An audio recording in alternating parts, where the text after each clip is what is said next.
Good Wednesday morning, everybody. John and Lance along with Dell here with you for the next 3 hours on ESPN 97.5 and 92.5. Dell and I are in Houston. Lance is in L.A., where he hopefully got some sleep again last night. You go to bed early again?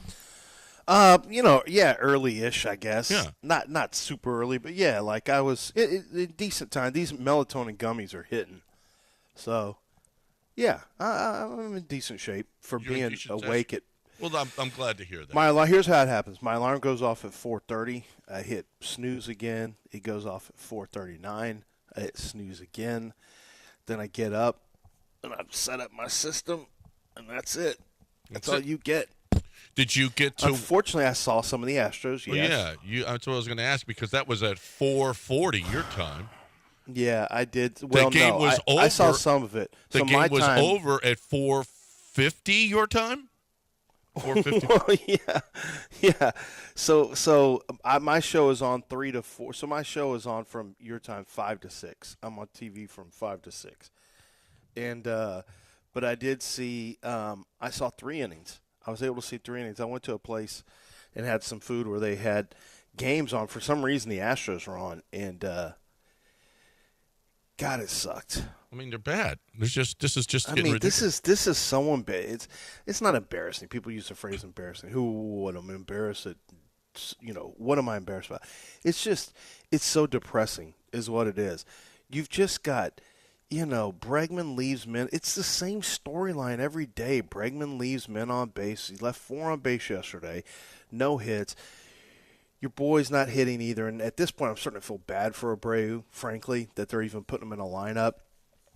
You got J.P. France, another, just not convincing outing that he should be in a 5-man rotation or 6-man rotation at all for the Astros. I'd still rather see him than Hunter. But hold on, that's true. He's one of those. This is what you're getting with the Astros now: 6 strikeouts, 4 walks. He was throwing a ton of pitches and just couldn't. Like there was at bats where.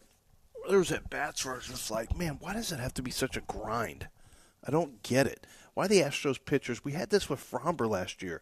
Why does it have to be such a grind? I liked it when it was easy and they had lots of wins and not as many pitches. And Christian Javier, you know what I liked the Astros better? When Christian Javier, people couldn't hit him, and Fromber was pitching, and he was like constantly in conversation about Cy Young stuff, and Justin Verlander was awesome, and I liked that better.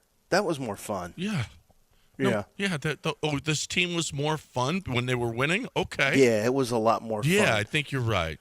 No, but I think they lead the league in games over in the first inning. I don't think. I mean, they get blasted, and but I mean, at least he stuck it out and gave you innings. I mean, you know what I mean? But but the Astros right now, the starting pitching is just like, they get bombed, and then it's like, well, there's nothing we can do now. We're not going to tear our bullpen up.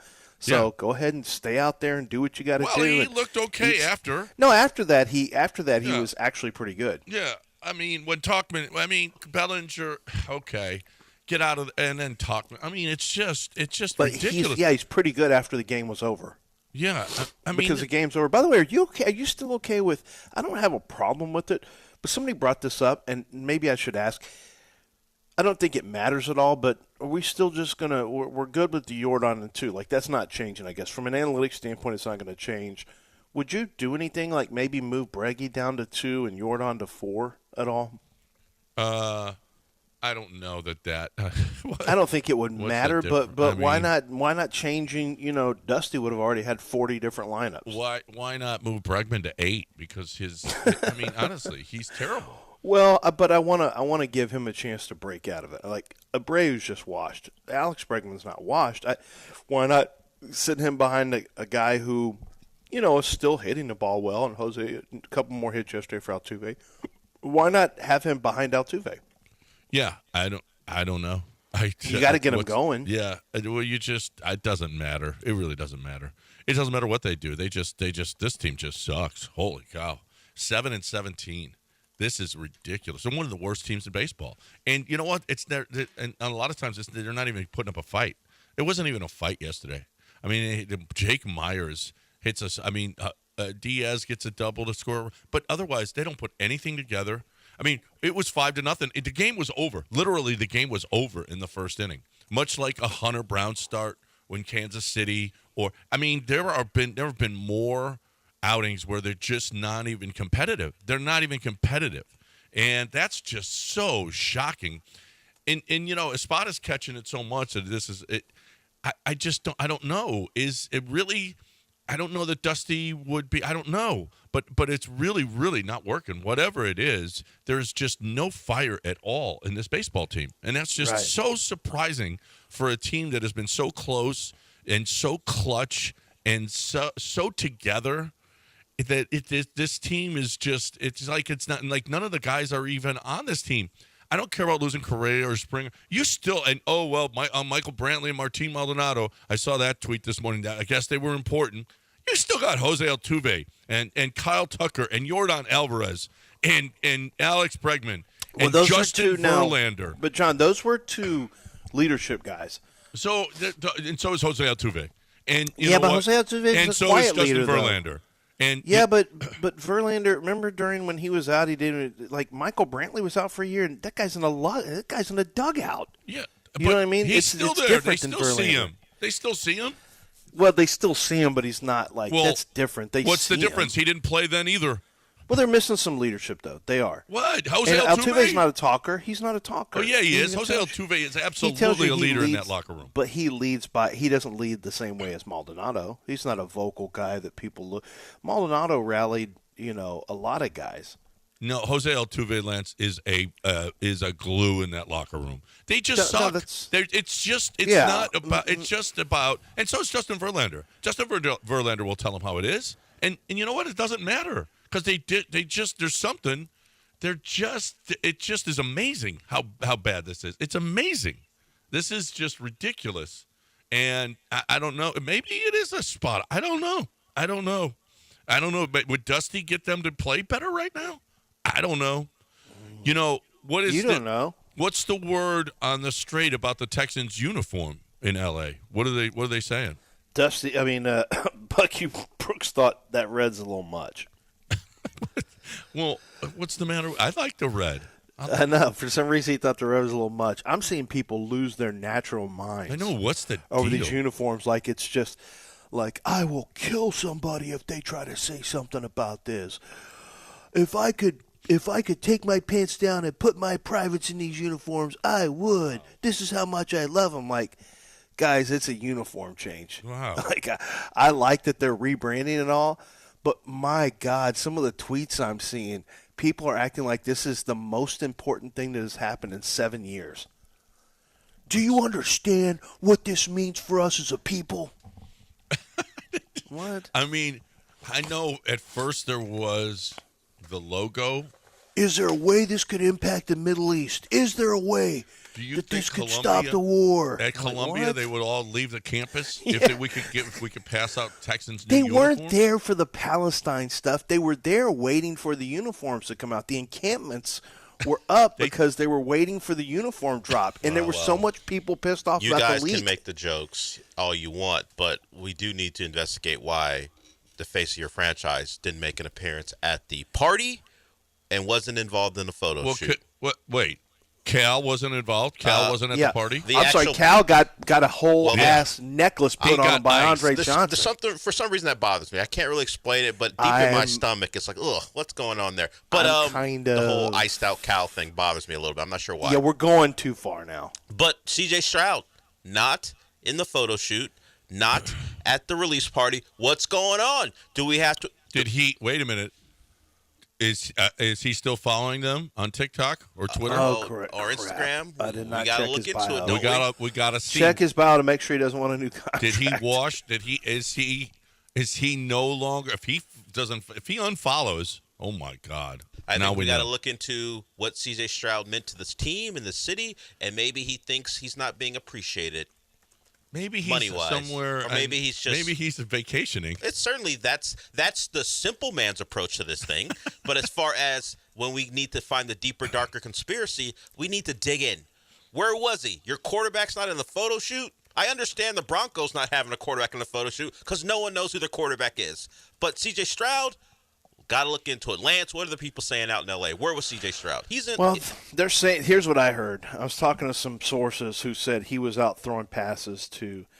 They had a high school field that was on, and he had the lights turned on, and he was just throwing passes to Stephon Diggs and some of the other Texans and Noah Brown. So he was just out throwing passes and hitting, and also taking batting practice and shooting jumpers. That's it. He was just trying to get himself. He's just being a complete athlete. So the streets are saying he was just working. He thought it was stupid to go celebrate uniforms when he needed to work on some different routes from the route tree. So our quarterback was just working. That's all. Oh, okay. Oh. That's good news. Yeah, that's I what was streets are saying. A little concerned. I was hoping Yeah. he was with Amber Rose or something. Why would you hope for that? Because Do we know that Jose just Abreu hoping wasn't? he's having a good time. Didn't That's all. look I'm at hoping Amber he's Rose enjoying or- himself. That's all. You I think- don't want to see him like Deshaun all of a sudden. What? Well- Why would you make that connection? Well, I don't want to. No, I'm talking about just hating Cal all of a sudden. And then, Okay. Deshaun, and but then- Deshaun literally ruined his. Deshaun literally ruined his whole life. Yeah.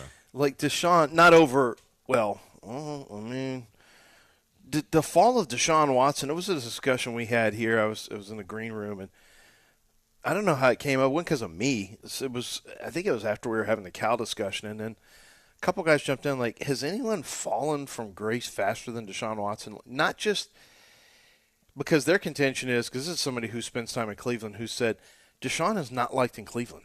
So now he's not liked in Houston, and he's not liked in general in Cleveland. And then the discussion was, is this a Mulgeta thing? Is this he can't keep his hand, does it have to do with the massage thing? Is it his personality? And one guy goes, why would you ever be doing a podcast if you're Deshaun Watson? Why is he so non-self-aware? Does he lack any self-awareness that he thinks he needs to be on a podcast, doing podcasts when he's not even playing? Like, it doesn't, to them, that's one of those things. You stay low profile, and as a former player said, you stay low profile until you're doing something. You don't go out there and flex in the media when you're not even playing and you're collecting money. His whole thing was, the fans, all you're going to do is piss people off when you're out there commenting on everything, but you're not doing anything. Yeah. No, I agreed. I mean, guys have fallen from. OJ fell from grace faster, right? Well, yeah, I mean, that's a murder. I know. An but- alleged murder. Well, and Deshaun had alleged 26 things going on, so we had that. I mean, there's guys who have fallen faster than Deshaun. Well, yeah, I mean, you're talking about the greatest falls on earth. I guess, Jerry Sandusky had a pretty fast fall. That was quick. That was Yeah. quick. I mean, you can go find some atrocious behavior. But, I mean, I was just trying to keep it, just general football stuff. Oh, fall. Yeah, From, although it was his off-field. Well, it wasn't just off-field stuff. It was a lot of it was off-field stuff. Well, but in okay, Houston, so- before the off-field stuff popped, he was. Although you remember, John, everyone hated the Texans, so it was like 75%, 70% of the people I think were in Deshaun's camp. Like, I get it, I totally get it. Why isn't Deshaun picking the yeah, but next that's when head coach? that's when Cal was hated here, and, Yeah, and the before he was fastest buzzed rise, out. the Yeah. fastest rise came from Cal. But as soon as he put up the H and grilled some burgers. Fastest rise. I'm going to give you three names, okay? James Harden, when he was traded to the Rockets. Jeremy Lin, when he was, when it was Linsanity. Yeah. Joe Burrow. No, I'm going to take out. I'm going to take out Jeremy Lin. James Harden with the Rockets over the course of a year, his first year. Joe Burrow with LSU, his last year at LSU, or Cal McNair. Who has risen faster over a 12-month period? That's a hard question. Yeah, Joe went to number one overall, but Cal's now number one owner overall. No, Overall? Cal McNair. Overall. Oh no, Or in the city. No, overall. he's number one in the city easily. And if you went nationally, Yeah. how many people say, "Man, I love Josh Harris from the Commanders"? How many people Nobody. say, "I love Jim Irsay"? Jerry Jones. I love Jerry No, Jones. no. He's past Jerry Jones. Everybody loves Cal. How many Everybody. people? How many people in their city love Cal McNair? And what did he have to do? Nothing. He just had to Put some- lean into 2000s rap. put a giant. That's all. He had to lean into DJ Screw. I don't know. You're a rap. I said it before. It's bothersome. Let's break. You don't like the fact that a guy who What? is from wealth is Yeah, able right. to That's take what it hip hop is. community. That poor dude, though. He's able to take hip-hop community I know and he was living he just in wants to River be Oaks, liked. Dell. Yeah, I understand that. But and that's not his he was born personality. with all this money, went to Texas and rice and all that, blah, blah, blah. But, man, he came out of nowhere. He did. In a way, But not he out came of from nothing. but out of not nowhere. from but Started not from the nothing, bottom. But out of nowhere. But out of started nowhere. from the Well, bottom. River Now Oaks. we're here. No. Started from the bottom. Now the whole team's You know here. what Cal would do? Cal's about making money. You know how we make money? We go to break on Yeah, time. Allstate Siding and Windows. Cal would want us to talk about windows. Allstate Windows and Siding.com.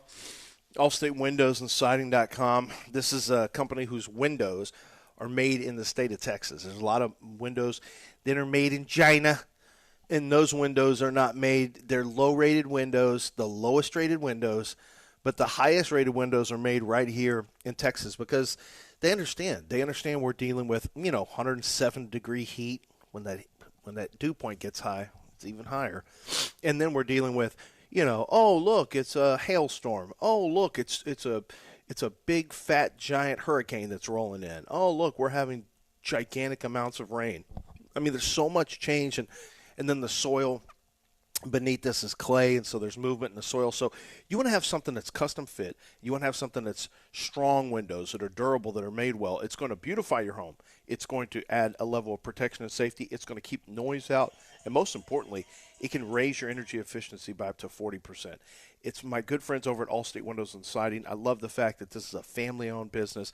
Their name means something. They go out of their way for customer service, for the way that they install the windows and the siding. And most importantly, if you're an ESPN 97.5 and 92.5 listener, you get a big discount. Make sure you mention that when you call in. Allstate Windows and Siding.com.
Hey, time for me to talk about Canstead and Dew Blend. I'm telling you, I don't know. I've never been a dude who chews. I just don't. I'm spitting and all the tobacco. I just don't get it. I don't get it.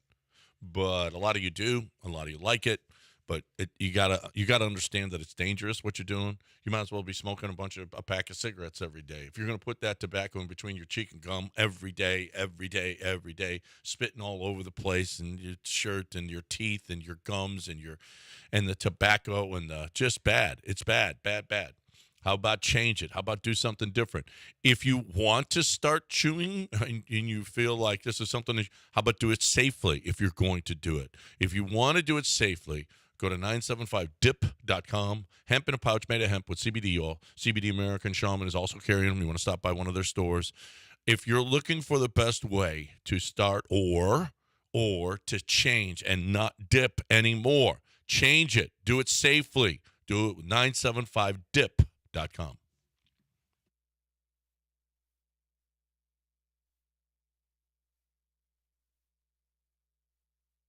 You are listening to Houston's longest-running sports radio morning show. From the Veritex Community Bank Studios, here's John and Lance. All right, Lance is in L.A. He's doing daily shows for the NFL Network. I'll answer whatever you got. Yeah, if you guys got questions. I got a question for you. I saw a video of Jordan Travis throwing. Why aren't we talking about Jordan Travis at all? Yeah, it's kind of weird. The draft process, I was like, wait, is Jordan Travis out in this draft? He was not, he was one of the first, I don't know, probably 250 I wrote up.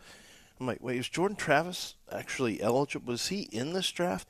I didn't even know Jordan Travis was until some point in probably early February. For those of you that don't know, he's the Florida State quarterback that got hurt. And while he was playing, he was a Heisman candidate, and he had them in the playoff. Yeah, no, he did. I mean, they were undefeated. And so I wasn't sure because, everyone's got this extra COVID year, and I didn't know if he was going back, and I had to research. Like, no, he's coming out, but no one's talking about him.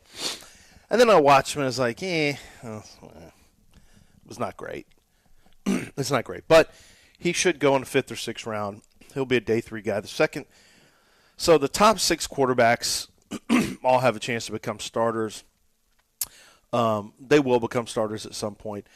A lot of people are convinced Bo Nix is just going to be a low-end starter to good backup, which is fine. I think he could become a solid starter in the right offense. I'm not as convinced on Michael Penix, but we'll see. But the problem is, after you get past 6, to me, it's a dead draft. Spencer Rattler's not who people want Spencer Rattler to be a thing. They want so bad. Spencer Rattler's actually the guy who this is my QB too. And they want to be an outlier quarterback. They want to be on the train that's, supposed to leave at a different time. They want to find that special band that no one knows about. Spencer Rattler ain't him. He's not that guy. He's a smallish quarterback with good arm talent who's wildly inconsistent, despite having good talent around him. Like, he's had some wide receivers around him. He's had some players around him. And go look at his production. It ain't good. And when you see it on tape, you'll understand why. Now, I do think he'll be the 7th quarterback off the board. I think the earliest he goes is 3rd round. And then Michael Pratt from Tulane, I don't really like him, but people seem to like him, so he'll probably go in the 4th, 5th. And then after that, it's just a bunch of mishmash. It's not, Jordan Travis has got a chance to be a backup. Joe Milton's just a guy who throws far. Devin Leary is, he'll flash every once in a while, but in general, the tape is messy. The one guy I liked kind of was a guy named Michael Hires out of Samford. He's unlikely to get drafted, but if there's one guy that I think could end up kind of surprising and maybe making a roster somehow, would be Michael Hires out of Samford. So maybe the Brock Purdy effect, but not to that level. So I don't know. It's a good quarterback draft if you need a quarterback in the first 40 picks, but once you get past that, you're dead. Okay, so right now, or just a minute ago, Ryan Clark was on ESPN talking about Caleb Williams. And the headline underneath said, because we can't hear it, is that Ryan Clark says Caleb Williams is extremely mature. Okay? And then blah, blah, blah. It's so funny because of the crying, because of the way Caleb Williams handled some things. Listen to this interview. This was on Pablo Torres' podcast. And David Fleming was on. He worked for ESPN the magazine. ESPN the magazine. Yeah, he worked for them 27 years ago. Yeah, right. He wrote a couple of books. So here he is talking about Caleb Williams. I reached out to a guy who's really well-connected, a former scout, really well-connected across the NFL with GMs and front offices, and I was blown away by his reaction. What did the scout tell you that you can report? I hated it. Hated it.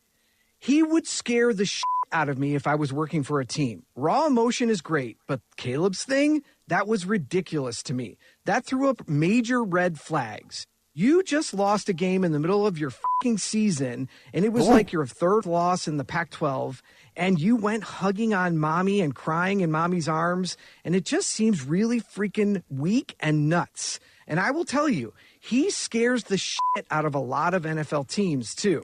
The book on him is he's just kind of a weird kid. One GM told me it's like if Prince played quarterback. Look, I don't know him from Adam.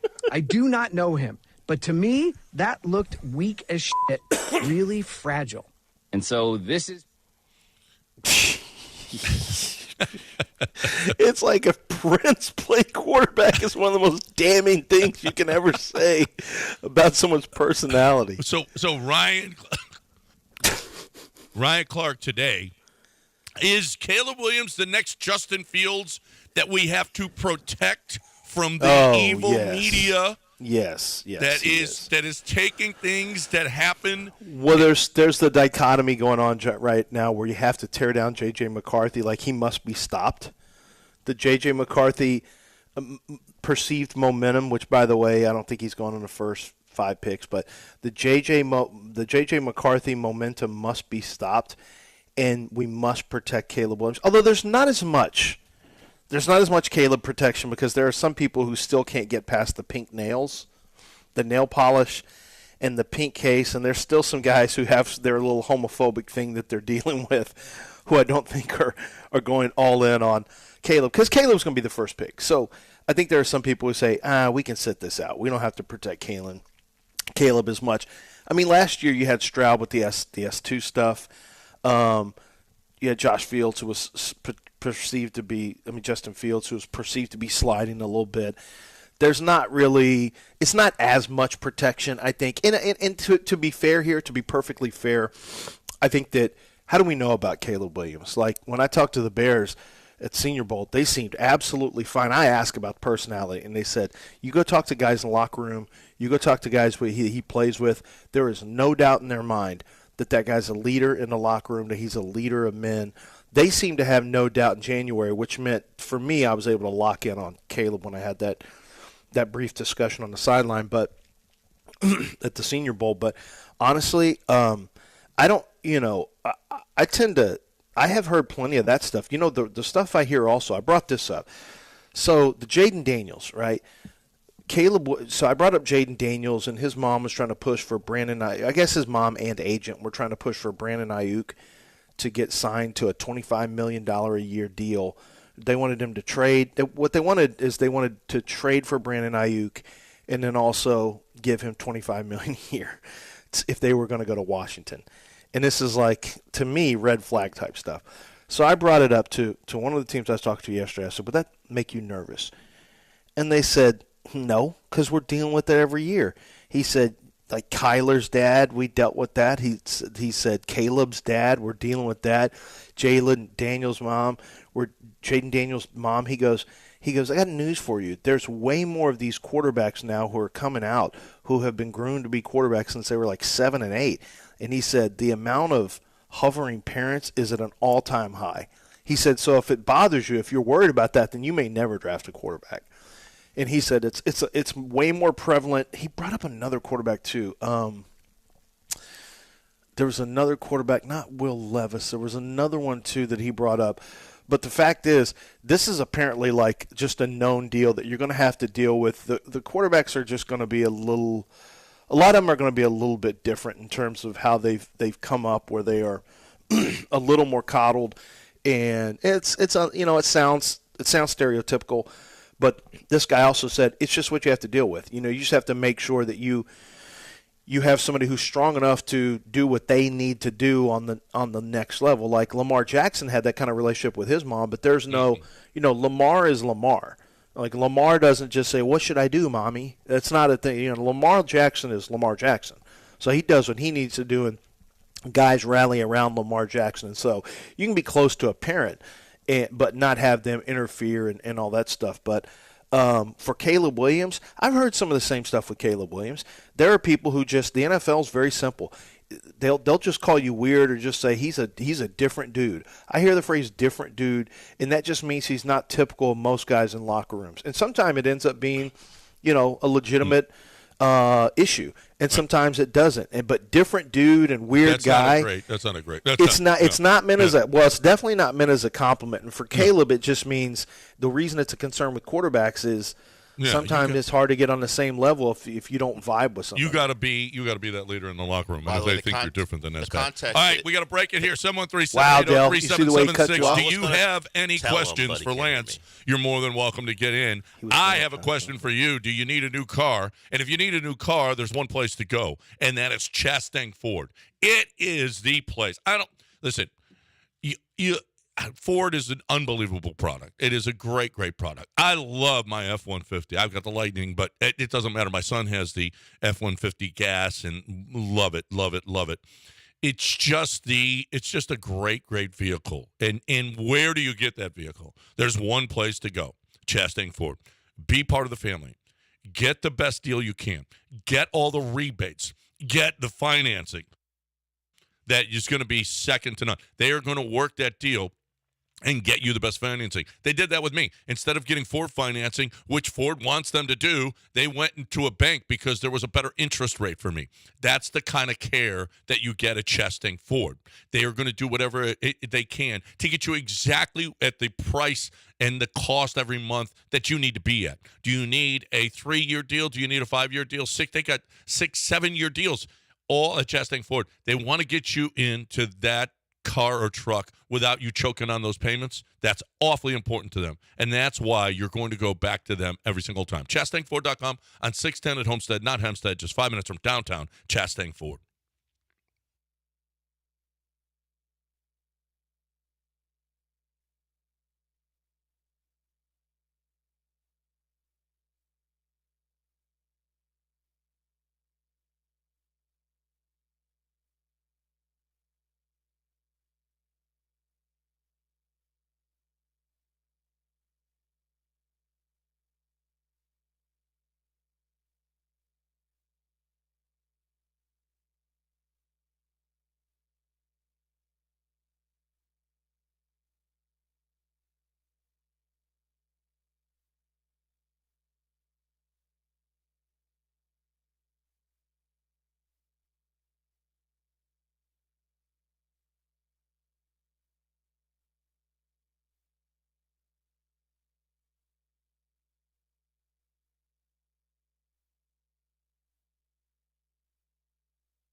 So I can tell you this, QC Kinetics really works, and I know this because I had someone in my family, my wife, use QC Kinetics. Now, she had a very serious issue with bone-on-bone knee, and a lot of times that's just something that's going to require a knee replacement. She just had a degenerative issue with the knee where she lost tissue, and that's a big problem. But if you have a little something in there, QC Kinetics went in there with their first set of treatments. Then they went to stem cells.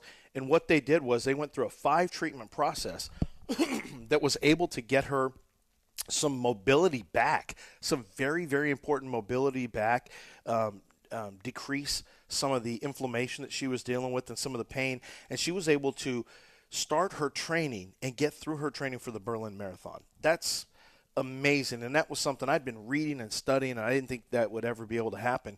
And yet QC Kinetics helped her do that, and now she's out there running again and is eyeing the London Marathon. And good for her and good for QC Kinetics. They can really help you if you have chronic pain in one of your joints, your wrist, your knee, your back, your shoulder, your hip. They can work on taking the body's healing power, concentrating it, and then what they do is they put it back into the joint so that it restores lost tissue and regenerates lost tissue and restores damaged tissue. Inflammation comes down, mobility goes up, the pain issues that you're having subside greatly, and you can get back to the life that you used to live. It's got a tremendous success rate. Go read up on it, on all the reviews.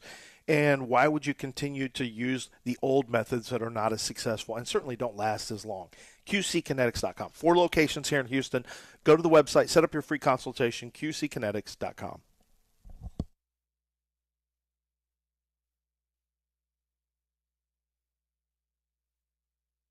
You are listening to Houston's longest-running sports radio morning show. From the Veritex Community Bank Studios, here's John and Lance. Just got word from Courtney that we are more than half full on May 7th out at Highland Pines. Nice. And you're running out of time to get the early bird special to sign up.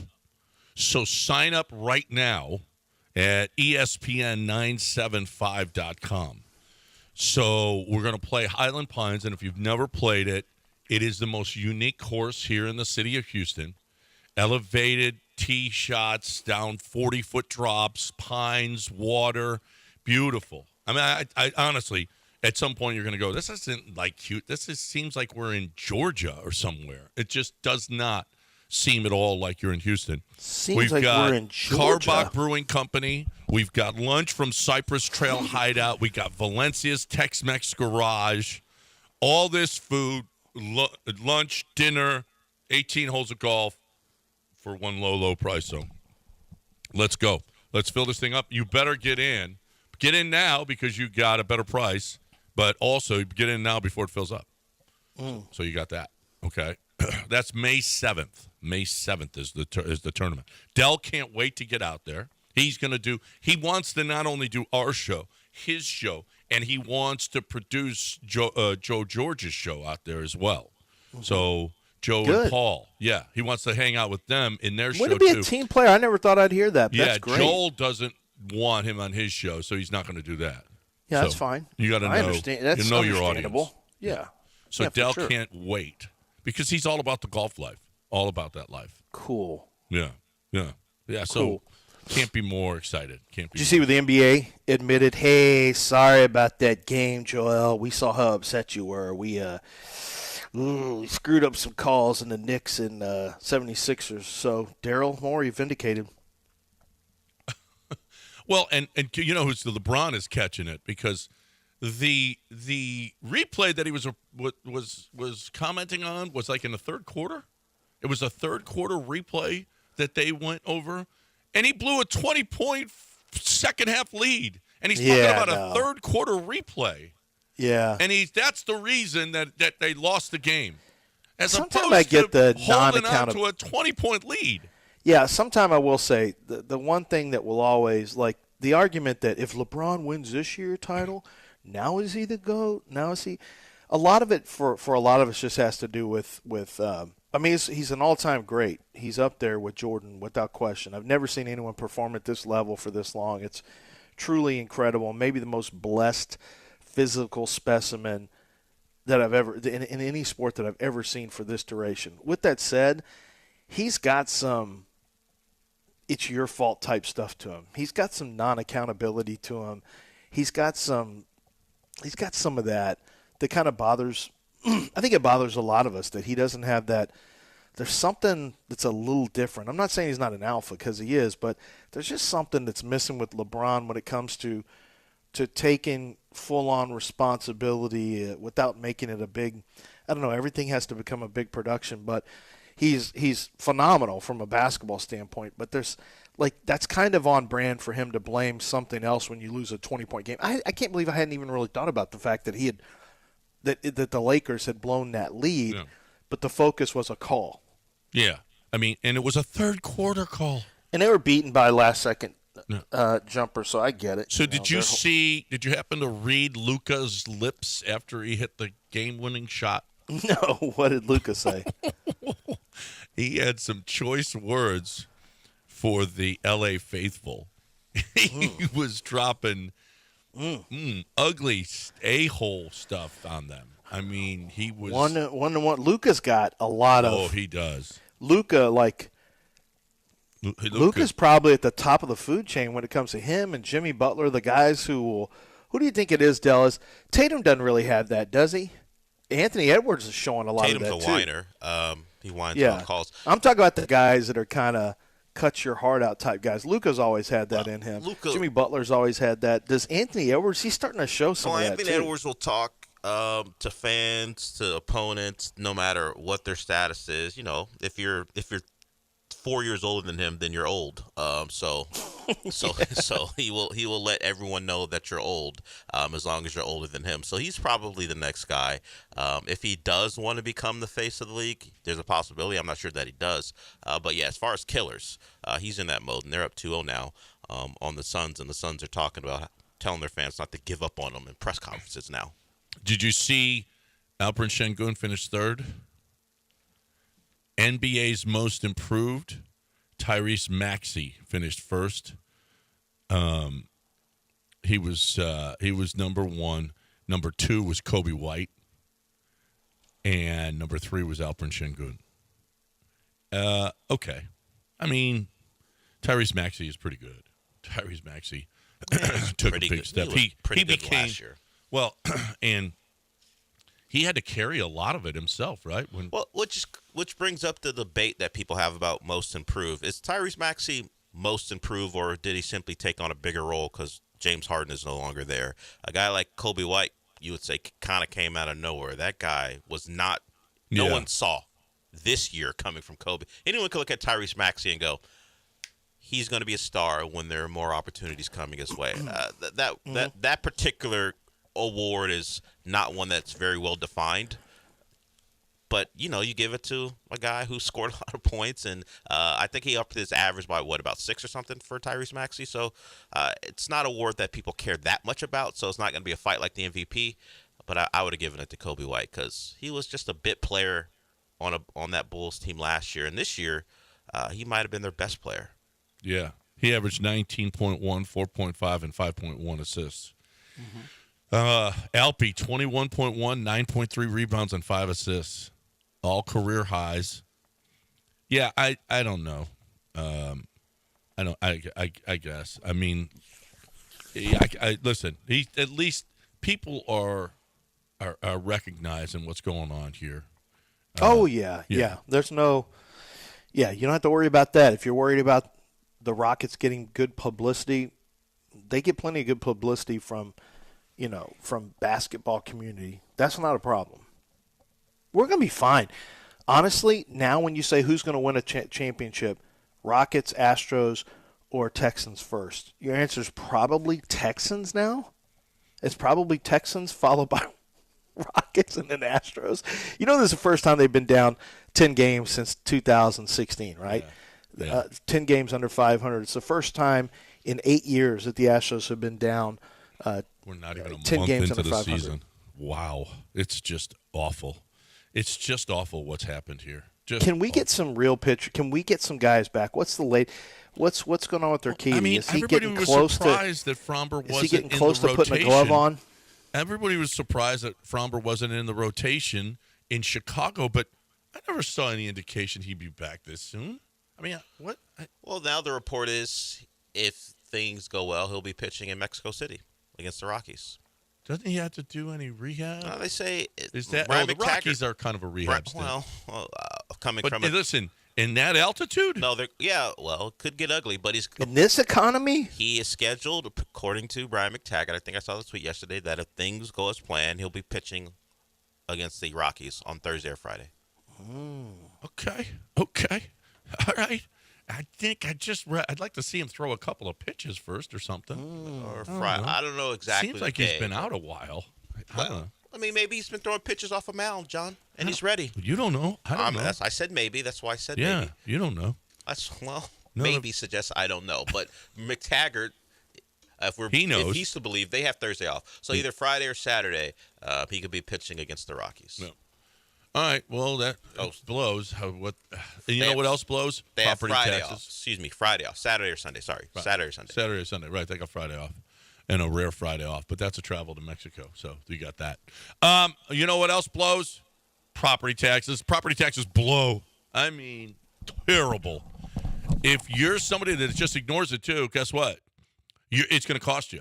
It just costs you. If you just do nothing and let the government appraise your home and decide how much your home is worth, guess what's going to happen? You're paying a lot more than you have to. 86% of Ownwell's customers save on property taxes. 86%. That's ridiculous that many times the government is telling you that this is what your house is worth and being wrong about it. They're wrong. They've been wrong about mine. I fought them before, but it's just you're just not as good as Ownwell is, period. And oh, by the way, Ownwell now is going to save you. They save an average of $1,148 per customer. That's a lot of money. That's a lot of money every year because that's not the difference. That's how much you actually save. Okay. So that's a big number. Ownwell is going to fight. They've got cutting edge technology that you don't have. There's no upfront cost, savings or free guarantee. You don't save, you don't pay. Save money on your property taxes with Ownwell. Sign up in less than 3 minutes and start your protest today at ownwell.com. That's OWNWELL.com.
John Daspit and the Daspit Law Firm fight for the injured, and they make it it's a commitment. It's an obsession, I would say. They work on weekends. They work. If you're a lawyer for John Daspit, you are going to be busy. You're going to have work because there's so many people around the state of Texas who rely on John Daspit to fight that fight for him. Because let's face it, any of us could go up against an insurance company, lawyers from an insurance company, and they are going to have the upper hand. I mean, they're going to push you around. They're going to listen. This is all you're going to be able to get, and this is a great settlement for you. This is going to take care of your hospital bills, and this will take care of your time off from work. And we got a little something in there for you too, for your pain and suffering. We know you cracked that bone in your neck. Man, we feel bad about it. So we put a little something in there, put that on your book, so you should be good. And that's not how it works. What about surgery? What about physical therapy? What is your pain and suffering worth to them? I promise you not much. To John Daspit, it's worth plenty because you didn't ask to be injured, and if you've been injured due to someone else's negligence, you need someone who fights for you as hard as they would fight for their own family, and that's what he's going to do. 10 locations around the state of Texas, and John Daspit and his band of lawyers are going to make sure that you get the top settlements and you are taken care of for not just the inconvenience, but the life-changing moments that happen when you are injured due to someone else's negligence. 713-CALL-NOW. That's the phone number. 713-CALL-NOW or go to daspitlaw.com.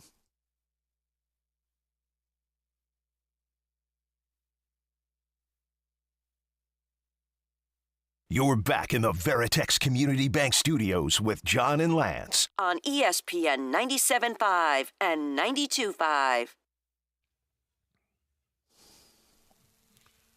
All right, 751 ESPN 97.5 and 92.5. You got any questions? You're more than welcome to get in here. 713-780-3776.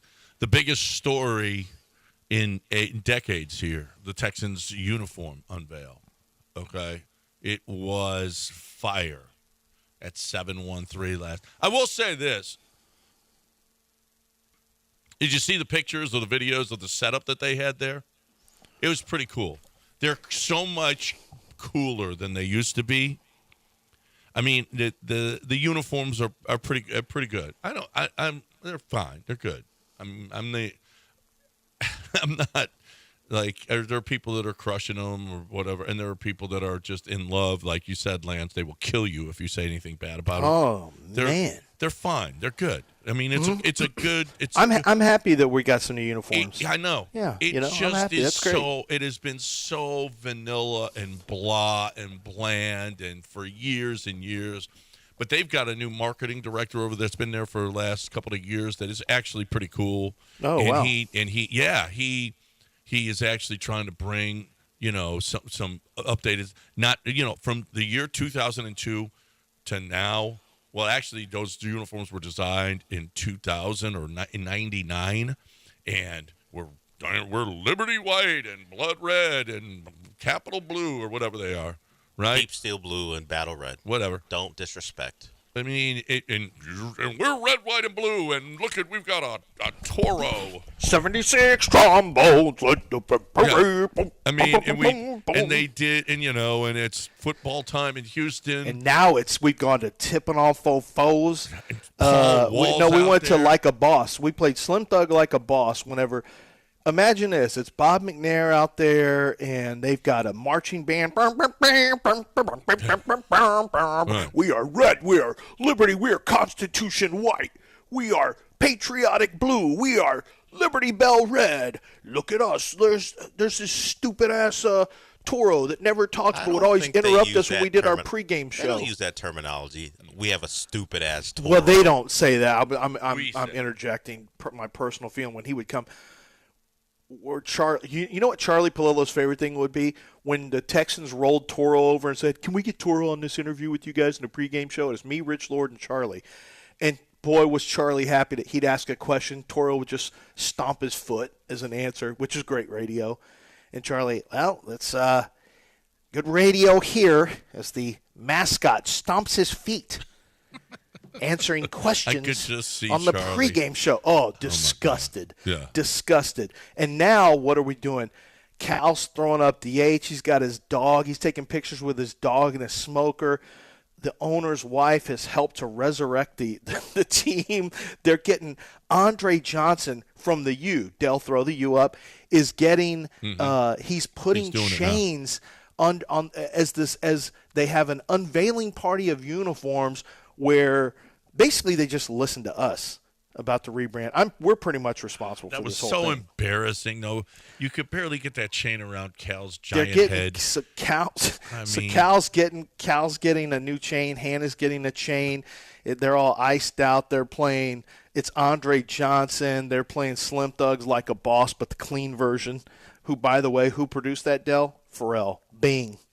What does that mean to me? Well, I'm just a little something. I don't know if you know Pharrell Williams was the one who produced it. Great. As they had the the marching band. He's always got a unique sound. But regardless, just a little hip hop news I wanted John to have something to tell the guys at Highland Pines that he could get over on them. Great. But that's look at the rebrand. The rebrand went so hard in the paint, and they basically said everything the fans said we're doing, literally everything.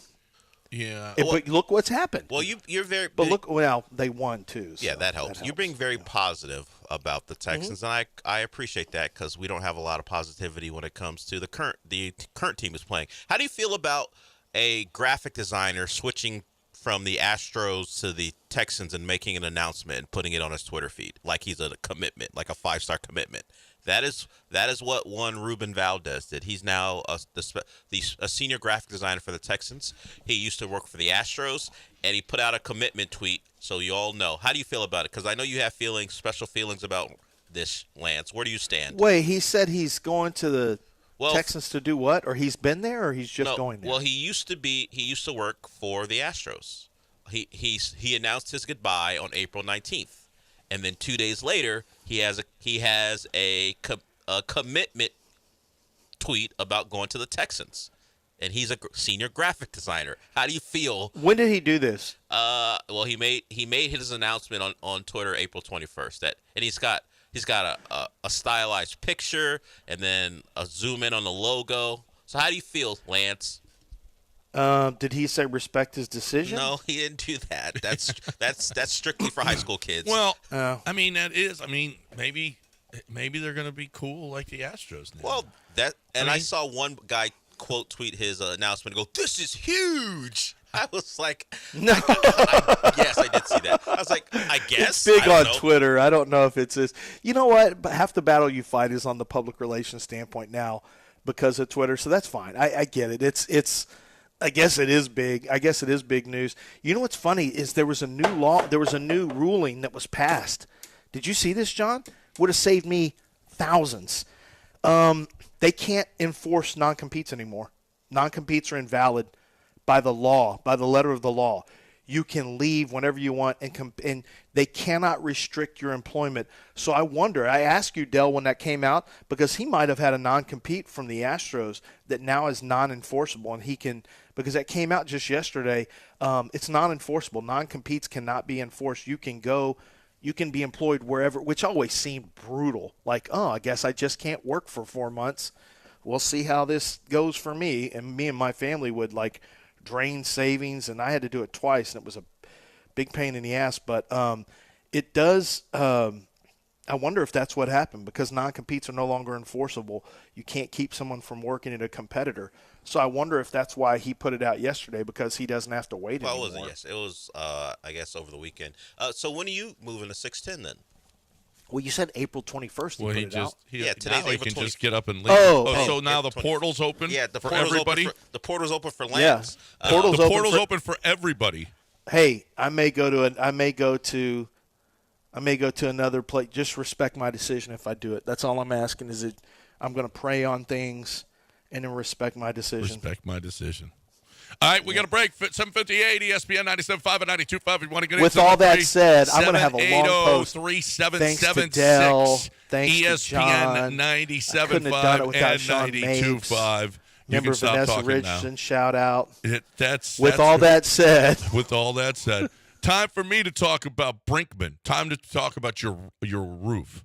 And if you don't take care of it, and then you have some kind of a leak, and it destroys your carpeting, it destroys your wood, it destroys your furniture, guess what? Insurance companies ain't paying because you have done nothing. How long have you had your house?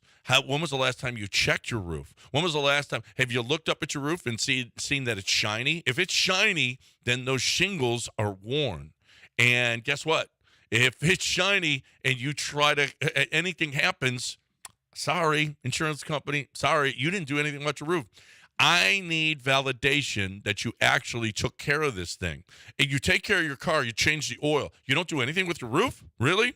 Well, call Brinkman Quality or go to brinkmanquality.com, brinkmanquality.com, Quality Roofing Services, Brinkman. 281-480-7663. Let them check it out. They give you a bill of health. and you've got that proof for the insurance company. Or if you need to do something, do it. 281-480-7663 or Brinkman, BRINKMANN, quality.com.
You're back in the Veritex Community Bank Studios with John and Lance. On ESPN 97.5 and 92.5. All right, welcome back.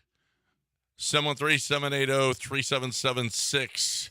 Toro goes to David's church, so be nice. Toro's fine. He just stomps his foot. Yeah, he doesn't talk, and it's not great for radio. It's not good radio. My app is fine. Everybody, I've got a couple. Not Dan Holden. It's fine. Dell and I were just both listening to it, and the app is fine. It's working fine. Get a new flip phone.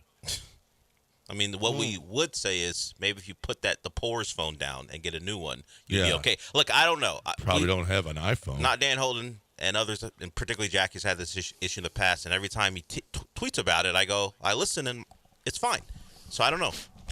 Ruben apparently was the one who designed all the social media graphics. He's the one who pissed off all of Seattle with the broom. Oh, he put up. Oh, in his decommitment tweet from the Astros, he put up all of his work, and you can see it. Decommitment tweet. He's done a lot of bangers that people love, but now he's going to be doing it for the Texans. For the Texans. Get him on the show. So they're going to get a little feisty, aren't they? Get him on the show. Probably. You want to talk to the senior graphic designer?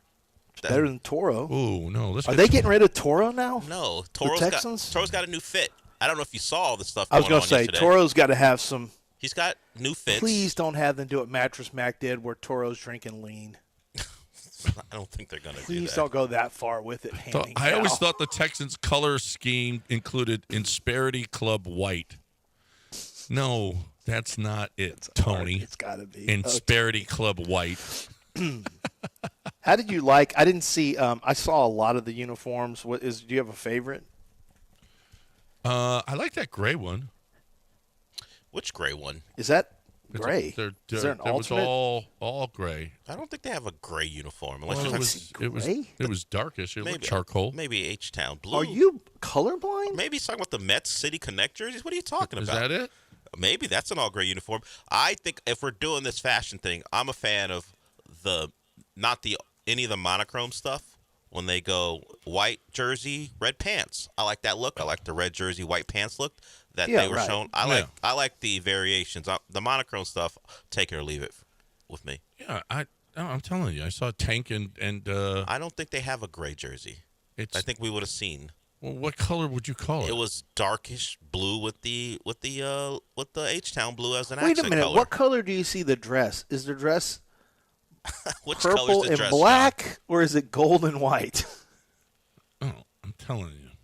Whatever. They have 4 uniforms. None of them are gray. It's either blue, white, or red, and then H-Town blue as an accent color. They're out there. You can go to the Twitter accounts and see, and their social media accounts and see them.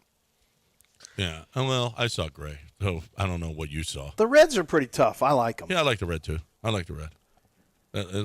I think they did a good job. They did a nice job. I'm not crazy about the H. I like the other H that they had at the beginning, but whatevs. I mean, it doesn't look like there's a gray one for whatever reason. Were you drinking when you saw the gray? I might have. Okay. All right. Well, Let's move on then, I guess. This morning, I don't know. I might be a little hungover and my eyes are blurry. Whatever. Yeah. All right. 713-780-3776 is the number. Daniel wants to get in here. Talks about the graphic designer. Hey, Daniel. Yeah, I want to just kind of honor y'all's old colleague, Raheel, and throw some shade at the graphic designer. A few bad weeks with the Astros, he just bails out, jumps on the Texans. It does feel like a rat off a sinking ship, doesn't it? Yeah, it does. It does. We go on a little bit of a losing streak. That's a great point, Daniel. It's what it looks like. It looks like, oh, you know what? I got to get these bangers or wait. I got some new bangers I'm trying to release for the Texans. Even when they were winning, people were jumping off that ship. Well, all of the front office people that were they jumping off or were they pushed? No, I think a lot of them. It was a combination of both, actually. Yeah, a lot of people have been jumping off that ship. But Ruben, some of them got good opportunities because of it, like Mike Elias. Not everyone jumped off the ship. Some people rode that to good opportunities. Yeah, but if you're only winning 7 out of 24 games, how many banger graphics can you put out? It's a lot of final Cubs 7, Astros 2 stuff. Do you have any? Not again. Yeah, you can't put up a graphic when your team's continuing to get drilled. He's got a whole offseason to put up graphics for the Texans. Then first inning problems. You can't do that. You can't do that. That's up to the Astros admin that no one likes. So he's moving to a team where he can put up graphics all off season, and then hopefully as they win a lot of games, he'll be able to throw up some good ones that people love. But it does feel like he's jumping off a ship that's about to sink. Are you jumping off the Astros ship, John? It feels like you've been off the ship and you're on a life raft after saying this would be what I call the greatest totally team. You call it the greatest team in the history of baseball. I'm totally disgusted with them if that's what you're asking. Are you off the ship? Are you jumping on the Texans too? Do you have a graphic coming out where you say, with all that said, in your last paragraph, with all that said, I now believe the Texans will have the greatest season of their history. We already know you're scared of the quarterbacks this year. I might have been off a hair. But are you jumping off the ship is my question. No, I'm not jumping off the ship. I'm going to continue to watch, and I'm going to continue to be pissed off. You know what? I'm mad at him. It's like, you know what? Actually, you care. Yeah. You know what? As long as you're still mad at him, that's fine. You're engaged. No, I'm mad at him. So once you go like, I'm not even bothered by this anymore. No, then that's bad. That's real bad. That's how we were with the Texans. That's how we were with the Rockets. That's when divorces happen. That's how we were with the Rockets. That's how we were with the Texans. Oh, well, what are you going to do? They suck. Oh, a lawyer says, I think Brian's a lawyer, I'm not sure. I'm pretty sure there's going to be a bunch of litigation that delays the new FTC non-compete rule from going into effect anytime soon. Well, but Stop good luck. doing graphics of me running to 6'10" like Forrest Gump. And then Tom says Lance is now going to search for the best non-compete clauses over who has the best catastrophic medical coverage plan. That's not the way I operate. That's something you should look into. We got breaking news, gentlemen. Sort of. The Heisman Trust is going to give Reggie Bush's Heisman back. Oh, good. Well, you know why? He deserves it. Did you see Johnny Manziel's tweet about Reggie Bush? You mean a while back? I remember it was something along the lines of he should get his Heisman. Did he do something else? So he said he would not be attending because it goes against his moral compass. Oh, I did see this. Of him not having his Johnny Manziel's moral compass had been he's been offended. He was offended, and he would not be attending the Heisman ceremony anymore until. There's nothing I want to see more than Reggie Bush get his Heisman back. I think that the NCAA did it is complete BS. He's one of the best college football players, and deserves to be on that stage every year. He said, I will not be attending. This isn't the one. I will not be. He said, I won't be attending because it goes against my moral compass. Johnny Manziel's moral compass. I was like, you had one of those? The Mopey and Mapes show, when he tweeted that, we're like, quietly, the Heisman Trust is like, we'd rather you not come anyway. So you're not coming? Don't threaten us with the good time, Johnny. Yeah. Talk more about how you lost 40 pounds just doing blow every day. We're not quite sure. We wouldn't take yours away if there's a way we could do it. But we did it. We did it. So you're not coming? Now Reggie Bush is going to get his Heisman back, and Johnny Manziel's going to go. Well, they had to I guess in honor of one USC running back never being able to attend anymore, because he died. They go, hey, Reggie, you want to replace him? Hey, we need a USC running back in the fold. OJ gone, Reggie in, clean swap. Let's keep it moving. Oh, my goodness. Yeah, you want to be swapped out for OJ? Well, okay. I'm just making connections here. Swapped in? Well, OJ's dead, so we can bring this you in now, Reggie. This is what I'm saying. Hey, we had a quota on USC running backs who would be allowed to come. Yeah. Oh, my. And ones that were questionable. Yeah, I mean, on their behavior. What was their rule on OJ? He had his Heisman Trophy, but then they just quietly say, "Hey, don't show up," because he never showed up. Did they have a rule in place that OJ couldn't walk in the building? I don't know I forget. Or did they? They didn't strip him. No, he had his Heisman. He has his Heisman, which I would assume. But then it gets taken from him. I think it might have been stolen, but I don't think they removed it from it being a thing. So did they say he could never show up? Because I don't think I saw that anywhere. It just might have been understood that, hey, how about you don't walk in through the doors? Yeah, it would get awkward. Yeah, it'd be best. OJ, it'd just be please just don't show up. Hey, just don't come. Show the social graces of not showing up to the event. I'm not sure if they banned him or not. He's like the Greg Norman at the Masters.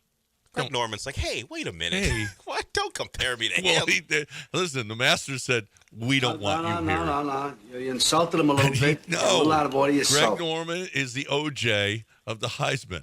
Okay? Wow. Greg Norman's got to be like, not that guy. Not maybe somebody all else. Guys. Don't compare me to that one. What did he do? Why is Greg Norman not allowed or not welcome? Because of Liv. Financial disagreement? No, he said he actually split up all of golf. He destroyed golf from the inside. Yes.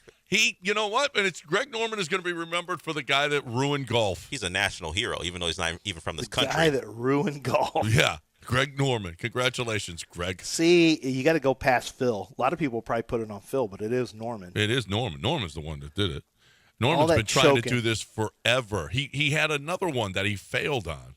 He's been trying to ruin forever. Greedy golfers. And some would say, oh, really? Because look how much more the purses are since Greg Norman did this. So you got a point. O.J. Simpson's Heisman is displayed at Heritage Hall, which is at USC. So it's readily available to see. It wasn't something they hid. So I guess if he wanted to go, he would have been allowed to go to the ceremony. Yeah, he just lost his invitation. That's all. They just never sent it to him. They lost. Always got lost in the mail. Yeah. You know what's not going to get lost in the mail? Your free reign coffee. It won't get lost in the mail. They mail it to you. Okay. I've got another package coming when I run out of free reign, I've got it on, it will deliver me coffee every so often, every couple of months. You can put down how much when you want your free reign coffee to come in, and it will automatically send it to you. It's a great system. You don't have to go shopping in the store. You've got it delivered to you, but wonderful packaging. Do you want the beans? Do you want it ground? Do you want the pods? Whatever it is that you're looking for, you've got it. You got 20% off when you put in promo code ESPN20. Slow roasted, small batches, unbeatable smooth coffee, full rich flavor. It's Texas. It's San Angelo. It's Rip from Yellowstone. It's just community and country, and it just is. It's the perfect way to start your day. Dream, coffee, work, repeat. Get up and get after it with free reign coffee. 975coffee.com. 975coffee.com. Try it. You'll see. It's just different. Put in promo code ESPN20 for 20% off site-wide.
Maestro Bell has a new tequila coming out, and the only way I know that is because I went to the website. I was just wanted to check the website out, so there's a new one coming out. So I'm expecting to get my hands on that, John, but we'll see what happens. I've got I had somebody stealing my Maestro Bell.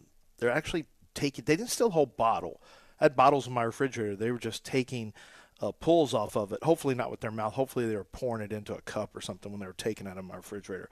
But I took it out and brought it home, so no more stealing for you.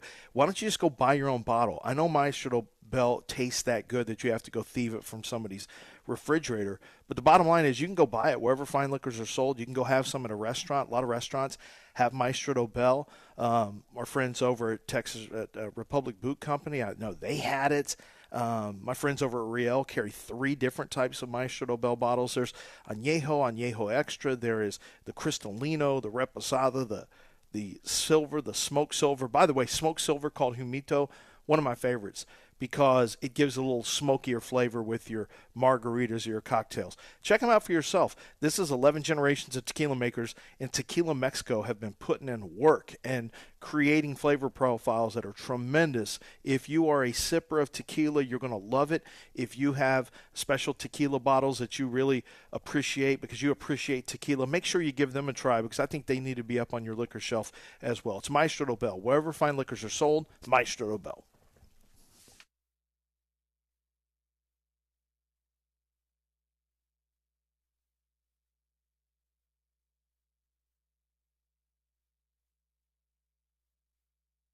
You are listening to Houston's longest-running sports radio morning show from the Veritex Community Bank Studios. Here's John and Lance. Welcome back here on ESPN 97.5 and 92.5. 713-780-3776. Let's get some calls in here. Spencer wants to talk about his Astros. Hey, Spencer. Hey, guys. So, trying to dissect and figure out what's going on with this team, to me, it's really not too complicated. We've had, coming off the 106 regular season win, World Series championship seasons, we've had back-to-back terrible off seasons. And, you look at this roster, the way it's constructed right now, it's extremely top-heavy. And, we have some very good high-end talent in the lineup and in the rotation and the bullpen. But the back half of the roster is just hot garbage. And, whether you want to blame Crane for the bad contract,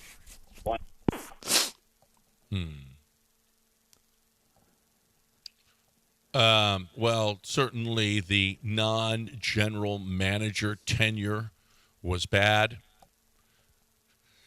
I guess not. Carlos Correa was the correct decision, right? Because look at the production that you got from Pena and versus the money. Okay, it's not even arguable. True. Letting Springer go was okay. Garrett Cole might be another story. Letting Garrett Cole go without paying him mega bucks and having him at the top of your rotation. He has been spectacular for the Yankees. Injured now, but man, if you still had Garrett Cole, how awesome would that be? Okay. Charlie Morton, George Springer, Carlos Correa, Garrett Cole, in order. Who else am I missing that they've let go? I don't like counting Charlie Morton. I mean, that was so Charlie long Morton. ago. No, Charlie Morton is still pitching, and it's won a world title. I mean, yeah, but for the money Charlie that you was would not, for $15 million a year for Charlie. Yeah, Morton? no, I think it was a mistake. But in terms of the core Astros, did Charlie leave after 17, or was that after 18? It was after 17, I believe. Was he not the first Sure, he one? didn't stay one more year. I feel like he stayed. He one left more after year. 18. After 18? Yeah, a he year stayed one more where year. he went 15-3. Yeah. Wait, he went 15-3 and 18? Yes. Yeah, and he was great. What do you mean, Charlie Morton is Yeah, part no, of this. I didn't understand letting especially him for the walk. money, especially for that money. Yeah. Now I guess you could figure, well, he's done. Guess what? You figured wrong. I'll be honest. Jeff Bagwell would never let him walk. Right. Well, if Bagwell were here then, we would have definitely had Jeff Charlie Bagwell. Morton. That would have been a really good Jeff Bagwell decision then. Yeah, it would have been a 4-year deal. Probably about $16 million a year would have been a good deal. That would have been fine. You know what? So I'm going to give Bagwell credit for that deal. So in order, Charlie George, because you're not counting Kuechly. So you're going Charlie, George. You're going. Keuchel. Is it? Kuechly's the linebacker. I mean, yeah, not Keuchel. Luke Kuechly. Are Yeah, you counting yeah, J.D. Martinez? Dallas Keuchel. No, I'm not counting J.D. Martinez. Well, I don't know. It sure would be nice to have had him all these years. Yeah, but that's a long time ago when they were Dookie scraps. Yeah. No, they were starting to get good then. They let J.D. J.D. Martinez Martinez go right before the 15 season. Yeah, they weren't starting to get good. They stunk. They were in the playoffs in 15. In 15, they were. He wasn't on that team. No, they let him go right before that. That's what I was saying, and they were a losing team the year before that. You can't count him. I don't They know. didn't even have a core. They didn't even have their core in place. I mean, since they built the Astros Yeah, up. they did. Carlos Correa came No, up. George Springer was Correa there. wasn't up Jose until Altuve 15. was there. They let him go before Correa ever came up. Martinez's last year with the Astros was 13, so they had another year of stink in 14. They were then awful obviously when things J.D. switched Martinez. in I was 15. with Charlie at that point. We talked a lot of Astros, John. When no one else did, and management told Charlie not to, he did it anyway. All I know is they let a really good player go there. That's Yeah, fine. they so I don't screwed care up. if they were bad or not. They let a really good player go. They missed on an eval 11 years ago. Okay. What are you going to do? It's going to happen sometimes. And the Dodgers let a really good Jordan go. Right. It happens. Okay, so in order, the biggest mistakes on letting guys go was Garrett Cole first. No. Yes. Yes. But though he was never. But that wasn't a mistake. He was never in play for the Astros. What do you mean he was never in play? You just have to offer him money. No, that's not part of it. We Yeah, don't it do is. that. No, it's not. Why are you saying they should do something which Jim Crane fundamentally doesn't believe in? He doesn't beat people in free agency deals. Well, that's it. He doesn't even okay? compete. That's exactly the point, Lance. So you're saying Jim needs to compete for free agency If that's deals. exactly the point. He's letting guys go and get big contracts elsewhere as opposed to him paying them. Okay? Well, if he pays them, he doesn't have order, money for the other worst guys. decisions in that have been Garrett Cole, then George Springer, then Charlie Morton, and then Carlos Correa. Well, how could you? But you can't sign all those guys financially, right? No. But you could have signed one of them. In If you order sign- of the mistakes have Okay. been Garrett Cole, George Springer, Charlie Morton, and Is Correa a mistake? Correa. With Pena? No, that's the least. That's the. Okay. That's the. So does it even belong on the list? Yes. You still think it belongs on the list? Though? Well, Yeah. See, I wouldn't put stuff on a list if you don't think it's a mistake. sure he let Really, him go, you're- but they had. I mean, is Pena, this and the that's worked first year out. we've complained about George not being an Astro? We haven't complained about George not being. That was just a. They've won championships without George. They've gone to World Series without George. Yeah. And they've gone to I'm World fine Series with- without Garrett Cole too, and Yeah, I mean that's what I'm saying. I don't know. but I think it's just now all of this is catching up to them. At some Yeah, but point, the Garrett talent Cole's also drain. hurt. The talent drain is hitting now. Unfortunately, what's hitting also is dealing for. It's making some of these deals for players, and the Drew Gilbert ones may come back to really bite the Astros. But some of the moves that some of it is just that they haven't replenished the minor leagues the way they need to. Also, that's part of it too. Look at these pitchers that were coming up. Yucky. Well, yeah. They're not yummy. They're yucky. And Right. if we keep messing around, I mean, I've already seen this happen with the Lance Berkman and Roy Oswalt Astros. They waited. Then they didn't have value. They tried to move those guys. There was no value left. They didn't have a minor league system, and you went in a gigantic toilet. The only pitcher that they gave away that's done anything though was Joe Musgrove. I mean, where's the Hader the did. Verlander stuff On the way out, Hader did. For well, Gogo? yeah, Josh Hader, that was costly. There's no question. But the only pitcher in these trades, Hader and Joe Musgrove, because in the Right. Verlander trade, where are all these guys that are so great? In the Greinke trade, where are all these guys that are so great? I mean, it's really now. You know how they're supposed to replenish it? Jeff Luhnow continuing to draft for this team and finding talent. Let's not forget Jose Urquidy, Luis Garcia. They came up through this organization, and after 17, when they needed pitching, J.P. France came up. Hunter Brown came up. I mean, they've had guys that have come up through the system and actually contributed to. Tell me if them one of winning. these guys have any of these guys ever pitched? 2017 Justin Verlander, Jake Rogers, Franklin Perez, and Daz Cameron. Yeah. Have any of those guys even? Well, that's what I'm saying. What do they replenish? What I mean, and I looked replenish at guys that didn't do anything. Yeah, no, they used to get away with it. Like Corbin Martin, J.B. Bukowskis, Seth Beer, and Josh Rojas for Greinke. I would argue that Greinke was nice. He was fine. He had his moments. Mostly, he was just kind of awkward. Yeah, I mean, replenish the system. They've got guys that have been coming up for years and helping them out through the system. Yeah, but the system does not look good right now. It hasn't looked good for years, though. You're in a dangerous predicament because you're going to keep losing. Your owner, unless you want your owner to fundamentally change and say, I will battle teams for my free agents when they come up, you're going to continue to lose. We already know Bregman's gone. We already know Kyle Tucker's gone. Your best players leave. This is where you most miss Luhnow, evaluating talent in the draft and signing Latin American players.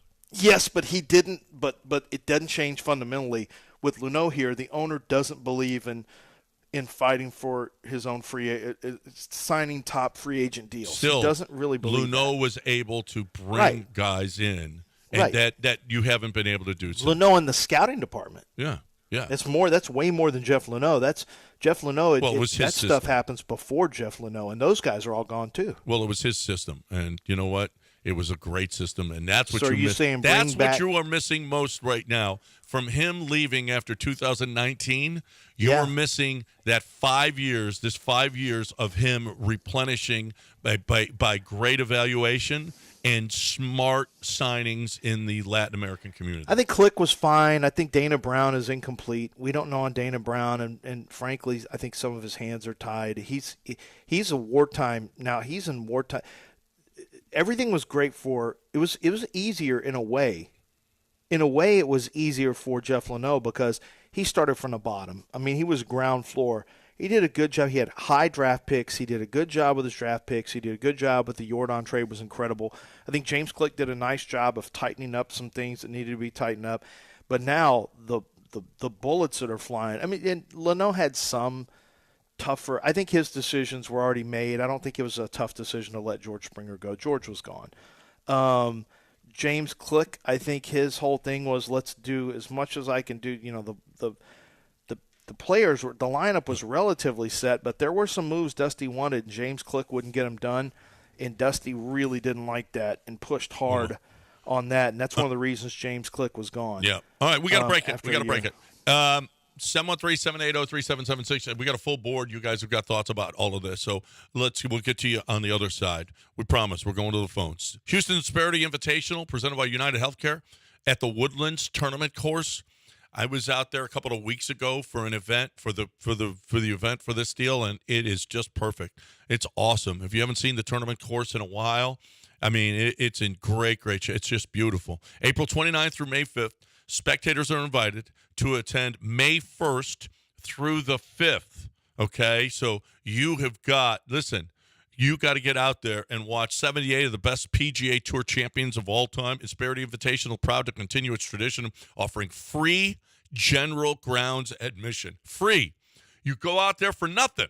So does it get any better? Watch Stephen Alker defend his title for the third time in a row. You can find more information at inspirityinvitational.com. You get the tournament schedule, the ticket info, the player field, the events, tee times, parking and shuttle options, spectator policies, all of it. Inspirityinvitational.com. You can get out there May 1st through 5th for the United Healthcare Insperity Invitational.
So I want to tell you about Zadig Jewelers, and I want to tell you about I've talked about the luxury timepieces. I've talked about engagement rings. Let's just talk about showing your wife that you really love her and care for her on your anniversary? How about that, or her birthday? How about getting a great tennis bracelet? They're always classic style. They've changed some of the styles too, but that is always a winner. You want earrings? She likes different earrings. They've got a variety of different types of earrings. Some are diamond-based and some are not. I mean, they understand which, is the rose gold big right now? Is platinum big? Is it going back to more of the yellow gold, white gold? Ask them the questions of, hey, what's big right now? What's hot? Because they understand that. They have the finest supply. They have the finest brand names for your earrings and for necklaces and for bracelets. But it goes beyond that. If there's something that you have in mind, you can bring a picture in. You can just bring an idea, and they'll sketch it out, and they'll work with you to create that perfect gift. So the perfect gift can be found for her, and it doesn't have to be an engagement ring, and it doesn't have to be a watch for you. It can just be a beautiful gift of jewelry from Zadig Jewelers. 28,000 square feet, 2 levels, and they have the greatest selection with exclusive pieces across all types of jewelry that you're looking for. Zadig Jewelers, a trusted name for over 4 decades. ZADOK.com. It's at 1801 Post Oak Boulevard.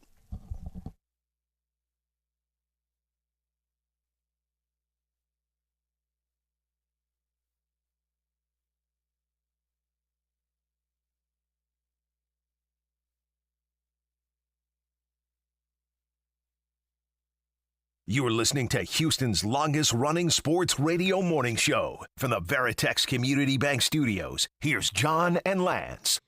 All right, welcome back. Let's go. Let's get some calls in here. Charlie wants to talk about his Texans and his Astros. Hey, Charlie. Hey, good morning, guys. Hey, I just had 2 quick things. I'm not sure if y'all heard yesterday on the Gallant and the other guy showed about Joe George, MLB analyst guy. Huh? Hello? Joe Yeah, George. go ahead, Joe George Charlie. is the other guy, yeah. Yeah, Joe George. Oh, okay. Yeah, that guy. The MLB, I'm not really good with names, so the MLB analyst guy that was on the show from CBS talking about how he wished they would move Jeremy Pena to the second spot and move Alvarez back to 3 or 4, which, I mean, it sounds like a good idea. I mean, he's one of our best contact hitters right now, even though we all suck. But it seems like that would be better and just push everyone back after that, and maybe that can help a little bit on the lineup. And then also my other thing was, is this What Are the Odds Wednesday. I feel like Hannah McNair kind of reminds me of a Jennifer Lawrence from Red Sparrow or like a Natasha Romanoff. So what are the odds he in 2 years supplants Cal McNair by, divorcing him, getting sole ownership of the team, thereby completing the final coup d'etat, and, making the team pretty much red. Wow. He's saying, let me She's just Russian? get this straight. He's Red Sparrow? basically saying that is that what that was? Is it a Red Russian Sparrow. show? Yeah, I don't know that. It's a movie, yeah. Yeah. About I a don't think Russian she's spy. a Russian plant, but the question is, can she usurp Cal as the sole? She already has. Well, not through divorce. It seemed like Ishido was trying to do some of that too. She would have to do something more drastic if she's going to take over the team. Yeah, it would probably take. Is he insinuating that she might be a Russian spy I just think Yes. he's insinuating Taking- that she. taking over our team? Maybe he's calling her a honey trap. Did you watch The Americans? Yeah. I mean, Kerry Russell could get it. Yeah. What? What does that have to do with this? Yeah. Well, I just that's an aside. Yeah, but it wouldn't have been believable if Kerry Russell had married Cal. What is it? It's about as believable. How believable is it that Hannah is married to Cal? More than She Kerry Russell. no. Well, Cal, Kerry Russell's famous, sure, and an actress, but I mean, Hannah McNair. If you just put the two, Hannah McNair's not We've had Kerry this Russell talk in The before. Americans. We've had she this talk didn't come before. over. You're the one that said No. this. I did? Yeah, you're comparing her to Kerry Russell. No, I just said Kerry Russell could get it. I said that's an aside. Oh, well, I he's didn't- comparing her to Yeah. Red Sparrow, which is Jennifer Lawrence. which is a Russian spy. No, I think he's okay. So I don't think she's Russian. His whole thing is, could she end up?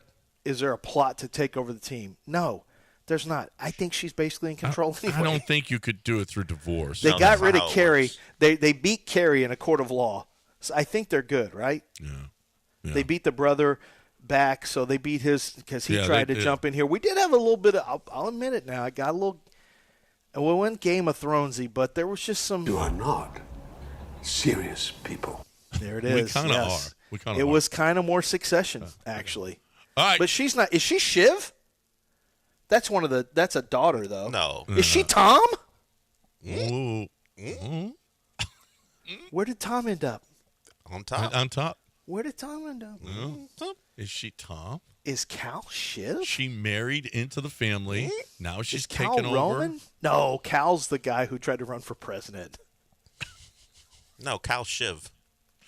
Cal is Shiv. I just don't feel like Cal's Shiv. I know you don't want to make that comparison, but in this case, he's Shiv. Who? Yeah, I guess so. There's a certain belief in themselves that's invalidated by all the facts that happen around them, and the husband that maybe, or the significant other maybe you didn't think had this type of swag and this pull does. And look where we are now. You're right. It doesn't. Let's get clean. Mark in It here. doesn't fit Mark, clean. what's going on? Hey, good morning, fellas. Got a two-part question in regards to the draft. Depending on, I think things get really interesting right at the 15th pick, depending on how the draft shakes out in the first half. And if skill position players and quarterbacks start going pretty heavy, do you think the Texans could trade back in after the 15th to possibly try and get a high-end D tackle or linebacker or something? And my second part question is, I'm seeing a lot of Steelers mock drafts, and it looks like they're going tackle or center. Is that pretty much a foregone conclusion, or are you hearing something different? I'll have to listen. So I think if they traded in, it would have to be. I don't think it'd be that high. No. It's just too costly. They could package both of their. They could package their earliest second, a 42nd pick, but remember now didn't they give up? Did they give up a future two, or am I thinking of somebody else? No, it's their. Yeah, so they could take maybe the 42nd pick, which is Minnesota's, and maybe tie something else up with it and move into the 20s. If there's a cornerback like Nate Wiggins, because I think he's going to fall some. If they like Kool-Aid McKinstry, I do think there's a chance that they could trade back into the first for a corner. I actually do. I actually think that's possible because that's the outside corner across from Stingley is messy. It's not, they've got C.J. Henderson on a prove-it contract. They've got a one-year deal prove-it contract on Jeffrey Okudah. I think it's possible they could do that. I don't think Byron Murphy falls. They could maybe trade up for a guy like Johnny Newton, but Johnny Newton is not much of a run stopper. He's more of a pass rusher, and I think he'll fall into the early second round from Illinois. I do think that I think the Texans could be active. Yeah, for sure. Could they trade back into the first round?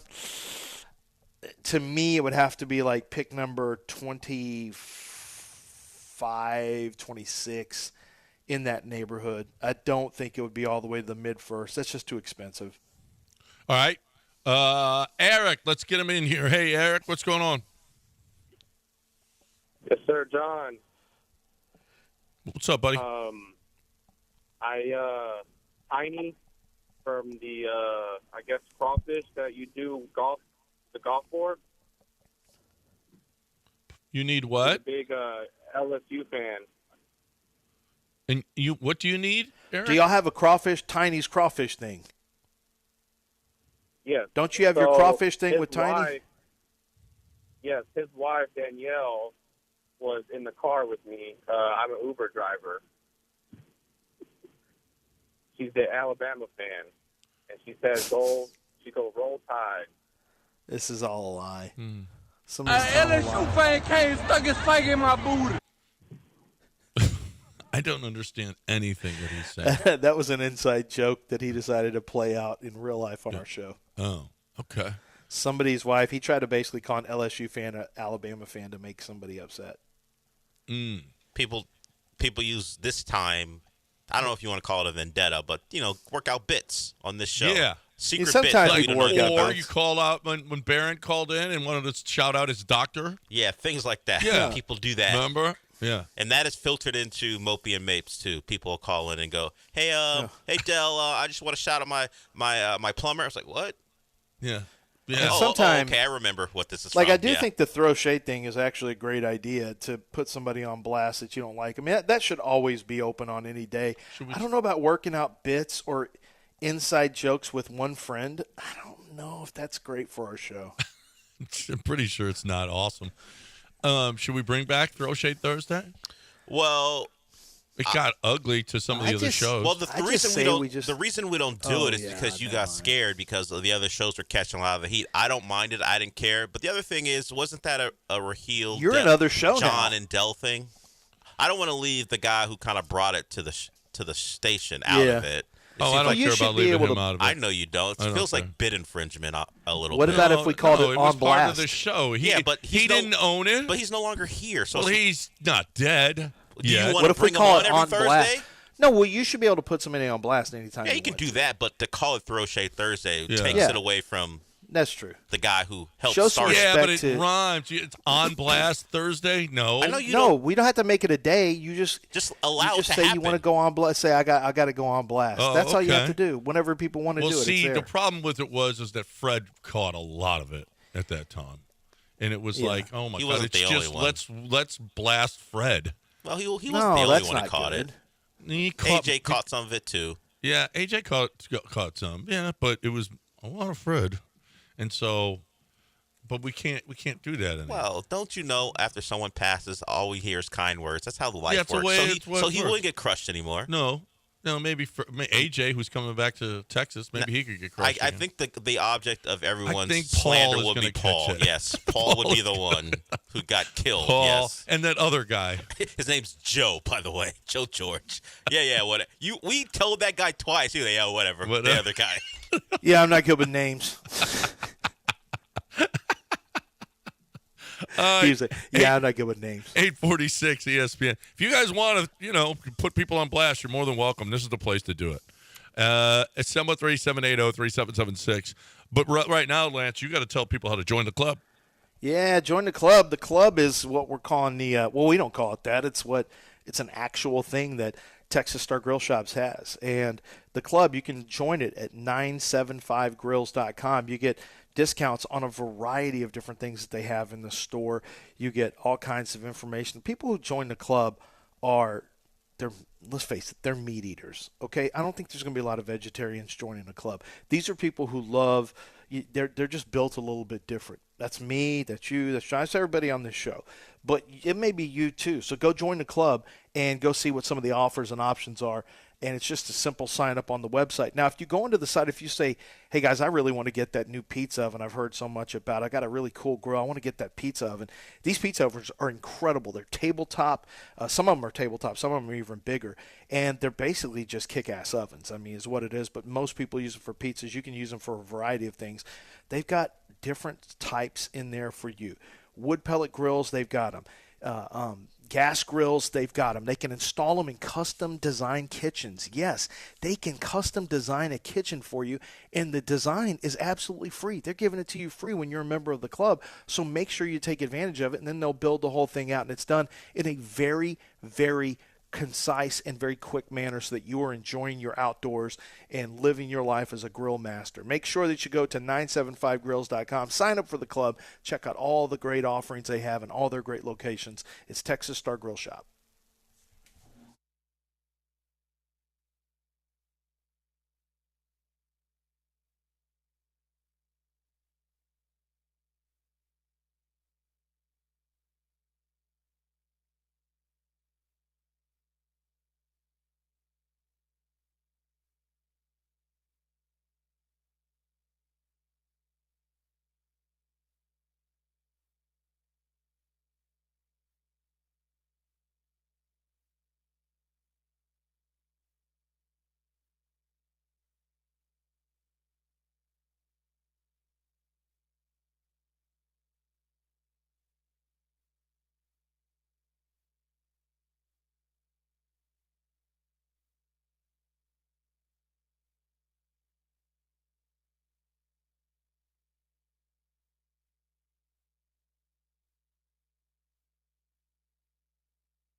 some of the first people that I met here when I came to Houston back in the day, a long time ago, is the Bull Shirts guys.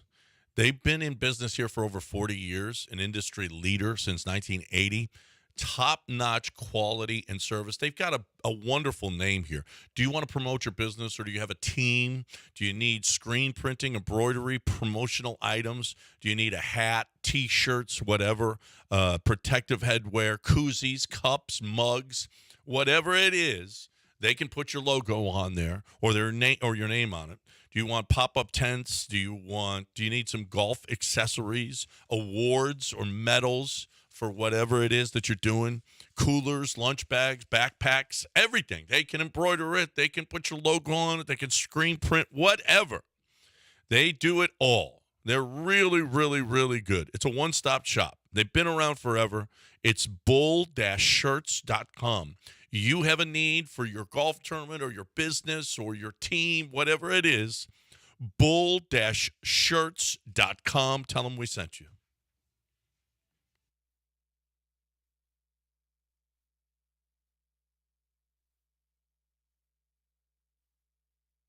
You're back in the Veritex Community Bank Studios with John and Lance. On ESPN 97.5 and 92.5.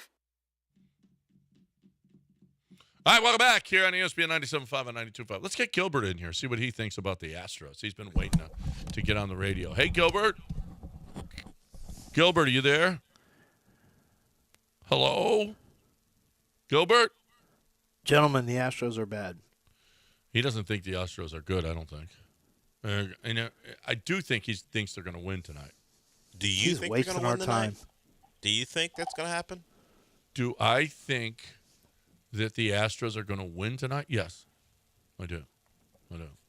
I have complete confidence in them. And Complete. Hunter Brown, I mean, how could you go wrong? Well, you want me to find the ways? Yeah. Because we can do that. Well, we'll find out within the first 2 innings. Although the Hunter Brown game I went to, he was, pretty decent. He was actually pretty good. I went to the one good start. You were there for it. I witnessed history. Yeah. You were. I was there I was part of history there. They lost pretty handily, but I was part of history there. Yeah. Yeah, you were there. I think they scored one. Oh. Yeah, we left after the 5th, but I was part of history. Yeah, you said the game was boring. It was boring, but it was historical in the sense that Hunter Brown had almost a quality start. Right. 5 innings, 2 runs. That was historic. That really kind of was. So I was there I got a little taste of a little part of history. You did. Nice. We can't go out like this. The Astros can't go out like this. This what do isn't you mean? what it's going to be. Well, it's not going to be this kind of season. Like, it does feel like it is going to be this kind of season. And I almost felt like that before the season started, that, like, man, you're starting a season with guys on the injured list. You got dead man walking with Alex Bregman. Something about the season just felt a little bit off. Not like this off, but then after the game started to roll out and they still couldn't win at home, I started thinking, hey, I remember when Craig Biggio tore his knee up when they came into Enron Stadium and they couldn't, and that season turned into a disaster. It was an outlier because it was just a terrible – you had a good 97, 98, 99. 2000 was terrible. 2001, you were back in the mix again. It was kind of in 2000 all the way to 2005. So it was kind of an outlier at 2000, but maybe this will be an outlier season for you as well in 2024. It just may not be your year. It's definitely not going to be your year if you can't get your starters back. Well, if it makes you feel better, these guys aren't good enough. Spencer Arguetti's pitching tonight, not Hunter Brown. Does that make you feel better? Oh. Do you feel more confident or less confident, John? Oh my God! You were confident in a win. No, I have more confidence now. More confidence. Yeah. Okay. Lance, how do you feel? The same as always, dude. I love Arrighetti. This is going to be. Oh no, he's our new Hunter Brown. Does he get through 4? What does that mean? Yeah, I don't know what that means. No, the good Hunter Brown for the month we got. That one month. Oh, that 1 month Hunter? Yeah, 1 month Hunter. Do we get through 4 innings? Is that his new nickname, 1 month Hunter? I mean, we got some not so complimentary nicknames for the back half of the rotation. We've got J6 France and 1 month Hunter. Which one do you prefer? I like J6 France, but 1 month I don't Hunter is like pretty that. good, I too. don't like that. We should stop saying that. We're not. I think that could get us in a lot of Well, trouble. the- if you're the being problem honest, is- those people went That's to not jail. Us, that's art. It's Art not did that. just art. It's not unique to art. There's people on my For You page who don't tweet at the show calling him that.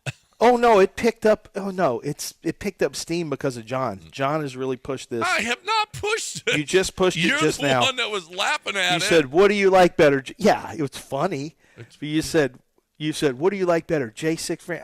I don't want to act like it even exists. like the more I 1 thought month about it Hunter. yesterday, I'm like, I'm not gonna take part in this I anymore. think we can get away with 1 month Hunter. That's fine. Sure. Yeah, that's I don't fine. think I'll get a call from Gene Diaz like I usually do. No, because it's a When factual you do, thing. when you do impressions of players, of Latin players, like I did that. No, it's also for remember Carlos's. Carlos's wife too. Well, we just played a video that she had out. It What was was- the problem? She put the video out. We just played it. Yeah, that's all. Let's get Keith in here. He's got something interesting to talk about. Hey, Keith. Hey, guys, love the show. Called in the Dell show yesterday. Had a question today. Those Little Caesars Crazy Puffs, 4 for $4. Have you guys had those yet? They're pretty good. Knocked back a dozen a few days ago, just down to hash. They're pretty tasty. Have you guys had those? Have not. Well, but they are the official pizza provider of the NFL, so I can co-sign that. I don't know. I would assume they're really, really good yeah. because they're the official pizza and don't- also pizza puff providers of the NFL. Crazy Puffs. Little Caesars Crazy Puffs. I have not even heard of that. Pizza puff.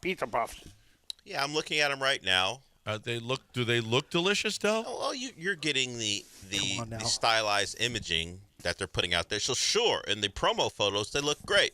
It looks like a little muffin with pepperoni and I like those. mozzarella inside, and then there's a layer of cheese on top. Yeah. So like a puff pastry, but it's pepperoni and cheese. What, Lance? Where did we used to go? The pizza place, Double Double Dave's. Double Dave's had those were wonderful. Anytime you put pepperoni in dough? some type of dough And some cheese, yeah. and cheese, It's not a problem. Double Dave's still has their I mean, pepperoni I rolls. can't miss. Double Dave's and their pepperoni rolls still hit, depending Yeah. on. No. Yeah, and Congratulations. I've given this tip before. I guess it depends on your Double Dave's.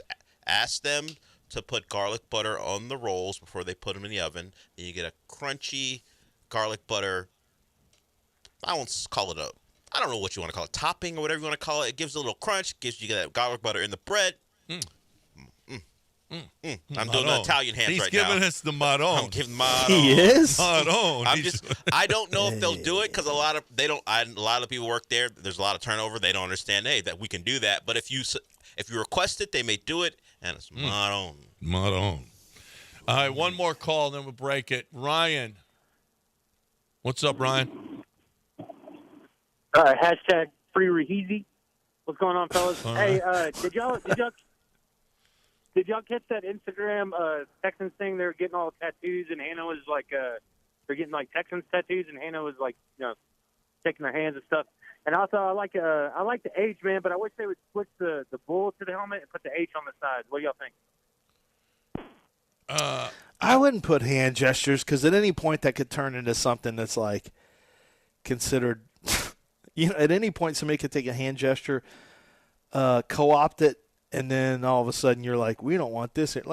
Although U of H doesn't have the fingers, but that's also a shocker. So right, it is a shocker, and you can't do A-OK anymore, right? Because then that's like a white power. privilege, white yeah, power, white power, white yeah. power, white power. Yeah. Yeah, I guess Man, that's I miss what the it's days. supposed to be. You know what? We could use him at first. Wait, what? No, it's White. Explain that yourself. White Who do you miss again? What, the guy named White. What was his first name? Tyler White. Tyler White. His entire career was built off of trash cans. Well, It was I one don't good care. season. He hit home runs every That guy. 40 or 50 at bats. You know, we do not have a stock. And don't say. And I know you're going to try to say Chaz McCormick, and don't say him. But we don't have like a stubby white guy or just kind of a, kind of a Porky. No. Porky, hog, fat ass, double wide, butterball. You want one of those white guys on the team? No, like a what is it? What's Tyler the word White. what's the word that you use for jeans for kids who are Husky. husky? Yeah, we don't have a husky white guy like we had We Evan had Gaddis, if you want to Evan call him Gaddis that. was Husky white guy. We had maybe that's the good luck charm. We had Evan Gaddis. We had Tyler White. We don't really have There Husky was no white Husky guy on white the guy in roster. 22, We had was Husky there? Asian catcher at one point. Yeah, but we also had Husky left fielder and Carlos May. That wasn't great. Yeah, I don't want to go Carlos all the Lee, way yeah. back there. Was there I'm a just saying since the good Astros. Was there a Husky white guy on the 2022 team? Not Will Harris? Well, No, not 2022. No, he wasn't he wasn't there 2022. for 2022. I He don't lost think we the game did. for Well, us. we had Husky catcher. No, Maldonado. Yeah. Well, just Husky. Maybe it's not white guy because we had Hank Conger he was also Husky catcher. Yeah. Are We the had Astros Maldonado, in too Husky great a catcher. shape to win? Are they in too good of shape to win games now? Well, it's just maybe just a superstition thing. Who's our Husky guy? No. We don't really have a Husky player. We need one. Yeah, we actually. Oh, John Singleton. Yeah, that's true. Oh, yeah. And, Yeah. and look how Well, well no, that's Abreu. going. That's going Is well. Abreu Husky? No, Do we consider him he's Husky? just cooked. Just old. Yeah, but Singleton's Husky. We And got. We it's not should helping. be fine. Yeah. We also need you to talk about Maestro de Bell. That would be great. Yeah, I mean, look, sometimes when things aren't going your way, you say, "Man, I gotta have a drink. I gotta have a glass of tequila." And so you pour your glass, 2-finger glass, maybe get a 2-ounce pour in there. Maybe you go with the 3-ounce pour, which is fine. Maybe you go 4-ounce pour and you say, "This is it. I'm gonna have this, and this is like having 2 drinks, and I'm good." Drink responsibly, obviously, but when you are drinking, you want to have something that tastes great. And you want to have something that has a very smooth flavor, and this is something that Maestro de Bell has. And I've talked to some beverage directors who say, I just hate if you call something smooth tequila. But that's, I'm sorry, I don't mean to offend you, but that's what it is. It's got a nice flavor profile. It's got a hint of sweetness on the back end, but it goes down easier than some of the other tequilas that are out there, and it's fantastic. It tastes great. It doesn't minimize the fact that it has great flavor profile, so you're not missing out on that.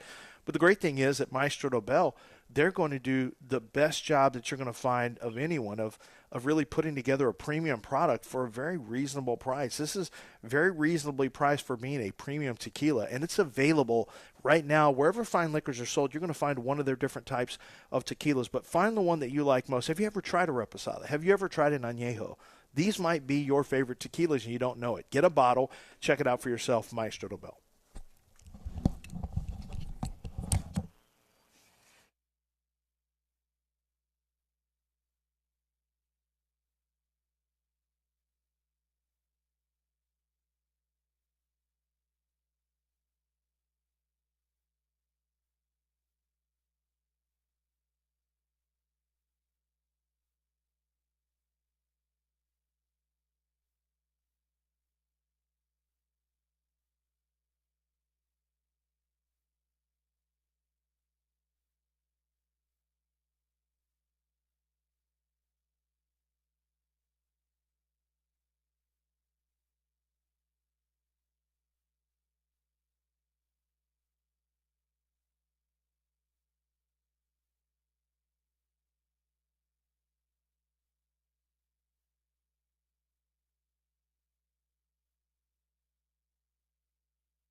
All right, let's talk NFL draft. It's draft eve. We got to get into some stuff here, Lance. Okay, your best bet: New England trades out of 3 or drafts the quarterback. Trades out of 3. Trades out of 3. They need a quarterback and they trade out. Arizona trades out of 4 or they draft Harrison. Draft Harrison. I'm putting together my last mock right now, and the Chargers. These questions have already all come up. The Chargers trade out of 5. I've got Chargers trade out of 5. Yeah. Because if the Patriots trade out, but then Arizona sits still, then you're going to have one more option for a trade in, and so I got the Patriots doing that. And the obvious pick at 5 then is J.J. McCarthy. Yep. Do I have this document shared with you? That's correct. No. Yes, that's right. Okay, so I've got Minnesota. It goes 1, 2, 3. Although it's not New England that drafts Drake May, it is Giants. Giants move up from 6 to 3. Now, if they decided to move in New England, that move back to 11 is pretty brutal. So, in terms of all the talent that you miss out on, so I would think New England would then turn around and trade back up. Okay, but to like number, maybe to number 8 with the Falcons. The rumors are out there that the Broncos are going to move up. It could be the Broncos. Who's got these rumors? I saw rumors yesterday from Jordan Schultz that all these guys are red hot. Brian Thomas is red hot. Marius Mims. I'm like, these are guys I'm hearing people have the biggest doubts on. The mentality of Thomas. I think Thomas goes early, but Marius Mims, there are teams who think he falls to the back end of the first or maybe out. And he's like, this guy's red hot. You better draft him early. And all I could think of was, yeah, that's an agent pushing that. Yeah. The Broncos are going to be a hot team. Watch them. They've got to have a quarterback. And you know what? They might be.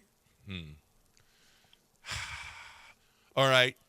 I was listening to Jeremy and Brian yesterday. Is there any chance 6 quarterbacks taken in the first round? Yeah, there's a chance. But there's a chance. I think if the Raiders were or the Broncos drafted quarterback at number 12 to make it 5, then all of a sudden you've got teams who are desperate. And if somebody likes Bo Nix, there's definitely a chance that they jump into the back half of 1 and take him just to get the 5th-year option. Yeah. Yeah, so I think there's a chance. I would say I'd put it at about 25%, though. So you've got 1, 2, 3 quarterbacks, 4 Harrison, 5 McCarthy to whatever team, Giants or I've no, got 5 to whoever Vikings. moves up there. Yeah. So Jim Harbaugh is going to trade out of 5, even though he needs an offensive line. He got no wide receivers. Mike Williams and Keenan Allen are gone. Yeah, that's my one problem with that is, man, you got to be okay with getting out of. They did draft a first rounder last year in Quentin Johnston, but he had a bad year. Yeah. No. So yeah, I mean it's a concern. That's why Harbaugh's there. But he gets 2 draft picks now in the first round, and so at 11 he could take, at 23 he could take, Adonai Mitchell, A.D. Mitchell from Texas, for example, and at 11 he could take J.C. Latham from Alabama. So you'd still get a tackle, and instead of getting 1 player in the first round, you get 2 players in the first round. How about that? Now you're missing out on potentially Malik Neighbors. You're missing out on Joe Alt. Yeah. So, it's a matter of how you have them rated. But there's a lot of tackles up there. Yeah, this is a really good tackle year. Yeah. So I don't get, for me, Joe Alt's not good enough for me not to consider moving back, adding a pick, because I think there's other tackles who have a chance to be just as good. And I might still get Roma Dunza. Yeah, you could potentially 11, or you could also move up.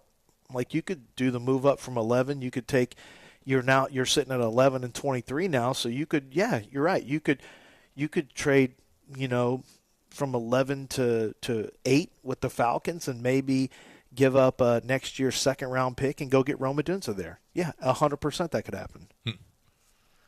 Yeah, I think that there's going to be how many? What was the under over on trades? First round trades. I didn't 6? see. I haven't seen a. Yeah, I think you had like 5.5, something like or that. Something, yeah. Yeah, I haven't seen. I think that there's actually going to be a lot of movement. I think there's going to be a lot of stuff going on because teams are well positioned. Even though Arizona, they just keep trading instead of making picks. I could see them doing it again, man. They need so much stuff. Go trade out, and instead of getting Marvin Harrison Jr., get Neighbors later, or if even if the Giants want to come up 2 spots or whatever the case may be, you might be because listen, you're assuming that Elliott Wolf trades that New England pick. I don't know what if they really like Drake May, or if Jaden Daniels falls to them. I don't know how you could pass on Jaden Daniels if he's sitting there. Well, if Jaden Daniels passes, I don't have him. I've got him going, and the odds have now gone to minus 350. Ian Rappaport on our show yesterday said it looks like they're starting to lock in on him. From what I heard, they're not going to let Mom bully them out of taking. Well, the problem is she wants him to go to the Raiders. He wants to go to the Raiders. Doesn't matter. They're not going all the way back to the Raiders pick like at 13. Come on. What are you going to do at 13? You miss out on too many good players. You can't do it. No. You can't do it. So it's like a non-starter for Washington. They almost can't trade out. They can make a separate decision. They could decide to go Drake May or McCarthy or whatever, but I see them sitting still and drafting Jaden Daniels, and then it turns into I honestly don't know the answer to this. Is Elliott Wolf like Drake May or J.J. McCarthy enough, or do they trade back and take Penix? Do they add a pick and take a Michael Penix? They could. All right, look who's here. La Raza. ¿Qué pasó, mijo? ¿Dónde estabas el lunes? No llamaste. ¿Qué pasó, güey? ¿Por qué, güey? Gentlemen Sports, how y'all doing? I had to bet, man. I was in jail, man. You know me, man. You were in jail on Monday? That's why you didn't call? That's the only – we said we need to do a wellness check on you. I appreciate that, guys. I appreciate it. But actually, hold on. Were you really in jail? For real? Hey, I can't say that. I'll let you guys know over. Talk to my lawyer. Or whatever. Yeah, I'll call you later about it. All right. But anyway, I want to shout out to my gardeners and the lawnmower people that are out there cutting the grass. Shout out to y'all. Shout out to them, yeah. Second of all, I want to ask a question about Thomas Tonga. I think he plays for Hawaii Glance. I don't know where he's going to go in the draft. And also, what do you think about Casey Plum? You think she's going to do OnlyFans based on Ryan's predictions? Yeah. We're getting some really interesting calls today. Well, I'll give you – is that Kelsey Plum? Yeah, no, Kelsey. I'll give you context on Kelsey Plum in that question. Kelsey Plum is now divorced from Darren Waller. Yeah. Tell people who Kelsey Plum is. She's a WNBA person. They'll know her this year when yes. Caitlin Clark if you remember, she went tells viral people who new players are. For tossing a T-shirt way into a crowd in a game. Dude, you're like, what's this that was a girl gun. doing with the hose, the big arm? Bigger arm than and J.J. then McCarthy, for some if we're reason, honest. her eating popcorn was she was a meme. being goofy, and that became a. Is that why Darren Waller's divorcing her? I can't speak to that. I don't know why. I don't know. What's going on. But what he was referencing is Ryan, who calls this show, he calls the Mopey and Mape Show, or otherwise known as the Del Olaleye Show. He will call about Hollywood actresses and the percentage chances of them joining OnlyFans. So that is why Larasa is asking about Kelsey Plum. Kelsey Plum joining OnlyFans. Yes. She's got a WNBA career. I'm not sure OnlyFans Particularly at this point, yeah. I mean, maybe in the future. I can't because speak you're to only making like $12 an hour in the WNBA. I imagine Kelsey Plum endorsements are probably better, have her in a better situation than most WNBA players. But Larasa's too early to tell. She's still in the middle of earning. Yeah, I don't. It's still too early to tell. Right. Yeah. I mean, this is how we're talking about women now. This has been a theme on my show, and I take these questions seriously. And for the most part, the percentages have been very low because Ryan keeps bringing up women who have had healthy careers and don't need money that way. And Kelsey Plum's at a point where she's not going to be an OnlyFans person. No. I mean, not today. No. I said that. Right. I mean, but let's not rule it out. I mean, that's why it's Is it a non-zero chance? No. Sure. What percentage you put? Because this is one of the odds Wednesday. Yes, the odds. I would say Kelsey Plum. I'm gonna go with 8,000 to 1. So 8,000 to 1. Yes. Those are low odds. No, Yeah, she's exactly. That's the So point. Kelsey Plum apparently. So this is a little talk in the locker room yesterday when we were getting ready to get out of after we were done with our show. Apparently, she had some tweet something like after standing through the fire, I don't know. And there's a concern that Darren Waller might have been strained, or God forbid, you certainly hope he doesn't fall back into his addictions. He had a drug. That's the first thing I thought, is that there was a drug lapse, but hopefully not. Hopefully not. Hopefully he just cheated. Yeah, he had issues. What did you just say? Well, I'm just saying, based on what John was saying, hopefully it's not that. What? Hopefully it's the other thing where he just cheated on her. Oh, that's ugly. That's ugly. Well, I mean, if there was one of the two. Or maybe they just had irreconcilable differences. Yeah. Maybe they don't get along Yeah, but why anymore. is she putting stuff on? Why is she putting stuff on Twitter? Maybe for clout or who knows? Instagram? Maybe he had some scaly skin or something. I don't know. Ashy just put lotion on. Ashy. Maybe he don't. Has want anyone ever got divorced because my spouse was ashy? An ashy divorce? Hey, I got a problem here. Everybody overpaying on property taxes. Don't overpay. The government is charging you more than they should. The government is appraising your home for more than it's worth. Okay? They've done this with me. Every single person. Listen, everybody. This is their move. This is the government's go-to move. Let's tell them that their house is worth a lot more than it is. And you know what happens? Then you pay more in property taxes because your taxes are based on your home's worth or the appraisal. Well, don't let the government appraise your home. Don't let them get away with this. They're trying to rip you off. All right? I'm putting myself at risk right here because the government could be coming after me because of my statements. I'm just being real, okay? Be real yourself. Go with Own Well. Save on your property taxes. Put that money back in your pocket. No stress, no big-time investment, no upfront cost. Either you save or it's free, okay? Either you save, it's free. If you don't save, you don't pay. The people know what they're doing. They're the pros. They handle everything from start to finish. They save an average of $1,148. 86% of their customers save on property taxes. That's a lot. Save money on your property taxes with Own Well. Sign up in less than 3 minutes. Start your protest today at ownwell.com. That's OWNWELL.com.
Hey, let's talk about Underdog Fantasy. And yesterday was a rough one for your boy, but that's cool. That's fine. I don't care.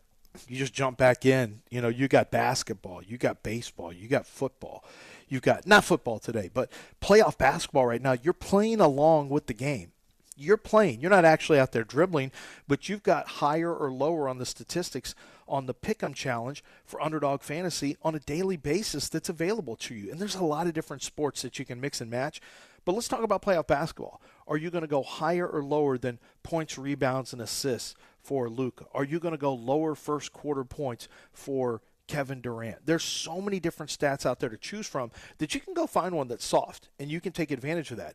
And maybe you just want to put two together and you want to give yourself a chance to win 3-1. That's great. But with these scorchers, they're called scorchers, which are the boosters. They boost your payouts, so you can actually get to 100-1 payout. I've seen it with only 3 players. So, you know, you need some things to happen that are not supposed to happen, but the Scorchers give you a chance to win 100 times your original play. It's completely legal in the state of Texas, and we're talking about real money. But take your basketball knowledge right now, watch the playoff games, and play along with your high or low. Pick between 2 and 5 players. When you use promo code Lance for your first deposit, they're going to match that first deposit up to $100. So it's a great chance for you to play along with the game that you're watching and make real money. You must be 18 or older and present in the state where Underdog Fantasy operates. Terms and conditions apply. If you feel like you have a gambling problem, call 1-800-GAMBLER. Go to ncpgambling.org.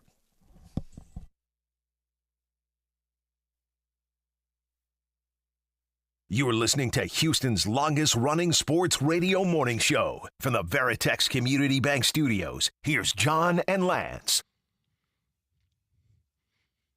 All right, welcome back here on ESPN 97.5 and 92.5. Is there really nothing to CJ not being there last night?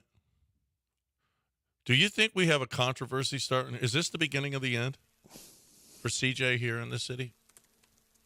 Wait, what? What are you talking about? Is CJ happy? Do we know? Where was he, Lance? Where was he last night? He's working out. I told y'all. Well, wait a minute. Tank is working out, too. I see Tank working out, and Tank was there last night. Jimmy Ward is rehabbing, and he was there last night. Did you see Stephon Diggs?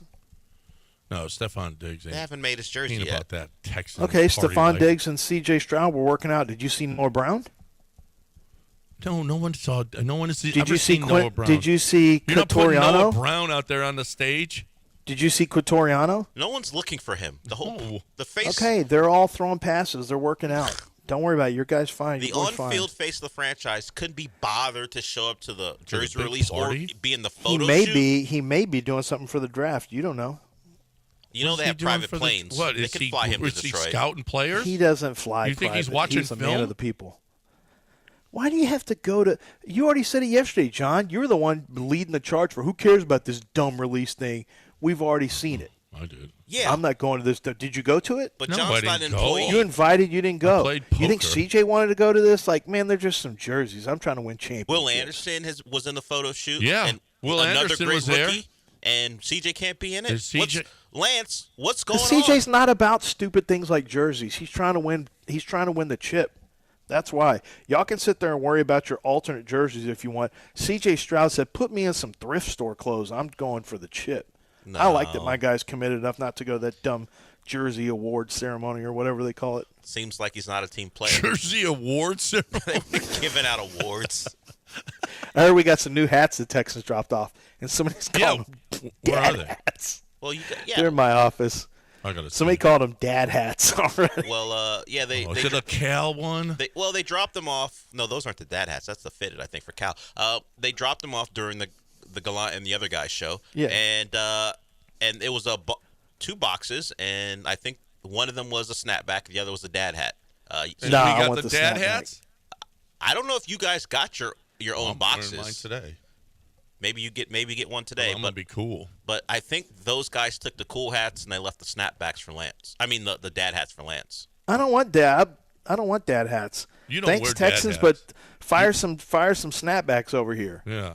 I'm not trying to wear a dad hat where you got that thing where you have to open up the little hinge and then you pull the strap down. All the salespeople got at it first, like a food around here. No, I think there are only two gift boxes with 2 hats in each. You know who keeps? Did y'all see the it. video of what when Hannah was going after Landry Locker on 610? Yeah. Why was she going after him? She must hate us. He thought the home jerseys were trash. He called them. She goes, "You called them trash. You called them trash, garbage, porky, fat ass, double wide." What have you given us? So he went on his own personal account and trashed. No, he said it on the radio, and when she he was first listening. came out, he was trashing them. Oh, on the account or on the radio? On the radio. And she heard Yeah. it. And she heard and it. she took receipts on all of it. Does he know he's not allowed to do Hannah's that? got receipts. Does he know he's not allowed to do that? No, he doesn't know. Well, he knows Okay. now. Did he say? So what do you? How do you think she's going to deal with? Okay. When Hannah got after him, what did Landry Locker say? Oh, probably back down. I didn't see that part. I didn't watch it long enough. All I saw was No. Hannah. Actually, they're growing on me. I don't like the H. I just don't like the H. I like the other one that they had. I say we get Hannah on the show. How's that gonna happen? Does she do other radio? I don't think she'll Why? do this Well, show. why not? Well, I don't think she's gonna like the way We've been her some of the husband. biggest fans of. Hold on a second. We've been some of the biggest fans of Hannah McNair from the But jump. she doesn't make individual appearances. Cal will be with her. That's fine. He can come along too. You think But they're we going want to to talk to enjoy Hannah. the history of us talking about her husband? You think they're going to enjoy No, he's that? been fine. I like Cal now. Cal's always been a nice guy. Well, didn't we He have a caller just call her Red Sparrow? Yeah, but we're not. That's not. But we didn't agree with Natasha him. Romanoff? We didn't agree with him. No, Hannah is great for this. Hannah has saved the Texans. She saved the world.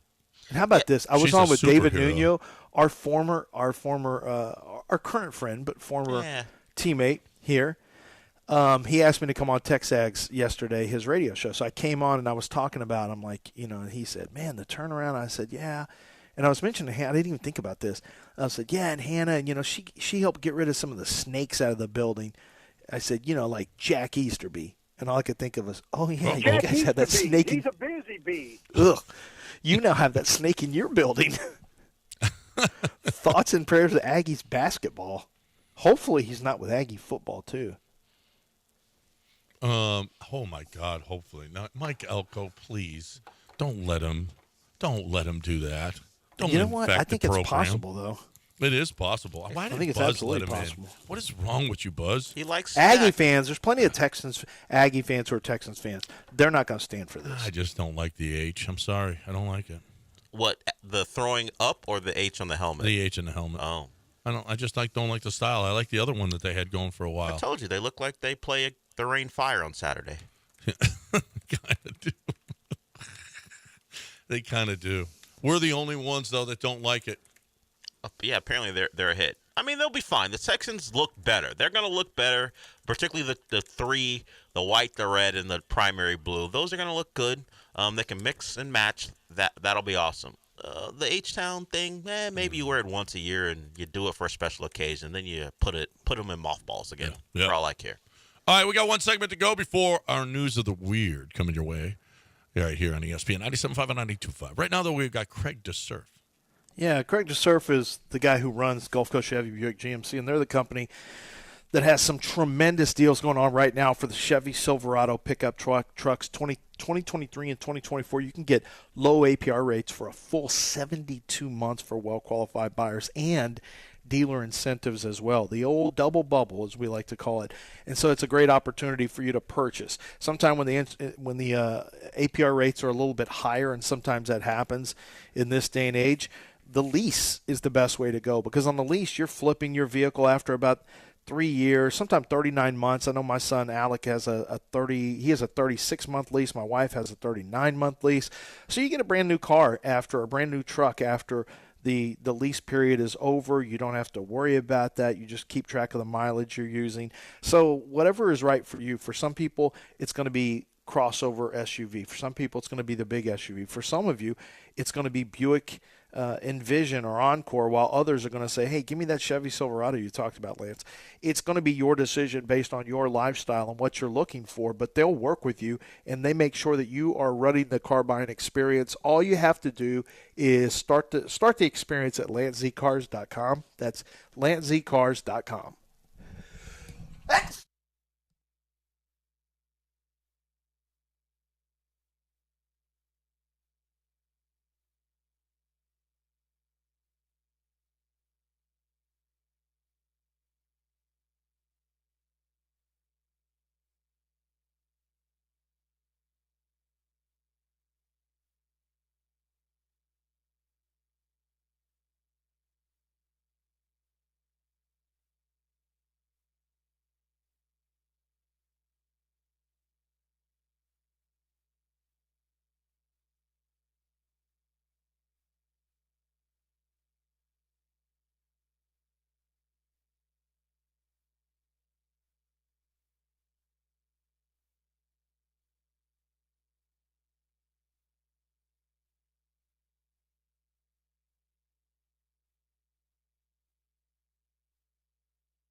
All right.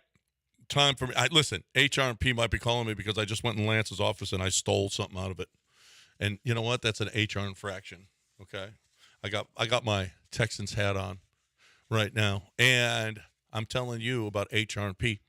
HR&P is pretty cool. HR&P is a place where you're going to get your payroll on. You don't know payroll. You don't do payroll. You're not a professional in payroll. You don't do it as well as HR&P does. You don't do it for a living. What you do is you sell your widgets. Sell your widgets. Be that your services, whatever it is, whatever business you're in, that's your business. You know whose business is payroll? HR&P. That's what they do. And they do taxes, and they're experts in the Affordable Care Act, and they know all of that stuff. And guess what? That's still a thing, and you can still be fined and lose money because you didn't do it right. Don't do it wrong. Do it right with HR&P. Do your HR right as well. Do it as well as you possibly can. This is what they do. You don't. You don't know HR. Don't waste your time. Don't waste your money. Go with HR&P. If you're not completely satisfied with your payroll company or you're doing it yourself, which is dumb, hrp.net, 281-880-6525 or hrp.net.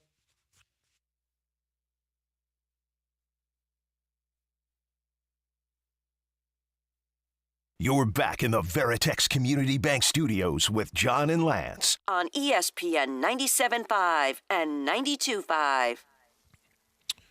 All right, this is our final segment. What did we miss today that you'll have in your show, Del, that you didn't want to bring to ours? That I didn't want to, that I actively kept from How you? about if you actually promote the golf tournament, though? That would be nice. Why don't you read the liner? You're the host of the show. I've already read it once, but I want you to actually read it during your show, which you don't do. Well, I promote the ESPN draft. We are the ESPN 97.5 Pro Football Draft Show. That I promote that quite a bit. ESPN 97.5 Pro Football Draft Show. Yes. Tomorrow night we're going to have the ESPN broadcast, yes. And then Friday night you and Mapes and Joe George. Well, no, he's officially the other guy. And other guys? Paul, myself, and others, and then the other guy, which we know as Joe, will be there getting you through the Texans picks. I don't know how long we'll be on through the third round, but at least we'll have the second round picks for the Texans. We'll talk about those. We'll see who fell and maybe who the Texans can grab. It'll be a fun time. But yes, the golf liner I reserve for you because you're the golf guy here. Each golfer on May 7th at Highland Pines. If you've never played Highland Pines before, you need to, and you need to sign up in a hurry because it's going to fill up and there won't be room for you. And you still got your early bird special going on right now, but it's not lasting long. It's the tournament is May 7th. Carbach is going to have brew out there. Yep. Lunch from Cypress Trail Hideout. Valencia's Tex-Mex Garage going to feed us dinner. Awesome. 18 holes of golf and the awards ceremony immediately after. The clubhouse is now open at Highland Pines. It's beautiful. It's fantastic. I'm telling you guys, if you've never played Highland Pines, this is the time. You're getting it at an unbelievable price with beer, food, golf. Unbelievable. It's a great deal. Is the liner now over? Can I ask a question? Mm-hmm. Are they going to have those? What do they call the girls who cart girls? Cart girls. Are cart girls going to be there? Yeah, cart girls will be out there. That's another appealing thing for you guys. Is. The cart girls will be out as well. I noticed at East River 9 it also had something like they had a hiring thing in the bathroom, and it said one of the areas they're hiring was cart girls, and then East River, and then you talk about Highland Pines is going to have cart girls. Everywhere I've ever played. In tournaments, there's cart girls, and sometimes in the military, especially in the summer, you have cart girls come through all the time. How come there's never cart dudes? Because who wants to buy anything from a cart dude? Do you think you're going to do something with these girls? It's a bunch of guys out there. What does it matter? You're not going to. What does it matter? Yeah, you're not. Do you have plans for these girls? Do guys think they're going to have a chance with the cart girls? I guess like a 23-year-old would. Yeah. No. Yeah. That's exactly the point. You'll sell more. You're a smarter businessman if you own a golf course and you put a cart Wait a girl minute. out Do there. only straight men play golf? No. Yeah. No, and women play golf too. What about only straight men play golf? No, gay men play golf. Women play golf. What do you mean? What's wrong? Why do you sound like you're going to throw up? He's What's the confused problem? now. Do you never think about this? People of all orientations play golf, John. So why wouldn't you? You just been promoting for a month plus now. These women are good. You tell me women don't play golf? Women play golf, bros? so why they might like a cart girl too. Maybe they like a cart bro. Maybe they want a cart bro. Maybe some cart bros need to run through there. Well, but none of those women are going to be there. None of the women. What about Cart Bears? Cart Bears. What are you saying? What? Do you want to explain that to people? No, I just did that for you. You're doing a personal show for me? A personal joke? No. Dell would know what bears are. Yeah, I know what he's That's talking just about. the thing. I don't know what bears are. I don't want to go on it. I'm not going to. No, Dell, I'm not. I was going to say that too. I'm not going to. Cart cats. Okay. Support. No, you Cart could. what? It doesn't have to just be cart girls. You could also have cart. You could also have cart bros. That should be a thing too. Why not cart bros? Yeah, why not? What's up, bro? I don't want Let's that. take this. I don't hey, want let's that in slam my this course, right and you now. know what you're not going to find at Highland Pines either. You don't want to chug with What's the cart up, bro? John, you would love No, being with and bros. Frankie was a cart girl, and she would go, and she'd go, yeah, I'll do shots with you. Let's go. Did it get creep? And I don't like hearing this. No. Because then guys start to think, oh, yeah. No. Well, Frankie was like, don't be a bunch of peas. Do some shots. Let's go. And she did. She I'm told not him looking. I don't I golf, love that. but I don't Couldn't know have been prouder. if I'm looking for the aggressive cart girl. Hey, you pee? Yeah. You want a drink? I'm just here to relax, and maybe you bring me a drink. And No. She could tell when when she came up on a bunch of bros that wanted a drink. Oh, okay. Hey, stop being peas. Do a shot. Could she tell when she came up on a bunch of bros who were checking her out? Yeah. Oh, well. And you're okay with that, John? Yeah, I'm okay with that. Better than not being checked out. What about cart bros, though? No, we don't have cart bros. I've never But we seen should. a cart bro. Our point is like, You I know, I never have either. You but know, why not? Happy Gilmore 2's coming out. You know who the cart girl is? Sydney Sweeney? Yeah. Is she a cart girl or like the girlfriend? No, she's the cart girl. Okay. Yeah. Oh, man. And that's perfect. I mean, that is what cart girl is all about. Sexualizing the cart girl. That's what it's all about. Let's be honest here.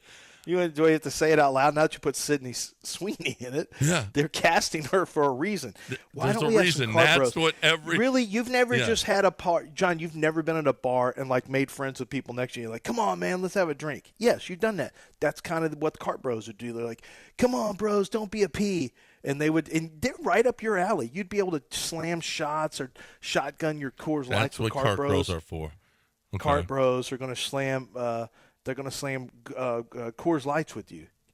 They're going to stick. They're going to poke the hole in the can and shotgun it, like chug, chug, chug, and then smash it on their heads. John, you need cart bros. We don't need any more cart evidence bros. that golf isn't inclusive. Yeah.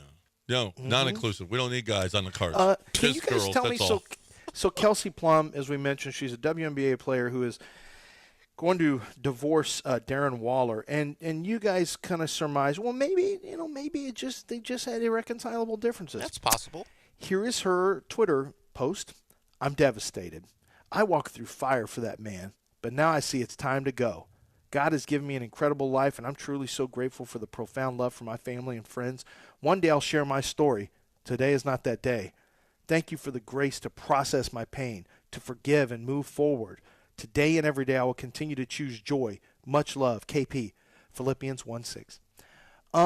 That doesn't sound like, sounds like they fell out of we're love. just not. I just She's fell out like, of I love. got a story to tell. I'll tell you later. It'll be I walked boring. through fire for that man, but now I see it's time to go. Yeah. How about That doesn't sound like she's happy about this. whole forgive and move forward? Like They just fell out of love, Lance. You're reading into it. Well, maybe- basically Darren sounds Waller. like she he just put kinda Darren. did. She put Darren Sounds Waller like it on might the be clock. one-sided. Maybe Darren Yeah. Waller realized 13 months of marriage is not his bag. Darren Waller's It on was the clock. 13 months? Yes, 13 months. That's not a That's long it? time.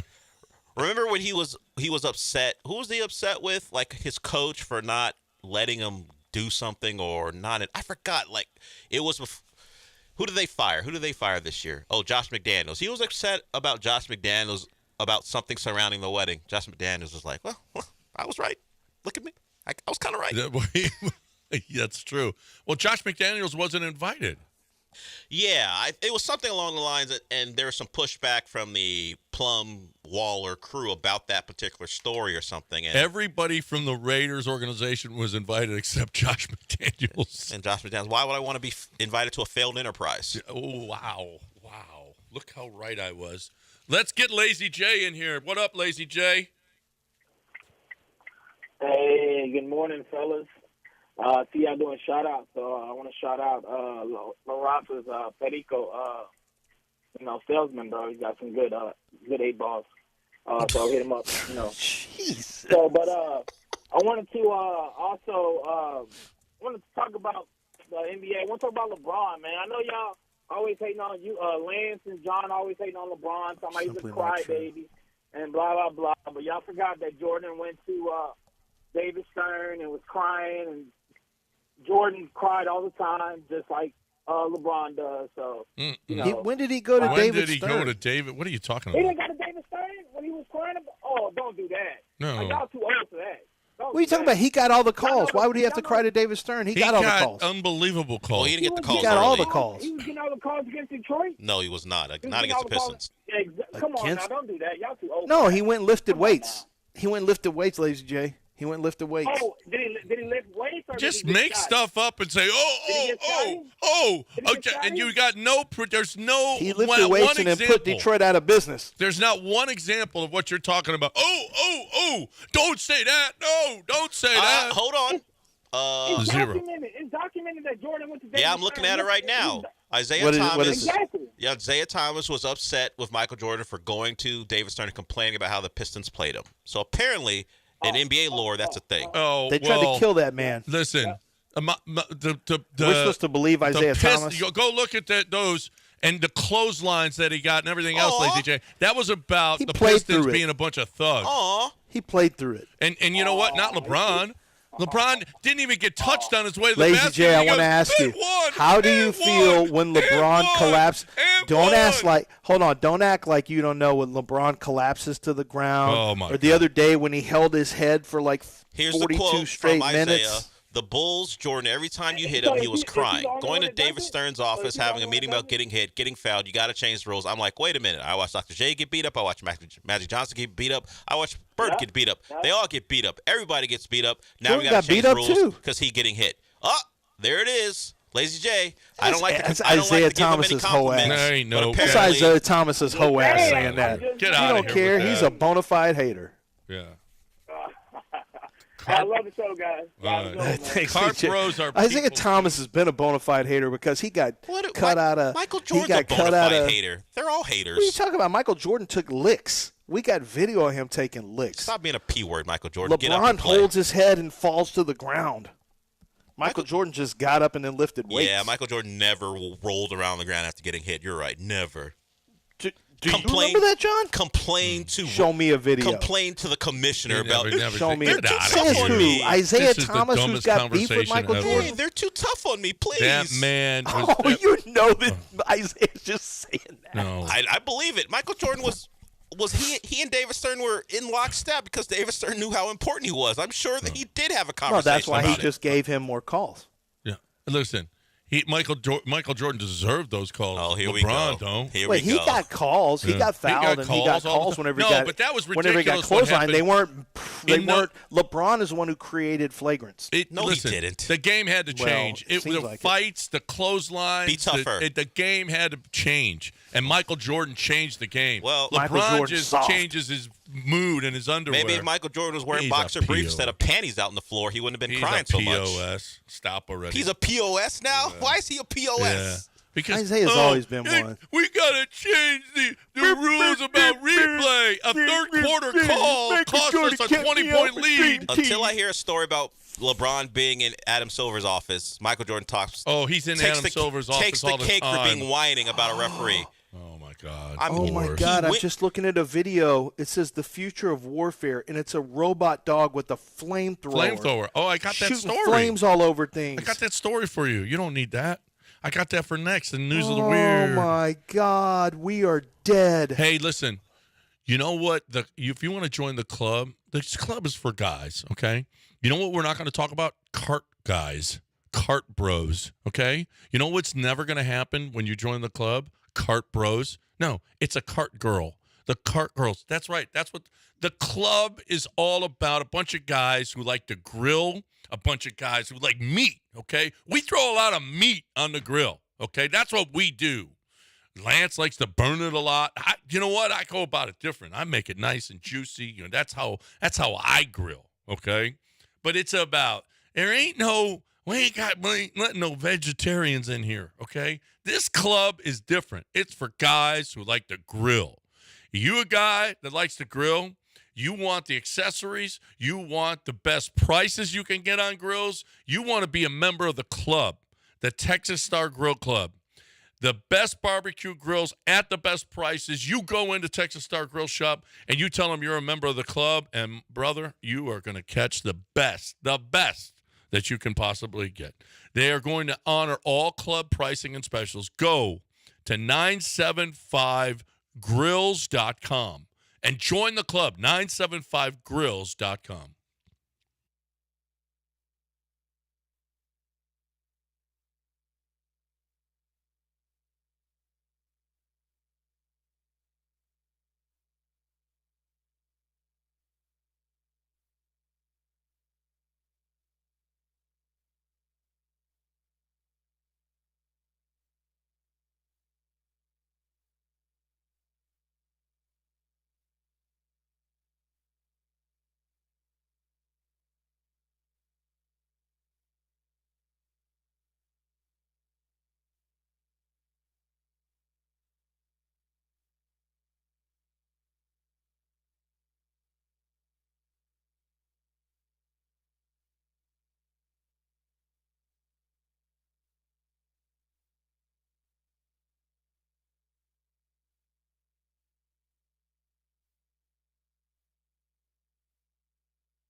So I'm looking at that video, Lance, right now. Throw Flame unveils robot dog Terminator with a flamethrower attached. Are you kidding me? We're attaching flamethrowers to robot dogs. Have we lost our minds? Are we just too stupid to have robots now? I mean, we're not trustworthy with robots. We're not. I beg of you people, I'm not saying you have to watch the entire series because a lot of it's trash. Just watch Terminator 1 and 2. Just watch it. It would. I guess these nerds never watched that series because if they did, they'd never do any of this. They're asking for Skynet to kill us all. Yeah. And they don't care. Yes, Queen. This is just the dumbest thing ever. DoorDash driver has been penalized for refusing delivery to a nudist customer who planned on exposing himself.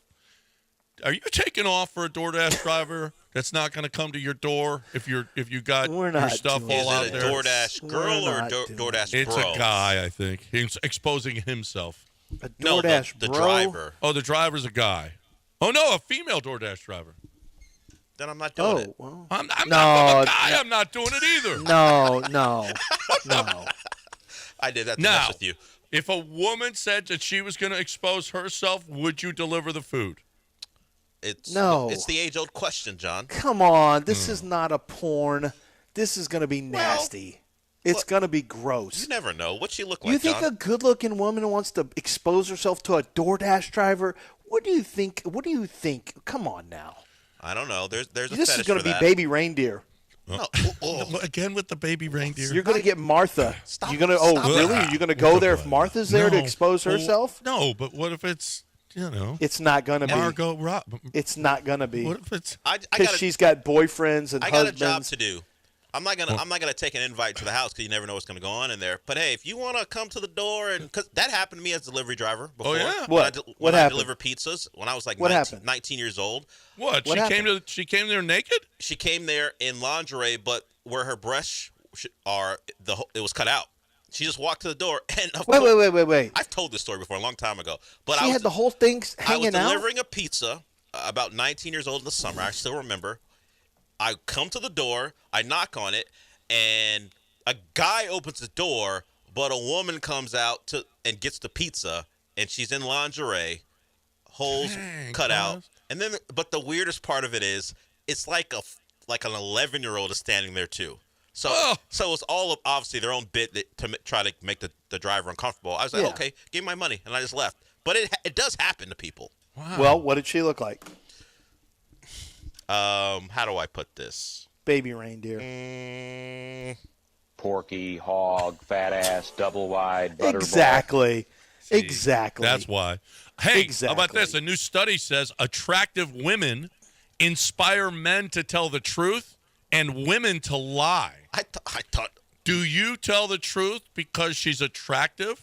No, you No, pull you're all more the likely to lies out, lie. don't you? You pull all the lies out to You're try to way convince her more likely to lie. she should be with you.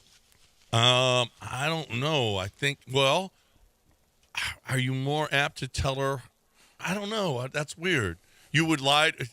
No, because then she'll find you out and you don't want to be exposed. It just depends on what you're looking for. If you're looking for a night, you're going to pull out all the lies. If you're hoping to be with this person for a long amount of time, then you'll tell the truth. Eventually. If you're looking for long eventually. term. Yeah. You'll eventually do it. If you're looking for long term. Yeah. A new study says patients of female doctors live longer. Female doctors? Are they better at their jobs? They care more? Or do people go to the doctor more because it's a female doctor? Do people go, if you're terminal, do you go to a male doctor because you'll trust him? You trust him more? I don't know the psychology. I think male doctors just writing you prescriptions saying, all right, beat it. Put some beer on it. And the woman's probably just saying, oh, let's really get in here and let's take a look. I care about you.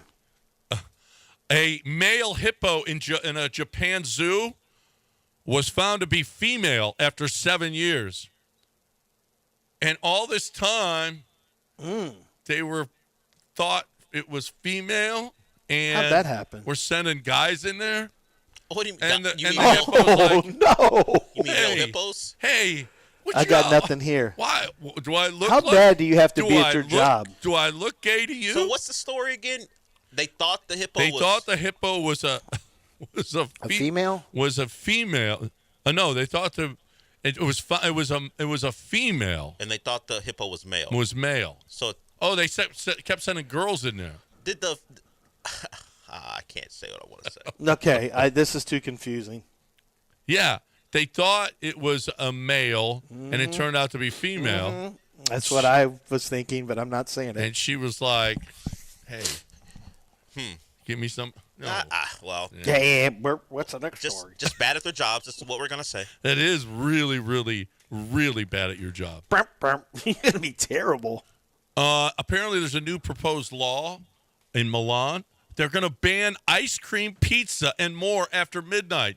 Do you feel like you never want to go to Milan again if you can't get pizza? Okay, what's happening where they have to ban ice cream, pizza? Like, what's going on after midnight that they say, we got to stop this? Do they see their population trending towards Americans and go, okay, the size of you guys is getting to a point where you look like an American. So they're going to ban it. Well, apparently there's noisy groups crowding the streets. Yeah, so it's probably a hot thing that they do that everyone like. All right, at midnight we're going to do this. Yeah, and it's too loud. Go get and ice the old cream, Italians are like, hey, what the that? What? Probably you can't do that. Now do what happens in China, Lance. I can 100%. No, I can do Eastern. I can do European. Ich bin davon klon und steigen. You think they're singing? I can do that.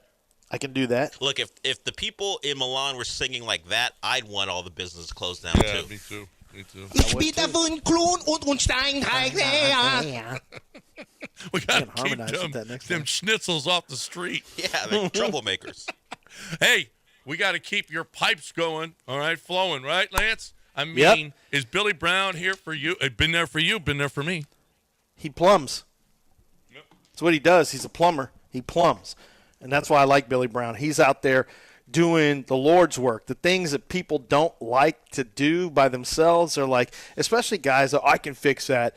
And then you're going to have, look, I know right up front, I'll just tell you, I ain't doing that. That's not my thing. I got Billy Brown. I got Aqueduct Plumbing Company to do that. It could be a big job, small job, it doesn't matter. I know my lane, and I try to stay in my lane. My lane is expansive, but it does not include plumbing. So I let Billy Brown handle the heavy lifting and the light lifting. Water, you got an issue with the leaky faucet, Billy Brown. You think you might have a leak under your slab, or you just want to check it out to make sure you don't, that's Billy Brown. They can come out and do a hydrostatic test. Repiping, that is going to be Aqueduct Plumbing Company. Maybe you're having remodeling done and you want to move a gas line for a new, remodel where you're changing where the oven is going to be, or maybe you're adding an outdoor kitchen and you want to put a grill in there. Billy Brown does all that stuff, and you want to look at the entire you want to look at the entire section of what they do for Aqueduct Plumbing Company. It's on their website, aqueductplumbingcompany.com. Make sure you call them. You've now got a plumber that you can trust. We gave you the name. We gave you the company. It's aqueductplumbingcompany.com.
Jewelers, KFNC, HD2 on Bellevue, Houston. It's time for the Olaleye Show on ESPN 97.5 and 92.5. Now broadcasting live from the Veritex.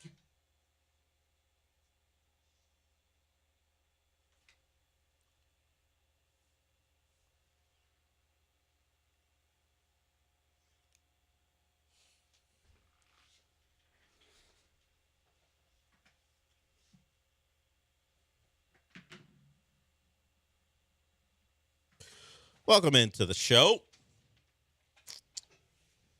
And welcome in Austin. Austin is filling in for Sean. Sean is in Lake Charles with Gallant and George. They're going to be doing a show there at LaBerge. You'll hear them coming up after we're done. So it's an interesting time. Just head out on a Wednesday. Head out to Lake Charles, and they'll be back tomorrow, but you'll be able to hear them a little bit later. So Austin will be filling in for Sean, and Austin's got to feel pretty good. His Cavs are up 2-0 in the most untalked about series, although untalked's not a word, but work with me here. Untalked about series in the NBA right now, but the Cavs are taking care of business. They're up to it 2-0. So our noted Cleveland fan got to be thrilled. If you're a National fan, you can't be thrilled. I got home, I left here a little later than normal because I had to get my dad from the airport. So I went over, I hang around here through a bit of Gallant and George, and then headed over to Bush to pick up my dad. So I got home a little later. Didn't get my normal nap in, but I was ready to watch the Astros. For whatever reason, I guess I decided torture would be a good idea. So I'm watching them yesterday, and JP France is on the mound, and I remember my eyes drifting to sleep when it was 2-0, but I wasn't asleep for long. I was probably, you're in and out, and I wake up like 5 minutes later, and it's 5-0 in the inning. He's still in this inning, and it's 5-0, and I realize, okay, this game's over. Another non-competitive outing from a starter, and the game is over because we know this Astro team isn't capable of fighting back. Hell, they couldn't even respond from the disappointing loss on Saturday to put up any effort on Sunday. So once it was 5-0, let's wrap it up. If we could have simmed to the end of the game like it was MLB The Show, I would have preferred that. Just sim to the end. I know how this is going to go. There'll be a couple of semi-rallies where no one comes through, and then the game will end in some 7-2, 7-3 fashion. I could get on with the rest of my night, or at least the rest of my afternoon. Thankfully, it was a day game, and that's how it went. The Astros go down. They lose their third in a row, and all of the promise and hope of Verlander being back and actually looking good out the window. They're just a depressing watch, and there's nothing else you can say about it. And going into games, hoping and praying you get 3 to 4 solid innings from anyone not named, I guess, Verlander and Blanco at this point, is a rough way to go about it. We know Javier is out for at least a little bit, which means the rotation features the likes of, well, France would have been in the rotation either way, but you got Spencer Arrighetti going tonight, and then you have hopefully Fromber being back in the rotation this weekend. The thought is with Fromber, Brian McTaggart tweeted it, that as long as the bullpen session goes well, he'll be eligible or able to pitch Saturday or Sunday. So the good news with the Astros eventually heading to Mexico City is that Fromber could be on the mound in Mexico City to pitch for the Astros. Of course, they have to get through 2 more games with the Cubs, and they have to get through an Arrighetti start today, and then hopefully Verlander isn't a guy stopping a long losing streak. Hopefully Arrighetti does enough to keep them in the game, because this Astros team has been a team that's been down early, and there hasn't been much fight back when those things occur. I think the one time we can remember was the Arrighetti start where he was down early and the Astros went on to score 10 runs. And or was that Blair Henley? Was it the Blair Henley start where Blair Henley could not get it out? They're all running together. There was one of those two was on the mound, and they got one out, I believe, because Arrighetti, I think, went a little bit longer than that. I think Henley gave up like 5 runs after the Astros, I think, scored 2 on the top of the first. He gets one out, they give up 5, the Astros go on to score 10, and they win that game. Other than that, you can't think of many times where them being down early resulted in a stirring comeback. So let's hope. Let's hope, and if you pray to whoever that being might be, that Arrighetti gives you a stronger outing than what JP France gave yesterday.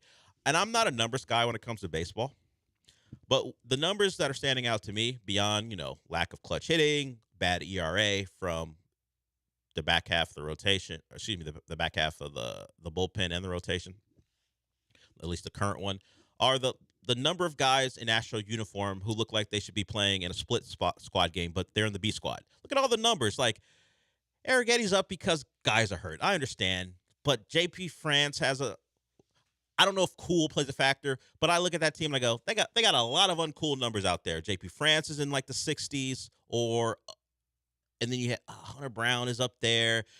Even Josh Hader, who's supposed to be good, is a 79. Abreu, I think, is 78, and his number still is higher than his batting average. That's the most damning thing, that you have a number 78, which is, let's be honest, it's a trash number. It's not cool if we're going that way, and it's still higher than your batting average. I don't have any theories about why Alex Bregman stinks right now, other than it's April. He has a cool number, but the likes of Seth Martinez, Josh Hader's a 71, JP France 68, Sean Dubin 66. They all look like guys, at least Hader excluded. He's a great pitcher normally. He just has a weird kink when it comes to numbers. But the rest of those guys, Arrighetti at 41, Belak at 64, they're all numbers that suggest they shouldn't be on a major league roster. And maybe that's the biggest problem. You got a bunch of guys who, if all things were going well, wouldn't be part of the 26, 27-man roster. I'm grasping at straws, clearly, but I wish we had the guys that were expected. Although Belak would probably still be here because of the lack of attention to the middle relief. But the rest of those guys wouldn't be around, and certainly Framber would be here, and others, and Christian Javier. But it's where we are, where I have to amuse myself by looking at Astros roster numbers and thinking that might be a clue into why they currently are as bad as they are. Some other numbers, 7 and 17. That's where you are. 5.5 games behind the Rangers, and we all know the current status of the standings don't matter much, but what does matter is how awful you're playing, and you're playing a Cubs team who's clearly better than you. At least they were last night, and the hope is that changes the fortunes. Those fortunes change today. If you have any hope, I commend you, because nothing this team has done suggests that a turning point is around the corner. You just have to believe in the past and hope some of that success that came with the past shows up in 2024. But nothing suggests it will turn around. But long season, so on and so forth. Joe Espada's a manager. I can't blame him for much. They're injured. They're not playing well. What could he possibly say that could get them to turn around other than pitch and hit better? He's maybe not the motivational guy that's needed, but this is a veteran team. They're not young, at least with their best players. Find internal motivation. So I can't find a reason to blame him for the start, but you can't blame everyone's, so the manager will catch it. Here's Joe Espada after the game, just talking about the issues they're having and why they're occurring.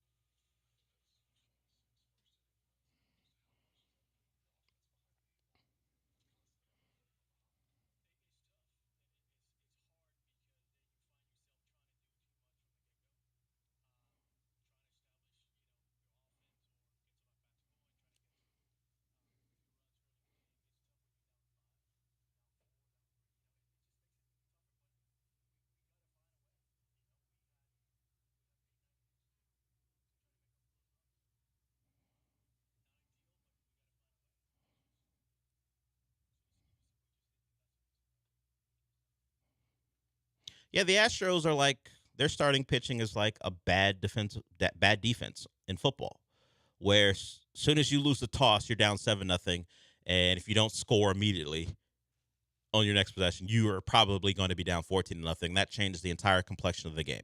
Now it's a much more individual sport, but momentum matters in every sport, and the Astros generally don't have any momentum to start games because you can expect to be down early, and in some cases, like last night, down big. So they go down. It was over before it really began. If you hadn't settled in by 20 minutes into the game, you'd missed everything, because once the Cubs got up to bat, the game was over quickly afterwards. So they lose. They weren't fun. I guess maybe you think the unveiling of the uniforms was fun. Beyond the fact the announcement was made earlier in the day, they had a big blowout. Andre Johnson was there. You had Tank Dell modeling the uniforms along with other players, and Cal was there too. We'll talk about some of the things that came out of that. And apparently the Texans, because of unavailable colors due to Nike not making them anymore, now had to lean on colors that were associated with other major programs, whether it be in college or Major League Baseball. So we'll talk about that when we come back. First segment in, Austin in for Sean. We'll be back.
This is the Del Olaleye Show. On ESPN 97.5 and 92.5. Broadcasting live from the Veritex Community Bank Studios, here's Del Olaleye. Welcome back. and we'll get to the sights and sounds of last night here in town as the Texans have not officially unveiled, but because that happened earlier in the day. But they did have a party. Paul Wall was there amongst others. Andre Johnson was there too. But Diana Rossini, she writes this. You can find her work at The Athletic. She says, don't be surprised if the Texans trade back into the first round. She's expecting to see the Texans at least try, considering Casario's draft history. She notes that he traded 8 times last year and 7 times in 2022. We'll see if he starts calling Thursday.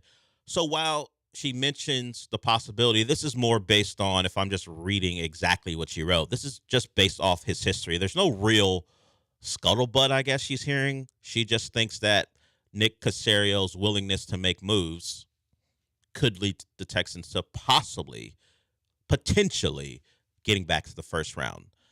So I appreciate it that you noted his history, but I'm not sure that's a news story. I just think it's, hey, look, he's done it in the past. We'll see if he does it again.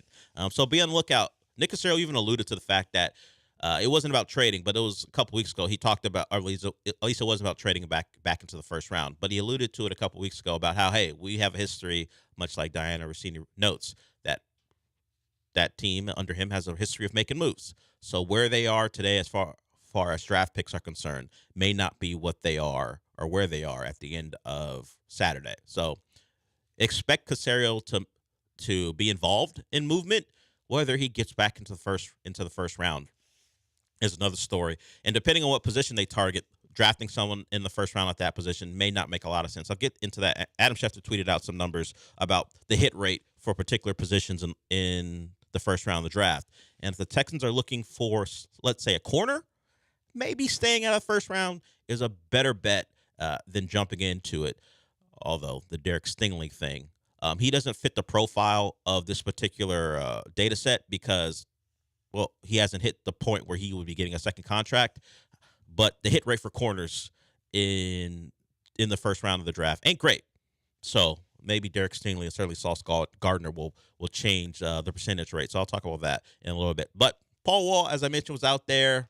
You had Cal getting his chain, which the fact that Cal's being treated like a Rockefeller artist, where he comes out on stage and they give him a chain.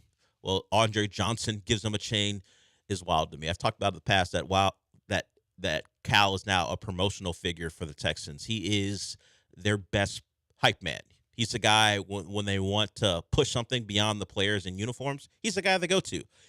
And I don't know how it happened. I had someone tweeted or someone texted me last night. A friend of mine texted me just images from the event last night. And imagine this particular front man 13 months ago, before the draft. Now, D'Amico had been hired, which had garnered some positivity. But before the CJ draft, before the Will Anderson selection, what are we talking about? Who would be the face, the non-player face of the Texans? I guess it would be Cal by default, but it would be immediately met with, what is he doing? Why is he in my face? Now, that's my owner. Ain't no owner like him in the league. That's where we are. A simply remarkable turn of events. And you got to thank the guy who wasn't even there last night. Because without C.J. Stroud, none of this happens. I don't know who you want to give credit to for drafting him. There was talk, and Cal talked about it this week, about how they had to keep secret their plans. They didn't want to let anyone know. It was only a couple people in the building who knew their draft plans, particularly when it came to a trade in the first round. They wanted to keep that quiet. They didn't want any of the leaks to happen. There was some talk that different voices wanted different players. Maybe the suggestion was made that maybe Nick Caserio wasn't in on a quarterback. Somehow, some way, the quarterback selection was a Cal joint. And if it was, more power to him, because he certainly got the right guy. Might have been by default because they might have taken Bryce Young, if not for having the second pick overall. But it lucked out, or they lucked out. It worked out for them, and they wound up with C.J. Stroud. And as I said, who wasn't there for whatever reason. Joking earlier, we started to get into conspiracy theories, but he wasn't in the promo photos for the uniforms, and he wasn't at the party. Doesn't mean anything other than he was busy. He's had a busy offseason, one of the more popular players now in the NFL because of being a rookie standout. And maybe CJ just didn't have the time. And they had plenty of other guys to take those photos. Nico was there in the promo shoot and also the event last night along with Tank Dell and Jimmy Ward as well. So they had their best guys up front, at least when it comes to the wide receiver core. Jimmy Ward, another story. Let's just hope he stays healthy. But it wasn't lacking for star power. A lot of guys there. A lot of pictures were taken. Overall, a positive night. And at this point, when we're talking about Houston sports, the Rockets may bring those moments, particularly in the offseason if they make a move, but the Astros aren't bringing them. So let's lean on the Texans for positivity, and that's what went on last night. Eric wants to talk about the aforementioned Astros. What's up, Eric? Hey there, how are you doing today? Pretty good, man. How are you? Yeah, I got a new nickname for JP France. Okay. What about Just Pull France? Okay. It's less controversial than the other one that's been going around. I don't mind it. We went with 1 month Hunter because he had 1 month of being a good pitcher and hasn't really made a dent since. Just Pull France is not bad. I credit Eric because Eric, when he's on his game with sports, good caller. And I think he's transitioned from bringing on one of his stripper girlfriends to call the show. You don't know about this, Austin, but Eric has a lane, but he's avoided that lane calling this show. Eric, you got anything else other than nicknames for JP France? Did you see the new Deadpool Wolverine trailer? I did. I watched it a couple of times. What do you think? I love it. I liked it, man. You're breaking up a little bit, but I liked it. It appears to have a beyond the Deadpool jokes, because he makes those all the time. It does have a serious tone to it, which I think Marvel needs. A little bit too jokey. We need some stakes. And if Deadpool is gonna be the one Marvel release for this year, at least the trailer suggests that it could be a good one. And you see Charles Xavier's sister. She appears to be one of the villains. You see her appear in the trailer. Bald woman can control Wolverine as he tries to attack her. So if you didn't know who that was, Cassandra Nova, I think is her name. As I get deep into the nerd bag, she is Professor X's sister. She's in the trailer too. The actress is the woman who played a younger Princess Diana from The Crown. That's where I recognize her from. She's been in some other stuff too. But, yeah, I like it. Anyone else has thoughts? Shogun, by the way, I watched the season finale, or what probably is the series finale. So if you want to talk about that, you can always call in about that too. Going forward, it's a show we will discuss at any point if someone wants to talk about it. But getting back to Just Pull France, it might be a name that sticks, considering what we've seen from him over the last, really just since the start of the season. He's had one start where we felt pretty good about him afterwards, but other than that, it's not been great.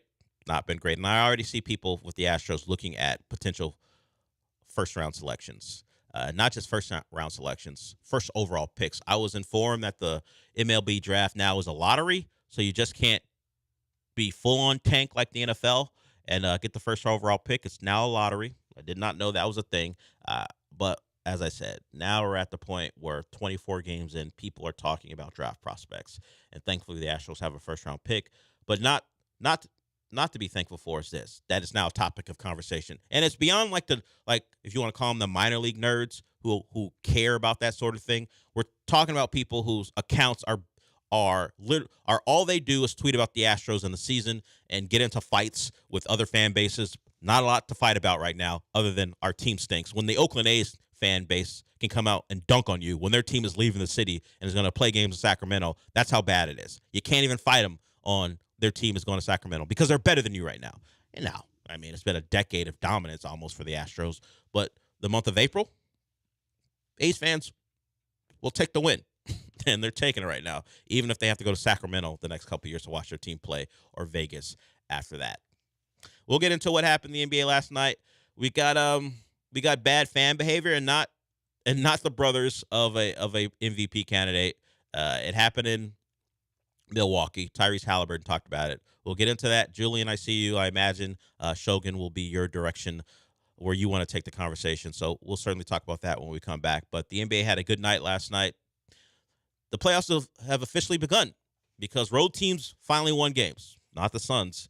They're down 2-0 or 0-2, and you already got players talking about don't give up on us. Well, you haven't been competitive in 2 games. I can understand if Suns fans are sick of you. Their stars didn't play well, and the fans have taken notice. The whole let's build a team out of superstars thing, not working for the Suns. It has certainly been a way teams have gone about it. It has just not been proven to be successful, particularly if one of the players is Kevin Durant over the last couple of stops. So we'll get into that. Julian, once again, I see you. We'll get to you when we come back.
Broadcasting live from the Veritex Community Bank Studios, it's the Del Olaleye Show. On ESPN 97.5 and 92.5. Now back to Del Olaleye.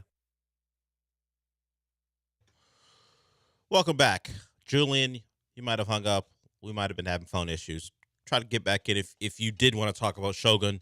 Anyone else, 713-780-3776. Whatever you want to talk about, we'll get to it. For people who don't know, we're pretty much an open forum. Sure, I've talked Astros and Texans, and we'll stick with that at times, but we're open to anything. And look at that. We got a call about soccer. Willie wants to talk a little bit of soccer. What's up, Willie? Hey, Del. How's it going, man? Pretty good, man. How are you?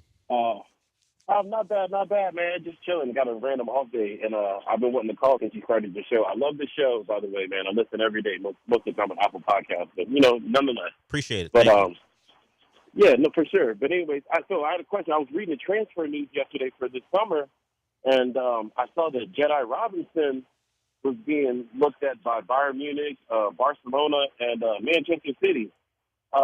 If you were him, what team would you go to? Which one do you think is the best fit for him in terms of, like, the 2026 World Cup and whatnot? And the second question, I don't know if you saw, but yesterday Barcelona's president was like, yeah, we got Xavi coming back. He might come back next season. He changed his mind. He's not going to quit.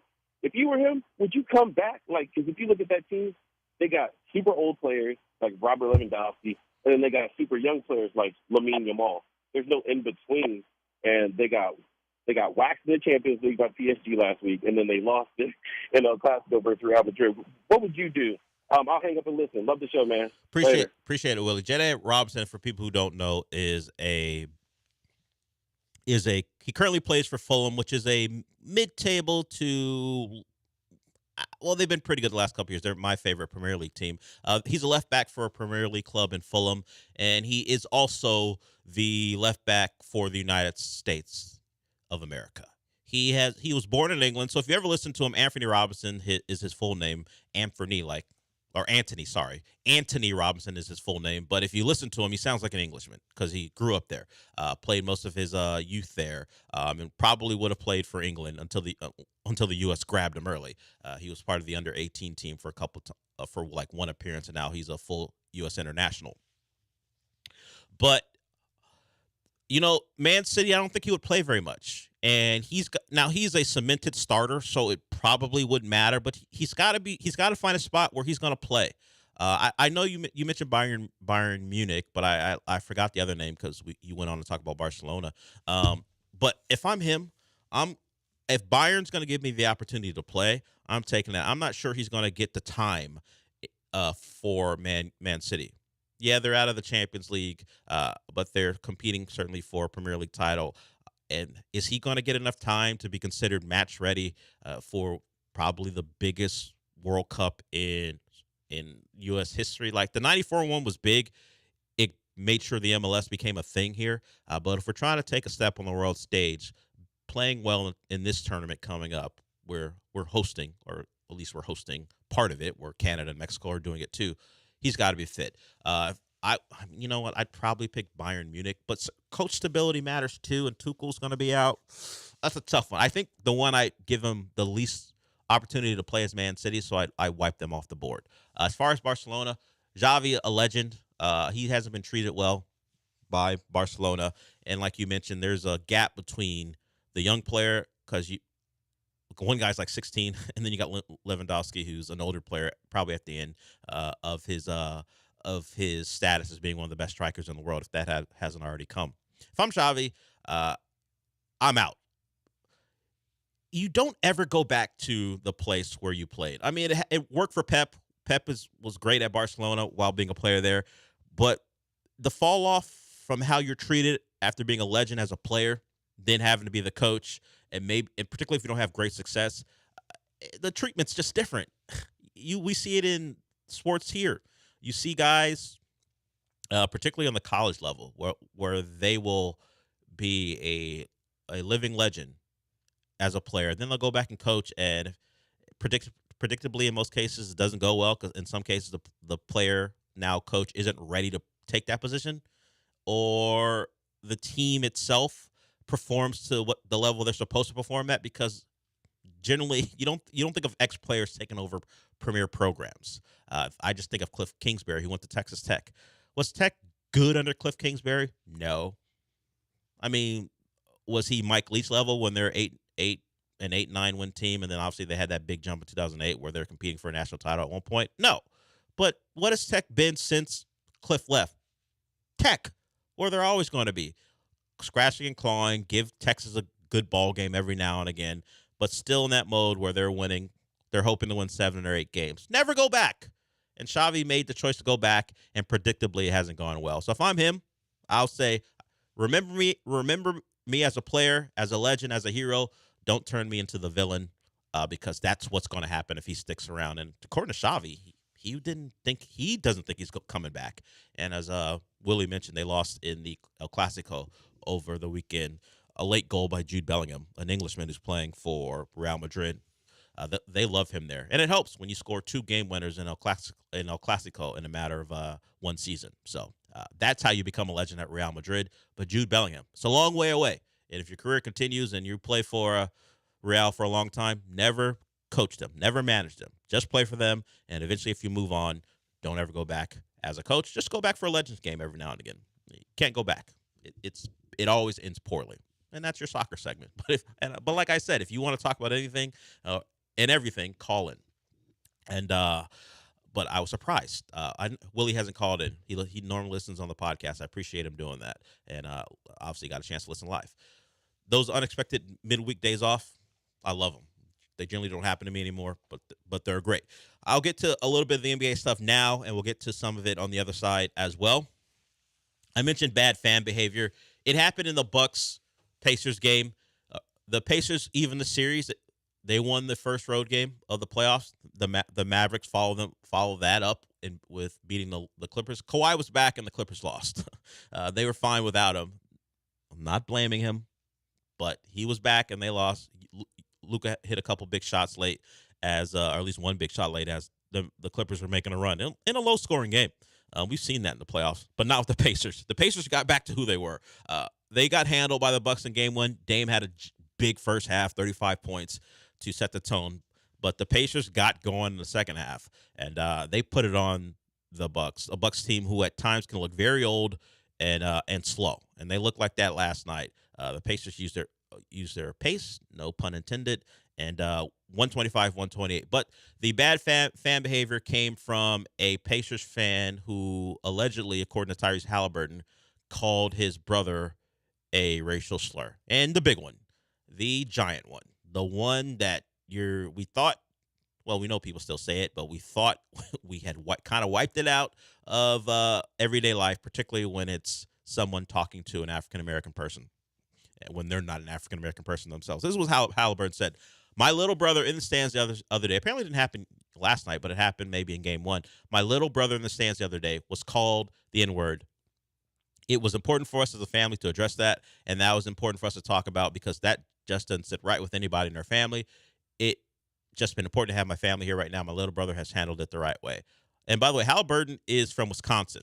He is a native son, Oshkosh, Wisconsin. I don't know the distance between that and Milwaukee. Joel Blank would know. He's a Wisconsin guy, but apparently that happened. So we've had a couple incidents in the last couple days. Jokic brothers punching a fan, and now a fan calling a star player's younger brother the N-word, according to the family. So we'll see what the NBA does about that. They'll investigate, and I'm sure if the Bucks have the footage of it, maybe they'll have the Halliburton family review the footage, and they'll point out the fan, and that fan will get banned, which is in all likelihood the case if they can find him. But that happened.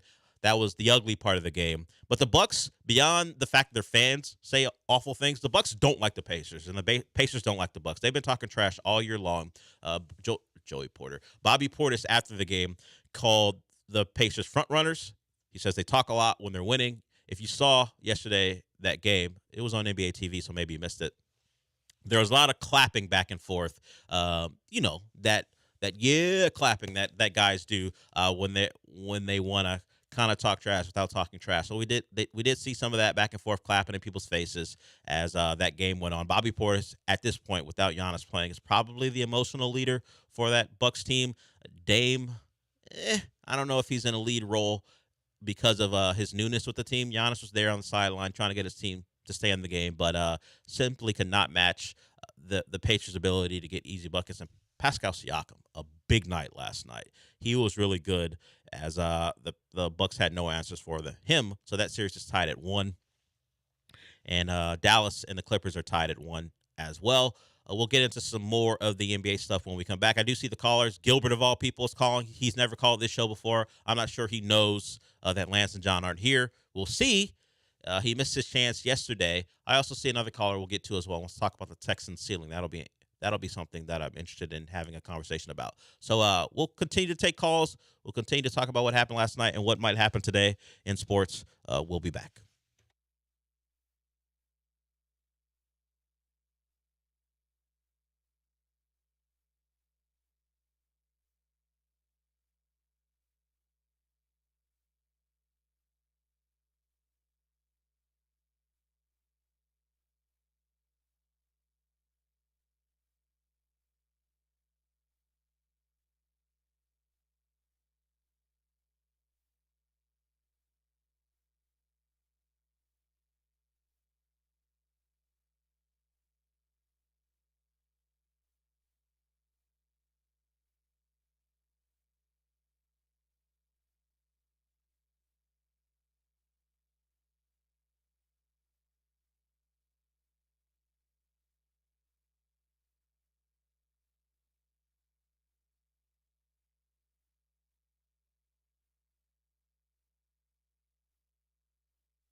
The Del Olaleye Show continues. On ESPN 97.5 and 92.5. Live from the Veritex Community Bank Studios, here's your host, Del Olaleye. The Gilbert call could go anywhere, so we'll wait on him. We're going to go with someone who called in as 98. He wants to talk about the Texans ceiling. What's up, 98? Hey, hello, long-time listener. I just wanted to get your opinion on what the Texans' ceiling could be next year, and how would that look upon the future, depending on how next year goes. I like the question. I think some of it has to do with how they fill in a couple gaps, and if they can get that done in the draft. If they can find themselves let's say a starting level corner. I don't know if you have to be Stingley because you're not drafting a guy that high, but if you can find yourself some real help in the secondary, I think they're kind of a mismatch right now in the secondary beyond Stingley.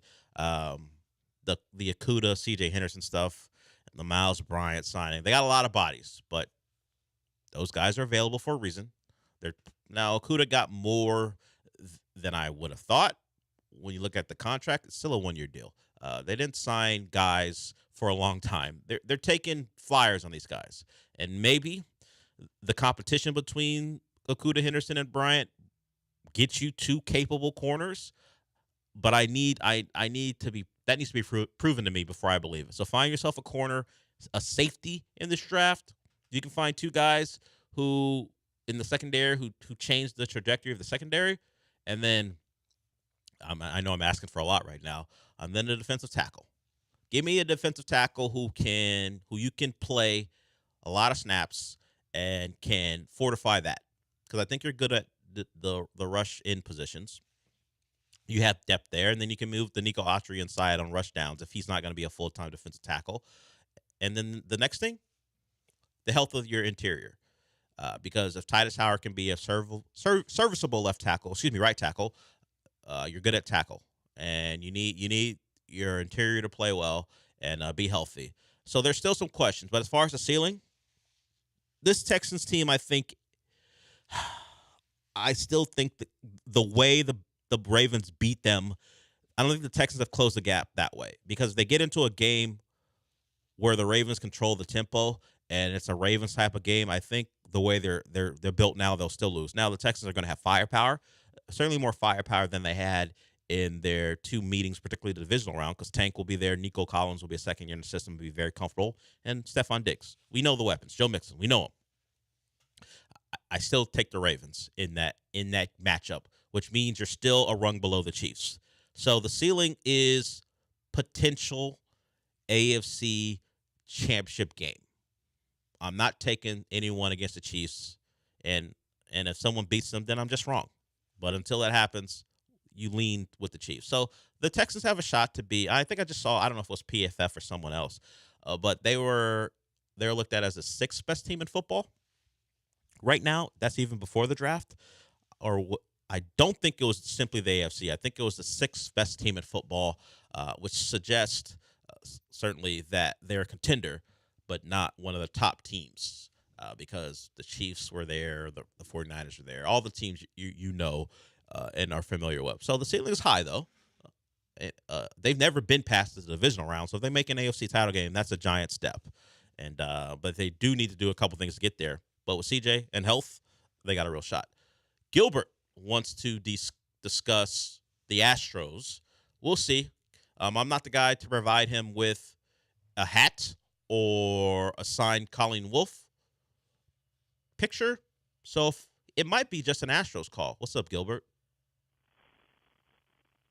Yeah, how's it going, Dale?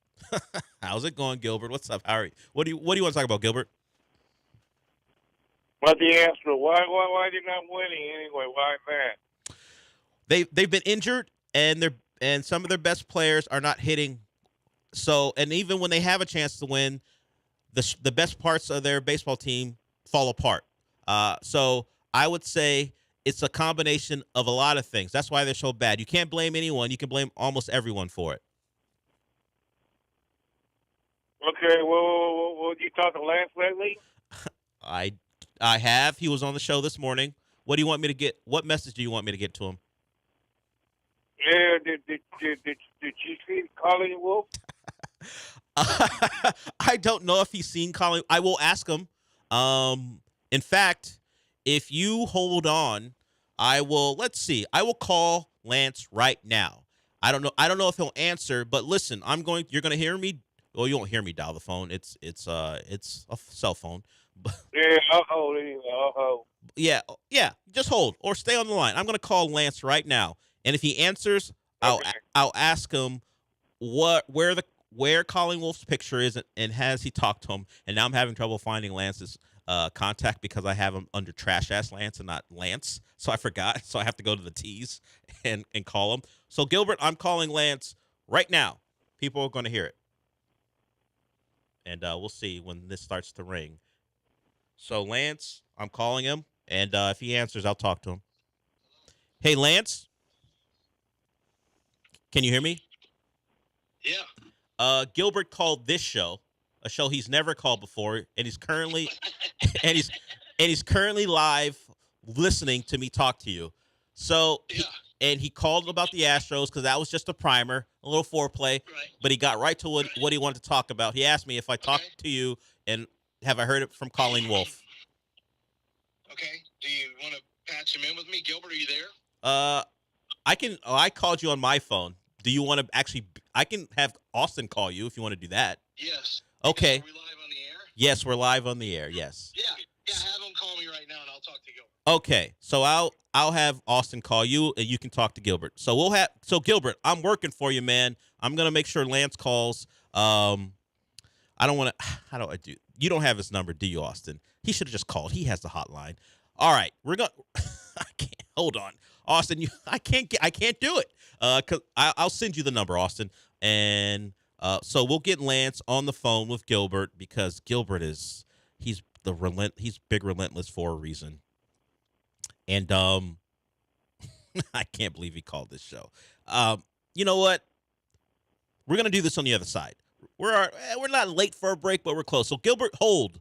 I'm gonna have Lance call in, and you can have a conversation with him about where the Colleen Wolf photo is. Hold on, Gilbert. We'll get to this on the other side. Why not? Another way to kill off a segment.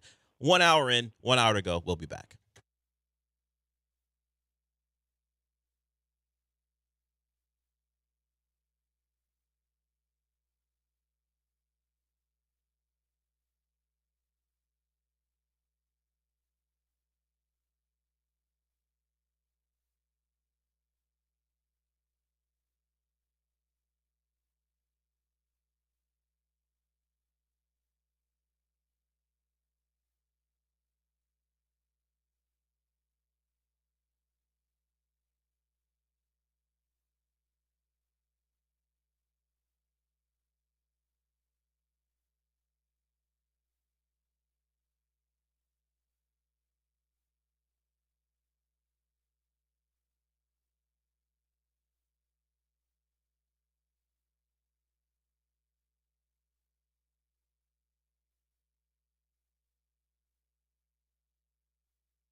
Welcome back to the show. We got an impromptu call for Gilbert. No, the question is from Gilbert. Now, the question is always whether he'll wait.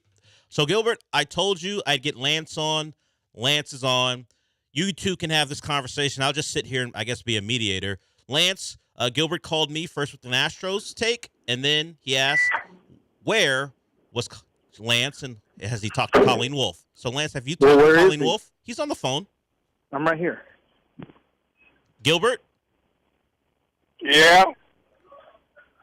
Lance, go ahead. He wants to know, where's that picture? Where's Colleen Wolfe? You hear me? What'd you say, Gilbert? What? Huh? Oh, did you get the picture or not? Well, that sounds threatening. Right now, no. Currently, I do not have a picture in my possession. No. Did you see her yet? Did you see her? I have not seen her. I'm a little worried she might be in Detroit, and I'm in Los Angeles. Okay, then, all right. All right, then. That's very reasonable. Yeah. There's nothing I can do. Gilbert's a reasonable person. Sure, but that's one of the things. That's one of the descriptors I use with Gilbert. Reasonable Gilbert. Reasonable, understanding, patient, all things we use to describe Gilbert. So, see, Gilbert. Yeah. Hey, Lance, are you going to Detroit? Well, I'm not. I'm in Los Angeles. She's in Detroit. Are you planning to go to Detroit? Well, I don't. No, I don't plan on it. I think I'm not booked to go to Detroit. I'm supposed to be here in Los Angeles the whole time. Okay, then. Well, did the Astros going to win tonight or not? What's your opinion? Are the Astros going to win tonight, Lance? I'd say not, Gilbert. I mean, I'm just going to play the numbers. I'm just going to play the odds and stay on the roulette wheel with lose. Who's pitching tonight anyway? Spencer Arrighetti. Yeah. What? Exactly. Spencer Arrighetti. I know you've never heard of him. A lot of people haven't either, but he'll be pitching tonight for the Astros. What? Who? Yeah. Are we good? All right. Thank you very much, man. Thank you very much, Lance. Thank Lance. Okay. Thank me. I'm the one who made this happen. Yeah. Thank you, Gilbert, for calling in. If you have any more requests about blonde women and their photos, let us know. We might be able to get that done for you or not, because Lance is still not my picture. Not come my through. Picture yet? Have you come through, Lance? When are you going to come through? Yeah, my picture yet or not? That's what he told me. He threatened you. He called my show, which he has never done. And he said hello, asked an Astros question, then said, "Hey, you know anything about where Lance is?" And now we're here. See, Lance, most people on this station would call and, "Hey, let's talk to Lance. He's in L.A. Let's get the latest draft scuttlebutt." I don't hear that from you. I hear that 3 hours a day. But I did want to connect you with your best friend. Here I am. So there's your answer. You're not getting a picture. That seems final. Thanks, Gilbert. Thanks, Lance. Now get off my show. Gilbert, you can call in any time. I don't know if I can promise that Lance, who is a terrible person, is ever going to come through with that picture, but I will gladly connect you with him. A person who frequently calls this show and wants to talk about something I'm actually interested in beyond Gilbert's obsession with Colleen Wolfe, Julian wants to talk a little bit about Shogun and I guess the season and possibly series finale. What's up, Julian? So the 48-hour moratorium is over, huh? It is. So, but I've been. Go ahead. I also will throw in spoiler warning for anyone who hasn't seen Shogun or the season finale. We're going to talk about it here. So if you it's not a good idea to tell people to listen to something else, but just turn down the radio for a little bit. Go ahead, Julian. Now you can go. So I'm actually, I think a lot of people are going to be bummed out about the non-action in the season finale. But if you look at it, the climax and the resolution. The climax was number 9. The resolution was the season finale. I know people are expecting the big bang, but it's not like a typical series where they can leave you on a cliffhanger and the following season they can pick up and it be, oh man, I'm glad we waited on it. But I think I like the way they did it, man. The storytelling of it all, it was pretty nice, and I like how they hinted at the big battle, but they didn't show nothing. And the disappointment in old boy's face Ishiguro or Ishida or whatever his name is. Yabashige? That was pretty cool. Yeah, the Shogun series finale potentially was one where it was just a spoiler warning. Mariko did die at the end. It was kind of left up for debate, but it felt like she was dead. And then the season 1 finale bomb blew up. I think confirmed she'd be it. dead. Yeah, they just pulled the whole the network television thing. Well, wait till next week to make sure. And we saw her body, lifeless body, as the engine was cradling her. So she dies, and a lot of the impact of her death was felt throughout the episode. We saw what it meant for Lady Ochiba, her friend, when they were kids, and how she kind of maneuvered things to go away from the side she was on. Toranaga is a guy who told us, "I'll sacrifice anyone to get what I want." And apparently, despite his protest that he didn't want to be Shogun, he did want to be, and he was going to use anyone and everyone to get it done. And it just happened that his loyal vassal, as they called her, Lady Mariko, had to suffer her fate. But she was one who has been courting death all season, and I guess you could say she got a pretty good one. Yeah, I was about to say, in all fairness, she wanted to die. Yes, she did. He gave her the opportunity, and she went out. She went out great for the story and how she wanted to go out. She had her final goodbyes with the engine, and the engine kind of realized that, hey, I'm in a different world, and he kind of started to understand what this world was about. Full circle for his story too. His ship got destroyed, and the fact that Toranaga was like, "I'll burn that ship again if I need it, because I need this guy. He's my pet. He's a guy who I will use for my own devices whenever I want." So Toranaga, very a mastermind. And yeah, the fact that they hinted at what the war would be and how it would play out because of the actions of Mariko was a nice touch. And maybe it's just a budget thing. Hey, we ain't got the budget to show a big war scene at the end. We ain't HBO. We're only Fox, FX, and Hulu, but we can allude to it, and I think they did a good job. I'm happy with the season finale. Generally big battles can be overrated. I've watched a lot of Marvel movies, and generally it's always a lot of Marvel TV. It's a lot of big battles that suck.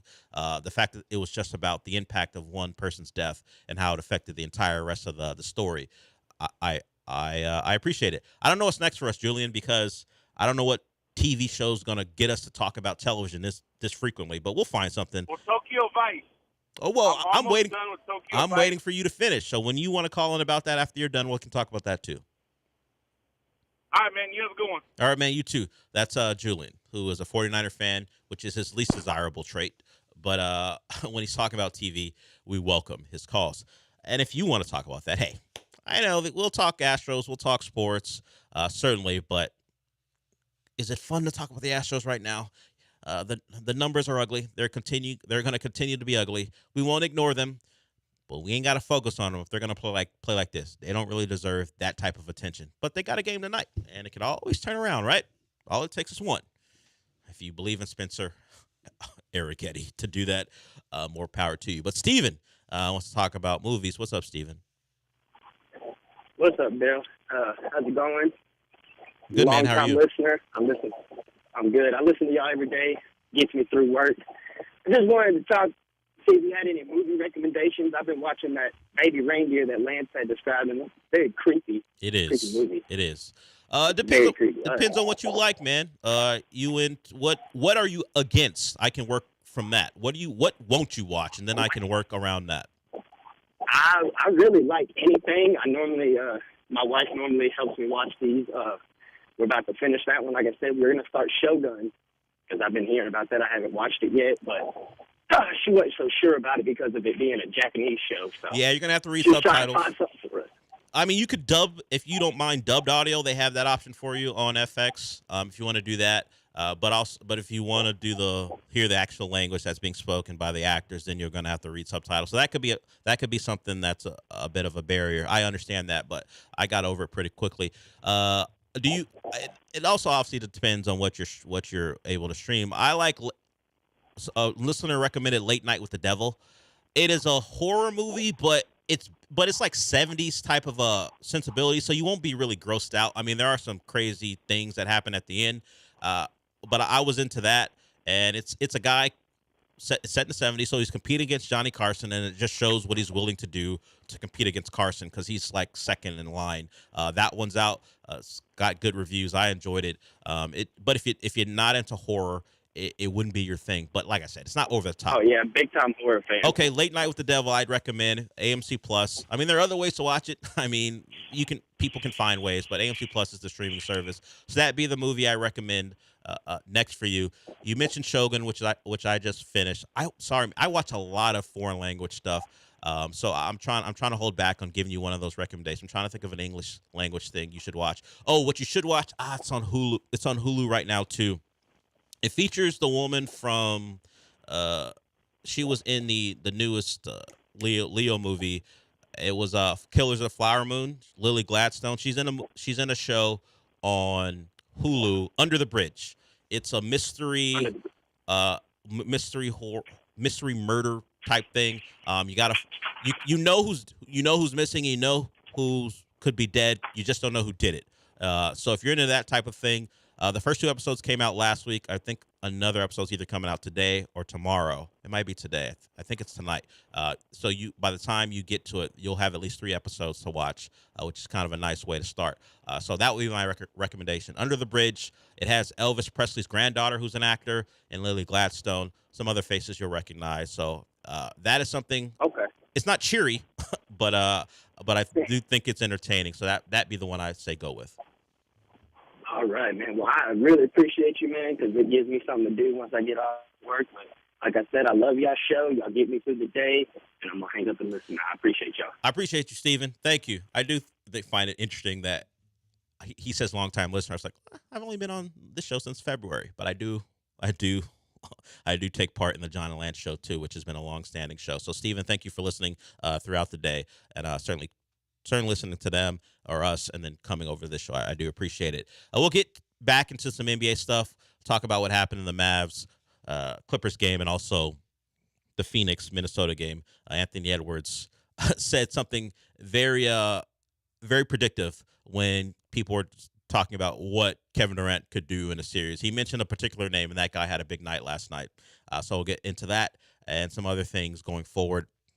We got some NFL stuff to get to as well. We're a couple segments, or at least one segment into the second hour of the show. If you want to call in 713-780-3776, we'll be back.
You're listening to the Del Olaleye Show on ESPN 97.5 and 92.5. Live from the Veritex Community Bank Studios, here's Del Olaleye.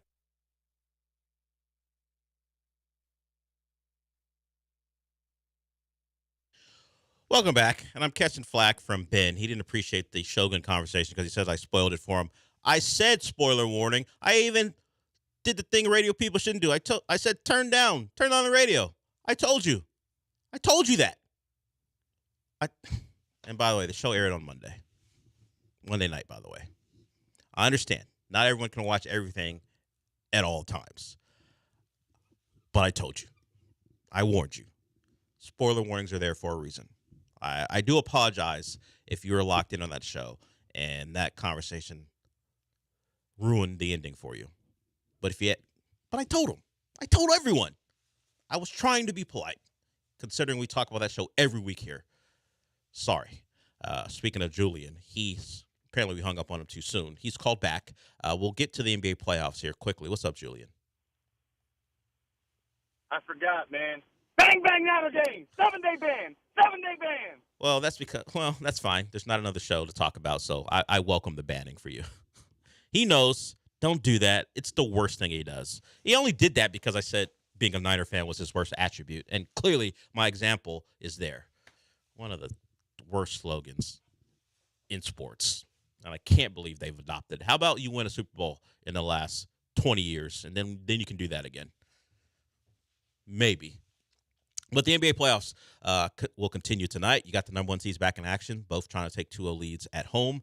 But last night you had the Wolves, the upstart Wolves. And they're upstarts because of Anthony Edwards. They've got veterans on that team. I mean, Cat's been around a long time, not a lot of success. But you have him. Certainly Rudy Gobert has been in a lot of playoff games, been played off the floor in some of them. But he's around. So they have guys who've been in plenty of series. But Ant is the guy to focus on. He didn't have a great night last night shooting, but he does like to talk. What came out of game one was the video of him clapping and laughing and just having a good time talking to Kevin Durant as the Wolves were pulling away in game one. They did the same thing last night in game two. They won the game 105-93. Grayson Allen, the sharpshooter for the Suns, left the game with an ankle injury. There's some belief that he might miss more than just the remainder of that game. He could be out for a while now. Speaking to the lack of depth for the Suns, Kevin Durant played 41 minutes. Beal played 42. Booker played 42. Booker had an okay night, did foul out, but still 20 points for him. Beal 14 on 17 shots, and Kevin Durant 18 on 15. So inefficient from the three of them. Well, from the two of them. And Eric Gordon, we know him, was good last night, but the fact that Grayson Allen, one of their backcourt guys, could be unavailable, only played 17 minutes last night, it's going to hurt their depth, a team who's built on stars who doesn't have a lot of depth already. So Kevin Durant certainly is what you would consider maybe not an X factor, but a piece that you can't account for because of how good he is. He's just one of those guys. How can you defend him? He's Kevin Durant. We know his skill set, but Anthony Edwards, who does love to talk, didn't believe in that type of hype when the question was posed to him about the challenge of facing Kevin Durant. Now, this happened before the series, and this is what he said. Short and sweet. They do have Jaden McDaniels. You know what Jaden McDaniels did last night in 21 minutes beyond harassing their perimeter players of the Wolves? 25 points on 10 of 17 and a plus 24. He was all over those guys. And then he had the scoring touch. His ability to knock down shots and be a nuisance on defense was a key factor. He was the leading scorer last night. I mentioned Ant didn't have a great game. 3 out of 12. It was a low-scoring night for the Wolves overall. I mean, 105-93 suggests no one's having a great night in today's NBA. But they were balanced. They had 6 guys in double figures, and they win a game. They've been dominant against the Suns. The Suns they seem to lack the juice. And the Bradley Beal acquisition is the one they're going to probably regret. They can't trade him. He has a no trade. And it led to them not having to give up a lot for him because of the large contract and the lack of an ability to get off of it if you wanted to from teams. But they decided to build around 3 superstars, I think, in the offseason or maybe earlier in the year. Devin Booker was asked about the trio and said it's going to be hard to guard us. Not so much. Not in the playoffs. Not by a team who you kind of dominated in the regular season. In the postseason, the Wolves have had no problem guarding that team. And to be honest, maybe Drew Eubanks has been the most impactful player, their backup center. He's a guy who's had some moments for the Suns, but you can't be leaning on Drew Eubanks. I say that kind of jokingly, but he's been pretty good. The rest of the team, not so much. So they're down 0-2 against the Wolves. Wolves team whose people were questioning coming in, and they've answered all the questions. Of course, they got to go on the road. We'll see what Phoenix is like. Phoenix last year against the Nuggets pushed the Nuggets. I think Jokic might even called it their hardest series. I think that went 6, and of course Chris Paul got hurt, and their depth concerns became a thing. And this was without Bradley Beal last year, but they have been a team who've had issues since they've acquired Kevin Durant with depth, and with Chris Paul getting hurt. It changed the complexion of that series, and Denver eventually ran away with it. They won in 6. So the series does move to Phoenix starting Friday. So only one day off for the Suns to lick their wounds, but they're in a bit of trouble. I mentioned it earlier. They were talking about don't give up on us down 0-2. We got to change things. We win one game and we're back in it. That's what everyone says, but they haven't shown the ability to do that yet, but they will have that opportunity going forward. The other game that I didn't get to a lot, Luka and the Clippers. I mean, Luka is one of those guys who will let you know when he's going. And he 32 points on 26 shots, not great. Didn't shoot the ball well from the floor, but he made a big one. The Clippers were making a run as the Mavs had control throughout the fourth quarter. Then the Clippers eventually got it to 84-81. But Luka made a shot to make it 90-81. And let's just say the language he used for the fans wasn't great. Was it nice? I think he and it's weird. Maybe it's the language thing, but I don't think if I hit a jumper in the playoffs, I'd be dropping mother bleeping a-hole. It's just weird. Maybe he was talking to a specific fan, and it's funny. I mentioned Chris Paul. Guess who was courtside? I don't think he was talking to Chris Paul, but there's an image, a reverse angle of Luka yelling, and you see Chris Paul looking at him like, what's wrong with this guy? What's wrong with him? Why did he say that? Chris Paul, noted Clipper legend, kind of helped the turnaround of that Clippers team. So he was in attendance, and he watched the Mavs gut one out as that series is now even at 1. So you had one competitive game, but you do have 2 series now tied at 1, as I mentioned the Pacers and the Bucks earlier in the show. The Kawhi thing, it was okay. I mean, his first game back, he wasn't the impactful player they needed. James Harden, bad from 3. He wasn't a disaster. The 22 points on 14 shots is good efficiency. He got to the free throw line quite a bit. We remember that for him when he was here. He just had a bad night from 3. And Kawhi, 15 on 17 shots, very inefficient. And they're gonna have to get more from him. The Clippers had an easy go of it, particularly their defense shut down the Mavs in Game 1. It kind of their defense didn't really regress so much. The Mavs only scored 96 points, but the offense, which was better in Game 1, was bad in Game 2, and it's one of the reasons they go down. You got Norm Powell, who was complaining earlier this week about not being involved in the 6th Man of the Year running. At least he wasn't a finalist. He goes 2 for 10. He was off all night, and Russell Westbrook 2 for 9. So they didn't get much from their bench, which was good in Game 1. And with Kawhi's below par performance, led to a loss. So we got the playoffs are I think they finally got going a couple nights ago with the 2 big games, 2 exciting ones on Monday. Sorry, Austin. I mean, the Cavs have been businesslike in taking advantage of the Magic, so you can feel good about that. But as far as anyone caring, and the Magic are a team who are bad offensively, good defensively. They can't shoot, and the Cavs are taking advantage of it. That series gets no play. No one wants to talk about them. But you'll take the 2-0 lead, and you're in line for what appears to be a date with the Celtics. The Celtics try to go up 2-0 today. So you're up 2-0. You're feeling pretty good. You got to go to Orlando. I don't know how much that'll change unless Orlando just magically decides they're going to shoot the ball better. I think you're probably going to win this series. Do you have any hope of winning a potential Celtics series? That's where it gets really difficult. Like, I don't follow the NBA besides the Cavs at all.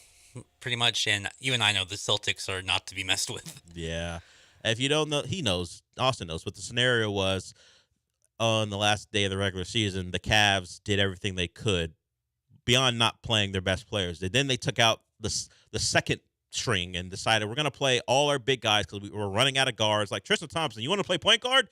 Go do that. They massaged their way into a loss against the Hornets so they get the 4 seed because once they saw how things were playing out, they saw that they would get the Magic in a 4-5, and that's worked out for them. The unfortunate thing is with getting the 4 seed means you see the Celtics in the next round. If things go the way they're expected to go, the Celtics will be waiting for them, and then as Austin told you, it'll get tough. They could have been a 2, which meant they would have seen either at the time the Sixers or the Heat.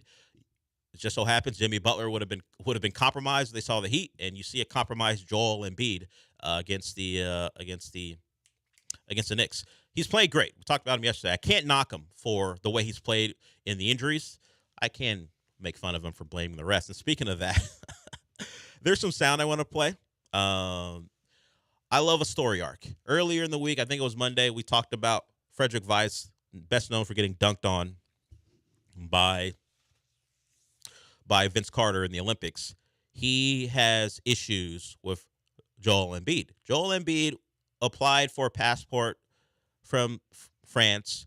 It appeared to be lining up for him to play for the French national team in the Olympics until he had a change of heart, reverse course, and now he's going to play for the U.S. if he's healthy. We've seen Joel Embiid in these playoffs. The likelihood of him playing in these Olympics seems very slim. So Frederick Weiss can get upset, but he probably wasn't going to play for you anyway.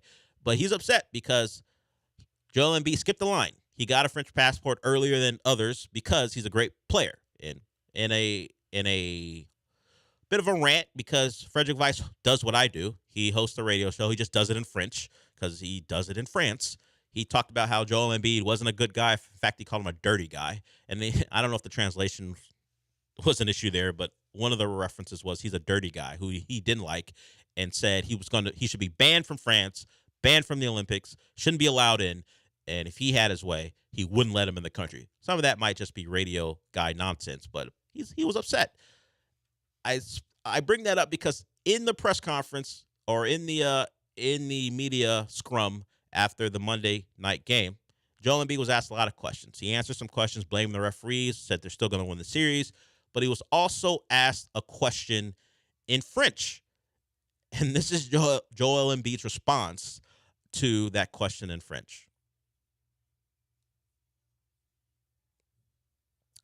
Looks like we got a bit of a technical issue, so we'll hear it on the other side. We're late for a break anyway. We will hear Joel Embiid's response in French, and it's not going to help his cause in France because if you missed the press conference of the later game that night, Jokic was, doing his regular availability, sitting at the dais, answering questions, and seemed very interested until a guy speaking in Serbian said his name and then started asking him questions in Serbian. And Jokic perked up. He was like, oh, one of my countrymen asked me a question. So he was delighted to answer a question fully in Serbian and hear the question in Serbian. Hopefully that's the language they speak. I may be wrong on what exactly they call their language. He was thrilled. Joel Embiid, you'll hear his response on the other side. He was less than thrilled to be posed a question in French, and he ain't doing himself any favors in that country he tried to get a passport from. We got a couple more segments to go. We'll talk about some NFL news and what the draft may hold. And also, I mentioned that Adam Schefter thing. Adam Schefter has the numbers for the hit rate for potential picks or potential positions in the draft and why, if you are in line to draft an offensive lineman in this upcoming draft, you should feel pretty good. Other positions, not so much. A couple more segments to go. We'll be back.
You're back inside the Veritex Community Bank Studios with Del Olaleye. I mean, you're not actually in the studio, but if you watch ESPN Houston's YouTube channel, it's kind of like you are. No, not really? Okay.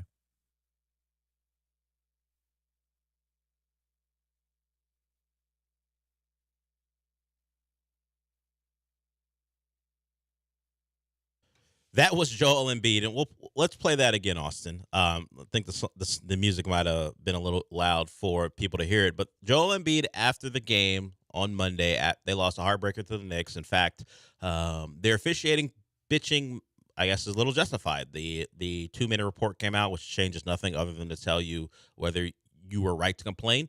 Says that Tyrese Maxey was fouled twice in the last 2 minutes, so those would have led to free throws. Maybe the Sixers hold on if that's the case. They also said Nick Nurse should have been granted a timeout. Nick Nurse could have been more demonstrative, but they gave him that. And so Sixer fans can feel justified in the loss. Doesn't change the loss, but they can feel justified in being upset about it. So he was being asked plenty of questions and answering some of them. The one he did not want to answer was this one, and you'll hear the exchange as a French journalist tries to speak to Joel Embiid.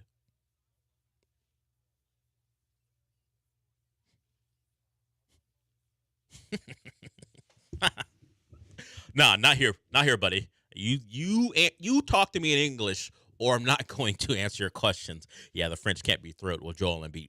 We know they're a little sensitive on plenty of matters, but the fact that I told the story, Joel Embiid wanted a passport, they gave it to him, and now he won't play for them, and now he's curving their reporters. Well, he'll play for America if he's healthy enough. Seems unlikely. Willie called in earlier about soccer, which is big in France. And I mentioned him because he talked about having the opportunity to listen to the show on random middle-of-the-week day off. I'm telling you guys to take a day off on May the 7th, which is a Tuesday, because it is the occasional invitational, the ESPN 97.5 and 92.5 occasional invitational benefiting kids' meals. This year's tournament will take place on that date, Tuesday, May 7th. It'll be at 10:30 a.m. at Highland Pines Golf Club. Each golfer will receive beverages from Carbach Brewing Company, lunch from Cypress Trail Hideout, dinner from Valencia's Tex-Mex Garage, 18 holes of golf, and a quick award ceremony immediately after the tournament. Register now at ESPN975.com under the promotions tab and use code EARLYBIRD for a $97.50 registration until Friday. So if you like golf, you want to play in the invitational, and you don't mind taking a day off on a Tuesday, in the early part of May, we got you covered. As John tells you, Highland Pines is like you're in Georgia. You're not even in Texas anymore. So if you want to feel like you're in Georgia for a couple hours, we got the place for you. I don't know why that'd be appealing, but maybe it is for some people. So if you want to feel like you're in the middle of the Georgia countryside, Highland Pines is a place for you. Come out and join us for the occasional invitational. We'll be broadcasting live there. At least John and I will. Lance won't be there. He'll be off the entire week because he's lazy. So John and I will be out there if you want to come just hang out and certainly play golf. And we found out today there are likely going to be cart girls there too, if you enjoy that sort of thing. So come out and join us, the occasional invitational. I mentioned the Adam Schefter thing, and we're kind of up against it, so we'll do this quickly. It's not his thing. Someone did the research, and he tweeted about it. But the NFL draft is up. It's coming up tomorrow, and we're going to have coverage of that. On Friday, we'll have a local show, but on Thursday, we're going to have the draft courtesy of ESPN Radio here on ESPN 975. So you can listen to that.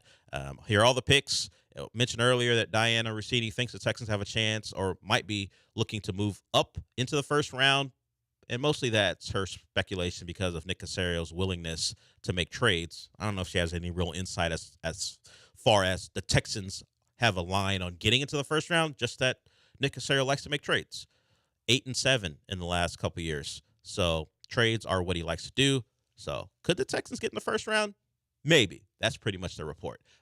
You can take that for what it is. But what Adam Schefter, courtesy of Paul Himbo, who is a producer over at ESPN, tweeted to us, to the Twitter world, is that certain positions have a very high hit rate when it comes to the draft, particularly in the first round, particularly getting a second contract. This data encompasses 20 drafts from 2000 to 2019. And if you're looking for a center, drafting one in the first round, you are going to hit. 92% of centers drafted in the first round make it to a second contract and get that second contract from the team that drafted them.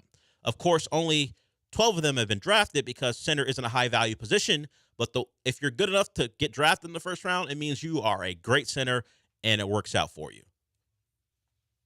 Cornerback, which is the Texans' target if they happen to move into the first round, but we think it's going to be a target no matter what, even if it is on day 2. Not great. Cornerback is a premium position. It's the third highest position taken over the last 20 years as far as first rounders. 71 of them, only 38 of them have hit. And remember, the hit rate is getting a second contract with the team that drafted you. So 71 corners drafted, 44 misses, 27 hits. Quarterback, which obviously maybe not the Texans this year. Clearly, it looks like they have a hit, and they're going to have a guy who gets to a second contract. But there are a lot of teams who need quarterbacks. Hit or miss, 46%. That's the hit rate. The only positions over 50% or 50% or higher are offensive linemen. So apparently offensive line coaches, the people who scout them, know what they're doing.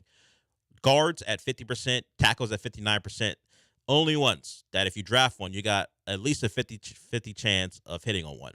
The lowest, Austin, take a guess if you haven't seen it. Have you seen this? No, I haven't. Take a guess at the position that has the lowest hit rate for guys who make it to their second contract with their team who drafted them. Running back seems like the easy answer. They're not great, but they're not the top. They're not the lowest, excuse me. Lowest hit rate. Offensive lineman? No, I just gave you that. Offensive lineman had the highest hit rate. What are we doing? Lowest hit rate. Think of it. It's a position that gets a lot of attention, but it has a low hit rate. People love these guys. You need one for your young quarterback. Receivers. Yes, the receivers are the lowest hit rate at 27%. They have been drafted. 77 receivers have been drafted in the first round, and only 21 have hit. Now it's gotten better in recent years. We know about Jalen Waddle. We know about Jamar Chase, Devontae Smith, all in the same draft. Devontae Smith has already gotten his second contract. Now Jalen Waddle and Jamar Chase and Devontae Smith were after the 2019 cutoff, so they wouldn't be included in this anyway over the 20-year span. But hit rates on wide receivers have been much better, at least if we go by the 2021 draft. And certainly you can find them later as well. Justin Jefferson was taken in the first round too, but you can find receivers later. And Amon-Ra St. Brown was a guy drafted after the first round. And I bring him up because he just got an extension.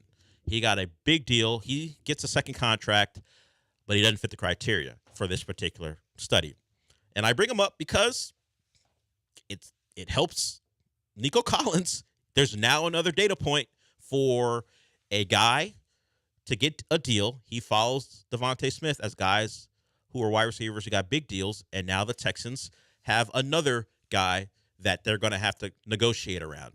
Amon-Ra St. Brown,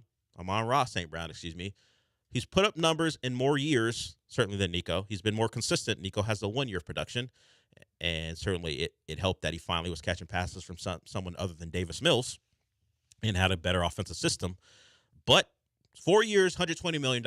That's the extension for Amon-Ra St. Brown. He was drafted in the 2021 draft, so another receiver drafted. We expect at some point, if they don't just play on their fifth-year option, that Jamar Chase and Jalen Waddle will get deals. So the 2021 draft class is certainly a big hit, and Nico Collins is going to look at that and go, I'm one of those guys. And he had a great year last year to put him in that stratosphere as a 2021 draft pick himself.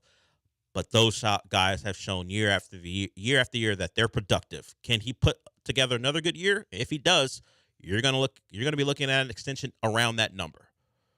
There will be some back and forth about exactly what he gets and what the guaranteed money is. But stack another nearly 1,300-yard season and 8 touchdown season on the board for Nico, and we're going to be talking about a big deal that might make some of you gulp. And certainly might make the Texans gulp, but that's what it costs to pay a big-time wide receiver. So just more data points for that discussion going forward. We got one more segment to go here on the show.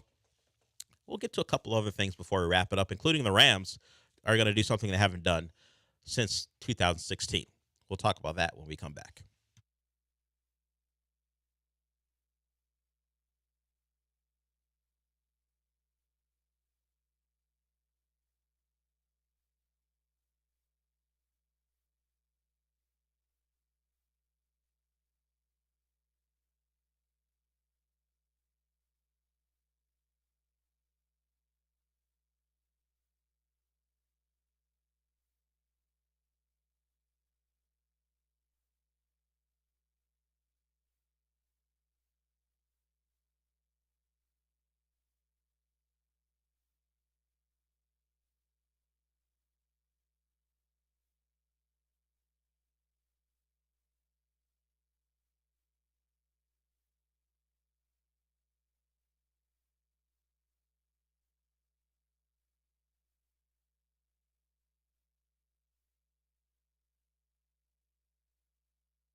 You're listening to the Del Olaleye Show. On ESPN 97.5 and 92.5. Live from the Veritex Community Bank Studios, here's Del Olaleye.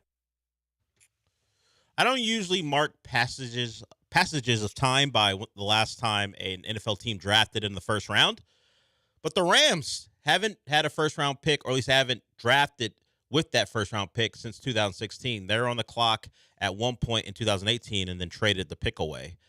But the Rams haven't made a first-round pick. So if Les Snead doesn't get on his normal Les Snead stuff, they're gonna do something they haven't done in a long time. Speaking of passages of time, I don't remember the last time I heard a POD song, which is what Austin just played. Speaking of taking me back, I don't have kids and I'm not married, so there was no life-altering thing that happened since 2016. The last time the Rams made a number one pick, or made a first-round pick, excuse me. Well, that's a long time. The NBA wouldn't allow it. They have the step-in rule where at least you have to go into draft night. You can't go into 2 draft nights in a row without a first-round pick. Now, you can trade it. We see those things. That happens all the time. But the NBA has said, no, we're not doing that. The Rams couldn't survive. All that F them pick stuff that the Rams operate under, the NBA said, nah, you're going to have to eventually get to a draft night with a pick. And they may do that. Now, Stu Jackson interviewed Les Snead on the team website, and he says, all three of those options are probably as real as they can get in reference to trading up, trading down, or staying put. So the reality is the Rams may not make a selection in the first round, but at least they're in line to. I can't even imagine. And they would say it's worth it. They got themselves a Super Bowl, and they've made picks outside of the first round, which have hit certainly last year. Puka Nacua and others in that 2023 draft. They had a really good draft, which helped them get back to the playoffs along with the health of their quarterback. So we'll see what the Rams do. We know the Texans don't have a first-round pick, but according to Diana Rossini, because Nick Caserio does like to trade, it could be an option for them. We'll see how much they're willing to give up to get back into the first round if a player slides that they really like. That's all speculation, and certainly some of that will end tomorrow. And speaking of tomorrow, I mentioned the draft show earlier. It'll be 6 and 9 here, I think. Actually, let me clear it up. It'll be every first-round pick. That's what we're doing. And at a minimum, we're going to have every first-round pick of the first round of the NFL draft here on the station. So it could go forever. Austin, are you running the draft show tomorrow? So if they're like 20 trades, you're going to be here all night. So we'll see how it goes. So we'll have every first-round pick tomorrow. And then on Friday, we're going to have an unofficial pro football draft talkie show thing with myself, Joe, and Paul of the Gallant George show. We will do that as the Texans make their selections in the second and third round on day 2. And speaking of Gallant and George, they're out at LaBerge, the LaBerge Casino in Lake Charles. They're doing a one-day show today. Sean Mapes is out there. That's why he's not here today. Austin filling in. So if you are wondering what it's like for those guys to spend a night in Lake Charles, you're going to find out. And then they'll do a radio show too. They got a nice stipend, I think I heard. So they can enjoy themselves. I don't know if either three of them gamble. If they like to spend time together, had a nice dinner. Who knows? You'll probably get that information later today in about 9 minutes or so when that show begins. I didn't want to get to this before we wrap it up. Rafael Stone, as part of the end of the year wrap up, it's courtesy of Space City Home Network. It'll be a longer interview. They're going to talk to Rafael Stone. They're going to talk to obviously Ime Udoka about the season and what's next for the Rockets. But the prevailing question about this team beyond when you're going to pay Alperen Sengun and Jalen Green is, can they play together? Here is former colleague Vanessa Richardson, who's now working for Space City Home Network, asking Rafael Stone about that possibility. Can these two coexist? Can they be good together? And here is Rafael Stone's response.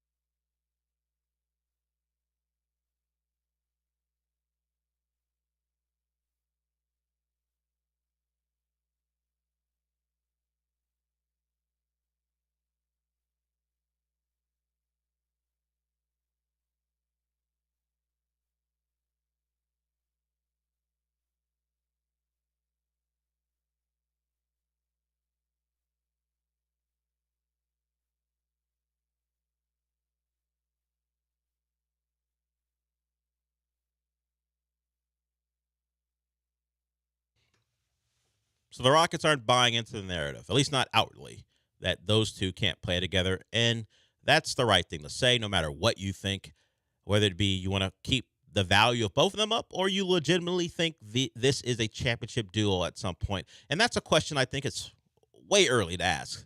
They're 22 years old, 23 years old.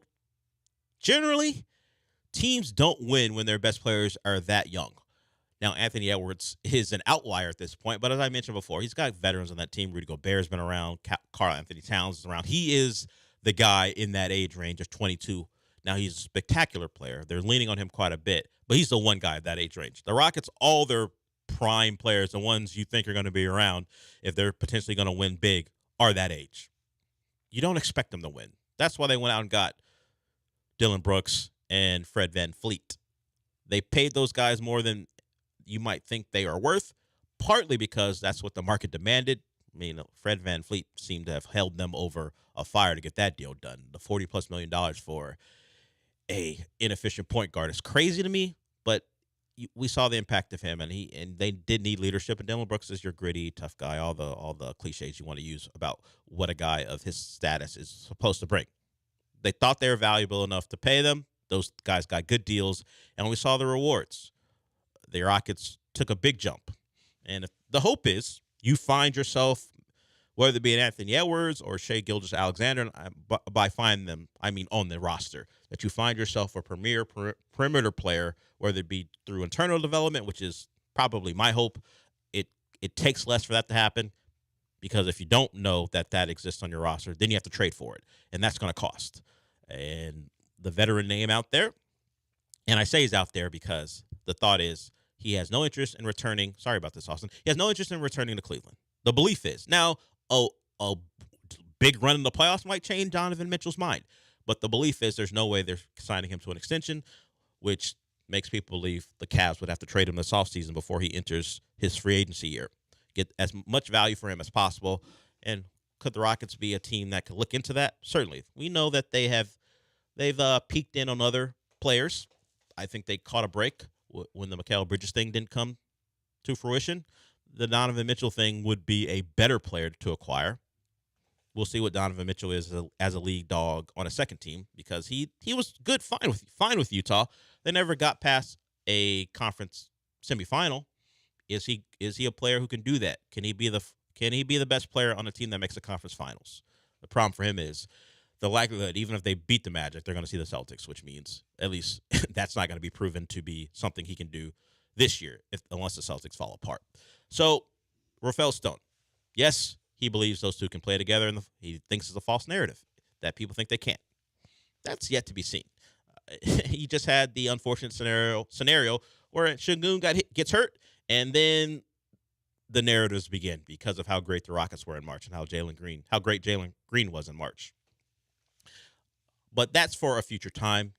That's a team that probably, if the Rockets had their way, would take another step next year and would grow together. And those two would prove to each other and themselves they can play together, and to the Rockets that they should pay them. They don't have to worry about it this year, but they eventually will have to worry about it, and who's worth what, and who are you going to decide to pay, and who you might decide, nah, not this guy. He's not part of our future. At least from those words, Rafael Stone thinks they're both part of the future, which would be great for the team and the city to have two young players you can lean on as a future potential contender is built. That'll wrap it up for us today. I want to thank Austin for filling in for Sean. Sean will be back tomorrow, but he's in Lake Charles today getting the Gallant George show squared away as they begin their show in a couple minutes. I'm sure they'll have thoughts on things. I don't have their rundown, so I can't tell you what it is, but I'm sure they have thoughts on things. Very descriptive way to go about it, Dell. They've got thoughts on things. What a preview for their show. But they're coming up next. I'll talk to you tomorrow.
Welcome in to Gallant George on ESPN 97.5 and 92.5, broadcasting from the patio of the Sportsbook at LaBerge in Lake Charles. Beautiful day outside. Definitely the last time we'll be able to do this outside like this when we come. Oh, you're a weatherman now? I mean, we're going to be cooking the next time we come and do this. And a mathematician? Well, that's good. I don't want to wear clothes. I'm just going to wear a bathing suit. That's fine, too. Yeah, we're right by the pool. The last Great time view. that I was here was in 2016 for a fantasy football draft that we had right in that beautiful little garden in the middle of the lazy river. Nice. Do I remember anything that happened at that fantasy football draft? I remember thinking I had the best fantasy football team in all the land. Did you have the worst team in all the land? No, it wasn't the worst, but it was like third worst. It was not a great year. I blame Russell Wilson for that, but I had a great time here. Did you draft Lamar Miller that year? No, I didn't. Okay. I did not. I was wondering if you Were you so excited about your team that you got a tattoo about it? Are you trying to trigger me 5 minutes into the show? That's 1 minute into the show, but yes. Well, hey, if you're going to get that new Old English script, H-Town blue, red accent tattoo, by all means, I'm not going to stop you. I'm not going to stop you. Am I going to judge you for getting a free tattoo? Because why not? Well, it was, I'm just it's asking. from the Texans. I'm asking everybody, what do you think I'm thinking if you do that? What do you think? You're a smart person. Yeah. You're an intelligent person. You're finessing the game. That's it. Yeah. Exactly it. So we'll be out here a couple times this year, but we were all at the Sportsbook last night watching the Astros lose again. Another tough night. The NBA playoffs were on. Those were fun games. Yeah. Luka. At least. Huh? Luka. Yeah. How about Luka? That's the best part about being here is that you have multiple TVs. It's not a 2 TV setup. It's a 4 TV setup, so you can really forget about the Houston Astros here. Yeah, at one point we should have put on the bottom TV. First text here on the show today, make sure Dana Brown stays in Chicago. I don't think this is all Dana Brown's fault, to be honest, but we'll get into them a little bit more later just because there's other stuff going on. We have to get into them at all. That's a good point. Maybe 2 segments today. Oh. Come on. We'll be all right. My stomach hurts. It's making it worse. Maybe that's why you're sick. The Houston Astros? Are the Astros causing Paul's sickness? Probably.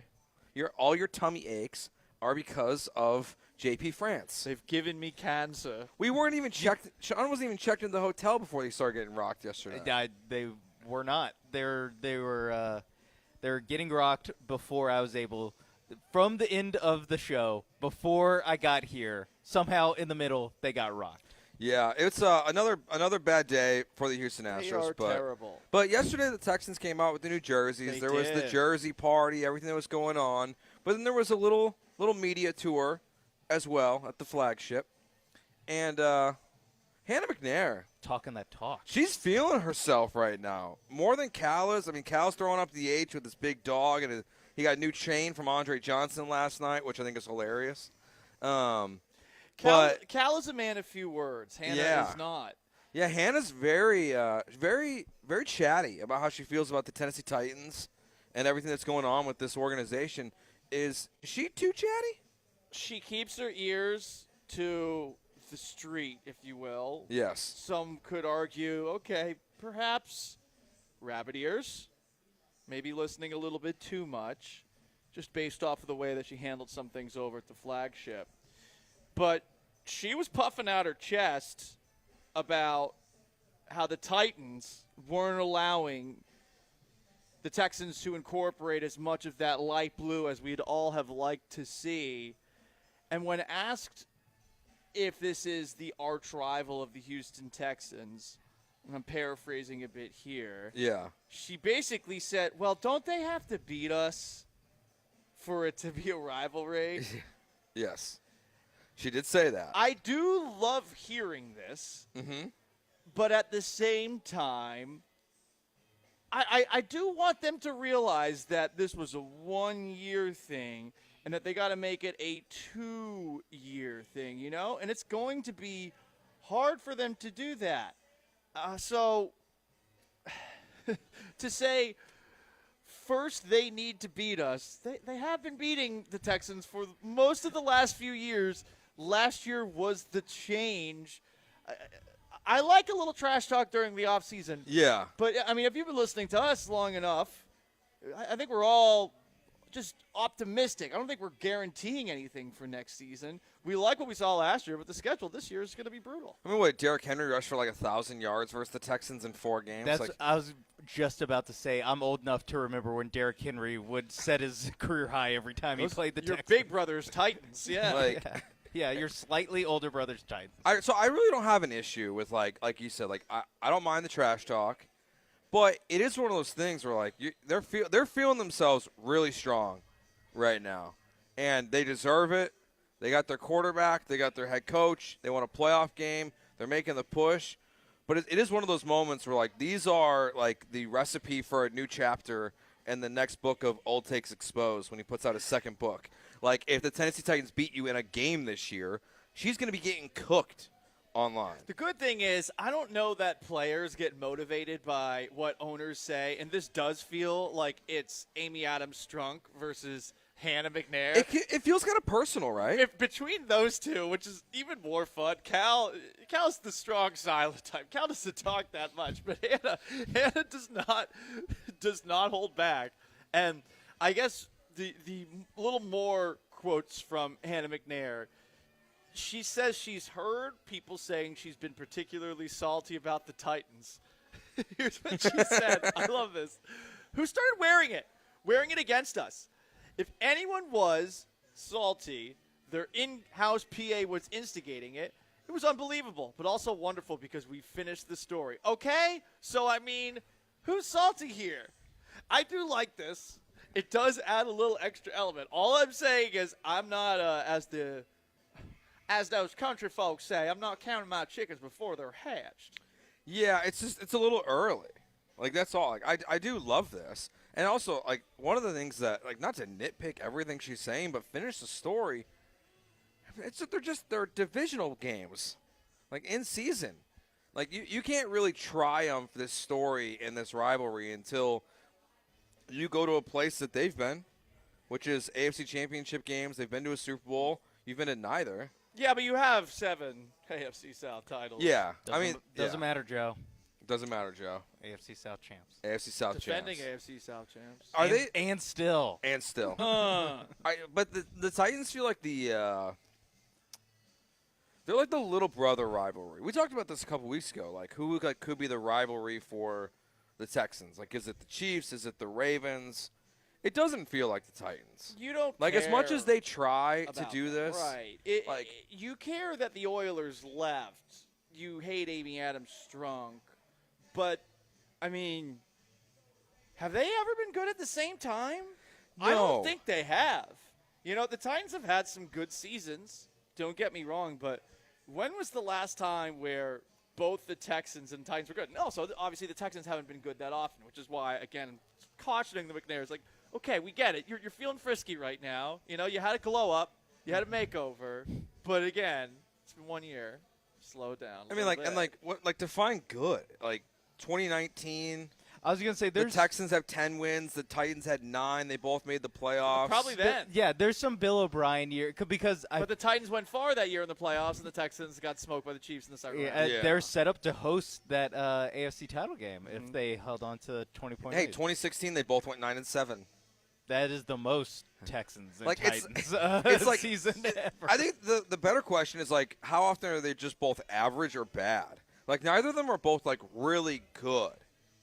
Like, you don't have two, typically a 12 and an 11 win team like we've seen from the AFC West or the AFC North. Like, we talk about how good they're going to be this year. Like, you don't have 2 Super Bowl contenders in the division. Maybe, like, that would bring something to this, like, rivalry that they're trying to make.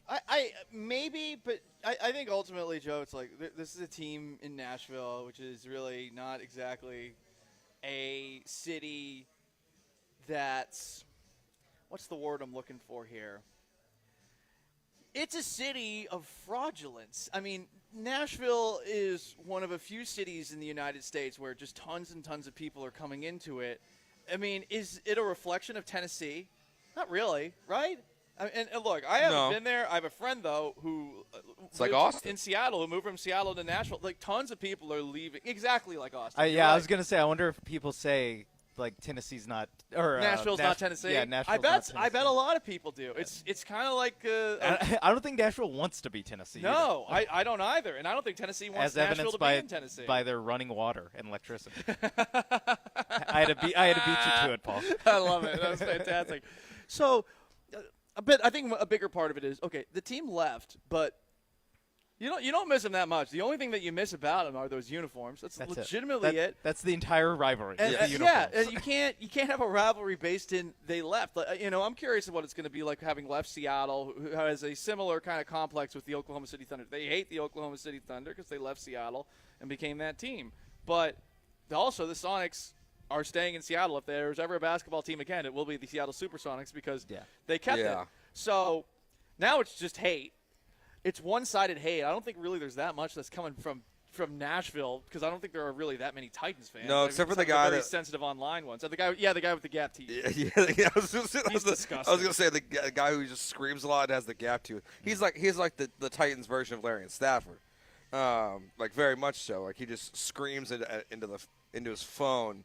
And people hated it very much. That's one thing I realized last year during the Texans run. Like, there's a lot of dumb fans in this division. There's the Jags guy that was going all over the place. UCF Jaguars and stuff. Not that's two barrels of dumb fan too. UCF and Jags. Yeah. Yeah. No, because no one in this division's used to winning anything. That's kind of why. Like the Colts fans are kind of the best out of the bunch, as far as the other three, and I feel like a lot of that just comes from they grew up watching Peyton Manning. they have a modicum of you know what, going 9-7 isn't something to get in my car and scream into my phone about. That's fair. They stole their team too. So are you? Yeah, she's talking too much. She's talking too much junk. I like the talk. I do too. There are certain people who can get away with it, if you will. Your players just got to back it up a little bit. Yeah, it's one of those situations where it's not like she's talking trash to some massive 6'5" jacked guy, and here you are just standing there like, honey, come on. It's not that. Yeah, don't talk me into a fight. But it's someone who's similarly sized to you. Maybe you're a little bigger than that person, and you sort of are like, do I really want to do this? I don't know if I really want to do this. And listen, I mean, I have a thing for smaller, loud folk. But there's a line that I'm not willing to cross. Is that really your type? Smaller, loud folk? Yeah, I like what? I like small Italian women. It's kind of my type. They're very loud. I was curious. I was like, no, I mean I like someone who likes to talk bleep, but I don't want to fight for the bleep that's being talked. Yeah, that feels like contradictory though of the type of women that you might like. It's not contradictory at all. Listen, I want my cake and I want to eat it too, but I don't want to do anything else. We got a lot going on today. We'll have a couple people here from the Burrs joining us on the show. Matt Holland, the assistant sportsbook director, is going to join us at 12:45. Talk about what's going on a little bit here in Louisiana with some of the betting changes that they're being forced to make. And a surprising random move, the Heisman Trophy has been returned to Reggie Bush. Pedro Muniz, one of the general managers, join us on the show as well. We'll continue building our big board, but we gotta get into the Astros a little bit. They took another L last night versus the Cubs. Dana Brown has walked back his 8 to 10 straight wins. He also might be questioning the team's toughness, which good. That's next on Gallant George here on ESPN 97.5 and 92.5.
You're listening to Gallant and George, on ESPN 97.5 and 92.5. broadcasting live from the mobile Veritex Community Bank Studios, located at La Berge Casino Resort in Lake Charles.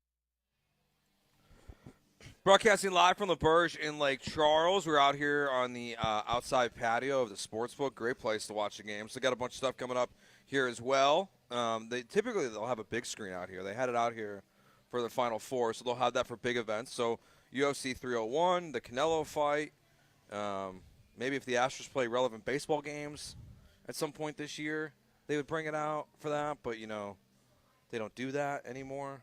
They just make us sad. That's how I feel. I mean, hey, at least when I got here last night, I got to see Jake Myers go deep.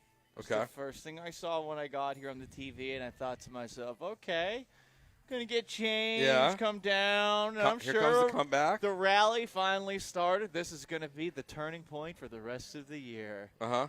And instead, much like in the words of Concrete Blonde that's playing in the background, they're passed out on the floor. Joey, baby, go to rehab. From the 832, in order to save the Astros season, sacrifice the ticket for the over, Joe. Our over under 92.5 wins. We have 66 and should we just 66 and do you think Brian would be upset if we sacrificed him? We ripped it up We while have we were here. 2/3 of the committee right here. Yeah, if we just tore it up to try to save the Astros season. Maybe it's our fault for betting on the Astros. No, you can't get rid of it, but you should do something to get a little something back. So bet the under. Bet them to lose tonight. You got to hedge, as the kids say. I hedged last night. You hedged last night. Yeah, You didn't edge, you hedged. I hedged. Okay. Because I had the over 217 in the Mavericks and Clippers game, and apparently, they decided to play defense. Ah. And I mean that's about every game so far in the playoffs. I but think. it's James Harden and Luka. They're all over each other. Luka was good on defense. I know. So at playing it well. halftime when they scored 90 points, I came back to the book and looked at it, and I hedged on. I got the under, and that one hit. So I came out just a little short on that one, but it was not great. The first one, it was not good. Well, hedge some more. Oh, I wonder what the over under. Maybe Rangers to win the division. See, now that I can't do. Oh yeah, right. How about Mariners to win the division? It is plus money because the Astros have a better chance of winning the division than they do at so then maybe winning the whatever wild card or winning 93 games. We'll look at the division odds before we leave, and maybe we'll bet on the Rangers. Mariners. Let's do it. Let's do it. I might start wearing Mariners clothes to work again. You already are. Yeah, with the S hat. You got it on right now. This is actually my Shorecrest Preparatory School baseball hat. Is it really? Yeah. Why do you still have it? Why wouldn't I have it? I just It's first a of sick all, hat. So first thing, yes. Second, I can't believe it's in that good of condition. I got it recreated. Okay. This is what it looks like. I'm so a little confused. No, I found yeah. I'm like, you're not old, but it is you're a little up there. No, if I had a hat from high school, it would look older than that hat. Yeah. This is the only old letter that I'd ever get tattooed on my body. I'm surprised you don't. You don't have it a green and gold S on my left right here on the deltoid. forearm, just You can't do it on the forearm though. He'll never get a job. I can't get a job. All district. That would be fun. But then, in really fine print, it was all white people. Well, there was the Rangers fan who got the box score from when they won the World Series, the whole box score. Uh-huh. Can we get the whole list of the all county or whatever you were? The all district team all from district team. 2007. Just all 50 names or whatever it is, and then just make sure yours is a little bit larger. Yeah, in bold. Bobby Santana wishes he was this cool. That was one of the other guys. So Dana Brown was doing an interview this morning with Salisbury and Lima over at the Flagship, and he changed his tune a little bit. He's no longer pushing 8 to 10 wins in a row. He said they just need to win 3, 4, or 5 games. This is so depressing. So he's walking it back a little bit. All you could do is laugh. That's all you could do. Yeah. I mean, look, I'm going to be mean to them until they win 3 in a row. I get it. The Cubs have a plus 500 record. They're off to a good start. But come on, guys. It's really all I have to say. Cody Bellinger last night played some of the worst center field I've ever seen in my life at Wrigley Field. Really? Like, he misplayed a couple balls that were just awful. I mean, the Tucker think, play yeah, where he that's how dropped they it scored and the hit off first the run. ivy. Yeah. And then he had another one where he just totally misread it. Like, they could have won last night's game. That's the story of the Astros season. Like, they just – I mean, they lost 7-2. If you take out the 5-run first inning given up by J. Free France, 2-2 tie. Oh, great. So it's going to go to extra innings. No, it's going to go to the back of the bullpen who are going to F it up. Yeah, that's a good point. Is it Presley? Is it Hader?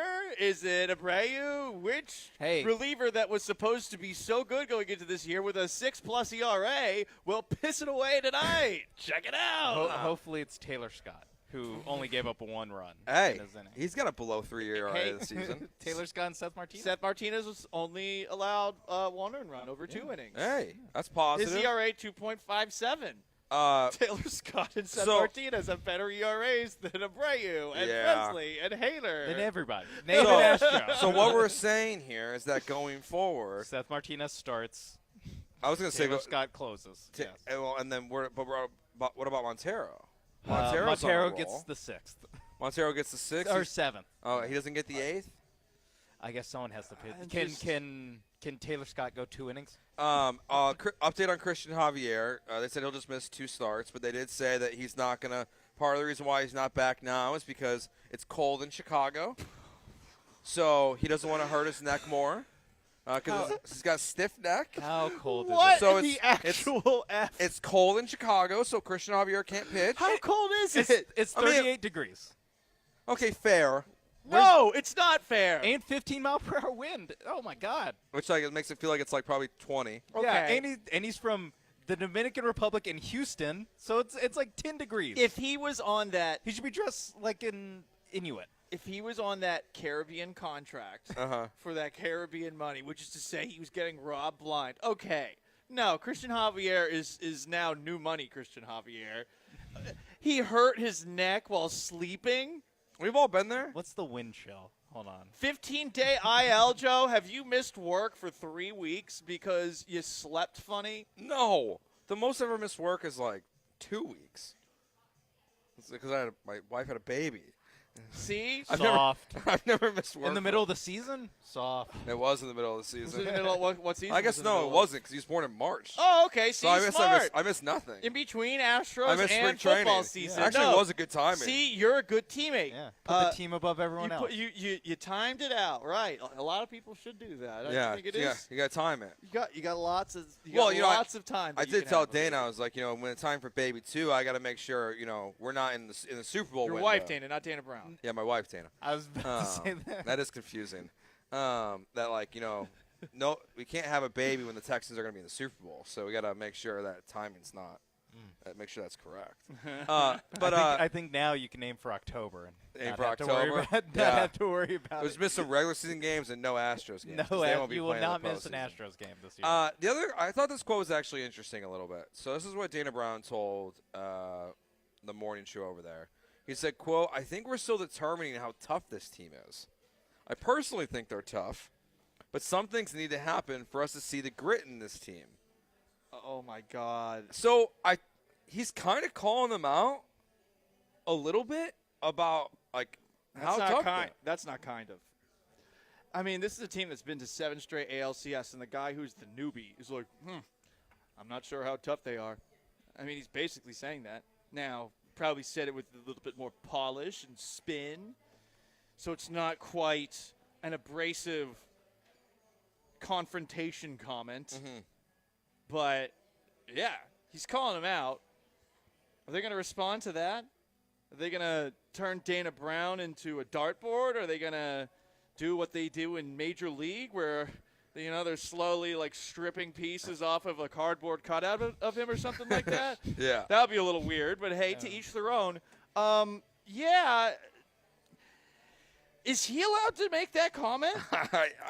I like that he's making it because it's not the same as boring nonsense he gives us. It's different and less back of the baseball card. Yeah. But is he allowed to do that? He's the new guy here. It's not his fault. necessarily the way that the roster is constructed, right? Like, he got the Altuve extension, the Hader contract, we're maybe not the biggest fans of. Mm-hmm. But, I mean, that's really all we have to judge Dana Brown off of thus far. And the Christian Javier deal, which is pretty team-friendly. Yeah. But does he have the, I guess, ability to call them out? Yeah, like that? I think he does because I think at 7 and 17, Yeah, I think everything's anyone, on- yeah. I think anyone can call you out. Yeah, honestly, I'd like the players to do it. Like, everything's gonna be okay. We're gonna get. I mean, even Dana Brown said some other stuff. He's like, we're gonna get on a roll. We're gonna get hot. Okay, stop saying it. Like, just keep saying like you're gonna work on it. You're gonna figure it out. He talked about Jose Abreu. They're gonna kind of keep him out of the lineup more, and that Joe Espada. He's expecting to make some more changes to the lineup and tinker a little bit till they can get going, or they hope they can get going. But I have no problem with Dana Brown saying that because someone needs to. Because they look, I don't know. I get what you're saying. My question is more, how is the clubhouse going to respond to the new guy saying those things when he's in the front office? Pissed off, I hope. Yeah. Win some games. Hit some baseballs harder. Will you be pissed off or will you be annoyed? Because I think I would be annoyed if that's the guy who's calling me out. If you're going to be annoyed, go win games. I agree with you, Sean. Yeah. Sean, I'm not trying to justify what their mindset might be, but I think if I'm a player and I've been here for a decade and all of a sudden Dana Brown's like, "Are you guys tough?" I'm like, "Are you high? Did you see what happened in 2017? Did you see when we won a couple of years ago as well, how we just smoked everybody in the playoffs?" And you would hope that, that would turn into some anger and fire, but I feel like more so it's going to be like, "Shut up, Dana." Yeah. That's sort of more the reaction I think that the clubhouse would give him, as opposed to being like, "Yo, let's get him!" Because it's not coming from Martin Maldonado and Dusty Baker. Yes, actually. So they don't have the leadership. So so Bregman and Altuve aren't leaders. Yeah. Is what you're saying. Well, doesn't feel like Bregman's as. It feels like since the 2020, or the 2019 and 2020 season, the 2019 when the sign stealing came out, and the 2020 season, it feels like he's lost all the swagger that he ever had. Oh, he looks castrated out there. Like he has absolutely none of the sauce that he used to have, carrying the bat out to first base, right? Doing the stare, like he just sits there and goes, "Well, we got to play better." Exactly. It kind of feels so. I'm not the biggest fan of road trips. It feels like the Astros are at like hour 4 or 5 of a road trip. It's starting to get a little dark, and they're starting to get a little tired at the wheel. They've been going, maybe they're going 105, and they've been like aggressively using the passing lane and weaving all the way to the right and back over to the left because a couple of trucks that keep on blocking and slowing everything down. But you're starting to get a little tired on the road, and it feels like, they're kind of falling asleep at the wheel. Yeah. Altuve and Bregman are like, and Dana's being like, "There's the 5-hour energy." Dana's like, "Stop driving into the shoulder. Stop hitting the rumble strips and stay in the mayonnaise and mustard." Come on. There's nothing worse. Like, it's my biggest fear is falling asleep when I'm driving, and every now and then I do get very tired. No, because why is that your biggest? Because it happened like once for about 2 seconds, and that's what I felt was the bumps on the side of the shoulder. Yeah. Luckily, it was New Hampshire where the highway was almost I-10 Katy freeway size, and I felt those bumps. And there's nothing worse than that jolt of electricity of like, oh my God, I think asleep for a second while driving a car. We need that to happen for the Astros, but I mean, like, when is that going to happen? I mean, Dana Brown in the back seat is not the guy that's going to make me go, because that's what he is. He's like the worst backseat driver you could have. Then is honestly. Okay, then it should be the people who have more power than him in the front office, which is Craig Biggio, Jeff Bagwell, and Reggie Jackson. Well, I also don't think any players on this team honestly give a crap what Jeff Bagwell has to say. That's just my opinion. I have nothing to verify that, but we do know Joe Espada spoke to players individually about adjustments, but as Pinche brings up on the Twitch, is it time for a team meeting? Yes. To perhaps get Martin Maldonado a mustache and get him over from Chicago. I mean, they're in Chicago. Yeah, just drive over. Are the White Sox in town? I don't know. Who cares? Can Maldonado take him out to dinner? I'm sure wherever they are, they're losing right now. So I mean, they're only in Minnesota, so that's a couple hours away. It's not too far. Yeah, but you got to fly. You can't. I mean, they'll be that's back. Not Milwaukee. They'll be back in Chicago on No, not till Friday. Yeah, Milwaukee to Chicago is an hour. You got to fly if you're going from Chicago to Minnesota. Yeah, so no, Martin Maldonado is not going to be able to come save the day. I'm sure him and Carlos Correa, though, are just like, see, look at these idiots without us. They can't survive. How about they let Ozzie Guillen into the clubhouse? Oh, just really fire him up here a little bit? I mean, Ozzie Guillen's got some motivational tactics, I'm sure. What, like $100,000? You can't drop that down? You're already, you're paying what are you paying Josh Hader per out right now that he's got a lot. this season? A lot this season? I mean, almost as much as you're paying Abreu per hit. This doesn't count against the luxury tax threshold. Like it would be like hiring somebody for a speaking engagement. Yeah, Drop $100K on Ozzie Guillen's table. He'll call them all I'd be fine with that. soft.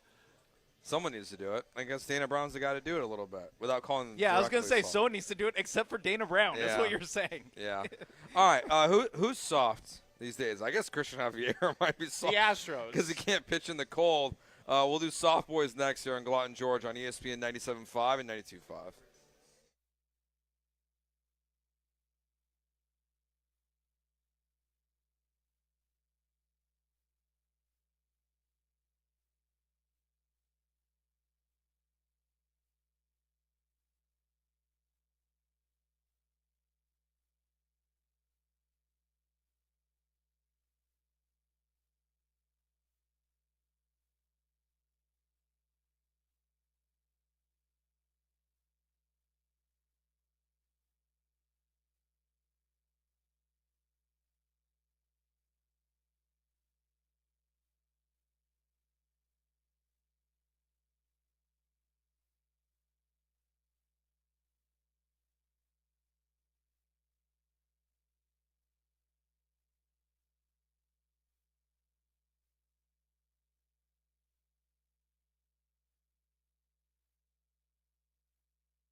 Gallant George here on ESPN 97.5 and 92.5, broadcasting live from the patio of the Sportsbook at LaBerge Lake Charles, your go-to betting spot, and watching all your favorite Texas teams. We'll have draft coverage here tomorrow. Trying to decide if I want to do any draft bets before I leave. Okay. Probably not. You got to hedge. Maybe J.J. McCarthy, top 4. Wow. I would say no to that, but I think he might go number 4 overall. I think the Vikings might trade up with the Cardinals or with the Chargers, because his draft position is over under 5.5, so he might fit into that one. Great place to watch the Masters, of course. They'll have the Canelo fight coming up here, UFC 301. I know someone texted earlier, so they're going to be coming here for the Canelo fight. Crawford Bach on tap, great food. We all enjoyed a bunch of different stuff last night. We had the nachos, beef tips, shrimp. Paul had a nice steak. A great place to come watch and bet on your favorite Texas teams. Let's get into soft boys here. Okay. We'll start with the one that I'm going to throw in here last second, okay? Is Owen Wilson soft? Because there's apparently a new movie coming out that depicts O.J. Simpson as innocent of murder. Oh, you said Owen Wilson. Owen Wilson was offered the role of the attorney, Douglas Simpson? McCann, but denied it. And he said, quote, "If you think I'm going to take the lead role in a movie about how O.J. didn't do it, you've got to be kidding me." Is Owen Wilson soft? Why? Because he doesn't want to be in a movie that's about O.J. being innocent. I mean, who would want to be in a movie about O.J. being innocent? It's obviously fictional. it's obviously a work of fiction. I mean, there's going to be people in it because they're going to make this movie. I'm fascinated by this movie already. I'm not at all. I'm not going to pay to go see it, but like when it comes out on like Hulu, I will. This says the controversial star Charlotte Kirk. I've never heard of that person. I feel like three of us would have had to hear of you as an actress starring in a movie to be called controversial. Yeah, I don't know who There's that a certain level of fame you need to be controversial. And then, so the Coyotes officially have left Phoenix.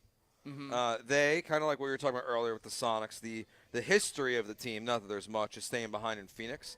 But the Coyotes owner, Alex Marullo, he has the opportunity to repurchase or purchase a new team, an expansion team, in the next, 4 years, I think it is.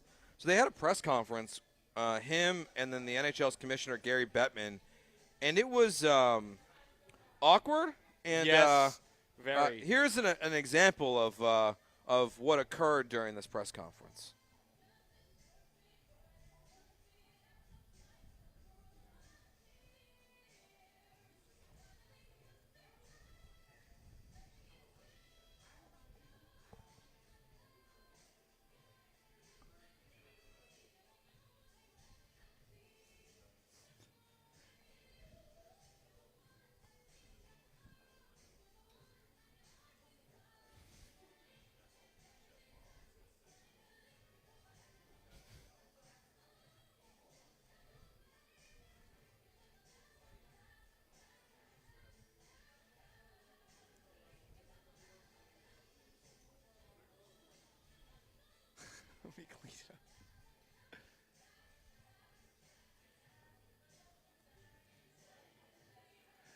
I'm sorry, man. You own a professional sports team. BS. If you buy a professional sports team, the limelight is going to be on you in some way, shape, or form. What, you want to be rich in the shadows? Then don't buy a hockey team that you've successfully run into the ground, which is pretty hard to do, it seems. Yeah, it was a weird press conference. There's another moment where Gary Bettman was talking about how much money they've lost, and that fellow, Alex, speaks up, and Gary Bettman literally put his hand on his forearm to stop him from talking further. So this guy could have theoretically been the owner of the return of the Houston Aeros. Yeah. I'm actually pretty happy that hockey is not moving to Houston if that guy is running the show. Yeah. He seems like bizarre. low-hanging fruit. I mean, so he no longer owns the franchise that's moving to Salt Lake. No, so he basically just got the team taken away from him. Yeah. Then why was he there for the press conference? Because he can rebuy a team. Gotcha. Because when they expand to Houston, he can put in a bid.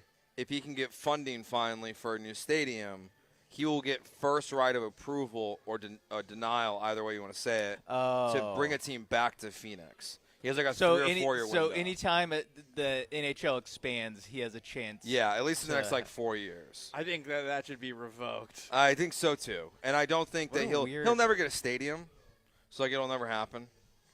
But yeah, what a weird press conference. And also, what a weird agreement to be like to break up with someone and be like, but when you find a new boyfriend, I have the first right of refusal. If I have my life together, when you have a new boyfriend, like, but we can still see other people. It's such a weird.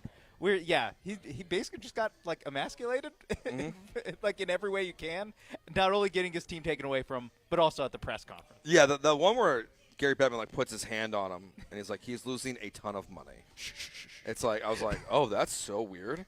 Like I've never seen anything like that. They'd be like Roger Goodell, like the least powerful commissioner in sports. Yeah, just shushed you.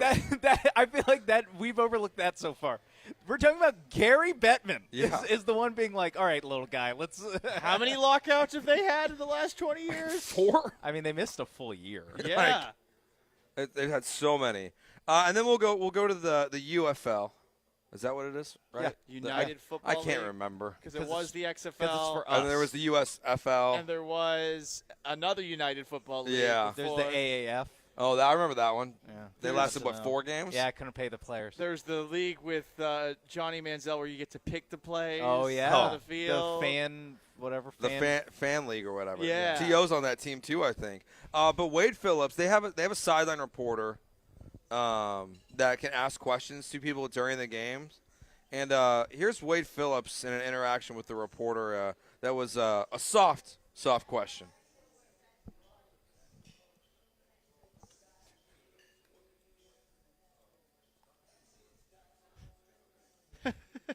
And then afterwards, Wade Phillips wasn't done.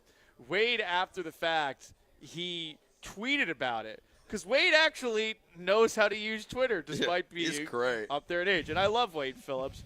Wade tweeted, "We stopped them and had 2 timeouts left when we got the ball back. Stupid question." And continued by saying this, quote, "I didn't appreciate being second-guessed in a critical moment in the game when TV guy was obviously wrong." Yeah. I don't blame him. I like that he actually pushed back against this because it is very annoying to have some random person in your face asking questions because this is the only league where that happens, and it does make it seem rather Mickey Mouse. And, I mean, Wade Phillips has enough pelts on the wall where I feel like that's not a UFL coach. You should be allowed to do that. What a look on his face. Oh, he looks so pissed. Right to, I think that's Cole Kubelek. He does a lot of SEC network stuff. Yeah. First of all, that's a tough job, and I think I get why Cole asked it that way, but that's tough. I don't because he has to be quick with it, so you can't do the full setup to the question. But yeah, and you know, when you have this level of access, they're using it, and what they got, I'm sure Cole Kubelek doesn't love the role he had to play in it. Probably but that not. was a great moment that this league just got. Lastly, here before we go to break, Simone Biles did not like the backlash that Jonathan Owens was getting because he didn't know who she was. And didn't like the backlash that she was getting as well. It was very strange. She did an interview with Call Her Daddy. And, Jonathan Owens on an interview with Ryan Clark had said he didn't know when he met her on a dating app, Raya. He didn't know who she was. So that's the rich person dating app? It's the famous people dating app that somehow Jake Asman's on and I'm not. I'm not Stop bitter about it. Stop. You're lying to me. I'm not lying. Rock bottom for Paul in his dating life was Jake saying, well, I can invite you on the app. Because you have to have somebody basically invite you on the app. And you only get, like, I guess, one invitation. Wow. I know. I should hit him up for that invitation. You should. I'm like baffled. Well, hey, now you're sliding into DMs on LinkedIn now, Yeah. so you don't need Ryan. Yeah, exactly. Yeah. I'm good. You're good to Classy. go. Yeah. Corporate I'm Paul. looking for business professionals. Yeah, this whole interaction that was like sought that people were upset with Jonathan Owens for not knowing who she was. Yeah, that's what I'm stupid. about. That's where I'm looking at it from. If Jonathan Owens doesn't have to know who a gymnast is before meeting her, you know? Yeah. Simone Biles is famous, but I feel like for gymnasts, you know, there is a brief period where they are as relevant as it gets, but it's like for people like us who follow sports, you know? Well, and when you are at Is she a your movie star, TV star, no. and when you're at your peak relevance, Yeah. half the time your events are on at 4 o'clock in the morning. Right. So I think she was at her peak relevance, but Yeah. exactly. It's not like everyone in Houston should know who Simone Biles is because Yes. she's from Houston, but the entire world knowing who Simone Biles is. Also, everyone in Houston should stop freaking out because she's in a White Sox jersey with Jonathan Owens because he No, plays I for think the they Bears should. now. I think they should. That's so I stupid. think no, it's not stupid. It's smart because if you're an Astros fan, you should be weighing your options. Yeah, and Simone Biles is disgusted with the way that the Astros are Yeah, playing. but that's the wrong team So to she's choose. jumping on the White Sox bandwagon. Yes. Yeah. She's trying to listen. Will people pay attention to the jersey that she wears? Yeah. So the team that beat the Astros in 2005 in the World Series? Yeah. Well, yeah. Epic troll job by Simone Biles. I stand with strong, powerful women. How she should do it is that it's Martine Maldonado. It's Maldi and Corey. She's wearing a Maldi jersey? Yeah. Oh, Maldi and Corey Lee. That's what she, and you know what? I just looked it up. She was wearing a Maldi jersey. I just looked it up. Leadership. So quick. Leadership. Here's the picture right here. All right, we will. We'll take a break here. Matt Holland, the assistant sportsbook manager here at LaBerge, is going to join us next on Gallant George on ESPN 97.5 and 92.5.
You're listening to Gallant and George, on ESPN 97.5 and 92.5. broadcasting live from the mobile Veritex Community Bank Studios, located at LaBerge Casino Resort in Lake Charles. Gallant George here on ESPN 97.5 and 92.5, broadcasting from the patio of the Sportsbook at LaBerge Lake Charles, and we're joined now by Matt Holland, the assistant sportsbook manager here. What's up, Matt? How are you? Doing well, doing well. Thanks for coming back and hanging out with us. Of course. So, obviously, the draft is tomorrow. Big night. Big night. What's the betting action like just on the draft in general? Because like obviously, like it's kind of a crapshoot.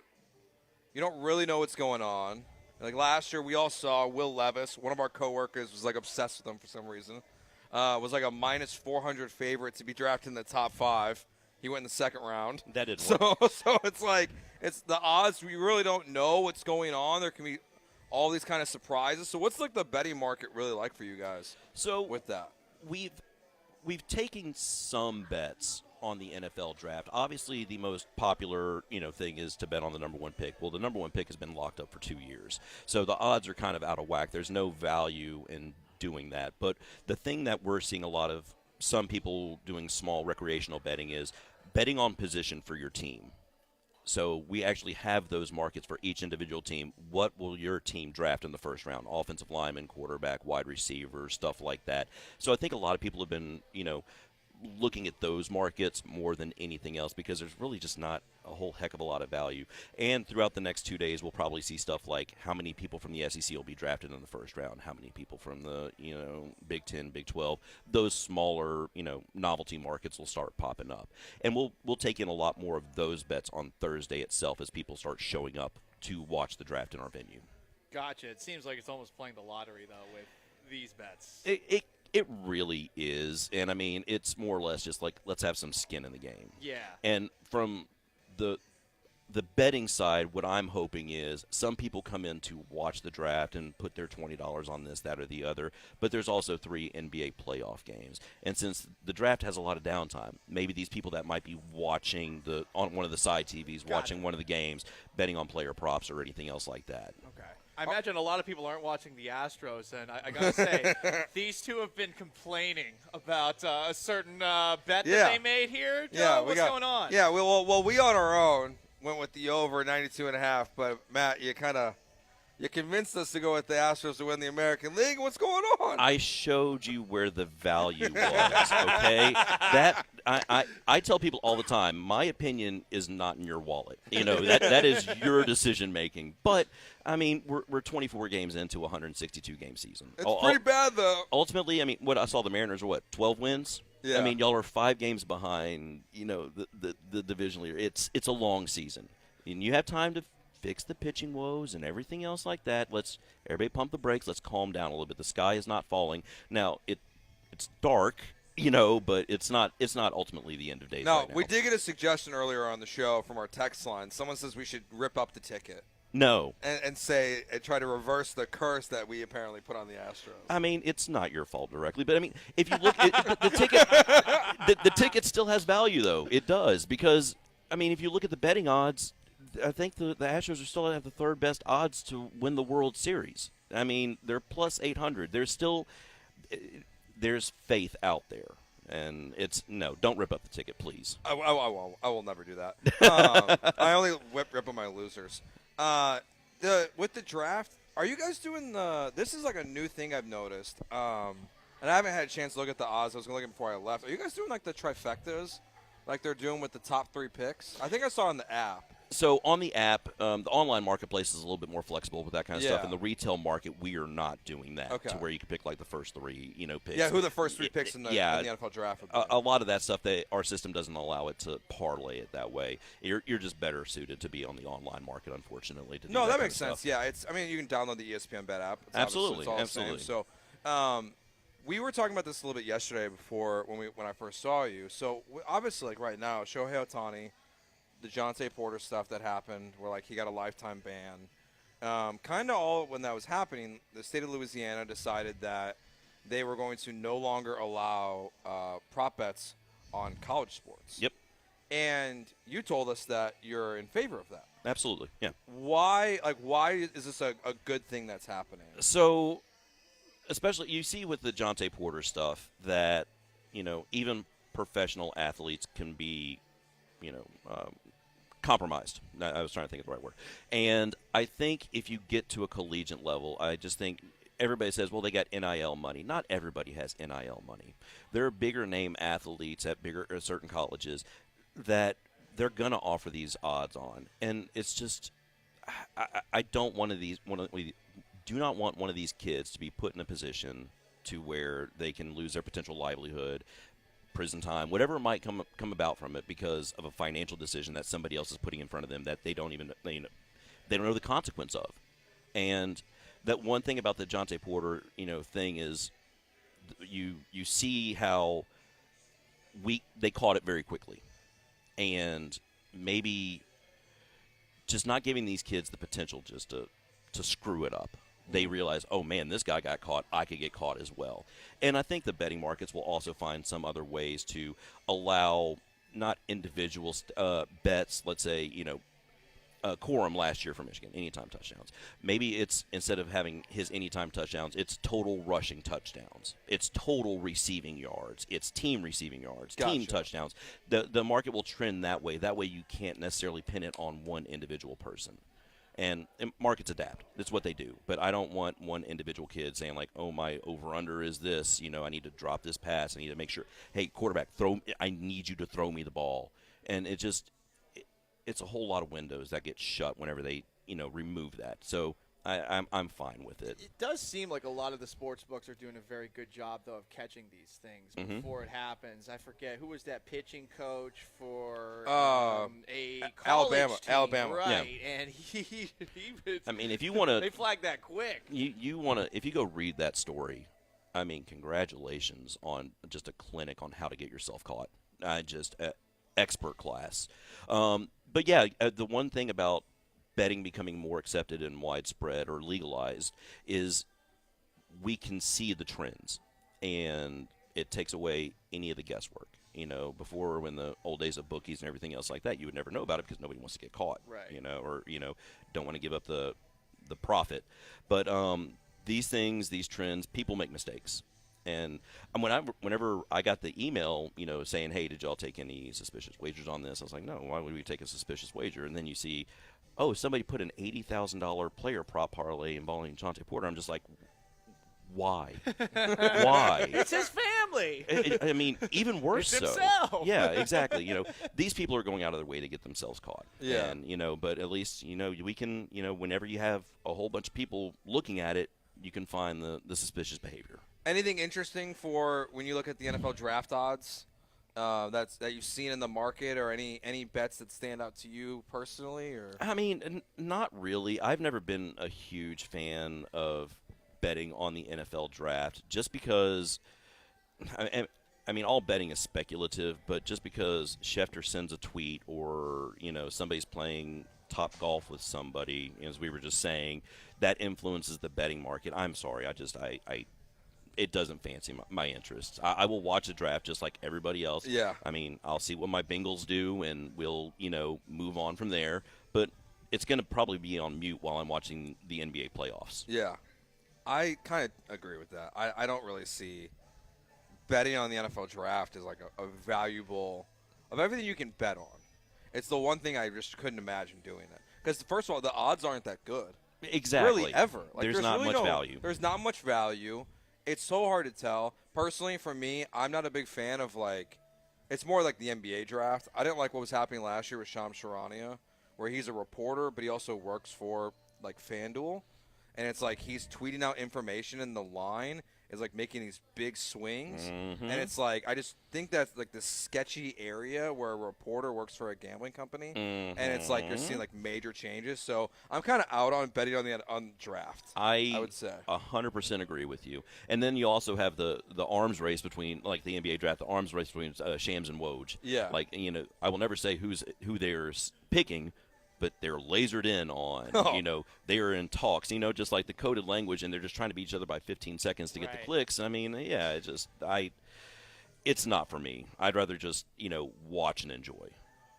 Speaking of watching and enjoying, I've got my Celtics shirt on right now, and I know they're probably close to the top as far as odds to win the NBA title. What's the best play that you're seeing? Because I like to look at it from this perspective. If I'm going to bet on something, I'm looking for longer odds that probably aren't the most realistic, but at least have an actual shot of happening. Mm-hmm. So I'm sure there's some long odds for some of these teams in the NBA playoffs. But who's a kind of moderate odd team to potentially win? Because I think most people think it's between the Celtics and Nuggets right now. I think there is probably, and I don't have the odds in front of me right now, I think there is a little bit of value right now, not necessarily winning the NBA championship, but I do like Minnesota in the West. Okay. What I have seen from them so far in the first 2 games, now granted it's a 7-game series. Series does not start until road team wins, yada, yada, yada. That team is not scared of anybody, and they are young, they are feisty, and they're athletic. Ultimately, Denver should be the favorite in the West. All roads go through Denver, even though they're not the 1 seed. But I see a team in Minnesota that doesn't scare easily. I think OKC being the 1 seed, great story for rewarding them for a year's worth of work. They're still a year or 2 away. They need some veterans on that team. Not saying like Minnesota is overwhelming with veterans, but it's guys that know what they're supposed to, and they play great defense. I think there's value there. In the East, congratulations on your entire green wardrobe. I think y'all are good. I don't know. Y'all are a 14.5-point favorite tonight, and I was like, that's it. Everything's so easy looking right now. There's no Jimmy Butler in this series. We don't know when Giannis is coming back, and I'm just expecting the absolute worst still. I mean, you're a sports fan. Yeah. It's in your nature. Fatalist. Yeah, exactly. And you have a 30-point lead, and you're just like, don't know if I'll feel good. I mean, here. they almost blew a 15-point lead in the Game 7 of the Eastern Conference Finals against the Heat in like 2 minutes. I'm very much aware. I was watching that game going, not awful. again. Please, not again.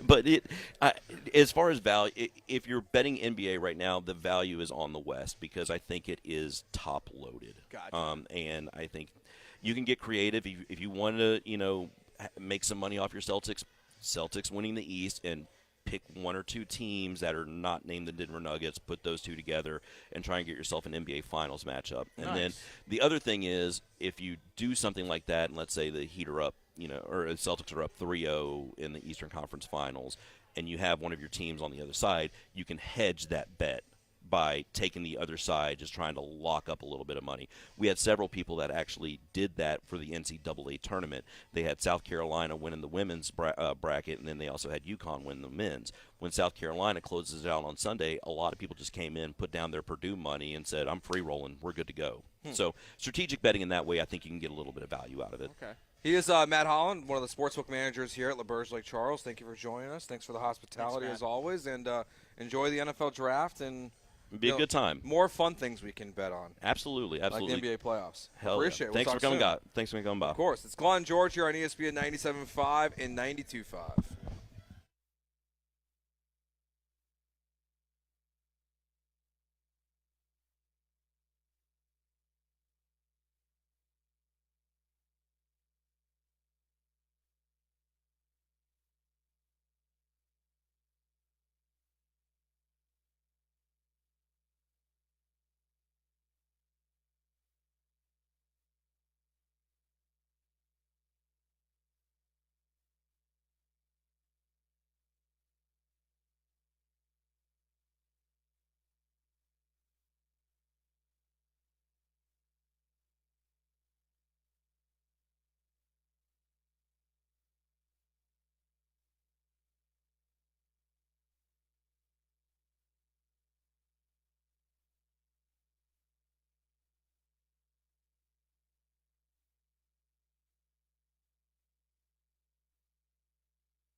Gallant George here on ESPN 97.5 and 92.5, broadcasting live from LaBerge Lake Charles. Following that conversation up as we get into some Rocket stuff here. Alperen Şengün, one of the most improved players finalists for this year. Hell yeah. You think so their win total last year was, 33.5? It was, somewhere around this. Somewhere in the low to mid 30s. What do you think the expectations for the Rockets are next year already? Like, the lottery's not till May 12th. They couldn't. I was playing around with Tankathon. I got the Rockets to get the number 1 pick from Brooklyn. It's possible for them to get 1-2. It's possible. Yeah, it's possible. Super unlikely. You never know. The NBA is rigged, okay? And they might say that, we want Jalen Green and Alperen Şengün to get some more new teammates. In the worst draft in NBA. In the worst draft ever. Sure. I don't know a single player in this draft. That's the worst. That's why. The Rockets are probably going to be, 42 over under, 42 and a half. I thought, I figured at least 39.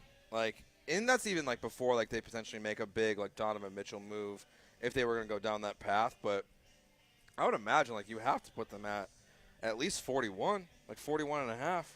Yeah, I would think so. So they're a 500 basketball team once again. Mm-hmm. So Alpi finishes top 3 in most improved. We could easily win it. I wouldn't be shocked, honestly, if he does. I thought they already announced it. Oh, did they announce it? Yes, they announced it yesterday. I missed that. I thought he was a finalist, though. Yeah, it was in the rundown. That. It was in the rundown as he was top 3 in most valuable player. I thought it was because he finished 3rd.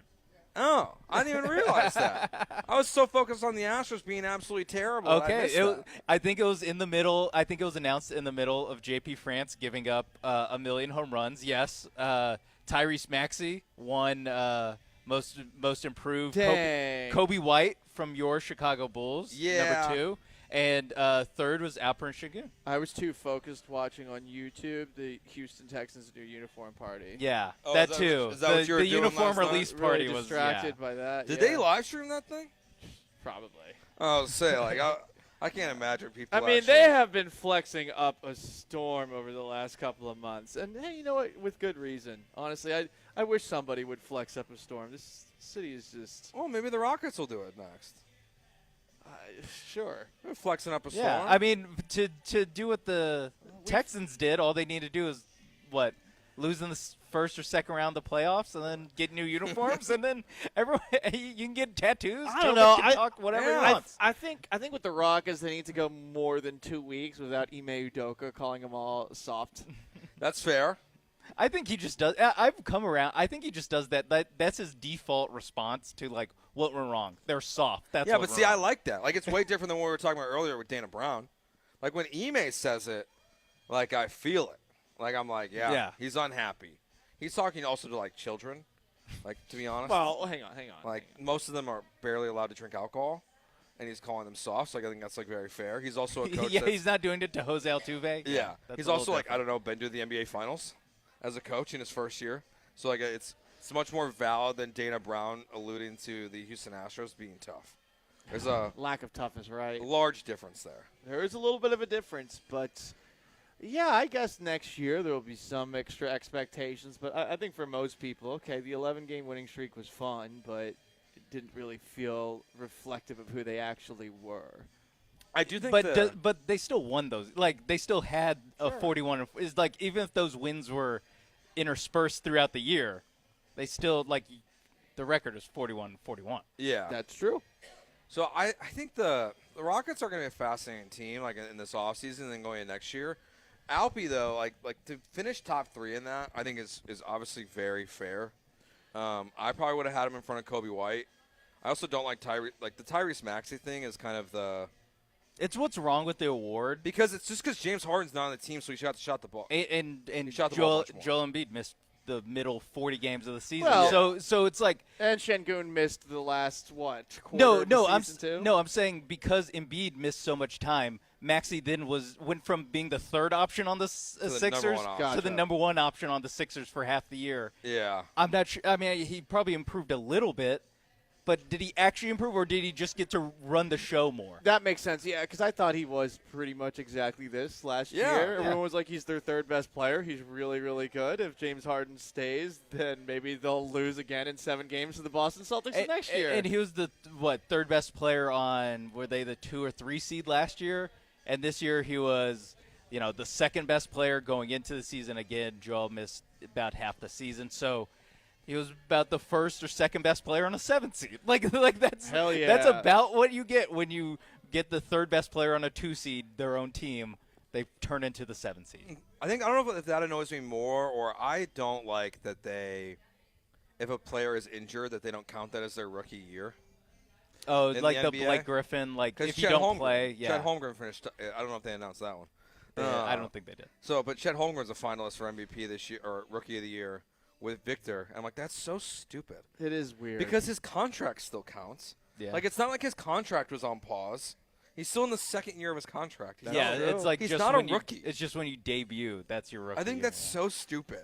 That'd be like Patrick Mahomes could have been a rookie. I guess he played in that last game of the season. Yeah.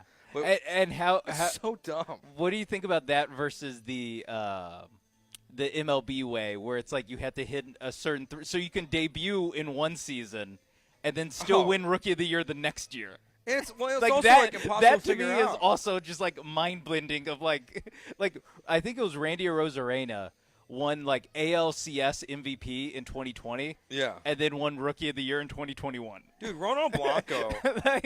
Makes sense. It's just like crazy to me that happened. Ronald Blanco, 30-plus-year-old Rookie of the Year. That's what I'm saying. Like, is he still a rookie? Yeah. But he's pitched in the majors for like 3 years. The Rookie. At different times. Starring Dennis Quaid as Ronald Blanco. It's just brave choice. I like it.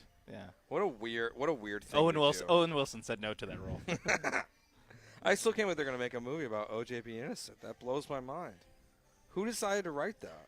Are they making it for the estate? Yeah. Is this how they're going to make all the money that Well, O.J. Simpson owes the Gold estate? I think. I mean, you kind of have to make it a comedy, though, right? to make it like a fictional. I don't know if you can do that. I think it seems like they're like you really already going had, with the angle. But like he's innocent. the thing is, it's not a documentary. You already it's had, not a. So you can make movies about fake things. You can already make had the fake TV history show. movies. You already had the TV show with Cuba Gooding Jr. all 5'8" of him playing O.J. Simpson. Yeah, why not? We'll see what happens. Yeah, I mean, what did the Napoleon movie get everything 100% right? No, that movie sucks. Yeah, I watched the first half of that. I'm really bummed out by. I don't think I made it to the first half because it wasn't good. It's really bad. And I mean, Napoleon. Okay, it's Joaquin Phoenix playing like a basically Commodus from Gladiator, except for he's got absolutely less range of emotion, and he's just banging Josephine the whole time. It's just a porno. Like, the whole movie is like Napoleon, oh, look, here's the pyramids. I'm going to go back to Josephine. Did you see what Brian Cox from Succession yeah, and X-Men 2? Just shredded it. Yeah, he said it was, quote, truly a terrible performance from from Joaquin Phoenix. It's a horrible movie. I was really bummed out by watching the first half of that. I would have played it a lot better than Joaquin Phoenix, I tell you that. You say it's a good drama? No, it's lies. I think he's well named. Joaquin, whacking, wacky. It's sort of a wacky performance. That's an actual quote from Brian Cox. That's something. All right, we're gonna do our 10-minute drill next. What's going on in the NFL? A bunch of new contracts being handed out. Detroit is celebrating having the NFL draft by giving out 2 new massive deals, and plus a special Jerry Jones moment. It was the way we'll describe it. Special. Yeah, we'll get into the next year on Gallant George on ESPN 97.5 and 92.5. Before you do that, I want to tell you about where we're at right now. LaBerge in Lake Charles. Great place to come and bet on your favorite teams. When you want to bet on the Astros, the Rockets, the Texans, come to LaBerge Lake Charles to do it. If you want to come out for UFC 301, you want to bet on the NFL draft, you want to bet on the major golf tournaments, like everything you want to bet on, you can do here. We're outside on the patio right now. Great experience. On Fridays and Saturdays right now, they're doing crawfish starting at 5 p.m. until they run out, so you can do that. We all ate here last night. We've tried pretty much everything at some point between our 2 trips. We've had pizza, we've had steak, we've had burgers. Brian had a death burger the last time he was here. I'm not doing that, but if you want to do it, you can try it. They have the death wings, though, so that might be more tempting as well. If you want to bet on your Texas teams, it's a great place to do it. And when you're on your way, make sure you download the Penn Play app. You can win up to $2,000 in Penn Play cash. When you come to LaBerge in Lake Charles, make sure you tell them Joe George sent you by.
All right, a bunch of news going on in the NFL today. The Bengals picked up their fifth-year option on Jamar Chase, but the Detroit Lions are taking today and this opportunity and where they're at in the franchise to lock up two of their best players. They give a 4-year deal, $120 million contract to Amon-Ra St. Brown.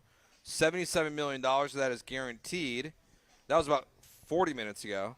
And then about 10 minutes ago, they announced, or it broke, that they are giving Penei Sewell a 4-year, $112 million contract with $85 million guaranteed. So they just locked up their number one wide receiver and their franchise left tackle to massive deals on the same day.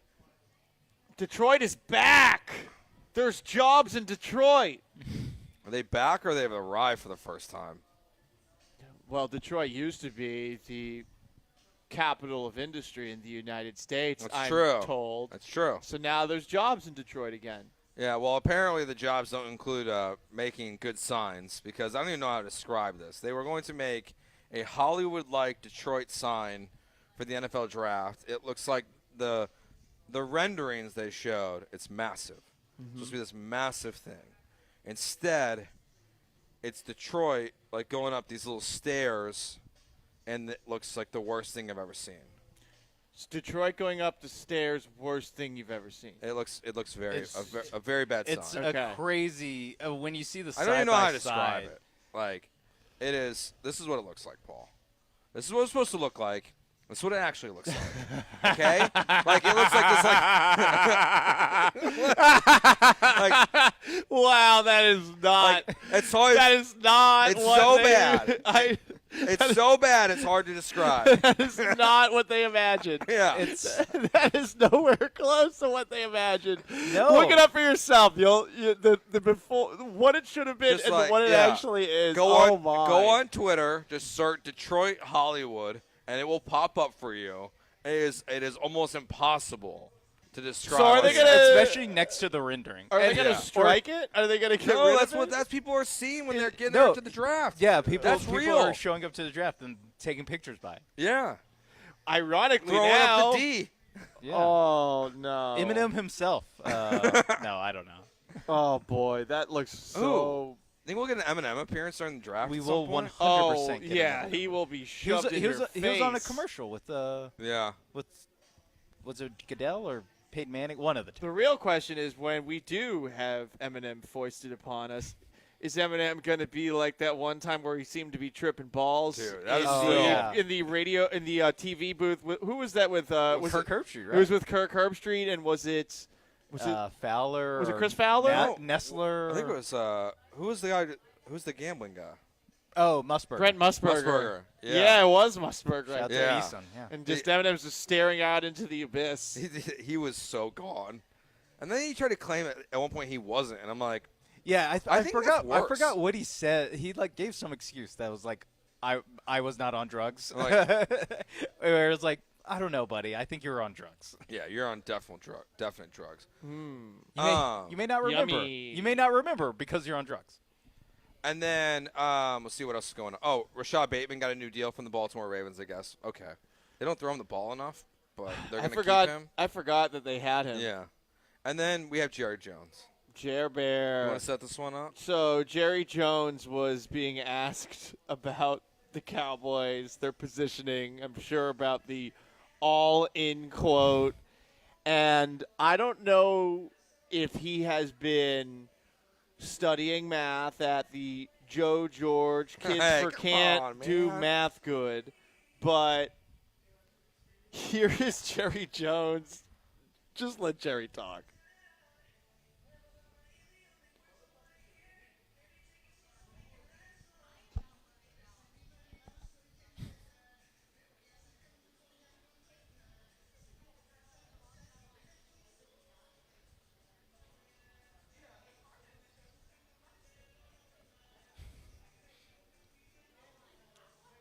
Okay.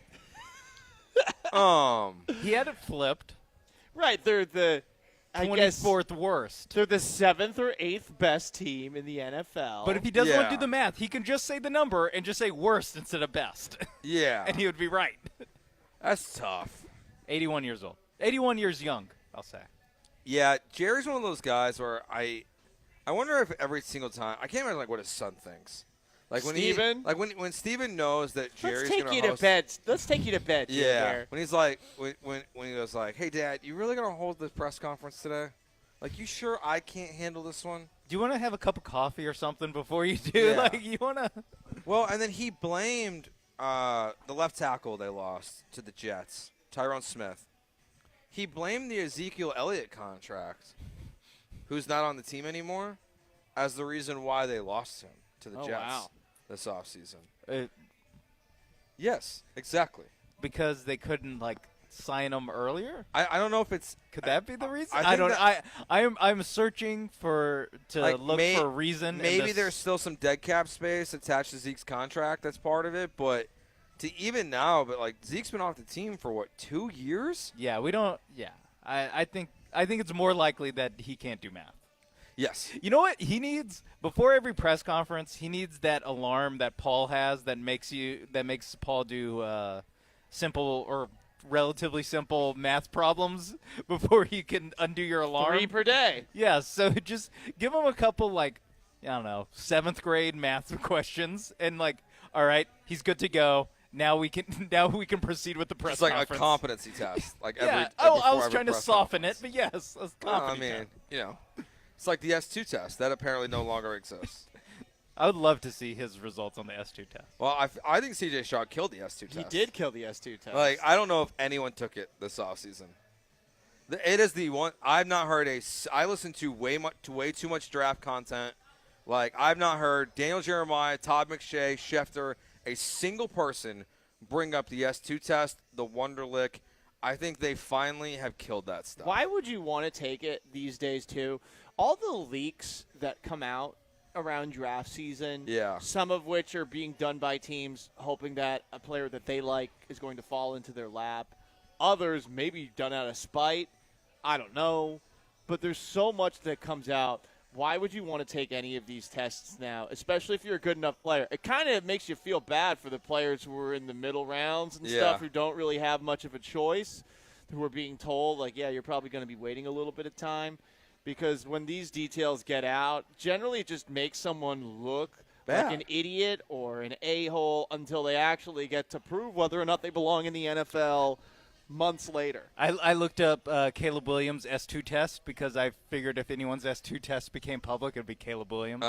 I don't think anyone took it. It says discomfort lingered. Some agents are now discouraged. They're talking about C.J. Stroud. Discomfort lingered, and some agents are now discouraging their players from taking the S2 test, while the Minnesota Vikings general manager says that it's unfortunate that Stroud's results got out last year. Yeah, it shouldn't have happened. But I don't understand why anything like that would even happen. It's one thing because be necessary. Because the Wonderlic becomes public. A couple guys' Wonderlic becomes public every year, even though it feels like the last couple years it hasn't. I think they stopped taking that too. I think the second reason is that the S2 test, it not only got out what C.J. Stroud's test was, but it was reportedly super low that it should have been a red flag. And then C.J. Stroud has the rookie year that he has. It kind of not invalidates the test, but everyone's like, oh, all right, who cares about this? Yeah. Well, that's when they were going through it last year, I remember, and be like, his Ohio State counterpart, they'd be like, Justin Fields was one of the best scorers there's ever been. Whoops. Okay. Do you have eyeballs and watch him play football? Yeah. I loved Justin while he was in Chicago, obviously, but it's the S2 thing to me. Loved him. The phrasing of that is you have such a low bar. It's your college girlfriend. You know what? I loved her. One day you'll understand. I don't think I will. No, I definitely won't. I think you'll understand. Maybe starting tomorrow. Why? We'll see Drake May throwing. I'm not going to love someone that is as unimportant as a quarterback who was on your team for not even his whole rookie contract. Yeah. Paul you loved him. Paul won't love whoever they draft at quarterback. I will never love again. I was gonna say I had Tom Brady. I was gonna say there's no matching that ever. Do you think there's a lot of people that think that Tom Brady is calling Robert and telling him to take J.J. McCarthy because he's a Michigan quarterback? Would you Who's saying that? Huh? Who's People. saying that? People are McShay. saying Okay. Who's pretty in the know. Is he? Yeah. I would say so. Would you be okay if Tom Brady was calling the shots for the Patriots? Shadow GM. If he was the Jeff Bagwell of the Do you trust New Tom England Brady Patriots? to be the No. Jeff Bagwell to the Patriots? No, I don't trust any ex-player with any of these situations if they're at a good enough level. I really only trust people that most haven't heard of. Players that most people haven't heard of. Or it's just the idea of like you had to grind a little bit to go up the Exactly. front office totem Yeah. pole or the coaching totem pole, where it's like, yeah, Jeff Bagwell didn't have to do that. Don't Tom think so. Brady theoretically would not have to do that. No, he definitely wouldn't. I also saw recently, I can't remember if it was one of the main like media people. I think it might have been Marchand, was speculating again that like they really don't think Brady's going to do TV this year. That he signed this like massive TV contract with Fox, and he's gonna. It would be the ultimate con Like- if he just didn't do it. He signed like a $400 million contract with Fox. He's just like, yeah, man, Nah. I'm not doing this. Know what's cooler than that? Being Tom Brady. Yeah. know what's cooler than having a job every Sunday?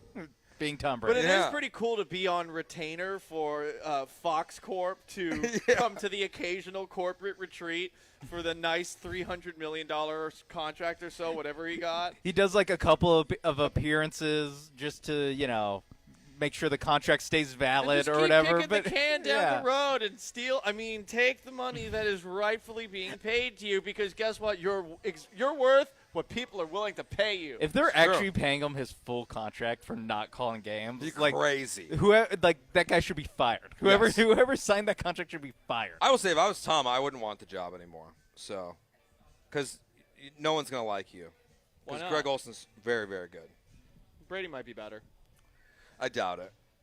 I think like how we've talked about with like the general managers and like coaches and stuff being elite players. Most of these elite players, I think, often are also times very poor. I actually think Brady is working, and I'm not kidding on this front. I think Brady is working on mastering this craft, and that's why you've been seeing him popping up occasionally in these interviews with rather pointed opinions. And people seem to be ignoring them because the things that he is saying have actually been, at the very least, interesting or noteworthy enough. So why can't he do that in the booth? Yeah, that's true. He has been doing a little bit of the Ime Udoka stuff, though. Just like, what's wrong with today's game? They're soft. That's what's wrong with them. You know who likes that? You? The 40 to 50-year-old I men will who say, are watching like- football games on a CBS or Fox on a Sunday. Yeah, they're the target audience is going to love these kids don't care enough about their team. And you know what the young people will do? They'll provide engagement by getting mad at this old man yelling at a cloud as they'll make, I'm sure, a bunch of Simpsons. Oh, wait, hang on. They'll have to do something that's a little bit less Yeah. than the Simpsons. Yeah. Old man yelling at the cloud. They're going to make memes about you thinking that young people watch The Simpsons. Yeah. All right, it's Gallant George here on ESPN 97.5 and 92.5. Coming up next, we're going to have Pedro Meneve. He's one of the general managers here at LaBerge, Lake Charles, talking about what's going on here, upcoming events they have. That's next here on Gallant George on ESPN 97.5 and 92.5.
Back to Gallant and George. On ESPN 97.5 and 92.5. Live from the mobile Veritex Community Bank Studios located at La Berge Casino Resort in Lake Charles. Gallant George here on ESPN 97.5 and 92.5, broadcasting live from the patio out here at the Sportsbook at La Berge, Lake Charles. Beautiful, beautiful day, right outside by the pool as well. Last time we were here was the middle of, really the beginning of March Madness. NBA playoffs going on right now, NFL draft tomorrow. Great place to come and bet on your favorite Texas teams. You just want to keep fading the Astros. They have been like the betting favorite in almost all these games that they're losing, so you could have. Yeah, I'm gonna hatefully do it now. I'm so sick of start this. betting the other side of the Astros. They're not worthy of my time, so I may as well get something out of it. We're joined now by Pedro Muniv. He's the multi-outlet general manager here at the Sportsbook in La Berge, Lake Charles. What's up, man? How you doing? Oh, man, I'm doing great. Happy to be on, man. Appreciate y'all having us. So what's going on? So we'll start with one of my favorite things. Now, like I grew up in Illinois. Crawfish are, in fact, illegal. Are they really? In Illinois. Wait, what? They are illegal. Why? 100% illegal. I don't know. Classic Lori life. Like, they are illegal in Illinois. So I didn't know nothing about crawfish until I moved to Houston about a decade ago. But now you guys, it's crawfish season. So you guys are doing crawfish on Fridays and Saturdays. But I got to tell you, I lived in Lombard. A while back. Yeah. And now that I think back, I never ever had crawfish. Yeah, it's something about they don't. I don't know. All I know is it's illegal for crawfish. I just figured in the north no one did that, right? Like people up north probably don't have access to crawfish. That's where I was thinking. Well, right? Yeah, that's but crazy. that's a random thing to make illegal. Yeah, Right. It says the regulations only prohibit the importing and sale of the live species. So I guess you could, I'll tell you cook them elsewhere, but. Where it's super legal is going to be here on Fridays and Saturdays, like you mentioned. Yeah. We'll start doing that every weekend at 5 o'clock. We'll have them served outside on the patio, poolside.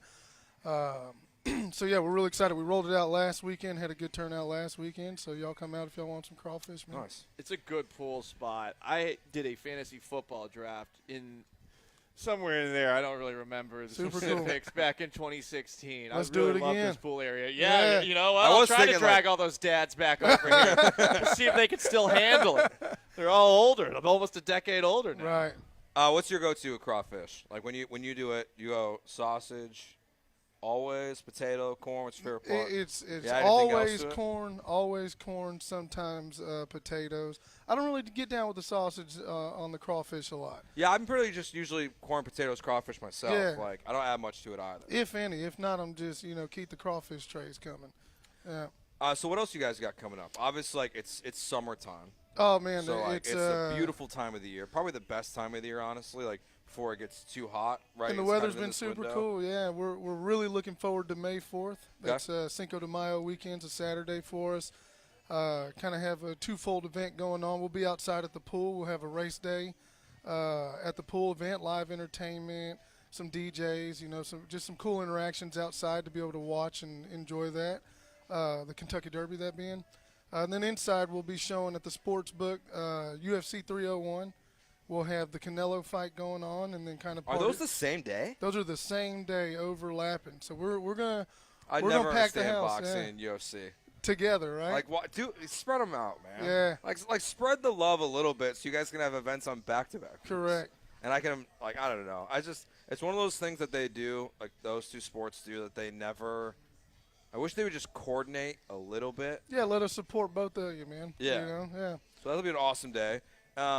What's the latest on? I know Chef Lyle's not here today. Right. Can you give us a little insight on this new menu he was talking about last time? Man, let me tell you, he's holding that one to his chest. He's really excited.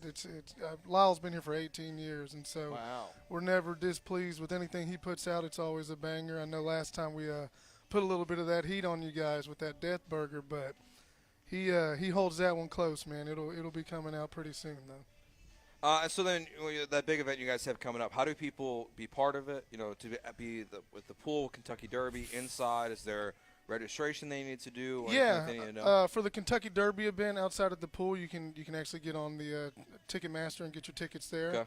Okay. For the deals inside at the Sportsbook, those are just more walk-in. First come, first serve. First come, first serve. So we got plenty of space inside and out, bunch of TVs. So we'll have the patio rocking, we'll have inside rocking, and we'll have the pool rocking. Crawfish as well, anything that you'll need to know, or it's just show up, get here. Crawfish starts at 5. Show up, get here. Crawfish starts at 5. We'll go until we close, and they're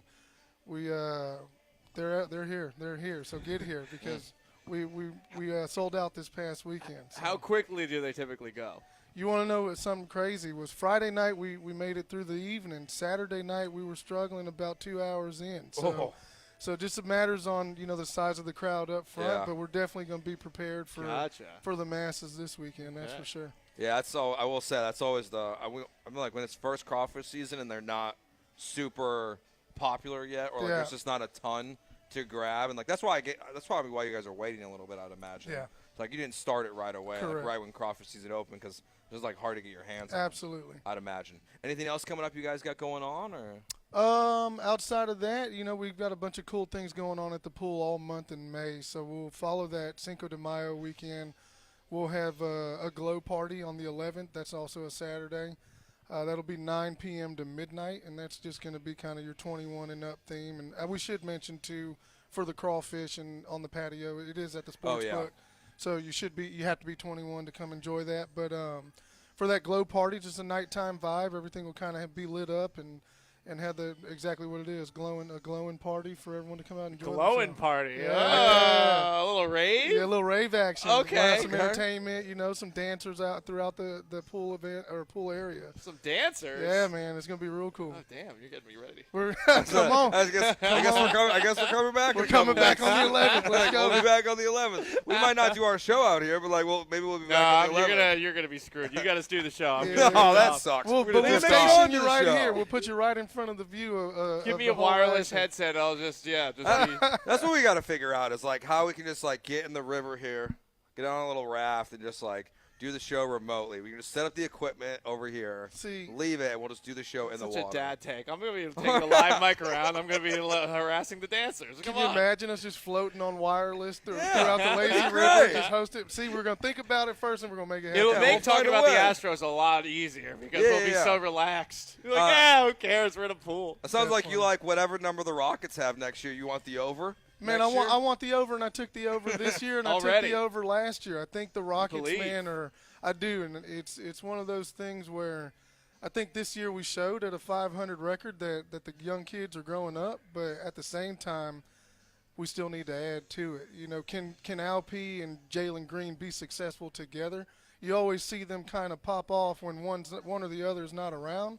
Can they do it together would be my question, and what does that addition look like? You got Brooklyn's pick coming to us this summer, so we're young. We got money. They got money. They got picks, and I'm gonna go with 46 next year. Okay. All right. I'm going 46. It seemed like you really wanted them to add James Harden during one of the commercial breaks. I wish that we'd never lost the guy, man. Honestly, like I was telling y'all during the break, all he needed in that 8-year stretch was one ring, and we're talking different about him. But that guy's gone, and we're here now. But I'm really excited what they look for the future. For sure. I definitely agree. Well, make sure you check out what do they search when they go to like Ticketmaster to find the tickets for the race event? day at the pool. Race day at the pool. Nice. So coming up on the 4th, Kentucky Derby Day. There'll be DJs, food, parties.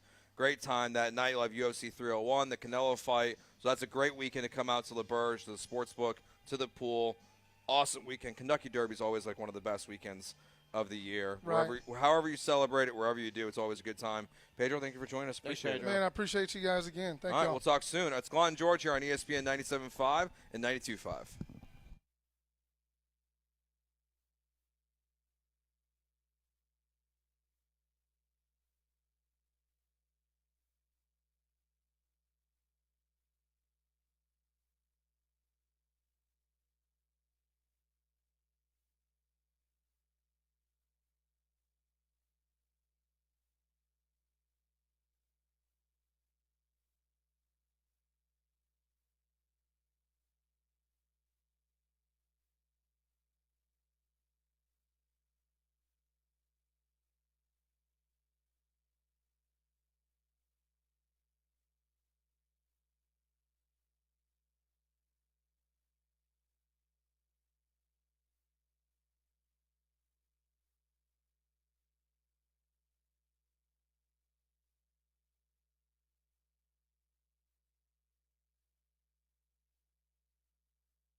back to Gallant and George. On ESPN 97.5 and 92.5. Live from the mobile Veritex Community Bank Studios located at La Berge Casino Resort in Lake Charles.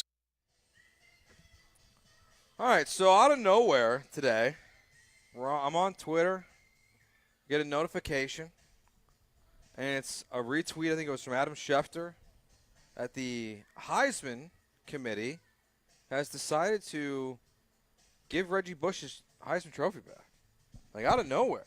Something we've talked about and since we started the show, like how stupid it is that he didn't have it, that when you go to USC, it's just a blank area.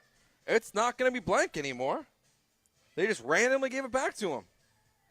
It's crazy to think that was 20 years ago almost, and they just decided to give it back to him now. I really wonder about why. Does the NCAA have to come back here with its tail between its legs or do a little groveling? Because no one wanted them to take this away. No one wanted them to get rid of it. No. I think this is just the Heisman Committee, like themselves, is the one who decides this, I guess. And it's not really the NCAA is in charge. They put out a tweet about this, and they reference the ever-changing landscape in college sports. That basically they're finally talking, they're acknowledging NIL, and they're saying, like, look, this is what has happened in college sports today. If Reggie Bush would have been playing at this time, like buying his mom and, well, I mean, I guess not really, I would say. Probably buying his mom a house probably still kind of falls under, like, the, quote, impermissible benefits, but who knows with NIL rules these days. I'm just glad they're doing it. I guess my next question, I was talking to Sean about this before the show, is does the NCAA follow suit with this and say, hey, you know, all these teams, USC, Louisville basketball, Ohio State with the tattoos and the rings and all this stuff. Which the Ohio State thing is like, that's not actually even less than what NIL is today. Yeah. Because they were getting tattoos for free in exchange for bowl gifts. Yes. So it's like they're making a trade. They were even getting stuff for free. Yeah. But, like, does the NCAA step in and, like, and like get their head out of their asses and just finally start giving everything, all their wins back? At this point, what is the point of the NCAA? I mean, no one in college sports respects them. They have the NCAA tournament. They seem to have very little control over the college football playoff and are having less control over just college football as a whole year by year. So what is the point of the NCAA other than being the bad principal in every single coming-of-age movie who takes things too far and will eventually get what they're due? That is their role, it seems like. They're just a constant heel. They don't even have that dude with the hair, Mark Emmert, anymore to get mad at. Yeah. Their role is, I think, to just remind everybody, hey, we suck. Well, like, that's what their role is, to ruin everything. Like, it's not the conference's fault that we are having all this realignment. They're doing it out of the ability because they can, because the NCAA doesn't work on television deals with these organizations, with these leagues, and then they also then say basically, like, trust your friends to not stab you in the back when all they do is stab each other in the back. Like, yeah, the NCAA is completely useless. But I kind of feel like you have to follow this path a little bit. Because they didn't – the thing is – Reggie Bush, and this is like the unpopular take today, but like Reggie Bush did break the rules. Like USC broke the rules. Yeah. Now we can say the rules are stupid. Dark. No, you can say the rules are stupid, but like until you then have to free all the prisoners from Arkham Asylum. Like you have to, you know, all the vacated wins have to leave their cells. Like it doesn't really.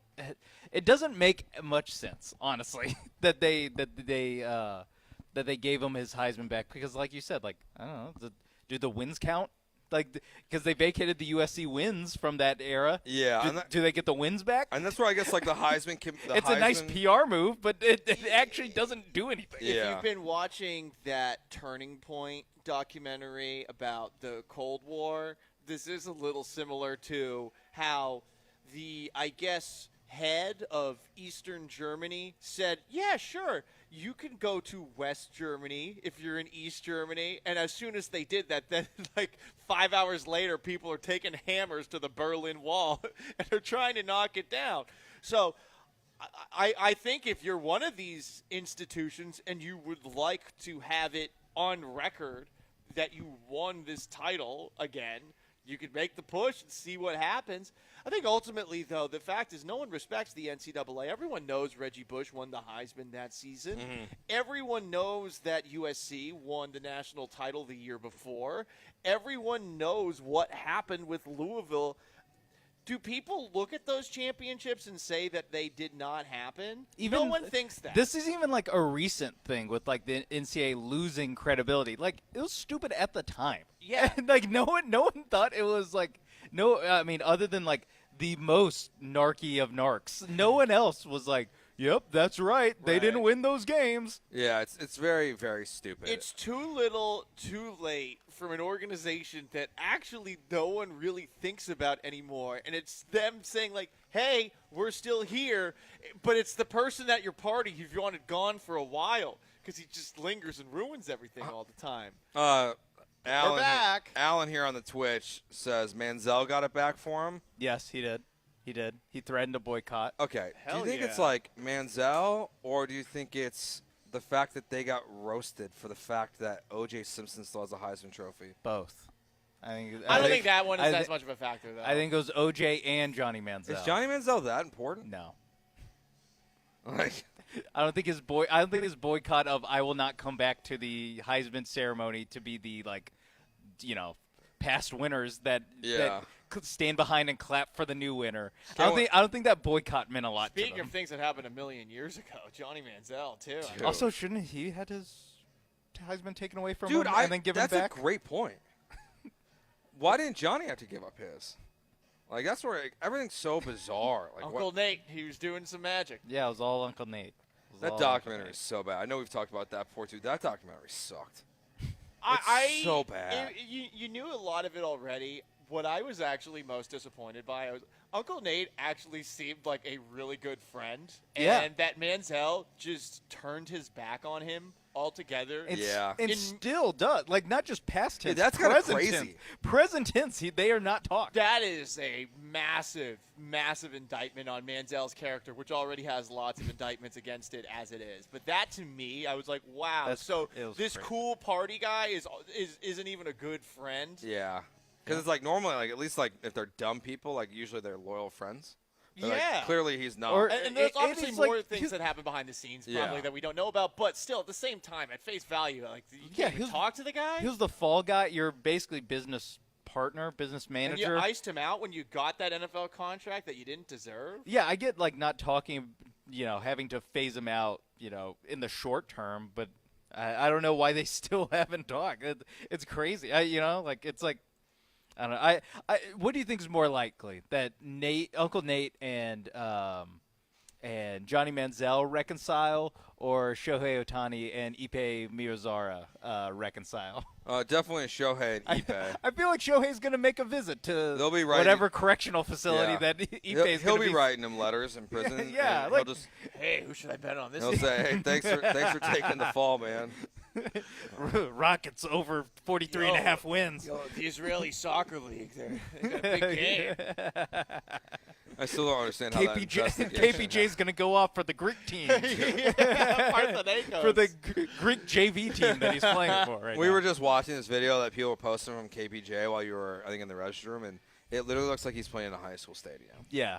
Yeah. Like it's embarrassing. That's where Giannis played, like 2 years before he got drafted. It's crazy. I got to say, though, some of those arenas, I mean, they're dumps that they're playing in, but the atmosphere at those stadiums is so much better than the atmosphere that you'd be playing in at most NBA games. I mean, who doesn't want to go to a game where a couple of flares get lit up in a small, cramped arena Yeah. with low air conditioning, if any air conditioning? Europe really just, like, absolutely kicks the ass of America when it comes to crowds.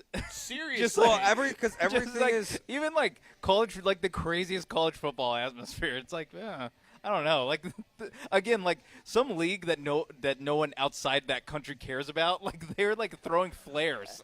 I mean, when The guy that drove our boat when I was on Croatian Yacht Week had like 5 stab wounds on his chest. I asked him, is that from, The war? working on the boat? And well, also that. And he was like, nah, man, we just used to travel around like the Balkans following this soccer team called the Billies, which is called like the Great Whites, essentially. And yeah, he got stabbed by some guy like in a hooligan brawl. Oh, man. And he was like, I realized there I needed to get my life together. That was his moment where he's like, get stabbed over a soccer. 5 stab wounds on his chest. Get stabbed over a soccer game. Do you think it was stab number 3 that really did it for him? He's like, first 2, he's like, this is not great, but like, could be worse. Yeah. And then like that 3rd, 4th, and 5th, and you're like, dude, I don't know, man. Like, this is probably. He's the 50 Cent of Yacht Week drivers. Have you guys ever seen the Green Street Hooligans, that movie? No. With Charlie Hunnam. He plays Jax in Sons of Anarchy. It's actually that guy. Yeah, but he's in this Hooligans movie, and like I love it. It is like, 'cause it's like an in-depth of what it would be like to be a real hooligan for a European soccer team. Those people need to get drafted. Yeah. Do the Houston Astros need hooligans? 713-780-3777. Well, they need someone to cheer, because even when they're winning, it's quiet as a church mouse at Minute Maid Park. Well, they need most of the someone to time. care, and they're not giving us any reason to care. No, well, I guess we'll talk about them in a little bit, because we.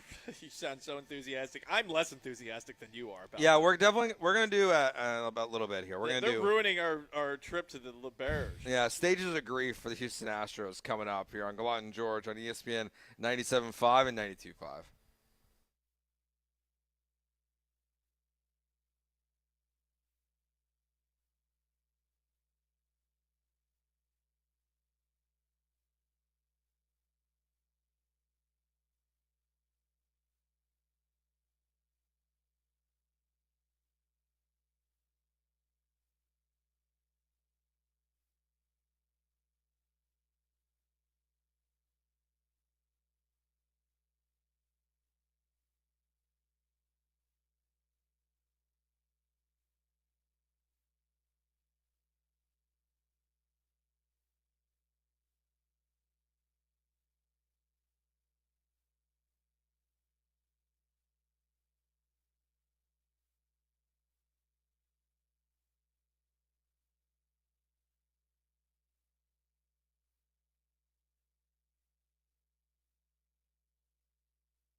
All right, it's draft eve, the NFL draft. Tomorrow, we'll continue building on our big board at 2:30. We will be at Spanish Flower tomorrow, broadcasting there from noon to 6, us and the Killer Bees. And we are right now at LaBerge Lake Charles and this outside in the patio of the Sportsbook. Beautiful, beautiful day outside. So with the draft coming up, when you see, there's all these rumors going on. We know what free agency played out like. Which teams are you most curious about for the 2024 NFL season outside of the Houston Texans? Because one of them, for me, like oddly, like the way we started the show, is the Tennessee Titans a little bit. Like they spent a good amount of money. They bring in L'Jarius Sneed. They bring in Calvin Ridley. Tony Pollard as well at running back to replace Derrick Henry. And then you have a new coach, in which I do believe they took a step back, I'd imagine. Ryan Callahan Because over I Mike Vrabel. liked Vrabel. Yeah, I don't get why they got rid of Vrabel. I don't really, that to me seems like just since the A.J. Brown trade that happened, it was just kind of a dysfunctional relationship that had to end. Who knows if it's going to work out? It's just a boring hire. We hired the son of a former boring head coach. Yeah.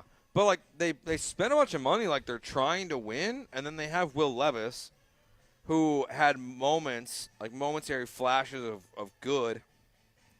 I think I'm intrigued by the Titans next year. They might be the worst team in the NFL, or they might be a playoff team. I really think that's their range. I don't know about worst team in the NFL. We'll probably be the Patriots. There's some pretty bad teams. In there. Yeah, I mean the Patriots. Broncos. Oh boy, that quarterback room. Dude, if they take Bo Nix and like their quarterback room is Bo Nix and Zach Wilson, that would be wild.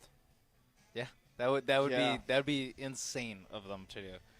The most intriguing. I mean, we both kind of were thinking division in the AFC South because the Colts to me are pretty interesting too. Yeah. Now a lot of that is just kind of the mystery box element of what the hell we're getting out of Anthony Richardson, and just can this dude stay healthy? Which is very weird that a guy who's built the way that he's built, it's like actually just.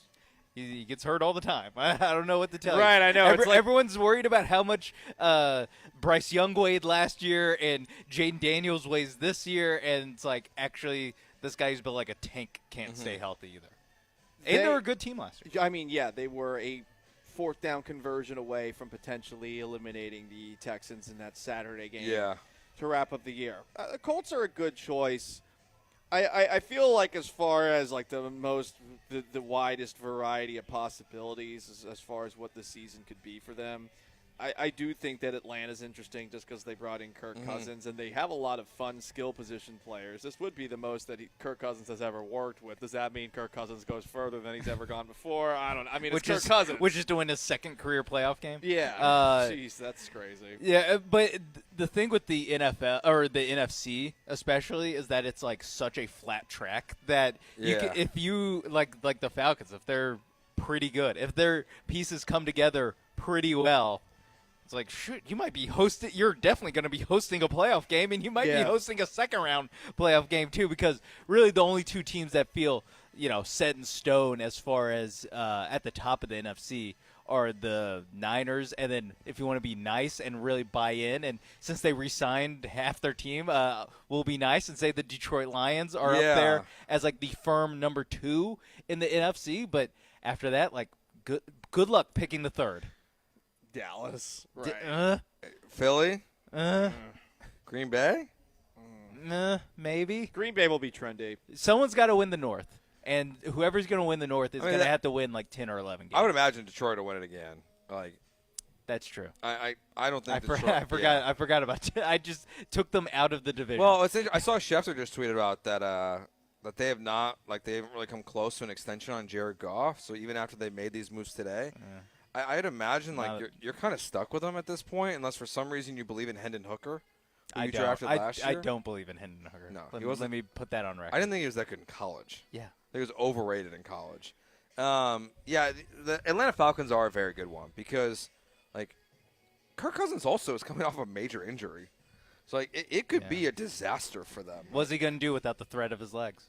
Good question. It might be confusing on the occasional Sunday as well because we won't know. Wait, is that the Texans or is it the Falcons? Yeah, that's one tough. That's something I wish never gotten pointed out to me. How much the dark, specifically, and really only the dark, I guess the normal, the non H-Town blue one. I forgot. Yankees blue, right? Yeah, the Yankee blue one. How much that one looks like a Falcons uniform, I wish that was never pointed out to me. Yeah, because a little bit. When they first... It's too dark. Yeah, when they're... Like, the first, like, real leak of it was actually, like, they were showing all these mannequins from the NFL draft, and it was the blue one. Yeah. And at first I was like, is that a black jersey? Yeah, Like I it just looked thought, very dark. I thought maybe the one with this new logo was going to be just a black Texans jersey, with which H is Tampa. kind of like that's like the new trend in the NFL. Is like because like the Falcons, the Lions just did that. Yeah, like they have a black jersey now, which is like it's just so bizarre and seems unnecessary. But yeah, the Falcons are a good one because like they're also they should win that division easily. It was interesting talking to some of the guys from here about the Saints. They all know that like they're cooked next year. They got I don't think they're Derek Carr. Yeah, Derek Carr's their quarterback. Like it's funny to think back to last year. And they lost Jameis. Yeah, but it's funny to think back going into last season. Like the way we're talking about the Falcons right now, it's kind of the way I feel like everyone was talking about the Saints. I wasn't, but well, yeah. it was like no, but it was like the NFC South is the most boring division outside of the AFC South in the NFL. I get what you're saying is that well, it's like Derek Carr was the quarterback, and it's like you had Derek Carr, Baker Mayfield, Desmond Ridder. Like Derek Carr's going to win that division. The difference was though, like Kirk Cousins is kind of a better version of Derek Carr. Not even kind of, he just is. And then the surrounding talent you believe in a little bit more. I mean, I know they have Olave and Kamara, who was suspended for half the year. But I think it's a little bit different. Also, the Falcons have shown, like, just general competence. Yeah. Whereas, like, that's all you need. I'm just not a Derek Carr guy. I can't believe Is that. Derek Carr a Derek Carr guy? I think he is. David Carr's a Derek Carr guy. David Carr is definitely a Derek Carr. I love when David Carr would come out with his top 5 quarterback rankings and you'd have Derek in the top 5. When was the last time he did that? Not like 2 years ago. Like it's like I know he's your brother, man, but you gotta you have to have some respect. Recuse yourself. Don't mess with the Carr family. Don't mess with those Fresno, California folks. But they have an accent from Cyprus, all right? Well, hey, if he you picked up the Cyprus accent. You go into the sticks in California, you too could develop an accent, I think. Bakersfield's surprisingly red-seeming. Okay. How's Fresno? I'm assuming the same. Okay. I'm assuming, like, you get away from the water, and people are like, yeah, we're gonna embrace the real world a little bit more here. Anyone else for you guys that like you're most curious about for next year? I mean, I'll say it because you're too scared to. Chicago Bears, they're interesting. Yeah, I think Nick Wright's correct. Their expectation for them next year should be to win 10 games. Whoa. Okay. Wow. I was thinking maybe make the playoff. They did win 7 last year. Exactly. They won 7. They added Keenan Allen. They have a good defense, and they have this supposed generational quarterback. NFC's wide open. And you have probably like they clearly think they're getting a Dunze. So I mean, if you're picking a worst to first in the NFC, they're the best. I mean, they're a 7-10 team that has the number 1 overall pick. Yeah, like should easily be them. I mean, it should easily win the division. Yeah, right. like they should be. They easily win. They're better than the Lions. I would be bummed. I would be disappointed if they're not a playoff team next year. Yeah, if you go first round bye and all the way. Home field throughout. Greatest quarterback. If they don't do that, fire Matt Eberflus. Well, please. That's why. If they don't win, so fire Matt Eberflus, obviously clean house, and then new offensive coordinator for Caleb Williams in year 2. How about Matt Nagy? Because that works. Lincoln Riley. Matt Nagy's worked with the Chiefs before. You think that would work? Gross. He just won a Super Bowl, back-to-back Super did. Bowls. True. That's true. He's learned a thing or two by working with a good quarterback. It was Trubisky's fault. It wasn't his fault. Did Eric Bieniemy end up getting a job? No. Did he go back to the Chiefs? I don't think so. No, he got a college job. Is he right. here working at the sports book at Lake Charles and LaBerge at Lake Charles? I don't That's know. right. He's the offensive coordinator for UCLA. Whoa. Damn, he couldn't even get the head coaching gig after Chip Kelly left. Yeah, wow. Wow, that's crazy. Blackballed again. The other team I was thinking about too was the Raiders. I don't know what it is about them. I was thinking about they played so well under Antonio Pierce. I was thinking them as maybe having the number 1 pick next year. That's batting around number 1 pick ideas. They won 8 games last year. Right, but sweet. I mean, come on, the AFC West garbage last season. So that's at least 2 to 3 or 4 or something that you're getting. Yeah, well, they played good last year. If the Chargers are ever going to not be a joke, would it be year 1 with Jim Harbaugh and with Justin Herbert? I mean, God, they just. I'm annoyed because every year everyone's like, the uniforms are so sick.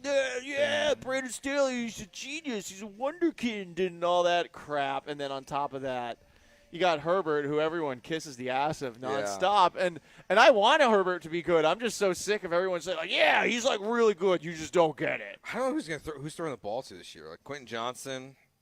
Yeah, that guy. Josh Palmer. Palmer. Is Gerald Everett still around? No, he's on the Bears. How many teams? The Bears are stacked. They should win. You know what? I'm betting on them to win the Super Bowl. Please don't. Has Gerald Everett parlay? Astros win the American League. Chicago Bears win the Super Bowl. Please don't. Has Gerald Everett ever played multiple years for one team? Has he played back-to-back years? I don't think since he was probably drafted by whoever that was. He's been on half the league. He was drafted by the Houston Oilers actually in 1993. That would be something. He's still playing at this age. Yeah, look up Gerald Everett. There's a picture of him with the Chargers, picture of him with the Rams. Oh, you know what? Get this. He played for the Chargers for back-to-back years. Wow. 2022 and 2023. Good for him. What, Rams? He's on the Seahawks. Was there a Raiders stint somewhere in there? Probably. Well, I feel like everyone's got a Raiders stint if you're a tight end. Like they just kind of bounce around a little bit. All right, where are you at? Sorry, did you have anyone else? No? No. Okay. Anything more from Gerald Everett? I'm out. I'm like, why are we're talking about Gerald Everett? That's her time. That's her sign to move to break. Well, that means because it's the Astros are rooting everything. That's why they are. They are rooting everything. I would rather talk about Gerald Everett than the Houston. All right, Astros. more Gerald Everett talk. Astros. When we get back here, where are you at with your stages of grief? Paul is at anger. I don't know if a stage is disdain, but maybe he's there as well. Dana Brown seems to be in denial. That's next here on Gallant George on ESPN 97.5 and 92.5.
It's Gallant and George. On ESPN 97.5 and 92.5. Broadcasting live from the mobile Veritex Community Bank Studios, located at La Berge Casino Resort in Lake Charles. Here's Paul Gallant and Joe George.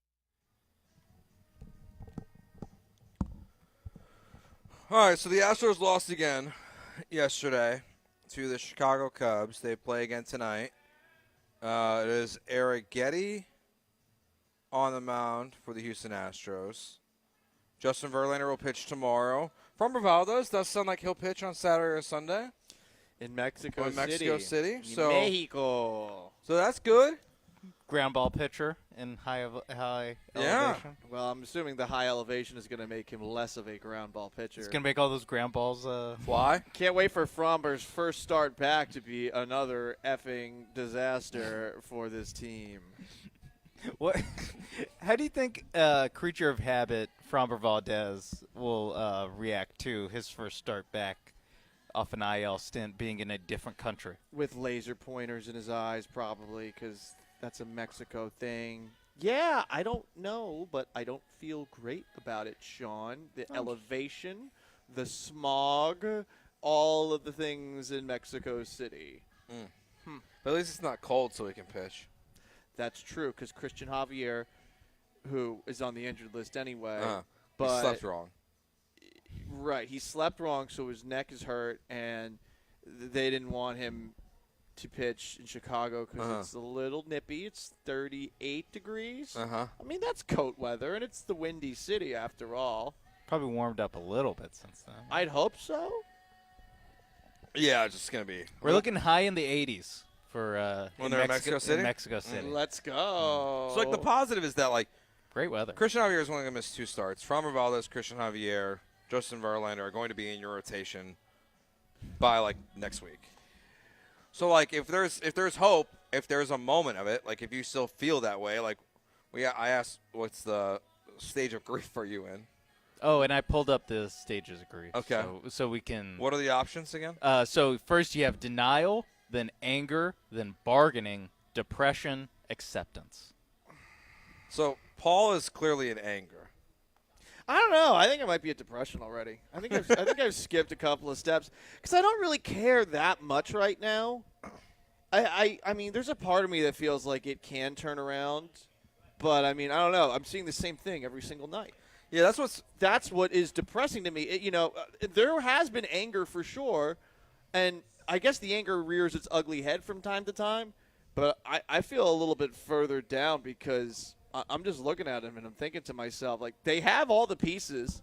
This just doesn't make any sense to me. And I feel like that means I'm further along, but maybe I am angry. I don't know. I think I'm closer to depression than anger. Yeah, there's denial. I saw here from Ron on Twitch, which I think that's where a lot of people are still at as well with this team, is that it just doesn't make sense. Like, even like Dana Brown, like in his interview he did this morning, he's still talking about how this team has won 97 games and all the success they've had. I'm like, who cares? Like, who cares? But some degrees of that success are happening. Like Shrimpo Dana on the Twitch, batting average is 3rd. They've got the 3rd most hits. They've got the least amount of strikeouts. Yeah.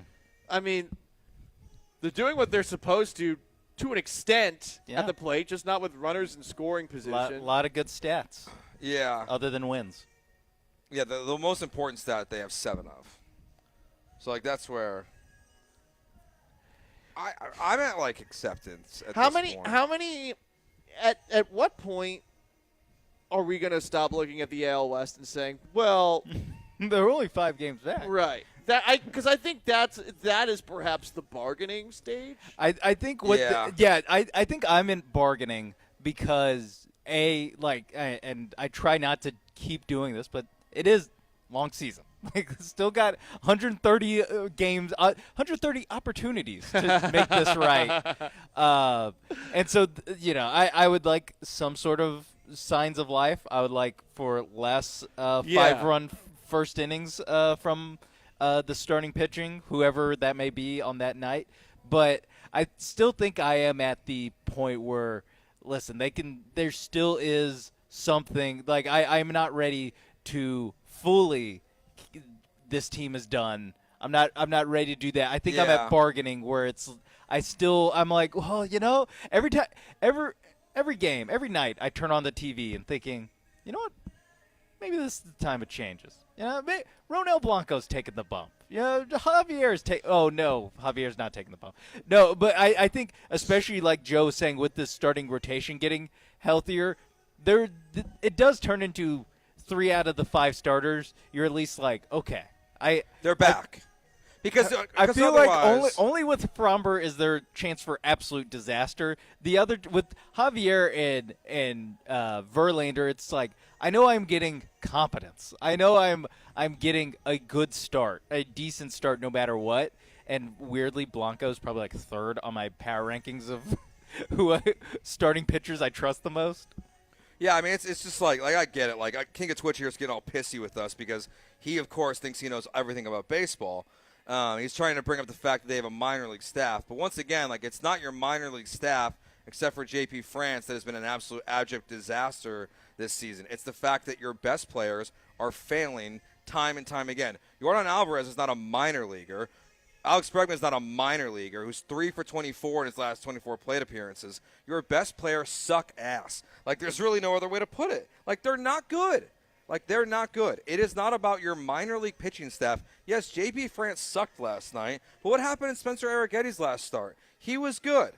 He was good. What happened in Hunter Brown's last start? He was good. They didn't. Like, it's Ryan Presley. It's Josh Hader. Like, stop complaining that all your pitchers are hurt. It's not an excuse anymore. It's so stupid. They didn't get swept by the Braves because of starting pitching. Right. I will say to N. Fuentes' respecter's point, I mean, you don't feel like you have a lead when the Astros are up 2 runs in the 7th, 8th, and 9th. But last night, that wasn't the problem. Last night, they were never there. No issues. They were never there. So, I mean, right now, to go back to something you guys said a little bit ago, here I am at this wonderful casino in Lake Charles, right by the pool. We got a nice little cross breeze, and I'm slouched down in my seat. And Sean, you mentioned a couple of pitchers on a certain thing called a bump. And I feel like the entire Astros team needs a bump. I mean, there's no energy. They do. That's the other thing, dead. too. We feel dead watching them. Yeah. They seem dead out there. And I'm sure some people can blame the manager. You can blame the leaders. Altuve, you can blame Bregman. I mean, Verlander supposedly lit into them when he got back. They very well could turn this around, and I'm never going to say this team is out of anything.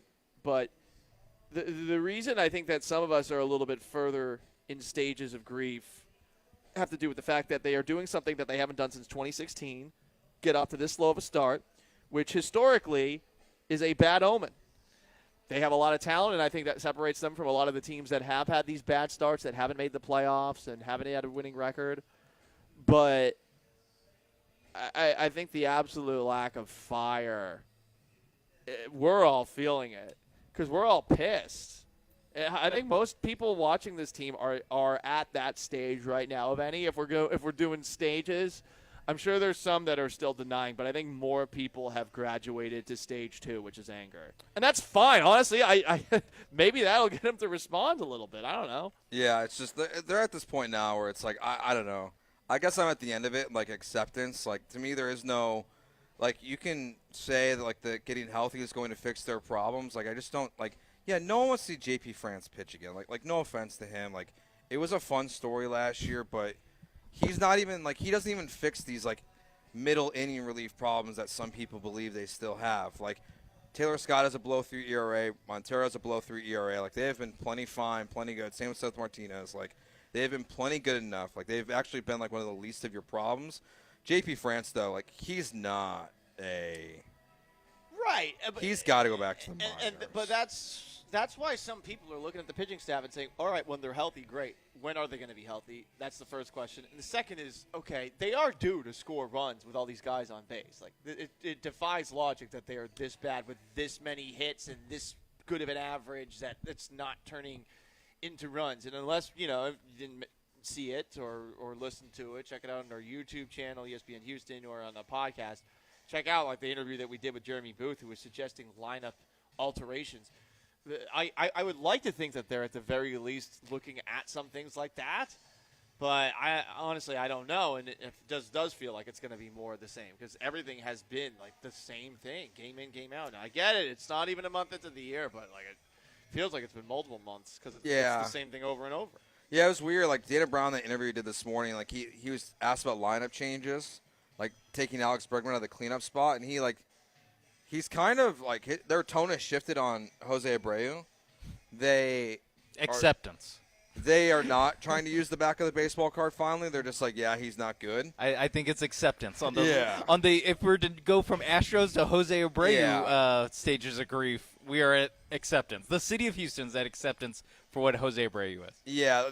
So he's talking about how the fact like they're gonna keep tweaking the lineup, but he brought up Jose Abreu, even though it wasn't a Jose Abreu question, and whereas like Joe might keep changing things, but there's no major changes coming. Like, it's to what Jeremy was talking about yesterday. I don't know who's calling the shots, but whether it's Joe or Dana Brown or them, like, they got to change something more drastically if they're going to try to fix this. Some of it, though, is just like do your job. You need your better players to hit better with runners in scoring position. Like, Yeah. you can stack the lineup however you want. I'm guessing you're not going to have Alex Bregman hitting ninth, and when there's runners in scoring positions, who do I not want up? And it's Yainer Diaz, it's Alex Bregman, and I mean Alvarez is working his way there. And you just cannot build a lineup where you assume your best players are actually your worst players. Like you can't do that. All right, it's Gallant George here on ESPN 97.5 and 92.5 coming up next. We'll continue to build out our big board. We look at the tight end position. That's next year on ESPN 97.5 and 92.5. First, let me tell you about my friends at Pendleton Whiskey. It would go fantastic out here by the pool. Give me a big old rock. Give me 2 fingers worth of that very smooth, refreshing goodness. Pendleton Whiskey is barrel-aged in American oak. It is cut with the glacier water from Mount Hood and also with the finest northern grains. You blend it all together and you get a whiskey that really sets itself apart and it embodies Western tradition. So if you want to satisfy your inner cowboy, you can go find Pendleton Whiskey wherever liquors are sold. You can also find it at drizzly.com, have it directly sent to you. It's Pendleton Whiskey.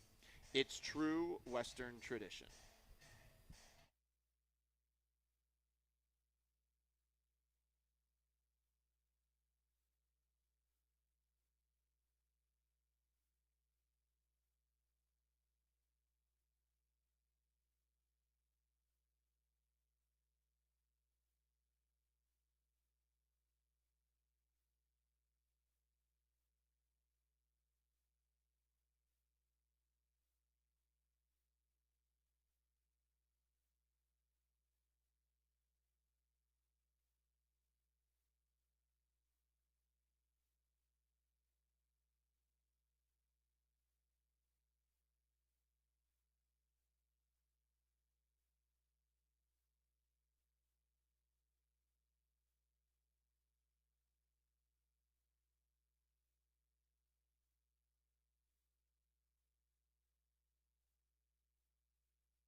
All right, let's continue on building out our big board here. So we've got about 20 guys, roughly, I would guess. We got to be pretty close to that number.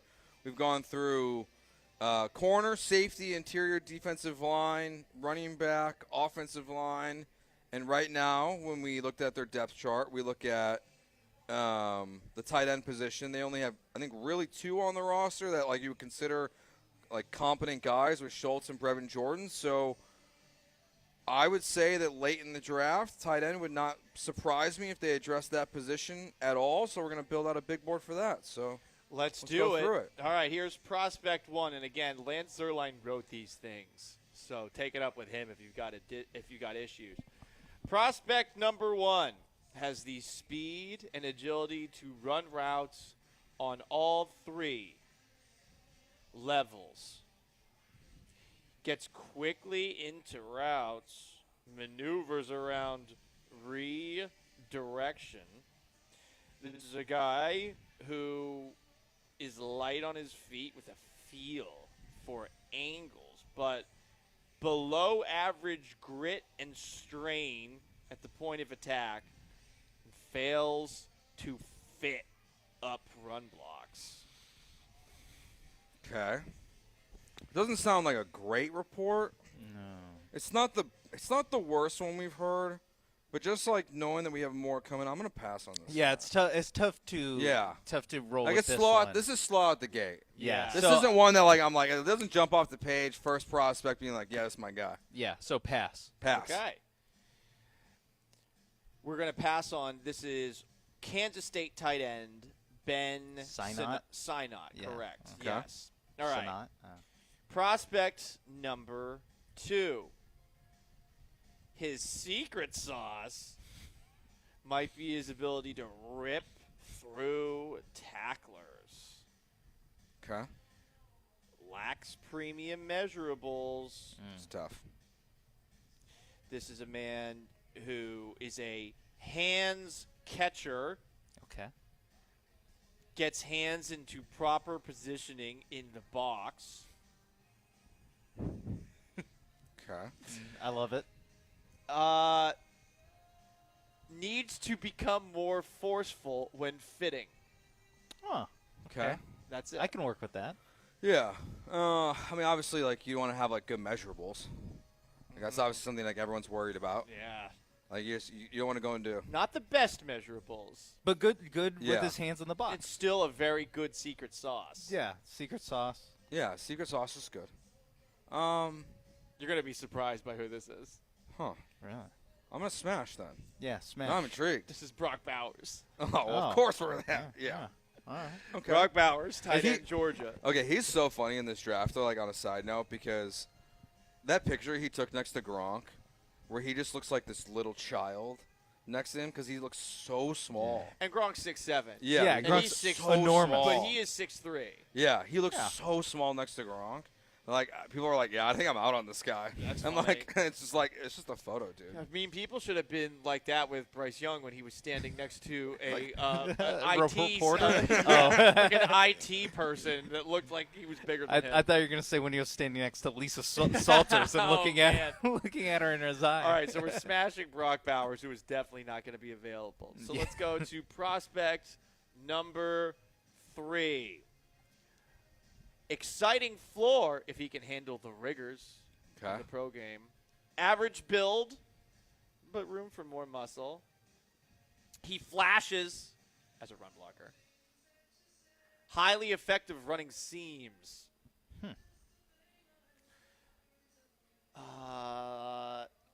Fits run blocks with good hand placement and hip lift. Okay.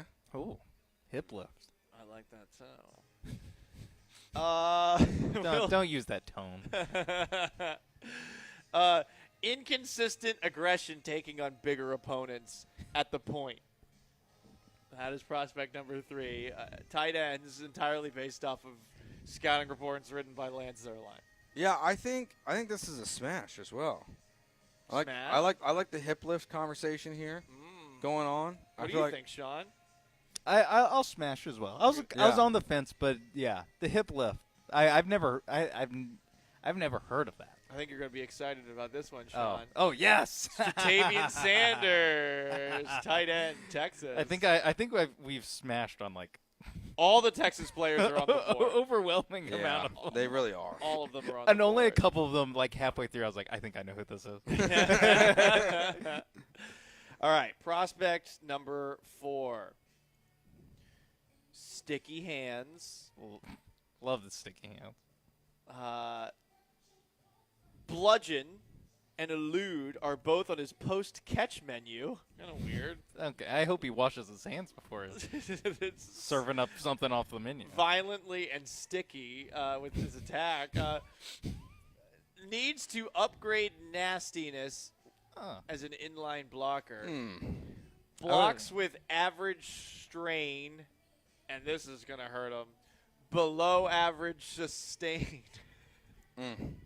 He's not sustaining, guys. You know what? The sticky hands makes sense now. I'm Yeah. going to pass. Yeah, I'm going to pass. Sticky hands is all he has going for him. Yeah. Damn, CJ Stroud's going to be mad at you. That's Cade Stover, Oh. Ohio State tight end. Do you think he's telling Nick Cassera to draft him? Yes. Like he did with Tank Dell? 100%. I would bet so. All right. Prospect number 5.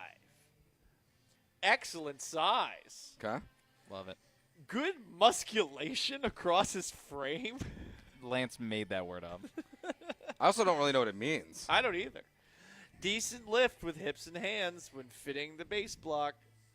Okay. Widens base. Runs his feet through contact. Oh. Okay. Okay. Tends to drift instead of sitting down when sinking into zones. I mean, the end there is not great, but I think this is a solid. I think this is a smash. He's waist bends into run blocks. It allows the edge defenders to slip off and around. That's a bad thing. That's a bad thing. I'm still gonna smash. The size, though. It's a Yeah. lot of size. I like the size here. Yeah, and we, size is important. We have some size. Some prospects are size is the downside. So yeah, I think an upside on size would be nice. Change of pace. Let's smash. Yep. This is Theo Johnson, a tight end from Penn State. Okay. He is a Canadian. Oh, that's tough, man. You should. I feel like you had to I feel like you had to include that. Well, being Canadian doesn't mean you're a deviant. You I know? guess. Yeah. Loves maple syrup. When healthy, he's very good at stretching the field. He's got to push back against handsy coverage. Okay. Expanded route tree. Clean getting into bursts. Okay. Coming out of them as well. That's good. In and out. Right. Okay. Check that. Sorry, I read this wrong. Getting into breaks. He gets into breaks clean. Bursts coming out of them. Okay. That's a little bit better. That's a good in and a good out. Yeah. Strikes with some force. Okay. Splitting zones. Easy. Wow. Good. But needs to become more physical to clear himself against handsy coverage. Below average grit and sustain. A lot of sustain talk on the tight ends. A lot of hand talk too. Yeah. A lot of hands. A lot of grit. I think I pass on this. The last two are bad. Man, but that like clean in, burst out. Yeah. That's a strong one. His school should make you feel a little better about him. But do you want me to reveal who this is, or are you guys out? I think I'm out. I'll the also end was pass. there. This is Iowa tight end Eric All. Oh, He's they an do. Iowa tight end. They do have a track He'll record. figure it out. Very good track He'll record. figure it out. Yeah, they do have it's the one thing they can really produce is offensive linemen and tight ends and defensive linemen. Yeah, D-backs. Dude, they have so much. Some D-backs. Iowa is such an interesting school because they have so much NFL talent. Yeah. They get a lot of tight ends. But they suck. None of them play quarterback or receiver. Yeah. That's an issue. Or running back. Or running back. Yeah. I don't think they have any running backs in the NFL at least. I actually think I could have that wrong. Never mind. I think the guy that the Colts threw the pass on on fourth down. No. I think that guy was an Iowa running back. Junior Bronco says except for C.J. Fedorowicz. He was fine. He was all right. He He said was all right. Injuries, man. Yeah, He's that had happens. He's That had a happens. concussion issue. But You know what? People were He's the- confusing him with Ryan Griffin. oh, you know what? I was thinking about Ryan Griffin. Bill O'Brien getting into it with me like one time where I had asked him about, hey, what was that play about? Who was the reason for that interception? Did Fedorowicz do something wrong? Actually, it was Griffin. He just redirected a question about Brock Osweiler sucking. Good job by him. Oh, Bill O'Brien, Billy O. Those were the good days. Not really. No, not at all. Those No, were not what the are you good talking days, Joe. about? I enjoy this. Sometimes I just miss the back and forth, the snippy back and forth with the reporters, because we don't really have that anymore. Yeah, you don't. With D'Amico, you just get a lot of nothing. Like there was a little bit with Dusty. There's some snippiness. A spot is too chill. For now. For now, Adoka, it's coming. Like when the Rockets are good and they have a People bad actually care, and right. there's a bad game, like there's gonna be some Yeah. real snippiness. Yeah, I think with that I don't think he Rockets was press in Boston, conference. though. He never really was that snippy with the media, I think, Yeah. in Boston. He's very chill when he's up there. He might be angry yeah. inwardly, but Missoula's snippy now. Yeah, He's he the one definitely that's. is. All right, it's end of the show. Thanks again to LeBurge. We'll do garbage time next as we wrap up. It's Gallant George here on ESPN 97.5 and 92.5. first, let me tell you about my friends at the Highway Cantina. It's a fantastic spot right by all of these stadiums in East Downtown on St. Emmanuel. You're thinking to yourself, well, I want to have some food before I go to the game and get disappointed by the baseball team there. Well, never fear. They got some reasonably priced, exceptionally tasty margaritas inside. The $9.75 tall Texan margarita is a fantastic drink, but also you've got all sorts of other options on the menu, like wood-fired oysters, mesquite sausage, in addition to your routine fajitas. The salsa verde, it's so damn good. Everything at the Highway Cantina is going to shock you. It is a fantastic spot. If you're in East Downtown, whether it's going to a game, going to see a comedy show, maybe you're going to try to impress your boss with a happy hour or just taking him out for a lunch, this is your go-to place. It's the Highway Cantina. Tell them Paul Gallant sent you by.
You're listening to Gallant and George, on ESPN 97.5 and 92.5. broadcasting live from the mobile Veritex Community Bank Studios, located at La Berge Casino Resort in Lake Charles.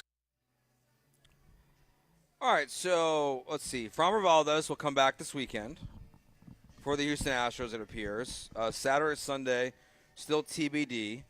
Cody Bellinger will not be in the lineup for the Cubs. He fractured a rib, and they brought up Peter Crow Armstrong, their top prospect. I did think Kyle Tucker might have got hurt last night for a second. When he bumped into the wall? Yeah, that wall is not – the outfield is not kind there to people, mainly because there's no padding anywhere. Yeah, I was going to say, do you think Bellinger, and this is like obviously just speculation because it came out that he got hurt 2 minutes ago. Yeah. But do you think that play was it a Kyle Tucker fly ball that he The one he juggled and he kind of hit the wall. and hit the wall? I think so. Because he hit the wall pretty hard. Yeah, and there's no ivy right now, so it's just a brick wall. It's a brick wall. Yeah. And then Paul's favorite person is going to be announcing a draft pick for the Texans. What's up, brother? Is that what it is?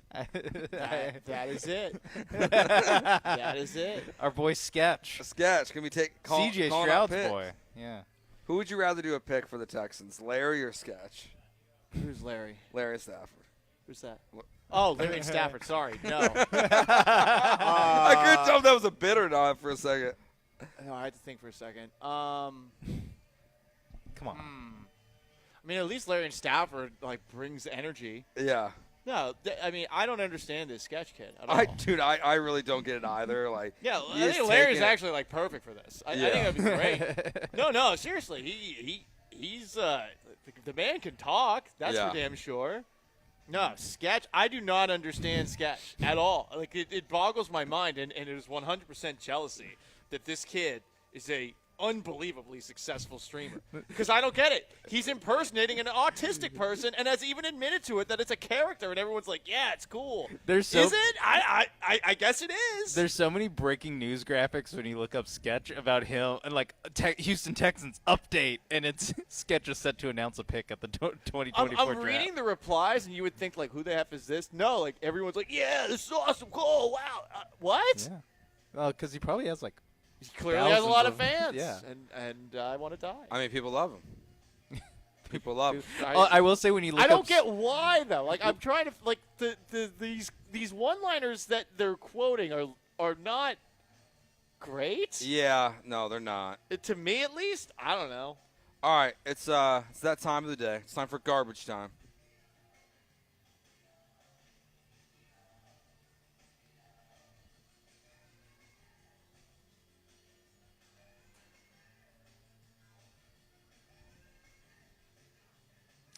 All right, guys. Well, did you see there's a story about a millionaire who decided to go homeless and make $1 million over 12 months? Yeah. No. Wow. Get this. He failed. Oh. I thought. Oh. And he failed miserably. Didn't right? have a happy ending. No. Not there's a movie that was like that. I forgot. Never mind.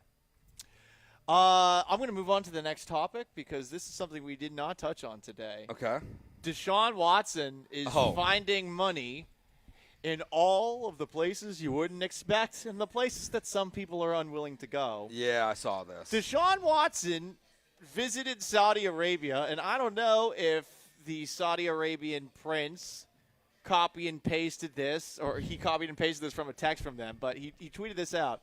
I had a nice time visiting Saudi Arabia and learned a lot about the original Saudi culture and society. And I enjoyed watching Al Nassr, Al Wali, and Al Hilal, Al Zaim, and I've heard a lot about the singing of Al Ali and Al Ittihad.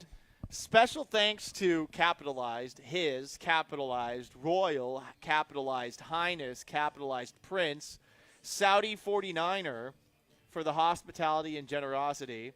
And God willing, we will see the football in Saudi Arabia soon. Prayer emoji, may peace be with you. And then he tagged at NFL Arab.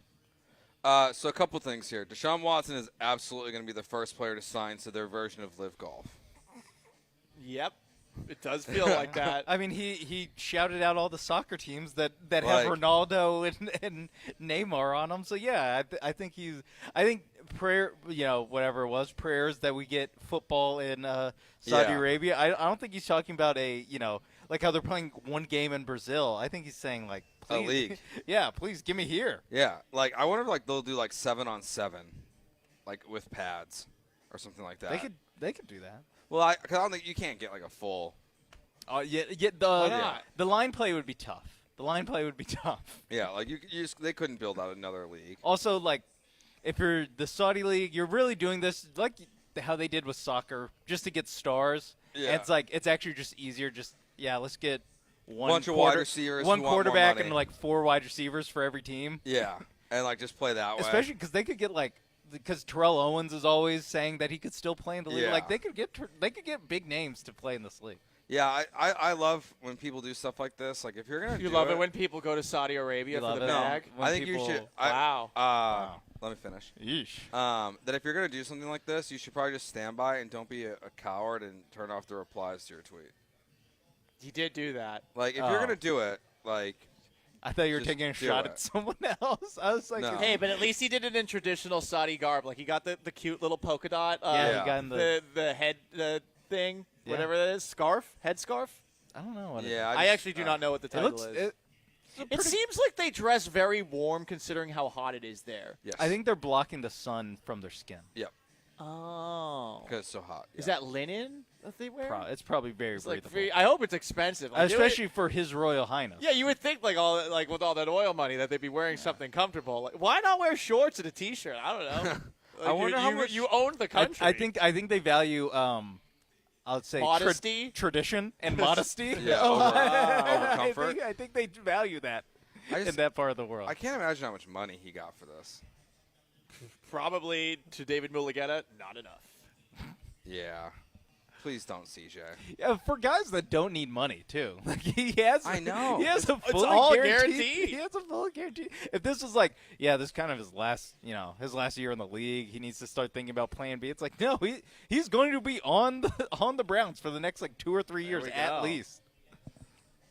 Anything else? Nothing changes. That's that. All right, that's it. That does it for us. We thank you to LeBurge for having us out here. Great time, as always. We'll be back at some other point later this year for a couple shows. Maybe for the McGregor fight. That's what it sounds like. Could be our next destination trip out here when he fights in UFC 303. So that does it for us. Thank you to Sean, Paul. Appreciate you guys coming out as well, driving 2 hours. We will be back tomorrow at noon, live from Spanish Flower. Goodbye. Peace.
Ooh, what up, H-Town? Hey, how we doing? He's Blank. I'm Branham. It's Brian behind the glass. It's a Wednesday edition of the Killer Bees on ESPN 97.5 and ESPN 92.5. Let me move my computer.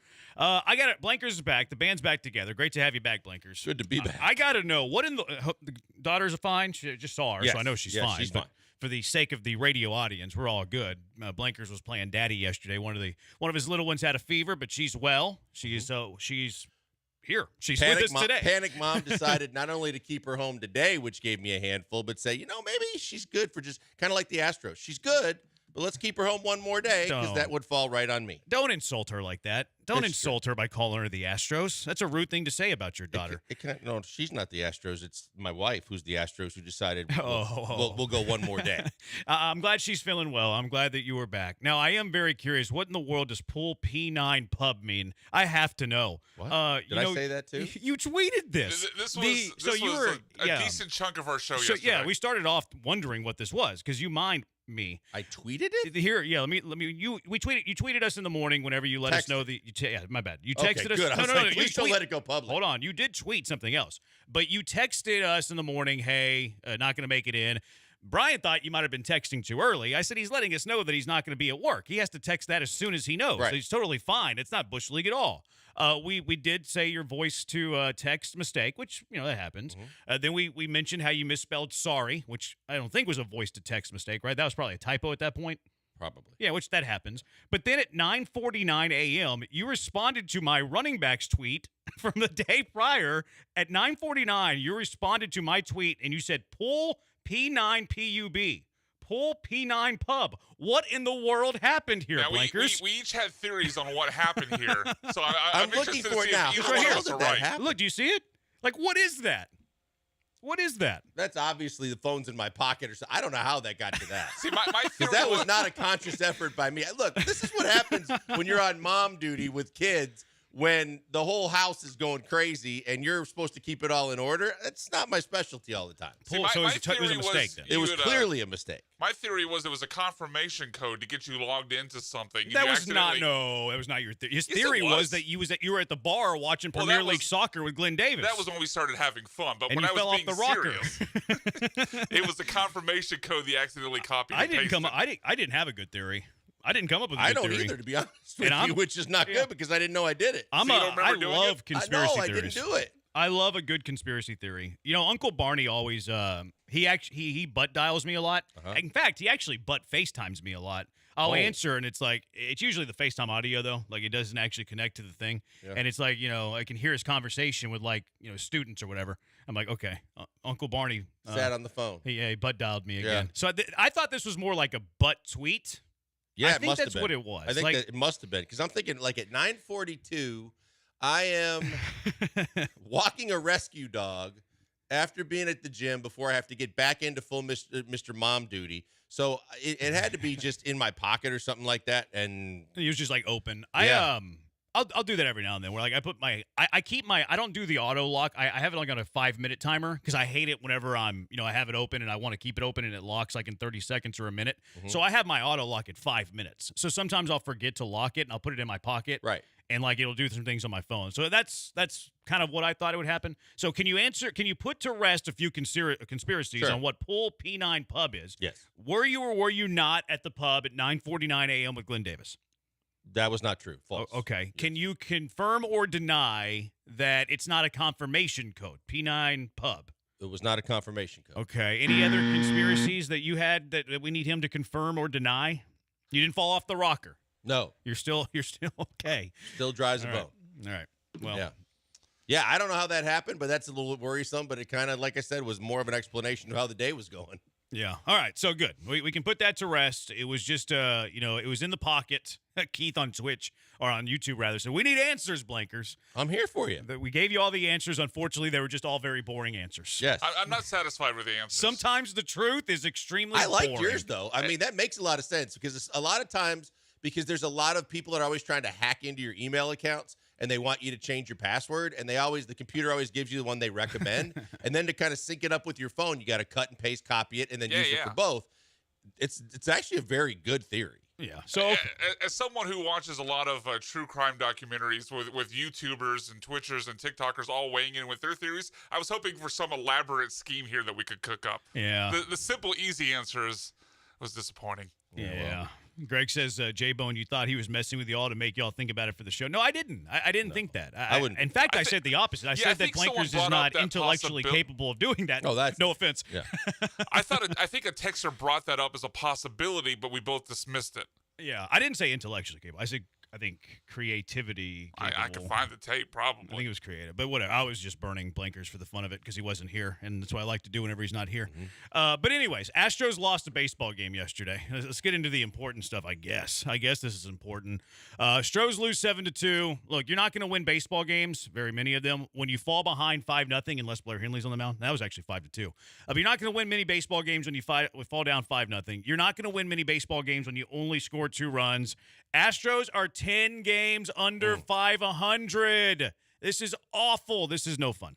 It's hard to digest because of the fact that you're right. I mean, it used to be that you'd settle in to watch a baseball game and know, hey, man, you're going to have entertaining baseball to watch for an entire evening, and it's going to be fun to kind of relax and watch the game. And an inning in, you're ready to turn it off. And I don't care if you're JP France, and yes, you can bitch all you want about the 2 calls you didn't get, but if it leads to you giving up another bomb, you still gave up the first one to Bellinger, which was an absolute just, airline shot. And then you gave up another one. And, and this team just doesn't seem like it's got a whole lot of fight either, because the minute that it happened, when you started looking at the body language, it's like, oh, my God, they're done. They look like they're cooked, and we're only in the first inning.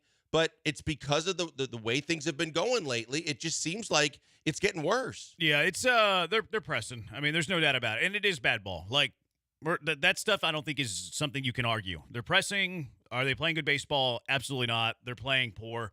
A couple of the takeaways that I had from this, I think that we need to have a real fair, honest conversation when it comes to JP France. Mm-hmm. I'm not sure that JP France is a Major League Baseball pitcher. Like, I know that JP France he's a great story. He's married to MTV Jess, reality star. It's fun to root for him. He looks funny with the mustache and the glasses, and it's like, oh, yay, cool. The Astros have this pitcher that looks funny. He's got a thing. And he's got a thing. He pitched well at the start of last season, too, when you needed him, right? Like, he was solid whenever you needed somebody to come up from AAA and to be solid. And he pitched solid, so he curried favor from a lot of Astro fans. He has been getting absolutely shelled this year. Yesterday, he fell to 0-3 with a 7.46 ERA. That is abysmal. That is not Major League worthy. Well, it's a small sample size, Branham. You can't look at just, 5 starts and 25 innings. Okay, that's fair. I will concede that. Let's look at his full body of work in the bigs. And Brian would even go to the minors, where he's been pretty pedestrian for a minor leaguer. His last 2 years with the Houston Astros, in 29 games, 28 starts, he's got a 4.40 ERA. Like, at best, JP France is a 5-starter, or he's a mop-up guy in the bullpen. At best. Yeah, I think that a lot of it was he came onto the scene last year. Not a lot of teams had a whole lot of intel on him or enough, and normally that's advantage pitcher when you get a pitcher new in the major leagues. That until guys get to see tendencies and a lot of video and things like that, they can. And he got rolling, and then once he got rolling, he kept it going, and he had momentum. It's all gone now, and it's to the point where I was sitting there looking at it last night, going, "Can this guy get 3 outs in 1 inning if he just gives his best stuff, empties the tank?" Because his fastball was low 90s most of the night. He got it when he got upset with the umpire. He got it to 94 and 95, I think, on 2 pitches. But other than that, his velocity was down on his fastball, or it's not overpowering regardless. And he hangs a whole lot of breaking pitches. And you're looking at it and comparing it to guys that are currently in the bullpen, going, is he better than Seth Martinez? Right now, no. The answer is no, he's not. So then you start looking at some of the other guys, the Scotts, the other guys that they've been using in the middle, going, can he at least get 3 outs in an inning in the middle of a baseball game when you need to get major league hitters out? If you think that the answer is yes, which I still think he can, then maybe there's a role for him in the bullpen. But other than that, he's got to figure some stuff out, and they don't have as much wiggle room as they think they do to just keep throwing guys out there going, maybe this next turn he'll be better. Yeah, because of attrition, you really don't have a whole lot of choice right now. Right. Now, maybe it's a different story in 2 to 3 weeks. His stuff also doesn't play in the bullpen, I don't think. Like, it's not the Hunter Brown where his stuff is, He's got good stuff, which I'm kind of just like disgusted with Hunter Brown right now. But Hunter Brown's got stuff that you think could play in the bullpen. JP France, like you mentioned, low 90s fastball. Maybe he touches 95. His secondary stuff is average at best. His stuff doesn't really translate to the pen. Is he a better middle reliever than Seth Martinez? No. Taylor Scott's been impressive, actually. Got a little bit of command issues yesterday. Allowed a run. It was unearned, blah, blah, blah, blah, blah. But Taylor Scott, his stuff kind of correlates better with a reliever than a JP France. I think JP France would be more like the Brandon Bielak replacement, where you have a guy who needs to be an emergency starter. You need a guy to mop up 3 innings whenever you're up by 7 or down by 5. Like, that's kind of his role. And maybe best case scenario, he's a number 5 starter. Best case scenario, number 5 starter. But I think that's his range. His range is at best number 5 starter, likely a mop-up reliever in the bigs, / 4A pitcher. We have to have that fair and honest conversation with JP France. Whenever we talk about the Astros using, 22, 23 pitchers already this season, and a lot of those guys have been fringe big leaguers, you can throw JP France into that pool as one of the pitchers that they've been forced to use that is a fringe big leaguer.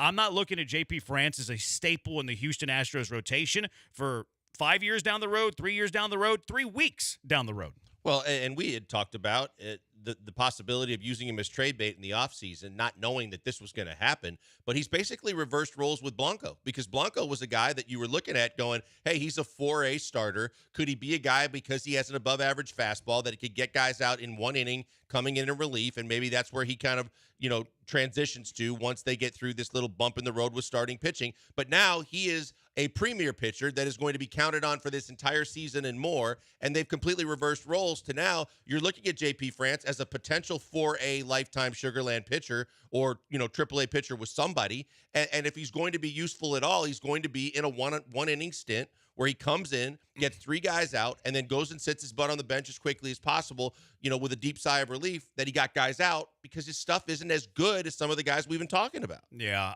Ronel Blanco has certainly jumped him. Ronel Blanco has jumped him by a mile. I would push back on what you said, that I don't think he's a 1-inning reliever. I don't think he's a 1-inning middle reliever. I think he's a mop-up guy. I think he's a multi-inning mop-up guy that is saving the bullpen when you're up by 100 or you're down by 100. Plus 10, minus 10. Isn't he just kind of bad Jose Urquidy at this point? Yeah, he's Brandon Bielak. Brandon Bielak. Yeah, he's a better maybe a better version than Brandon Bielak. I don't mind him, like you said, mop-up guy. The game gets out of hand. You have him come in and throw 3 innings. Emergency starter. Yeah, emergency starter. But I think, I'm given health, given they have options, because right now they don't really have a lot of options. Yeah. I think I'm out on JP France as being anything more than just a long reliever mop-up type guy. I honestly think that he can get through an inning out of the bullpen. Listen to what you just said, though. You think? I honestly, and I'm not saying that, I agree with you. I'm just saying, listen to this sad state of affairs that we're currently in. I think that he maybe could give you 3 outs in the 6th. That doesn't really, excite me. That's not something okay, if that's, where we're at in the middle innings for the Houston Astros, yay, this is a playoff team. The middle relief has actually surprised me. The Astros pitching problems aren't so much the middle relief. It's using a bunch of fringe guys because of injuries. The big 3 have been awful. Brady's been the best of the big 3, and he's been a disappointment. Presley's been awful. Hader's been awful. Seth Martinez and Taylor Scott, to me, if I'm looking at the pitching staff, have been the biggest positive surprises that they've had so far through 28 games. Yeah, aside from what Blanco's done that no one saw coming, these are the guys that you didn't expect anything from or minimally expected just very little from that have really stepped up for you. You look at it, I think, Brian, to your point, I think that because of the track record of Urquidy over several years, I think Urquidy, if he comes back, if he's just who he is, I think he's fully capable of being your 5. And I would trust him a hell of a lot more than I would a JP France for a little bit over a half a season that was able to kind of take the American League by storm, be effective for the team. But now it looks like the doors, the wheels, and the engine are all falling off at the same time. And they're not in a position where they can take any chances or just, see if he can figure it out and work with him because of how big of a hole they've dug for themselves. I think, and kind of going off the points you guys have made, I think we just have to be willing to admit that he caught lightning in a bottle. But sometimes that's all it is. Sometimes it's just lightning in a bottle. He came up as a 28-year-old prospect, not even really a prospect at all. If you're a prospect, you're up by age 24. He outgrew that word, yes. Yeah. So, he's not even a prospect. he comes up kind of an emergency situation, and the league doesn't have any tape on him. So for I think it was about 8 starts, he was pretty solid. But then after those 8 starts, second half of his time up in the big leagues last year, the numbers started trending downwards, and he's been awful this year. I think he's a 4A player, and it's not just him. We can go through the entire list of this roster, and it's really the failure of the offseason. The fact that the Astros front office just basically signed off on running a bunch of guys like Kessinger and Singleton, Belak, Dubin, Mashinsky, JP France, all these guys that I think we intellectually know they're 4A players, and they just signed off on, hey, this is good enough. Even though they're a team that says they have World Series aspirations, those types of moves and signing off on 4A players, that many 4A players being a big part of the roster, to me isn't a sign that you're serious. Yeah. I agree 100%. I agree, too. I said 24 games, by the way. I said 28. 24 games. There's a whole lot of people that got to do a whole lot of more than just looking in the mirror right now. They've got to start really taking ownership of what their job is and trying to do it better. And that starts with the owner and with the general manager, and then with everybody right down through that clubhouse. Every player, every bench player, everybody, because this team is too good, and there's still guys that are doing better than average in the Major League Baseball and having good seasons in the case of Jordan and Altuve and some of the guys offensively that we know are going to be mainstays in this lineup, for them to be 10 games under 500. I looked at that number last night just in the postgame show, just shaking my head going, I know I said if they were 10 games out, but it's embarrassing as hell to know that this team is 10 games under 500. Yeah, it is. They haven't won since Verlander's start. They've played bad. They might not win again until he throws again. It might be win with Verlander and then lose 4. Win with Verlander, then lose 4. Other thoughts you had? Go ahead. Well, did you hear Julia last night? That was the one interesting and positive for me. Fromber may pitch in Mexico City. Yeah. Yes. The Javier thing was kind of encouraging, too. Yep. Like, hey, it's just the neck thing. It's like he's probably going to be fine. Now, Dana Brown was on with QB1 earlier this morning on the cardiac arrest. He said a couple of starters when they returned from Mexico. So, like, we can dive into that. Like, was he talking about Fromber or Javier, or was he talking about Urquidy and Javier, and they're going to get Fromber back in Mexico? Wait, say that again. So Dana Brown to get a couple with Sean today. Yep. Like, because there's like Julia in the dugout when she did the dugout report, like she said that Fromber's trending back and it's like lining up for Mexico. Like they made it seem like he's going to pitch in one of the 2 games in Mexico, right, against Colorado. Dana Brown said this morning on the cardiac arrest that he anticipates to get 2 starters back when they return from Mexico. So is that like one of those is obviously Javier, right? But is he talking about Fromber and Javier, or is he talking about Javier and Urquidy because Fromber's pitching in Mexico? Like that's the thing that I couldn't quite put together. I hope it's the possibility of getting 3 starters back into the rotation. Yeah, just because of the fact that what we've seen is hard to stomach any further into the season. I just don't know if Urquidy's that close. Didn't they say was it earlier? It was late last week that he and Garcia were throwing mound sessions. He was thrown off a mound, but Urquidy's also going to be a guy who I think is going to get a rehab because he hadn't pitched Probably forever. Right. Probably right. I think it's Fromber. Well, I think what Dana Brown said this morning on the Highway to Hell, or not the Highway to Hell, the cardiac arrest, that when he said we're going to get 2 starters back when we return from Mexico, I think he meant Fromber and Javier. Do you think that's because they don't want Fromber in Mexico I think because that's of the silly. altitude? I've heard a lot of people say that. Yeah. I think that is silly logic. Like, let's not pitch our better pitcher and pitch a lesser pitcher because of altitude in Mexico City. What are we doing here? Are you trying to win the game, or are you trying to protect your best pitcher? I'm throwing the best guy. Okay, but then I throw in the reason, because I would agree with you as well, especially right now. All wins are important wins. You got to go get everyone you can, especially against lesser thans. But if he doesn't have his A game and he gets roughed up, we know psychologically between the ears, it's a bigger deal than most with any other player on this roster or maybe in baseball, that they're worried about building his confidence back up too. I don't know. But to me, you would think that he wants to be in that environment, national TV setting probably, go in there, show out, beat a bad team, and basically let everybody know I'm back. We're going to be fine. I mean, wouldn't beating up on a bad Rockies team be a good way to get your confidence back? That's what I'm saying. But the altitude, if he hangs a lot of breaking pitches.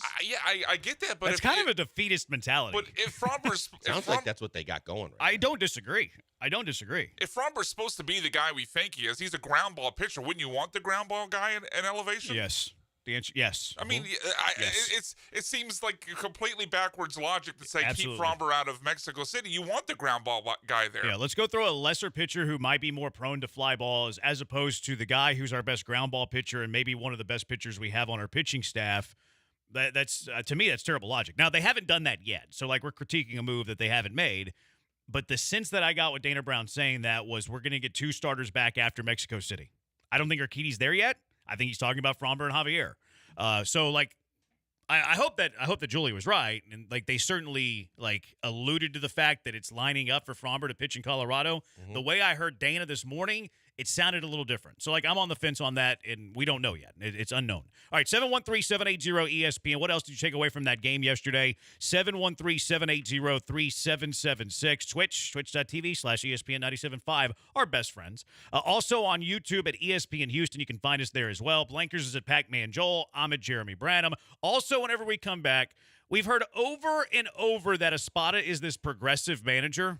I haven't seen this. Can someone explain to me the progressive manager that Joe Espada is? Have we seen that so far through 24 games? Explain it to me like I'm 2 years old. 713-780-3776. Killer Bees, ESPN 97.5, ESPN 92.5. Hey, before we go to the break, a word from a good friend, Doc Linville. Doc Linville, best in the business at the NeoGraft procedure. If you don't know what that is, but you're losing your hair, you've got pattern baldness, thinning, or just flat out you've lost your hair, and you think there's nothing you can do about it, that's why you need to know about the NeoGraft. The NeoGraft is a game changer because it's your own hair, and you get it back where you need it most. The troublesome areas. Maybe it's your forehead has become an 8-head. Maybe you got that baboon's butt on the top of your dome, and you don't think there's anything that can cover it up. Well, the NeoGraft can. And basically, all you need to do is get the information to see if it might be right for you. All I'm encouraging you to do is go to 975hair.com. There's a whole bunch of information there, and you can get a free consultation with Doc and his staff just by going to 975hair.com and signing up. Nothing that you have to pay for out of pocket. No signing on the dotted line or commitment.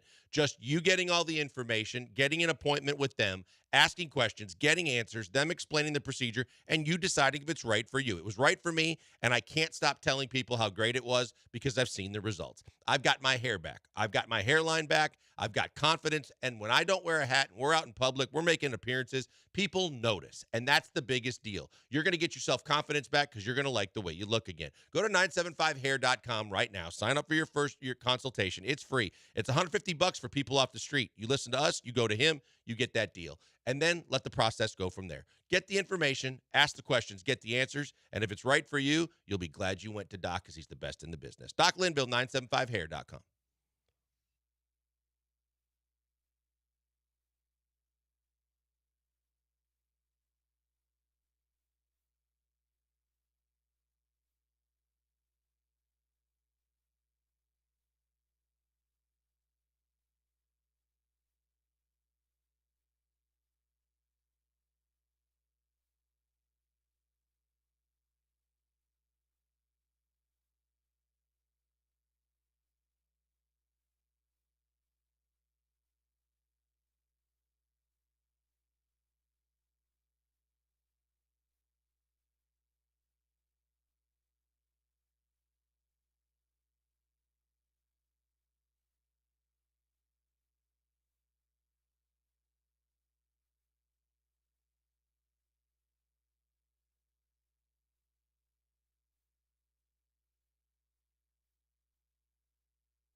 Coming to you live from the Veritex Community Bank Studios, it's the Killer Bees. On ESPN 97.5 and 92.5. Here's Joel Blank and Jeremy Branham. 713-780-ESPN. Thoughts on the Astros game yesterday? Please explain to me the progressiveness that we've seen from Joe Espada. I just don't see it. I put on a new pot of coffee, too, by the way. I haven't eaten. I'm about to be caffeinated. I'm going to be spicy today, I feel like. Someone texted us a picture of a hat, and the inside of their hat, it says Killer Bees. Really? Yeah, I wonder what the what hat is that? You see, it says it's like the lining on the inside of the hat. Oh, like the new era has new era right there. I wonder what hat that is, though. It was I would assume back in the heyday of the Astros. Oh, you think it's an Astros hat? I think it's probably the old brick red Astros maybe. hat with maybe the Killer Bees. Maybe. Yeah, let us know what's on the front of that hat. I'm curious. 713-780-ESPN 4488. I think the team offense lacks energy/fire because they have no faith the pitching will keep it close. I mean, when you're staring down a 5-0 deficit, I think there's something to that. It might not be the case every single game. When you're down 5-0 after one, I think that is a reasonable take. Yeah, it is.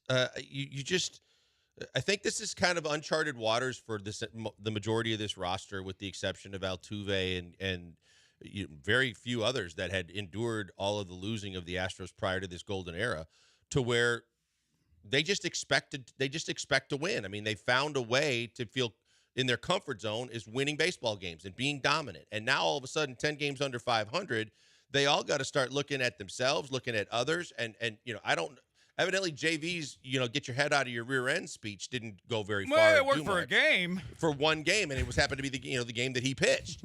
So now, what are we going to do with the rest of the 162? I mean, you're going to have to figure out a way where guys are going to hold themselves and others accountable. And like I said, that's not just the clubhouse. Joe Espada, it's a great question. I don't think that Joe Espada, as we talked about the other day, is a guy that everybody should be pointing fingers at as the scapegoat, the low-hanging fruit, that he should be blamed. But at the same time, he's a guy that's going to have to, if he has to be, kind of a motivational rah-rah guy, but he's got to pull this group together and try to collectively get all their heads out of their butts. Yeah. I don't want to ever see Jake Myers ride the pine if there's a lefty on the mound. Jake Myers hits left-handed pitching. Jake Myers should be in the starting lineup every single time. Every single time there's a lefty on the mound, Jake Myers should be in the lineup. Now, counterpoint to this is, well, Chaz hits lefties well. Well, Mauricio Dubon hits lefties well. Not to be the guy that says, I told you so, but this is why we wanted a left-handed bat in the offseason that could play either corner outfield spot and play a little bit of first base. We saw this as a weakness, and it's starting to show up. But Jake Myers should play every single time there's a lefty on the mound. If you're going to sit Jake Myers, which is fine, he's not an everyday guy, as much as they want to tell you he's an everyday guy. It should be against righties. He needs to be in the lineup every single game against lefties. He hits lefties well. He always has. And with his defense, this is when you should get him on the field. He's not a liability defensively. If that is the one area where he can excel, this team is looking for any areas where they can find guys that can excel. Put him in there and ride with him until he shows you otherwise. Because at least, again, in the situations that you painted, he doesn't come up there looking like a deer in the headlights. It looks like he's got a plan. It looks like he puts the barrel to the baseball, and he can be effective for you. This also frees up Dubon if you have to move Dubon around and all the different things that you may need to do in getting more than creative, filling out this lineup card to make sure that you can put an offense on the field that might be able to catch up and overtake bad pitching, because you can't get enough of bad pitching right now. No, he should be in the lineup every time against lefties. In Fuentes, yes, there's only room for one JP France per team. Mop up garbage time merchant. Agree with that. Only other thing I'll take away from yesterday's game, Jose Abreu should be in the starting lineup today. Jose Abreu had his best day at the plate yesterday. Yes, he was 0 for 3, but he didn't strike out once. That's encouraging. And he also hit 2 line shots, and he got robbed of hits. Was it Bush at first base that made the play where he was almost playing second base? Yeah, it was like, was that the one he dove or the other one he just caught? He dove. Yeah. He dove. Twice. And you There's looked twice at lineouts. You looked at it, and you're like, man, that's just when a guy's scuffling, the baseball gods say, yeah, that should have been a hit. Which, I mean, we're going to make fun of Jose Abreu and his 0.65 batting average, which if you and I had a beer and a half, our BACs equal to Jose Abreu's batting average. But if they're like trying to figure out what Jose Abreu is, they're giving him one last gasp to see if he can like get out of this skid. You don't bench him after he squared up 2 baseballs. Like Joe Espada needs to have Jose Abreu in the lineup today. If Jose Abreu's not in the lineup today, I'm going to be irrationally mad at Joe Espada for not playing Jose Abreu. This is the only time all season I'm going to bang the drum saying that Jose Abreu should be in the lineup. John Singleton's not much of an upgrade. There's a righty on the mound, Jamison Tyon, shout out the Woodlands High School.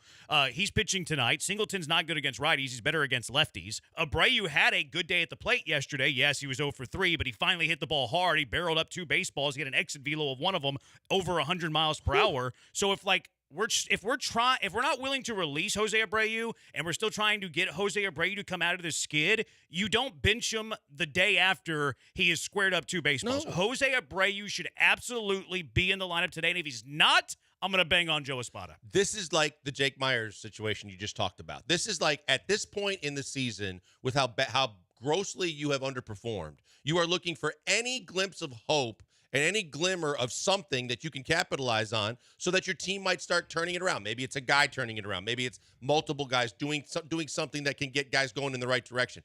He's in Chicago. That's his comfort zone for the majority of his career. You know, you know that Bagwell and all these guys are going to go right now, hey, we are hoping for any glimmer that says this guy's going to start feeling good at the plate again and get the kind of the self-inflicted wounds at least out of his head so that he can just worry about hitting a baseball again. He damn well better be in the lineup because you can't pull a Dusty. I used to get on Dusty if a guy was hot and he decided it was his scheduled day off. This is much worse. This is a guy that we've been the most scrutinized poster child for this underachieving Astros ball club. And if he at least barreled up 2 baseballs last night, you need to see if that can continue because basically your ownership and everybody else is sure as hell telling you that he's not going anywhere right now, so you damn well better hope that he can figure out something real quick. I love the fact that Jose Abreu barreling up 2 baseballs is hot, but I agree with you. I agree with you. That's just where we are with Jose Abreu. But you either you DFA or Jose Abreu, or you play Jose Abreu after he looked okay at the plate. If he's going to take up a roster spot, then he needs to be in the lineup a day after he actually barreled up some baseballs. Now, if he was 0 for 3 with 3 strikeouts yesterday, yeah, move on. If he was 0 for 3 for 3 strikeouts yesterday, DFA the guy. Right. But if you're hell-bent on keeping him on the roster, he was 0 for 3 strikeouts, okay, play Singleton there. Texter said, is it a Dubon at first base a terrible idea? Not for us. We love that idea. But if he's going to barrel up a couple of baseballs, he's going to take up one of your 26 roster spots. You are trying to get something out of Jose Abreu because you're unwilling to cut him and eat the cost, then he 100% should be in the lineup the day after he looked somewhat okay at the plate. I don't care that he was hitless in the hit column. Well, and the fact of the matter is we've talked about throughout sports and throughout us doing this show, we may not agree with it, but the stubborn hard-headedness of the guys that make deals and sign checks is always going to be that there's one last glimmer of hope. We're always going to hang on till the bitter end if there's someone that we signed, especially if we extended as an organization money and years to a guy to perform, or drafted in a lot of cases too. High draft picks get way more opportunities and looks than just the average everyday player because of the fact that someone's reputation and possibly their job is always riding on the line. And general managers are going to roll with the guys that they brought in, or ownership in this case too. So they want him to be there. They want him to figure this out. They need him in a lot of ways to figure this out because of the scrutiny that they face on a daily basis. Yeah, it ain't a whole lot to hang your hat on to say, well, he barreled up a couple of baseballs, yay team. But it's a whole lot better than he's been doing. So the last thing you need to do is let him cool off and not be able to try and keep it rolling somehow. The phrasing there is amazing. It's crazy, but it's true. 065. Cool off from the 0 for 3. But it's true, though. Like, if you're going to keep him on this roster, he has to start games after he actually barreled up some baseballs. Let's go out to the HRP listener line. Sean, you're in the Hive with the Bees. What's up, Sean? Yes, sir. Normally I just sit around and yell at the radio, but you guys dropped a couple buzzwords on me that I had to pick up the phone. I listen or I watch MLB Central every morning, and DeRosa and some of the other talking heads, and you guys just mentioned that the Astros, need to go into Mexico and beat up on one of the less than teams. It may be the fact that the Astros are one of the less than teams this year. Just because of the fact over the last 7 years, I don't think there's a club in baseball that's played more games than them. They may just be worn out and tired. So, anyway, that's it. After that, I'll just hang up and listen, guys. Appreciate your time. I think if Jose Abreu is one thing, right? But Jose Altuve is not pulling a Jose Abreu. Yordan Alvarez is not pulling a Jose Abreu. You see guys that are still putting bat to baseball, that are being productive members of this lineup.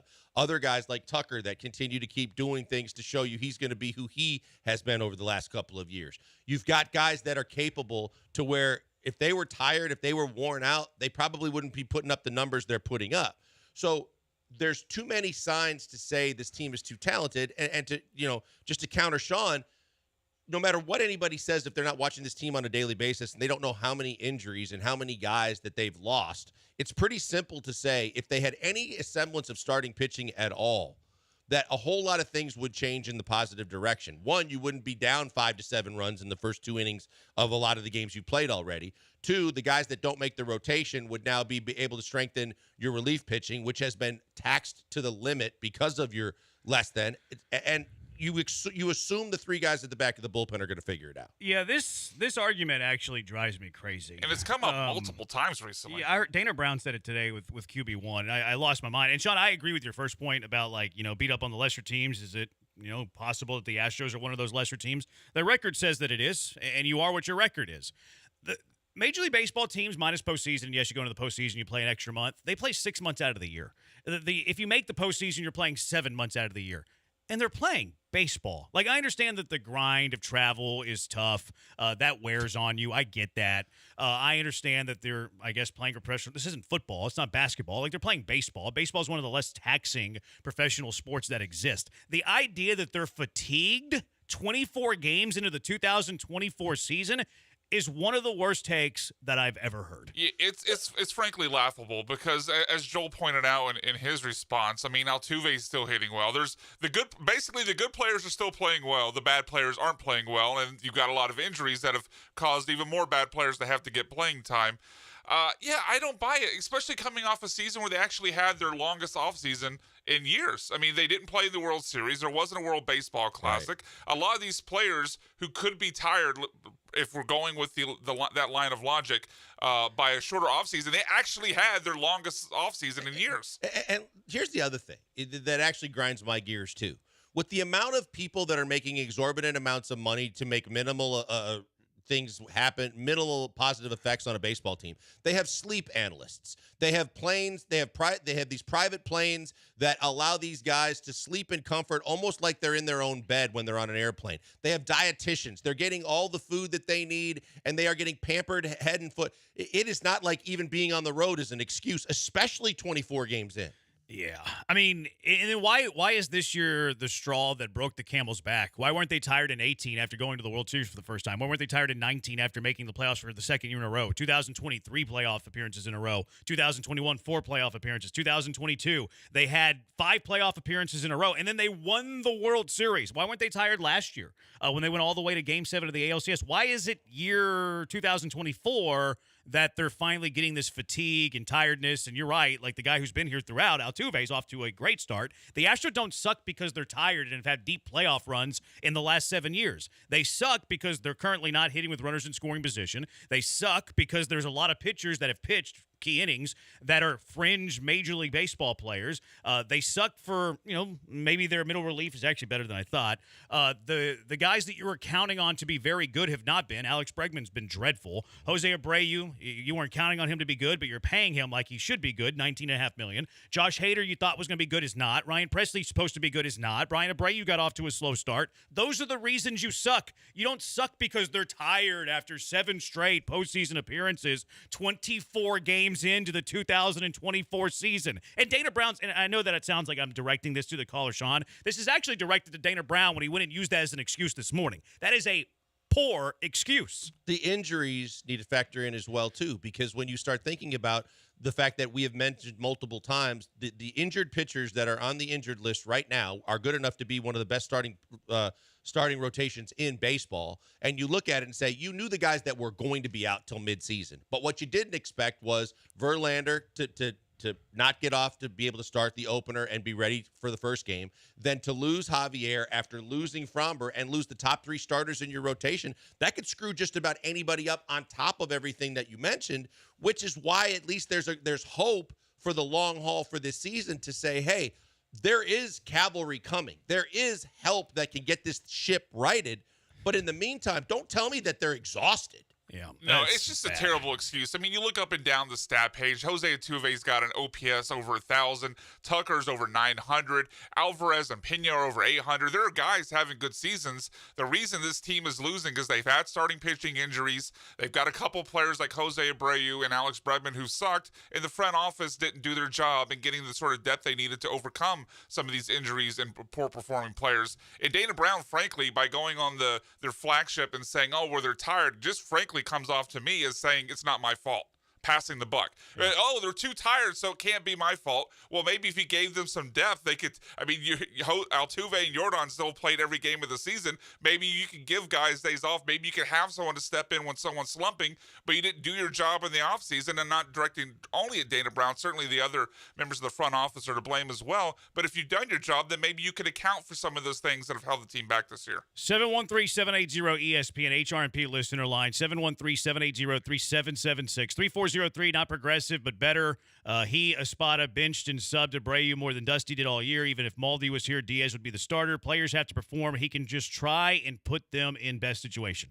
Show me where Joe Espada has been this progressive manager that we thought he would be. 713-780-3776. Killer Bees, ESPN 97.5, ESPN 92.5. Guys, the word right now for the newest and best golf simulators I've ever been on in Houston, and that is X Golf and Katy. X Golf is across the country, but the only X Golf simulators are right here in Houston and Katy. You can look them up online, X Golf Katy. But once you've been once, if you're a golfer, you're going to go there all the time. You're going to go there when the weather sucks and you can't get your tee time. You're going to go there at night because you know after work you can still find a place where you can hit balls, especially when it's really, really hot in Houston, where there's air conditioning, there's great food and beverage. Because honestly, it's the best combination of a super, super sports bar with all the 8 golf simulators that are there for your use.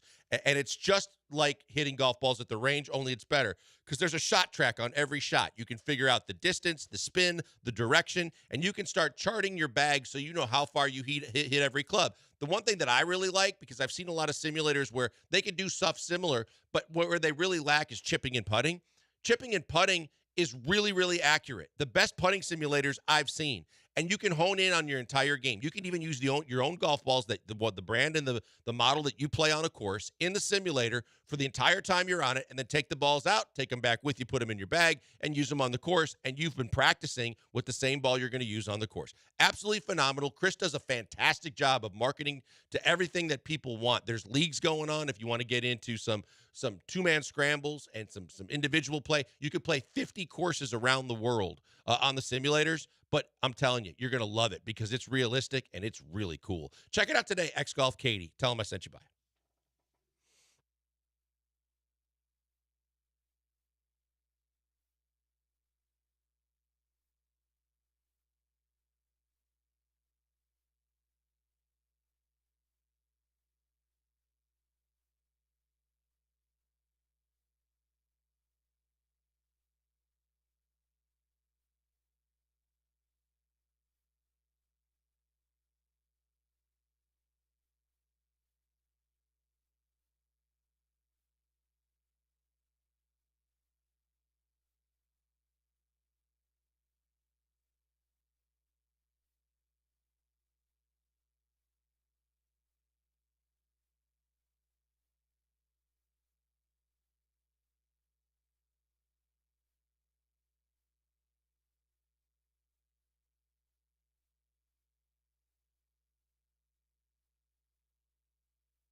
You're back with the Killer Bees on ESPN 97.5 and 92.5. Live from the Veritex Community Bank Studios, here's Joel Blank and Jeremy Branham. Can y'all tell me how Joe Espada is a progressive manager? And look, I fell for this trap when they hired him. He's younger, and maybe I was stereotyping a young guy, the most interesting manager in the world. I can't really say that when they're 7-17.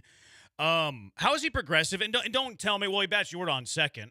Mike Trout's been batting second since 2011. Batting the best offensive player on your team in the we're not allowed to say two-hole anymore. Batting him second is not progressive. In what ways? Because we were sold that Joe Espada is this progressive manager. He's going to have these new school, modern ideas that's going to tap back into the analytics that made the Astros great when Luno was here and Hinch was good at kind of combining the analytics with the old school feel.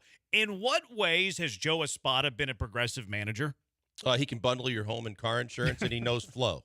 That's pretty good. I like that one. I mean, the best thing that I can say is that he's not afraid to move Abreu down. He's not afraid to do things that Dusty maybe was concerned, being a veteran, that he didn't want to do to kind of ruffle the feathers of a veteran player. But other than that, we haven't. I mean, maybe it's because they're not winning and we're not in key situations enough in tight games to see a more progressive manager. But your point is very valid in the fact that we haven't seen much that's shown, because if there was one way or another, then we wouldn't be making the statement that I made the other day, which was everybody that's clamoring for Dusty right now or any other manager or Joe Espada to be fired. I don't think that there's any other manager in baseball that takes over this team and plays the same games over the first 24 games and tells me that the results are going to be any different. I know you're trying to do the best you can to prove progression from Joe Espada, and please text in because I haven't seen this progressiveness from Espada, 713-780-3776. Moving a struggling player down in the lineup isn't progressive to me. That's common sense. This guy is awful. He's hitting .068 or 65 actually. Let's move him down in the lineup. That's the progressiveness that we're getting from the Astros manager. Jordan's batting second. Cool. Like, best players on offenses have been batting second since 2010, probably prior to that, quite frankly. I just don't want to go back and look at all of that. Like, where is this? Well, Brian Abreu is going to pitch the sixth inning when the middle of the order's due up. And maybe he's handcuffed with Hader. And when Jeremy Booth came on yesterday, and he's like, well, Hader's going to be a ninth inning guy, 3 out only. So maybe he can't use Hader in the eighth inning whenever you have, 2, 3, 4 coming up, and 2 of those guys are left-handed. But like, where's this progressiveness? I thought that we were getting a progressive manager. I haven't seen that. Other than batting Jordan second, nothing has changed. Everything's the same. Everything is the same. Yeah, I think that's it. I think that, and maybe it is the point that I made about if I'm trying to give him the benefit of the doubt, it's you haven't been in tight ball games, in winning situations in the first 24 games enough to say you would do things differently, or this is how you would do it if you had to execute. And quite honestly, when you look at just the way that he's handled the bullpen, and a lot of it, again, is because they've been taxed, but he's not changing the way anybody does extra inning games either, because they've been getting their ass handed to them in extra inning games, and they're basically depleted on pitching by the time they get there. So I think the only thing that you could say that shows that he was trying to be more progressive is Jordan moving up and Abreu moving down. Yeah, 713-780-ESPN. Have you seen this progressiveness? Brian, do you have anything? Have you seen any progressiveness from the Astros manager like we thought we were going to get? I mean, everything I would say, I think, like you've pointed out, is not all that progressive because there are things other teams and other managers have done for a while. But I guess if I'm trying to carry water for Joe Espada, I could point out his willingness to use Josh Hader in non-save situations, although it's a stretch because there's other managers and other teams that have been willing to do this way before this year. But if you're trying to find the faintest signs of being progressive and thinking outside the normal box, or at least outside the box compared to what Dusty Baker was doing, I guess you could point to Josh Hader being used in non-save situations. Yeah, still has the ninth, though, and they've been close situations, and the non-save opportunities, like, if he was only pitching in save opportunities, he'd have, 3 appearances? Yeah. So, okay. I appreciate you trying. It's a stretch, admittedly. I appreciate you trying there. 713-780-ESPN. Okay. This guy loved the show. It's been hard to listen for 2 weeks. Both 97.5, 92.5 have been almost all static near the Woodlands. Okay, we'll work on that. My bad. Download the app. Yeah. I mean, we're not going to be critical of you. We appreciate the feedback. No, but you're just trying to help you out. Yeah, other things, you can download the app, ESPN975.com. You can also download the Twitch, or we're on ESPN Houston on YouTube as well. So those are other options. We understand that that's frustrating. Apologize for that. But you can find us on the Twitch, search ESPN 97.5. You can find us on YouTube, ESPN Houston. Download the app. The website's there too. But we do apologize for the inconvenience. Astros lineup is out today. You're not. Someone's not in it? Yeah, he's not in it. Jose Abreu's not in the lineup. Jose Abreu squared up 2 baseballs yesterday for the first time. Like, if you're not going to play Jose Abreu today, DFA him. DFA the back him. of his baseball card.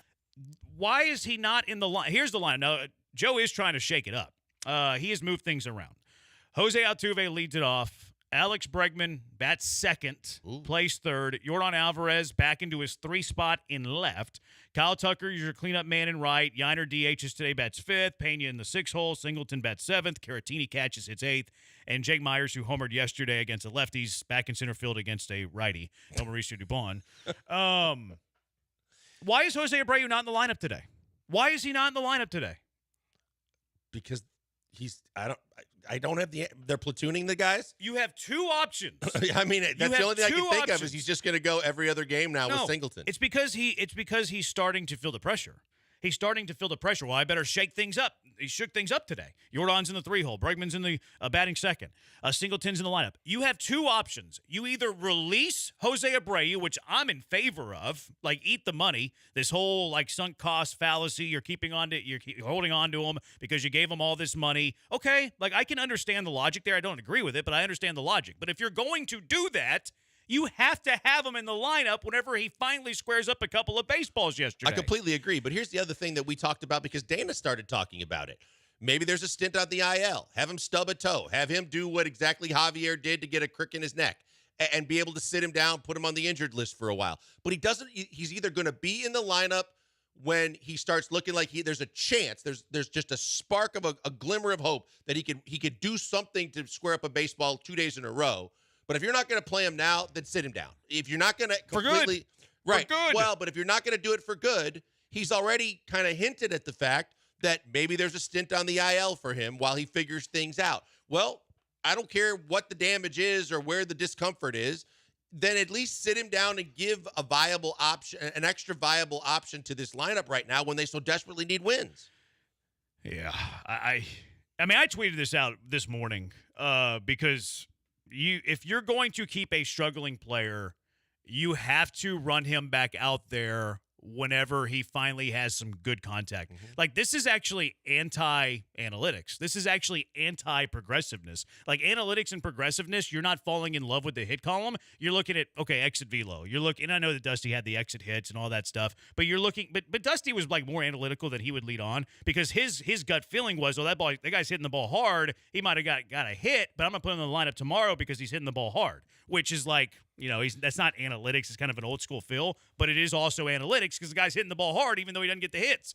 Like, the projection of Jose Abreu, whenever you look at those hits yesterday, like one of them was a 690 expected batting average on the hard lineup that you talked about earlier. One was like 350 and the other one was like 300. Like, Jose Abreu yesterday deserved at least a hit. If one of those falls in, is Jose Abreu in the lineup today? Probably. So this is anti-progressiveness from Joe Espada. Well, the hit column, he did get one to fall. He hit the ball hard twice. I'm going to bench the guy, but we're not going to release the guy. You got 2 choices. You play him when he's hitting the ball hard, or you send him away and pay him to sit on his couch.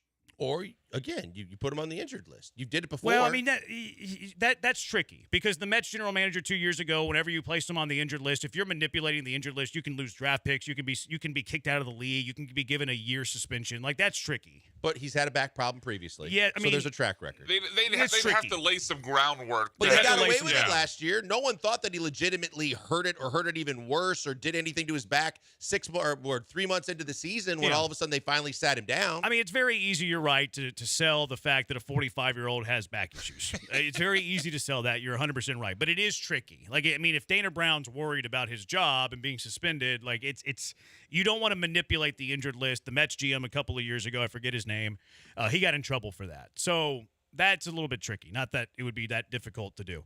I just don't understand this lineup at all. I mean, not only does it fly in the face of analytics, as you pointed out, Jeremy. I mean, he's actually barreling up baseballs. He's got good exit velocity, and you send him down Spit the day in the face after. of analytics, Joe Espada. Analytical manager spitting in the face of analytics. But it also because the idea is, to me, like, okay, maybe they're platooning, which is fine because Jose Abreu sucks. I don't need him in the starting lineup every single day, even though I would want him today because he actually hit the ball yesterday. But the problem is, if it is a platoon, John Singleton hits much worse against righties than he does against lefties. I mean, I'm not even looking at his whole career, but just this year. Whole career is the same. Yeah, his whole career is the same. His OPS against lefties 708, OPS against righties 559. Reverse splits.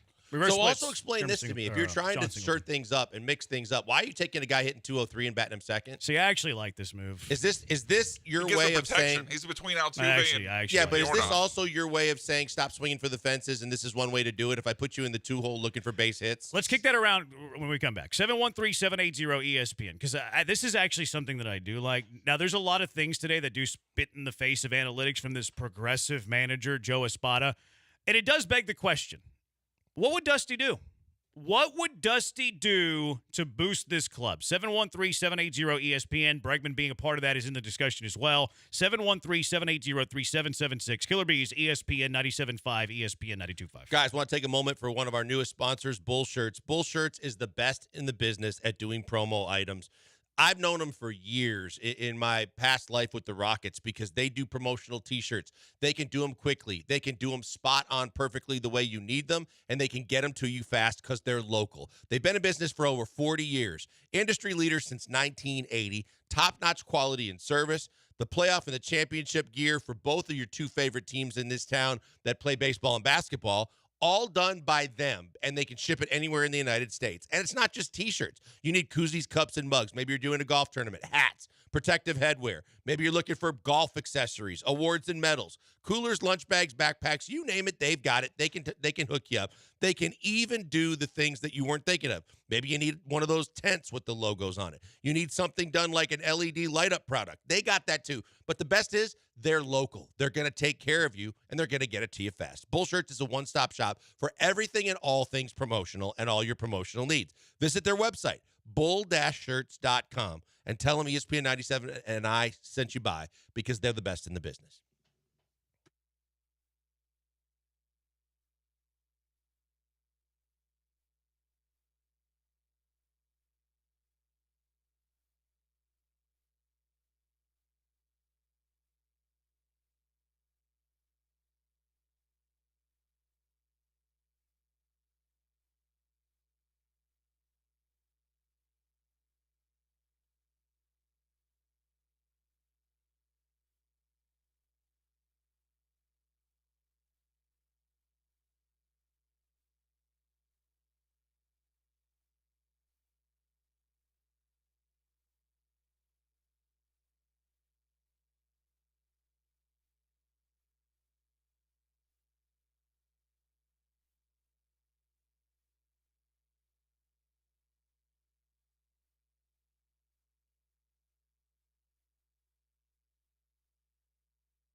Broadcasting live from the Veritex Community Bank Studios, it's the Killer Bees with Joel Blank and Jeremy Branham. On ESPN 97.5 and 92.5.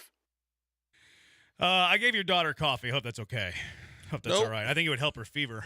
No, shouldn't have a fever anymore. How old is she now? 4. Yeah, it'd be good for her, right? Coffee never hurt no one. Of my 2 kids, that's the kid that's going to go, yeah, I'll try it. Oh, really? Oh, the other one eats about 5 things total.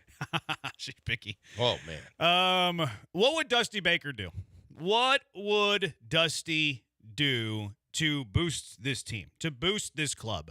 Joe Espada's lineup today is different. Diaz. There's one thing that okay, stop it. There's no Martin Maldonado on this team. There's one thing that I hate about today's lineup, and there's actually one thing that I like, and you alluded to the thing that I like. I hate the fact that Abreu's not playing today. What are you smoking, Branham? He's hitting 065. You're trying to DFA him. You brought up a GoFundMe to get Jose Abreu out of town. You did a quirky TikTok at Jeremy J. Branham on TikTok. Now banned. Yeah. What? You didn't hear that TikTok got banned? It didn't get banned. Yeah, it's in Congress. They're giving that company an opportunity to sell, and if they don't sell in like 9 months, I don't know, man. They're going to get around it. You join TikTok, and then weeks later, it's on the show. I I'm read trying to get banned. It's not going to get banned. I'm blaming you for it's this. in legislation that it could be banned if they don't sell the company in like 9 months. They're going to sell the company. You know how much money TikTok does for the U.S. government? $5 billion a year. They're going to figure out a way for TikTok to be around in U.S. of A. $5 billion. They'll figure it out. They'll figure it out. TikTok's going nowhere. Your fault. At Jeremy J. Branham. Your fault. But yeah, I did a Sarah McLachlan. Save a dollar or save a dog, save a Jose Abreu. What are you smoking, Branham? You want Abreu in the lineup? Yeah. If you're not going to DFA him, he should be in the lineup a day after he's finally hitting the ball hard. What are you telling him? Oh, I'm going to hit the ball hard and then I get my benched? What does that say? What is that? That's terrible from Espada. Dusty would never do that. You know what? The other reason why he should be in the lineup, because they did this with someone last year. Corey Julks, when he started to deteriorate, Corey Julks was getting credit for hitting a lot of hard-hit baseballs, and he found his way into the lineup more consistently, no matter how bad his average was, because he was barreling up baseballs. Yeah. So that's the one thing that I don't like. He should absolutely be in this lineup. And I'm actually mad at Espada. I actually saw this coming. Let me go pull up my Twitter at Jeremy Branham. I know how that could be confusing. When did I tweet this earlier today? Let's see. When did I say that Joe Espada should be playing Jose Abreu? Here, I tweeted this out at 11:11 a.m. I said, Jose Abreu should be in the lineup tonight. Yesterday was his best day at the plate all year. He hit the ball hard twice. I will be disappointed with Espada if Abreu isn't in the lineup tonight, sincerely.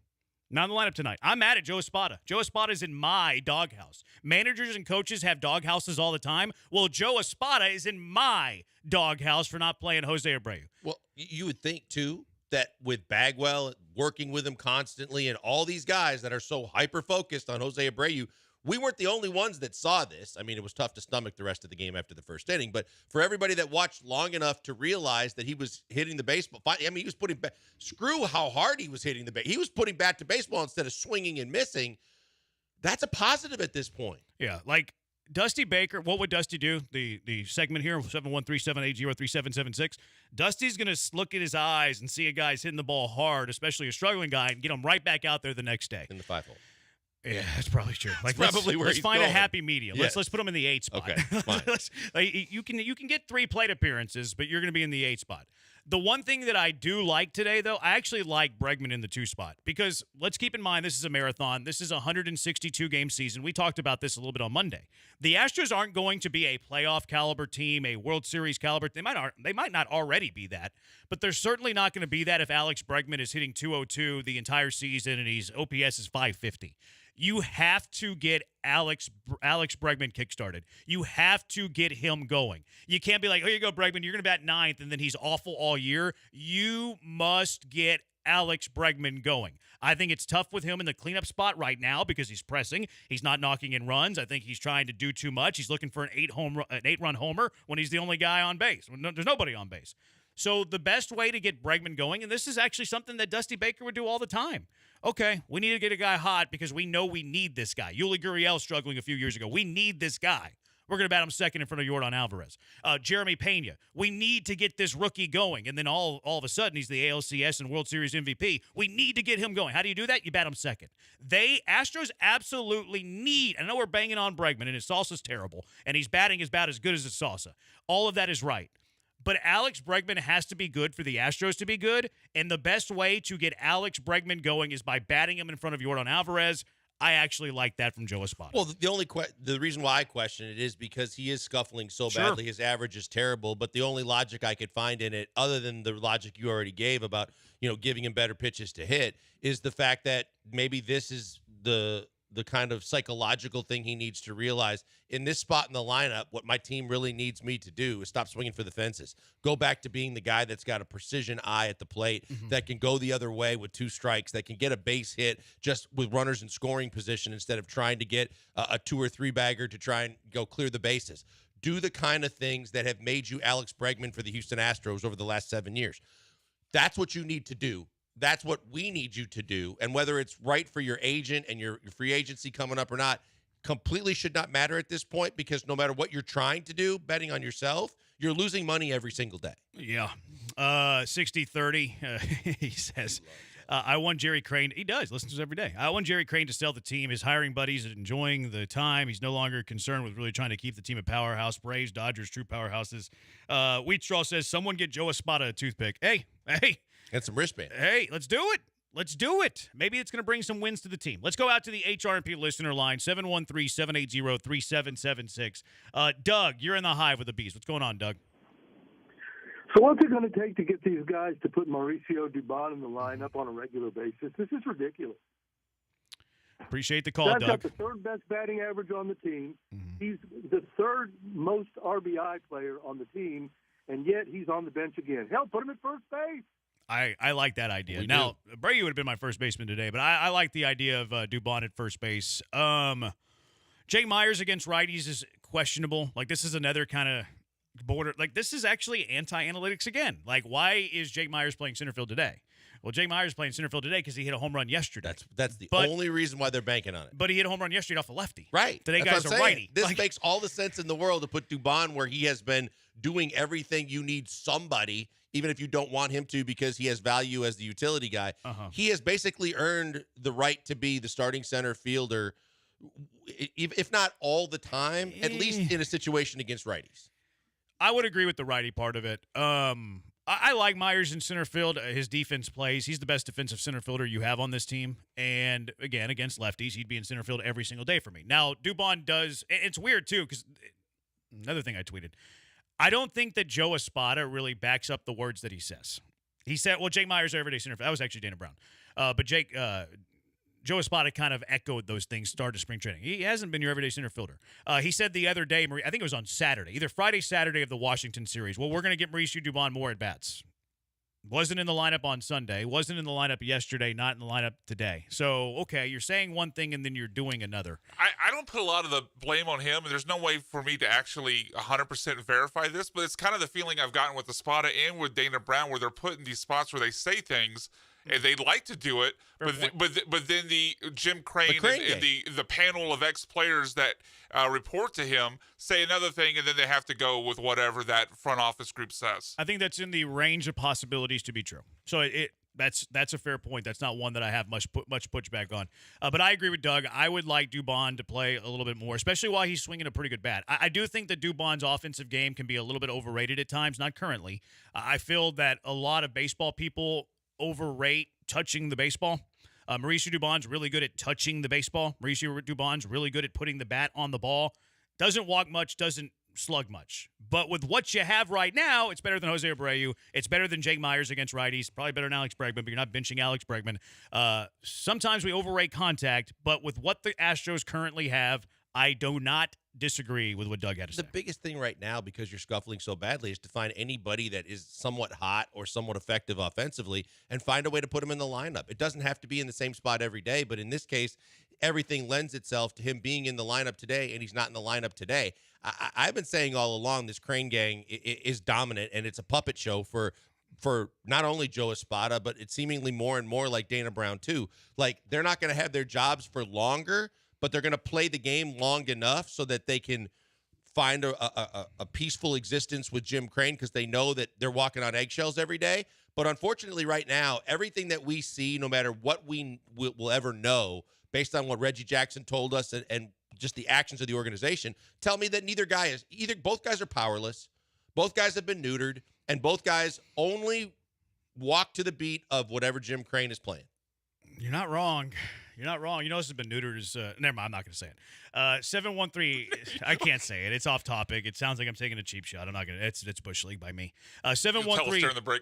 What's that? You'll tell us during the break. Yeah, of course. 713. I'll tell it to the Twitch too. 713-780-3776. Let's go out to the HRP listener line. Willie, you're in the Hive with the Bees. What's up, Willie? Hey, thanks for taking my call. Well, the last caller stole my take, but I'd like to say that I like Doobie to play because if Jake throws somebody out, get an outfield assist, it'll be the first time. And the problem with the Astros is not hitting with runners in scoring position. Yep. And Doobie is 8 for 13. I think contact is real important. I think it needs. It depends. It depends. Appreciate the call. It depends. Like if you have a runner at third base, less than 2 outs, like contact there matters. Although, what is contact? Is it a weak ground ball back to the pitcher that doesn't score the run? Is it a weak pop fly on the infield? Like it also contact. We always. Contacts at times can also hurt you. You got a runner at first base, 1 out. You're hitting weak ground balls all the time. You're out of the inning. So like. Does contact matter? Yes, contact matters. I think that sometimes we overrate it. Now, the situation comes into mind whenever you're talking about the contact. But to Willie's point, I agree. I do think that Dubon should be in the lineup more because of how your roster is currently constructed. He's the one that's swinging a pretty good bat right now, where you have some other guys that are scuffling. I would just play. I mean, I would play Dubon at first base most days. Not today, I would love that. But most days. Because I think that the one thing, it's the kind of contact that matters too. Because we've seen too many times this year with a runner at third base and less than 2 outs, they can't even get the fly ball, or if they do, it's a pop up on the infield. It's not deep enough to score the run. And even in cases where they were looking at putting a crooked number on the board, they've already scored a run. They've got first and third.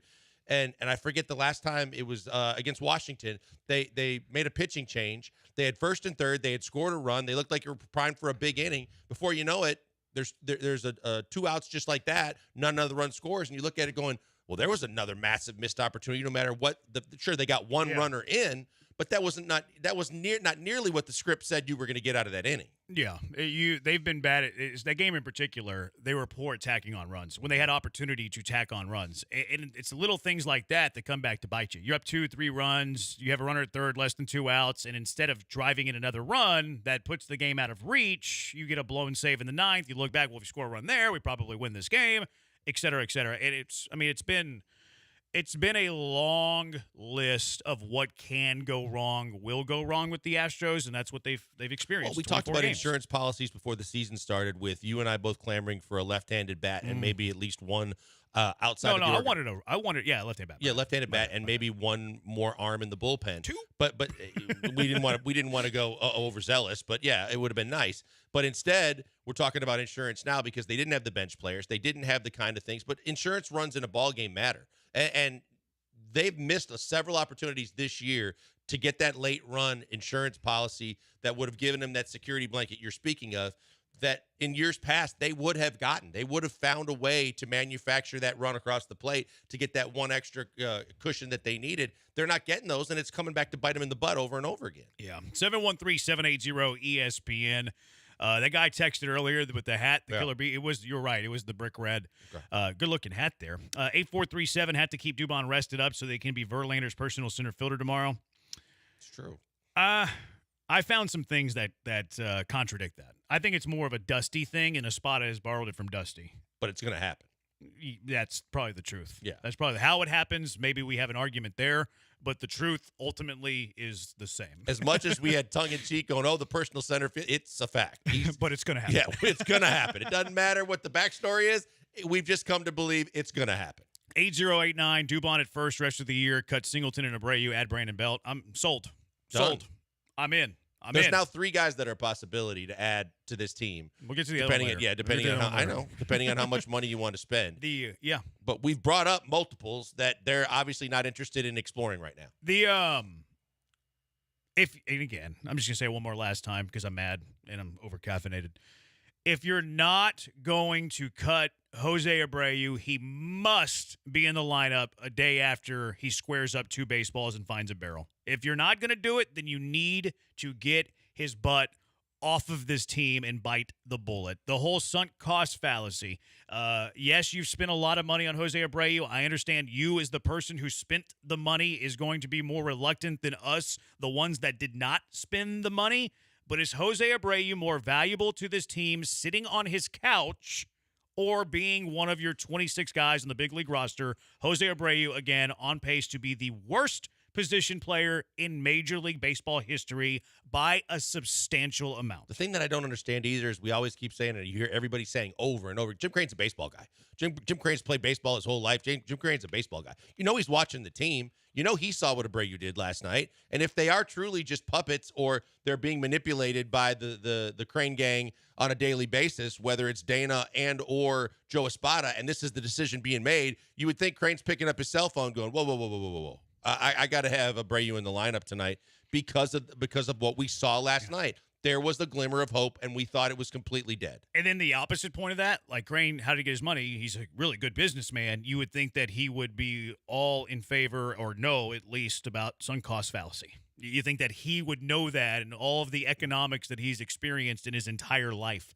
713-780-ESPN. Speaking of that front office, because I think Jim Crane's playing general manager, they have seemingly lost the respect from baseball executives. I'll tell you what we mean when we come back. It's the Killer Bees on ESPN 97.5 and ESPN 92.5. You know who's gained the respect of everybody in the basketball business? Pro Dunk Hoops.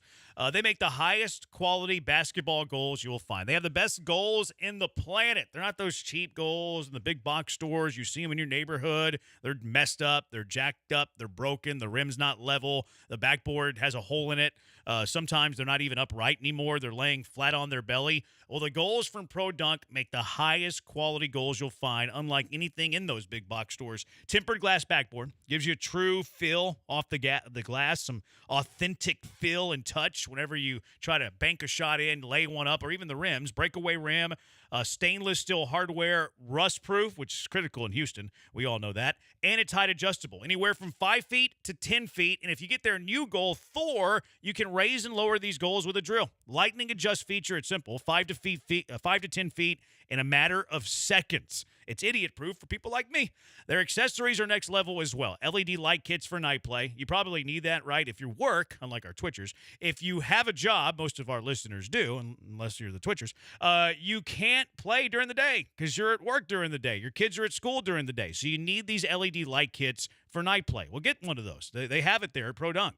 Backstop nets. You don't have to chase the basketball all around. Pull pad lettering, lots more. And my favorite feature, you can order professional installation online. You're too busy, quite frankly, maybe you're not capable. Well, the pros at Pro Dunk will professionally install your goal at the perfect height, perfectly straight. Don't worry about this big box with 125 different parts that you have to figure out how it all goes together. No, let the pros at Pro Dunk do all of the work for you. Give them a call now, 281-351-9822, and visit produnk.com. That's produnk.com.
You're locked in with the Killer Bees on ESPN 97.5 and 92.5. Live from the Veritex Community Bank Studios, here's Joel Blank and Jeremy Branham. He's blank on Branham. I'm such a troll. I tagged Jeremy Booth in this lineup. And I said, do we all owe Jeremy Booth an apology? It is like kind of what he said yesterday. He called himself a prophet, which who am I to argue? Putting Bregman second was his idea to get him going and to lengthen the lineups, like separate out your automatic outs and your good hitters. It's kind of what he said. I actually like Bregman second. They need to get him going. Now he gets Jordan protection. Do we need to apologize to Jeremy Booth? Said, I'll leave that to you because apologies don't matter much. But a couple of these cats out here need to check the scoreboard. Been 7 years this, and I quote some coach, might be a prophet. Prophet Booth. What do you think? Cats are pumpkins. Do we think that has a ring to it? Prophet Booth? Sure. For his sake, I hope the Astros don't get shut out tonight. It's probably a little too early to dunk, but if they score 10, let's do it.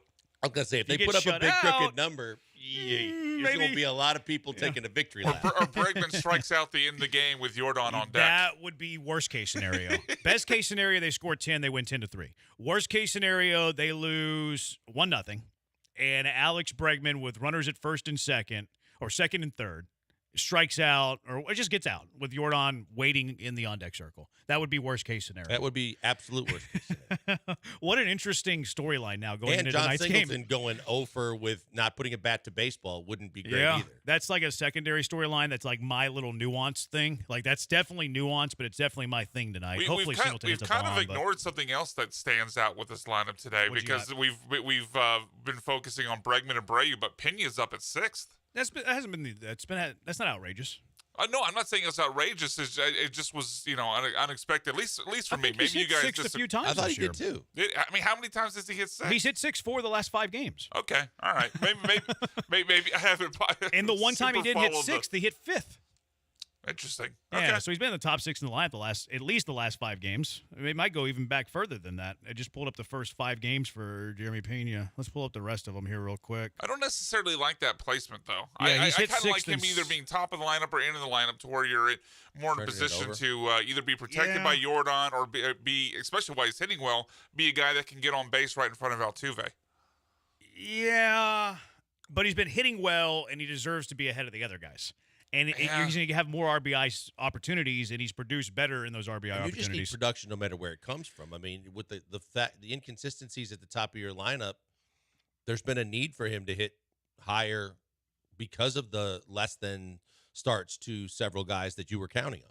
Yeah, I think that I don't mind him there. I think that your way's fine too. Like, again, mostly with batting orders, I am largely do not care. I think there's 100 different ways to cook the egg. There's 100 different ways to get a winning offense out there in terms of batting order construction. There's some times where, hey, fill it out a little bit. Does Bregman need to get going? Yes, he absolutely does, and you need Bregman to be good, so give him a little bit of Jordan protection. Now, I don't love Jordan in the 3 spot. Now, I know you've won a lot of games with Jordan in the 3 spot, so who am I to say? I don't like best hitters in the 3 hole because there's no other spot in the lineup that bats more often with 2 outs, nobody on, and I don't like that for my best hitter, that he's batting more than anybody with 2 outs, nobody on. Of course, I've been on my high horse about Abreu today. If he's going to be on the roster, you play him after he hits the ball hard a couple of times. Joe Spot's just being progressive. He's moved Pena up. Been anti-progressive. He moved Pena up. He's been up there all year. Brian was bad take on that one, quite frankly. He's been 6 or higher for each of the last 6 games and like 10 of the last 12, something like that. No Dubon's kind of questionable. All right, here's what we were going to discuss. Speaking of the Astros front office, which I think Jim Crane's playing general manager, they've lost some respect from baseball executives. Here was the Athletic. They put together a list of 40 executives who've either been in Major League Baseball, they're currently in Major League Baseball, a variety of baseball executives. And they polled these 40 execs about different various questions about, front offices around Major League Baseball. They voted on these. I think they did it from like first place through 5th place, and then you did your little MVP voting type of thing. The top voters, front office report cards, they called it. The top vote getters, Dodgers were 1, Rays were 2nd, Braves were 3rd. If you were ranking the current Astros front office relative to the rest of Major League Baseball, where would you have the Astros? I mean, right now, it's hard to have them in the top half of the league. I would say 17, 18. They had them in the top half of the league, but they had them at 13. And I think some of this is reputation. I think some of this is because they're winning. Dodgers, Rays, Braves, Guards, Orioles, Brewers, Diamondbacks, Rangers, Twins, Yankees, Phillies, even the Mariners all graded out better than the Houston Astros according to these results. Now, I do think that there's some, holder-ons here. The Astros are going to get marks because they're still winning baseball games, even though you can look at the line of demarcation when you moved along from Click, and then you've had 2 bad off seasons since then. Where would the Astros have been under Click? Where would the Astros have been under Luno? Under Luno, they were probably number 1, and if they weren't 1, it was because there's a bunch of Luno haters out there. Yeah. Luno is definitely top 3. Click, I would say top 10. I would even go as far to say top 5. And I'm not going to argue much. So top 3 will split the difference. Top 7. So you've went from having, and I think top 3 might be low for Luno, but he did have a lot of anti-Luno bias. Luno was not very well received around Major League Baseball. They thought he was arrogant, didn't really fit in with the club, et cetera, Depending on when you did the survey too, with what happened with Taubman, with what happened with Osuna, those were things that probably took him down a notch or two. So they went from a top 3 front office, move along to a top 7 front office under Click, to where now they're holding on to a top 13 front office, barely halfway around Major League. This isn't us. You had them 17. I would have them roughly around 15. I think 13's fine.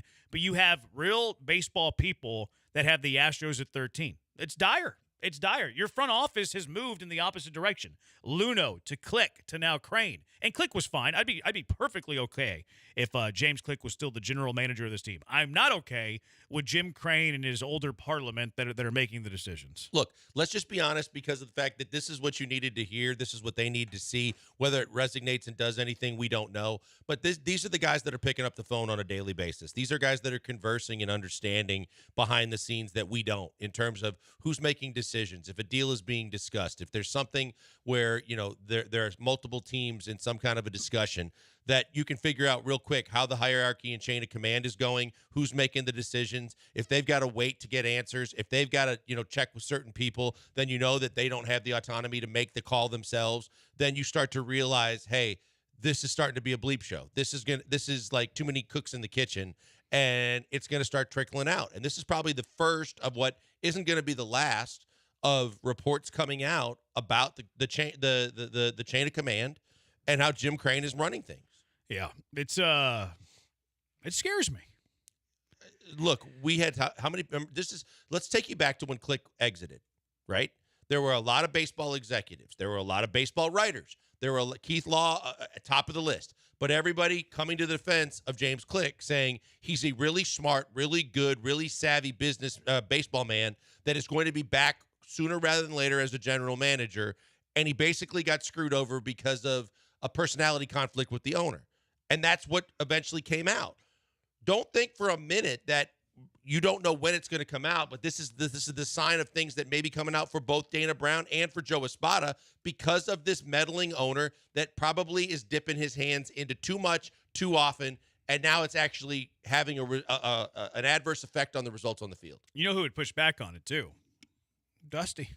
Dusty would push back. Sure, he would. He had enough skins in the game to stand up for whatever he believed in. That's why when Dana alluded to after Dusty was gone, the fact that it wasn't always completely harmonious, because Dusty would stick up for his opinion. And then the secondary point there, and I'm not saying this is the case. I don't want anybody to put words in my mouth. Is Espada a puppet?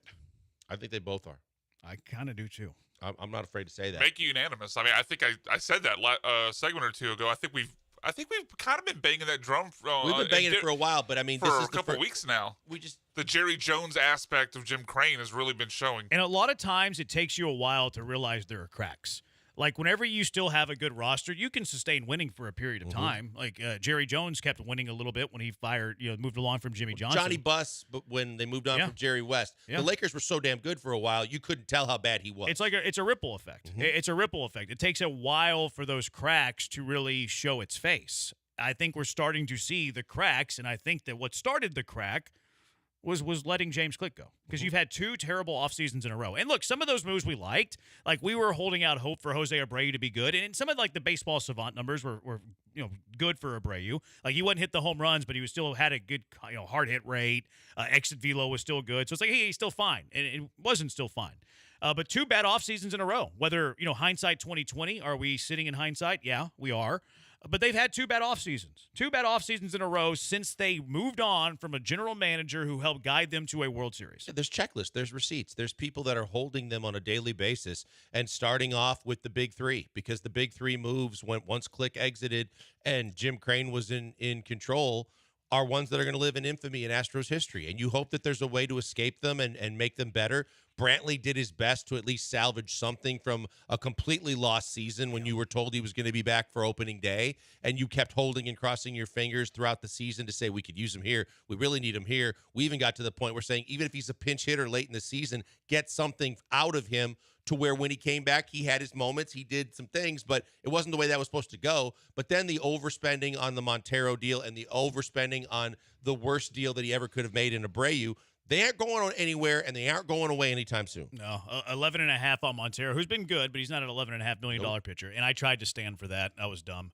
Jose Abreu, 19.5. Brantley, what was it, 8, 9, 10 million? He's fine when he played, but he played like 20 games. I want to say, didn't he get over 10? Maybe. I thought his previous deal was 12, and I thought his second deal was 8. But I could be wrong. It's close. And then this year, 19 on Hader, when you could have kind of spread the wealth on that a little bit, and then you didn't look at some of the other holes and weaknesses that you have and address those.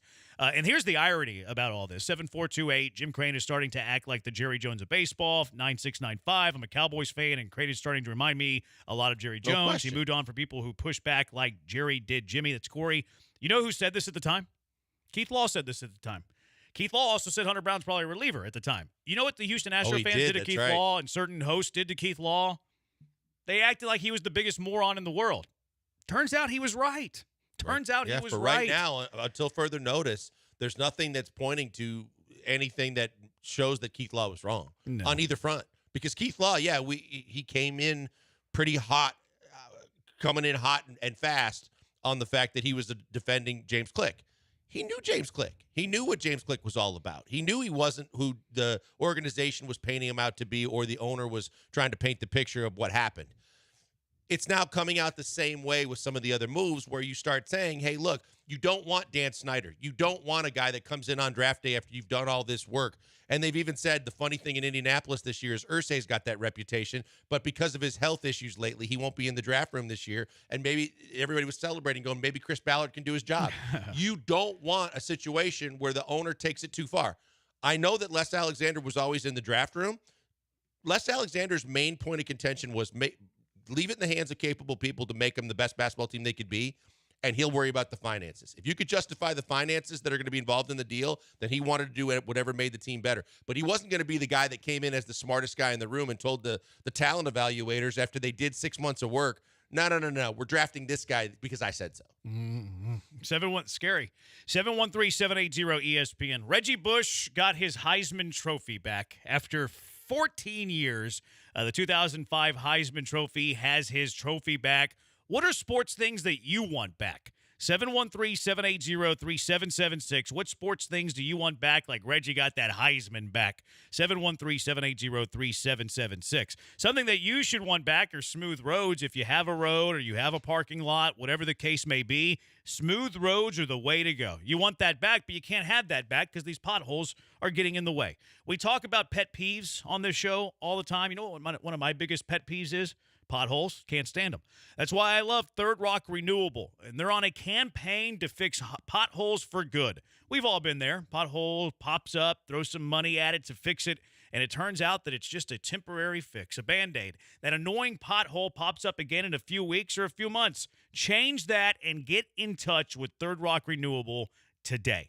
Third Rock Renewable has patented technology called mechanical concrete. It turns these old end-of-life tires into an indestructible building product. It's the only low-cost, industrial-strength, sustainable in the market, sustainable base. This mechanical concrete will fix these potholes for good, and we can eliminate one pet peeve from our life. Doesn't that sound good? Well, visit them online at thirdrockrenewables.com or call Third Rock Renewables right now, 713-305-0507, 713-305-0507, and fix these potholes for good.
Now back to the Killer Bees. On ESPN 97.5 and 92.5. Live from the Veritex Community Bank Studios, here's Joel Blank and Jeremy Branham.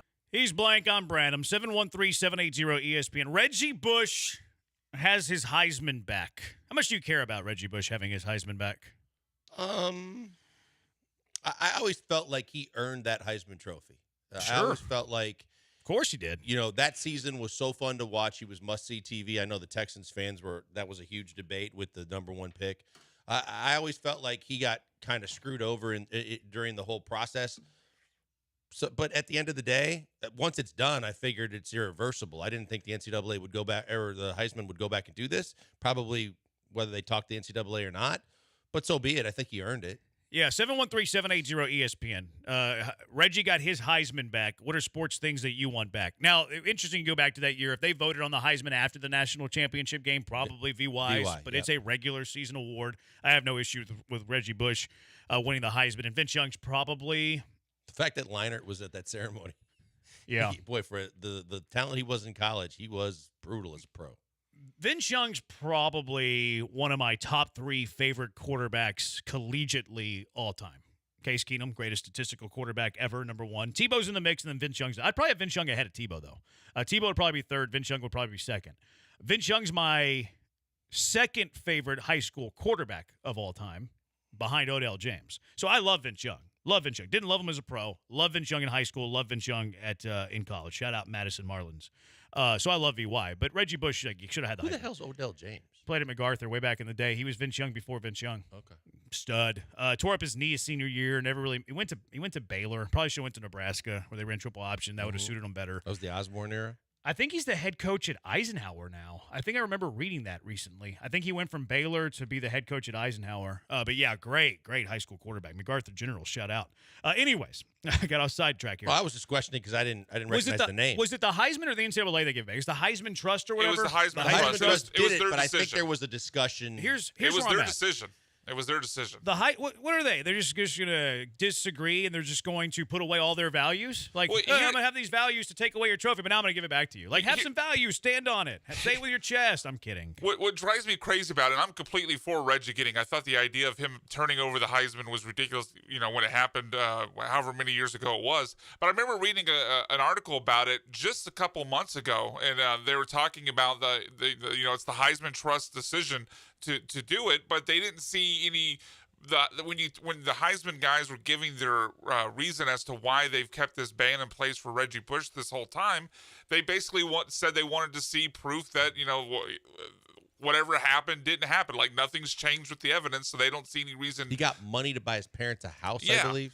But which is just weird because what I read just a few months ago, everything they said, they just basically went completely back on with no reason. I'm glad they did because it was ridiculous and stupid, but it feels weird to just suddenly reverse course with no additional information. Well, you know what it is? It's almost the fact that what's going on now in college football has justified what was going on back then. But oh, by the way, back then, if they were found guilty and they actually did it, it was illegal.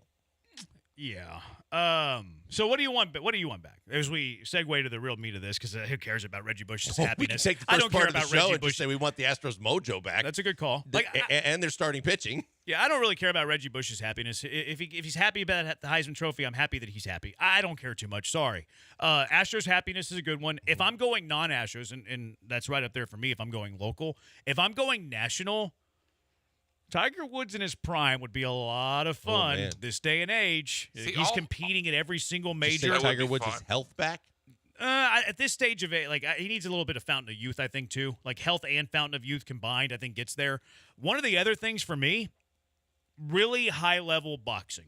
Really high-level boxing. Oh, yeah. Grew up on boxing. Julio Cesar Chavez on one side of the family. Mike Tyson on the other side of the family. But even, you go back to your day, like Sonny Liston and Muhammad Ali and Joe Frazier. I don't know why you didn't go back further. Rocky Marciano. Joe Lewis was Smoking unbelievable. Joe. I would love, and I like UFC, I like MMA. I'm probably a casual there, admittedly. I only watch the big fights, and maybe even only the co-main event and the main event of the big fights and the big cards. So I'm definitely a UFC casual. I like it, but I don't love it as much as I used to love boxing. Like, give me the good, high-level, Yeah. sweet science back. Just think about you can go all the way back when you start, talking about Sugar Ray Leonard and Tommy Hearns and Roberto Duran and boxing. There was room for another sport to have popularity, but UFC has completely trounced and drowned out boxing to where boxing used to be a dominant must-see TV event.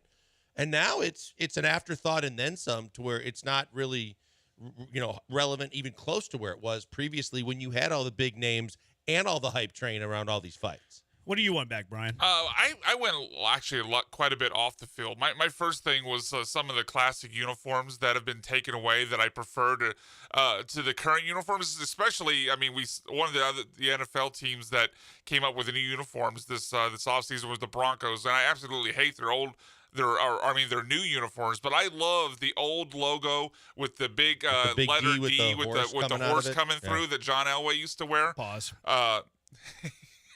I thought you might be. All right, I'm just going to breeze right past that. But there's a few others. I like the old Nuggets uniforms that had like the city skyline. The rainbow? On the front of the uniform. The old Patriots with the Patriot Pat logo. Oh, yeah, I like that one. Yeah, and then the going even further back, the old Bills uniforms where they had the big red buffalo like on the side. Yeah, it's just a lot of the old uniforms I prefer to what we have today. I think from a health perspective, it's easy to say, well, locally, you wish you had Chris Paul's hamstring back. Nationally, I would have loved to seen Bo Jackson's hip never give out. Oh, that's a good call. Because Bo Jackson Great was call. unfreaking believable, and everything he did in two different sports was must-see TV. Bo Jackson was like, I think he was ahead of his time in baseball specifically because he was a high strikeout guy, big power, which like suits this day and age better than it suited that day and age. I liked him more as a running back than a baseball player. And he played football secondary to baseball. So, like, maybe throwing the hip and then maybe football primary, baseball secondary. I just, and if you watch that 30 for 32, it's become superhero status on some of the stories that are told when he played. But when you just look at what he did and how he went about it, I think the greatest play in baseball wasn't anything with his bat. I think the fact that he threw Harold Reynolds out on the fly from the warning track in Seattle at home plate, and there's video to prove it, and Harold Reynolds to this day has no freaking idea how he could throw that ball that far on a fly and get him out at the plate. Just shows you what a freak of an athlete There was also the video of where he's in the outfield and he's running full speed. He has to run up sideways on the wall. Yes, he defies gravity to and avoid crashing into it. That was amazing. Yeah. That was one of the coolest things. He runs up with the wall. There's a horseshoe on the wall. That was, I don't know how. He took Russell did deep in the All-Star game, and it was a rocket shot. Yeah, he grooved a fastball for him, though. But then in football, you think about no one could catch him on the sidelines on that Monday Night Football game, and then he ran over Bosworth. Oh, yeah. He completely just Mack trucked Bosworth. Up the tunnel, too. Did he have the walk-off touchdown up the tunnel? That's the one where no one could catch him. He blazed and just kept going. That was okay. I see what you're saying. Yeah. 713-780-ESPN. Reggie got his Heisman back. What do you want back in sports? 713-780-3776. Killer Bees, ESPN 97.5 and ESPN 92.5.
You found the killer bees. Live from the Veritex Community Bank Studios, here's Joel Blank and Jeremy Branham. What do you want back in sports now that Reggie has his Heisman back? Honey Glaze Branham, my favorite high school quarterback was Russell Shepard.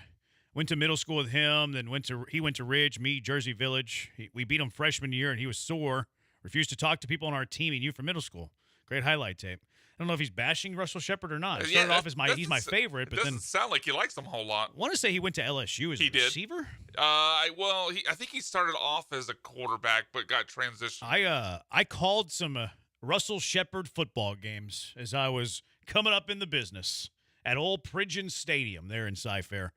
713-780-3776. Someone said mound visits from Carlos Correa. That's pretty good. You laugh, but I saw people tweeting out videos of Carlos Correa. I think he was yelling at Fromber. People were posting videos of Correa mound visits with Frombers. I'm not laughing. Like, this was a phenomenon. I know, but it's still today. This was as of like 2 days ago. People were tweeting these videos out and saying, "This is what's missing for the Houston Astros right now." Like, God, guys, come on. Yeah, they won a World Series the next year. I mean, that was a take from some people. The Astros will never recover from the leadership loss of Carlos Correa. Oh, they won a World Series the very next year. 713-780-ESPN. Let's go out to the HRP listener line. Austin, what do you want back? Hey, guys. So I got two of them. Locally, I want the 2019 World Series, the end of that game, end of Game 7 back. Yeah. I want it back. Yeah, I mean, I think everyone can kind of agree to that, but I just want to be able to just get that 2019 World Series back. We should have won it, especially in my household. Wife's family's from D.C., so I was hearing it from them just constant, man, especially it was inside my house. We were watching it just, oh, man, it was just terrible. So nationally, I want to see old school just ESPN back, as in just, their shows, content and everything. It's not, you can't watch it anymore, right? Obviously, Stuart Scott, Chris Berman. Yeah, I guess nostalgic-wise, I just miss the old ESPN personalities from back in the day. Appreciate it, Austin. Yeah, someone just texted in old ESPN commercials. Old ESPN was awesome. They caught the whole 30 for 30 type bug and went too far.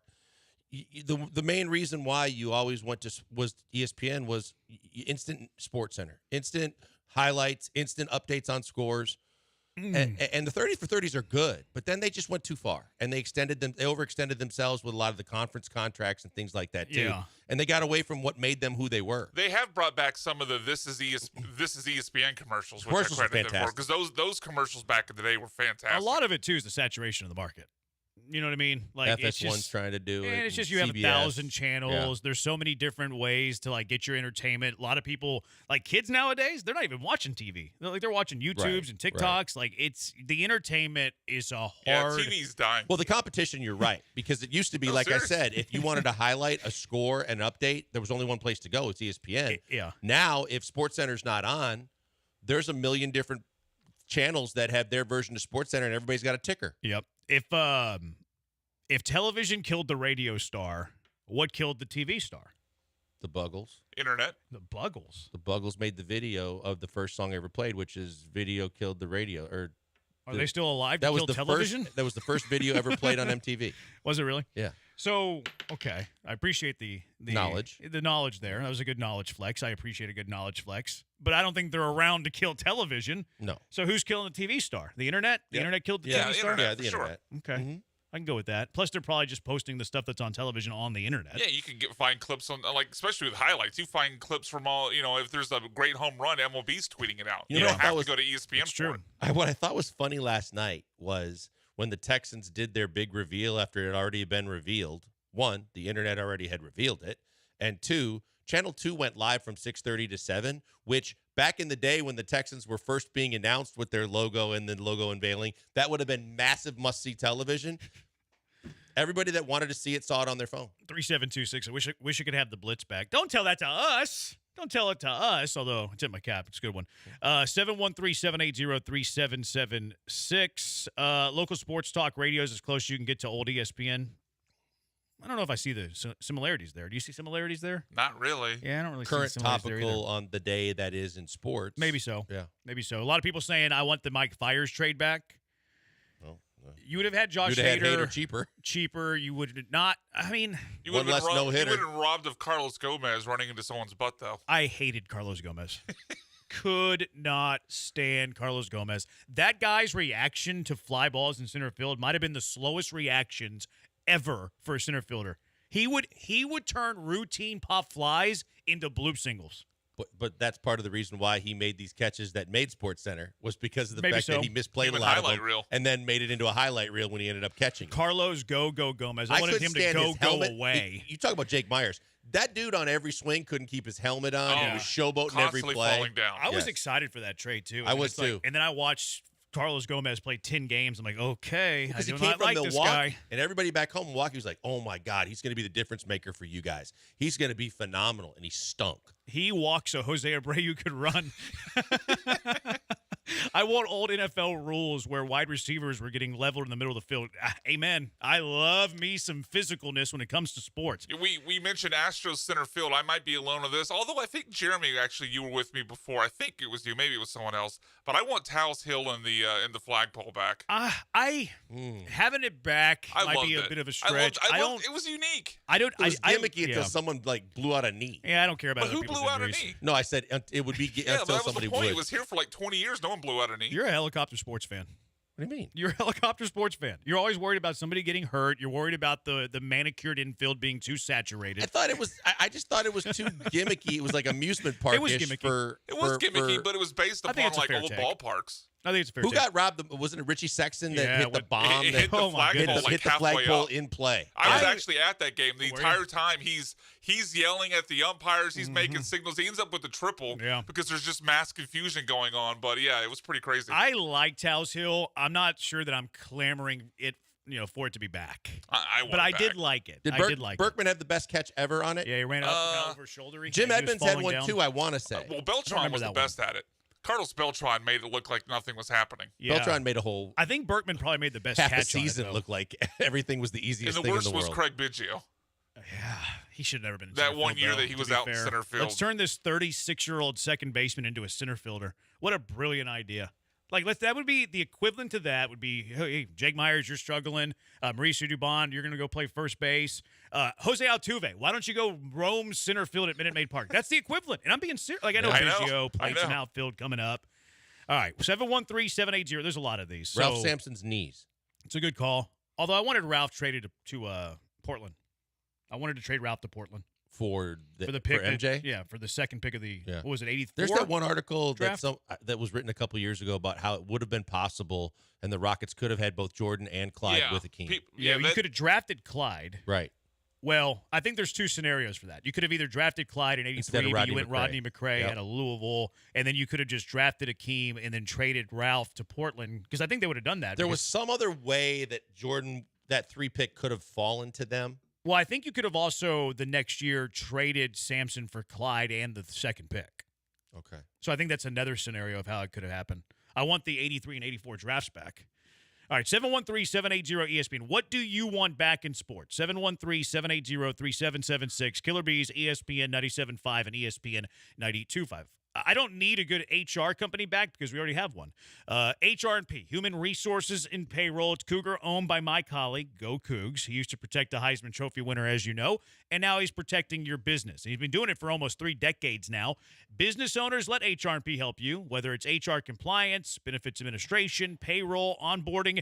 HR&P can help in any or all of these facets. There's no boxes with HR&P. Doesn't matter how small the job, how big the job, HR&P completely customizes a plan for what you and your business needs. If you have a problem, you have an issue, you want to take a little off your plate, HR&P will find a way to help, and they do it in a way that is unique. Technology meets service. They have the best tech. You'll love that, but you'll also love their service. Guaranteed fulfillment. You'll never talk to a stranger. You'll be talking to someone who knows you and your business needs. Give them a call now. 281-880-6525. Let HR&P customize a plan for you. 281-880-6525. Or check them out at hrp.net. That's hrp.net.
You're listening to the Killer Bees with Joel Blank and Jeremy Branham. On ESPN 97.5 and 92.5. Broadcasting live from the Veritex Community Bank Studios. This texter says, want to see the Roughnecks, 2020 Roughnecks. What are the odds that's Big C and his Or shtick? Granado. Yeah, that's not a bad call. What did he? What was his touchdown call? Roughnecks. Coach Middle Screen on Twitter says Reggie Bush getting his Heisman stripped from him. That's what I want back. Wow. I want Reggie Bush getting his Heisman stripped from him. The Prodigal on Twitter, I want fun All-Star Pro Bowl weekends back. Do you? I personally don't care, but I could see where somebody does. Like, I mean, what did they do before with the Pro Bowl that was fun? I would say the 1 year was who's the defensive back? Sean Taylor. Sean Taylor. Rest Sean in Taylor peace. just annihilated everyone 1 year. My favorite All-Star games were the baseball. He blew up a punter, right? Baseball are my favorites. Like, those are my favorites growing up. But I to me nowadays, I don't really care that much about the All-Star games. Did you say think caring about the NBA dunk contest? Like, as a kid, like, watching the NBA dunk contest was fun. Now it's fine. Now it's barely. Because you used to get the real dunkers, the biggest names, to do it. Not only that, but at the time, obviously, you hadn't run through as many options for dunks.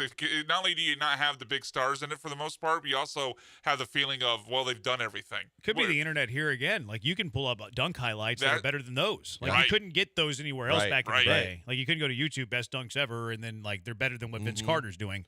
You can do that now and find a guy dunking better than Mac McClung, who's a G leaguer. Well, Gerald Green with the blowing the candle out on top of the rim. Yep. Yeah, I mean, even Dwight. I think the same year, but Dwight Superman. Howard. There was a couple ones where he put the sticker way up on the That was a backboard. cool dunk. Yeah. And there was didn't Blake Griffin jump over a Kia? Yeah, he did. Yeah, He drove over IKEA? Yeah. He jumped That's over. how many stories is that building? Sheesh. Jeff Luhnow being fired. Someone else said Jeff Luhnow and A.J. Hinch being fired. I would have loved if Jim Crane said, screw you, Robert Manfred. You can, well, yeah, fine. We'll suspend him for a year. We can't turn that back. But you went the Boston Red Sox route where you re-signed Cora. Yep. Like, yeah, Luhnow, we'll find your assistant GM will be your interim GM. Espada was here at the time, wasn't he? He's going to be the interim manager for a year. But whenever their suspension's done, they're back and the band's staying together. I would have loved that. Me too. Well, if we're going 2017 Astros, don't we have to say we want back or the idea to actually start banging the trash cans? Whoever's idea that was.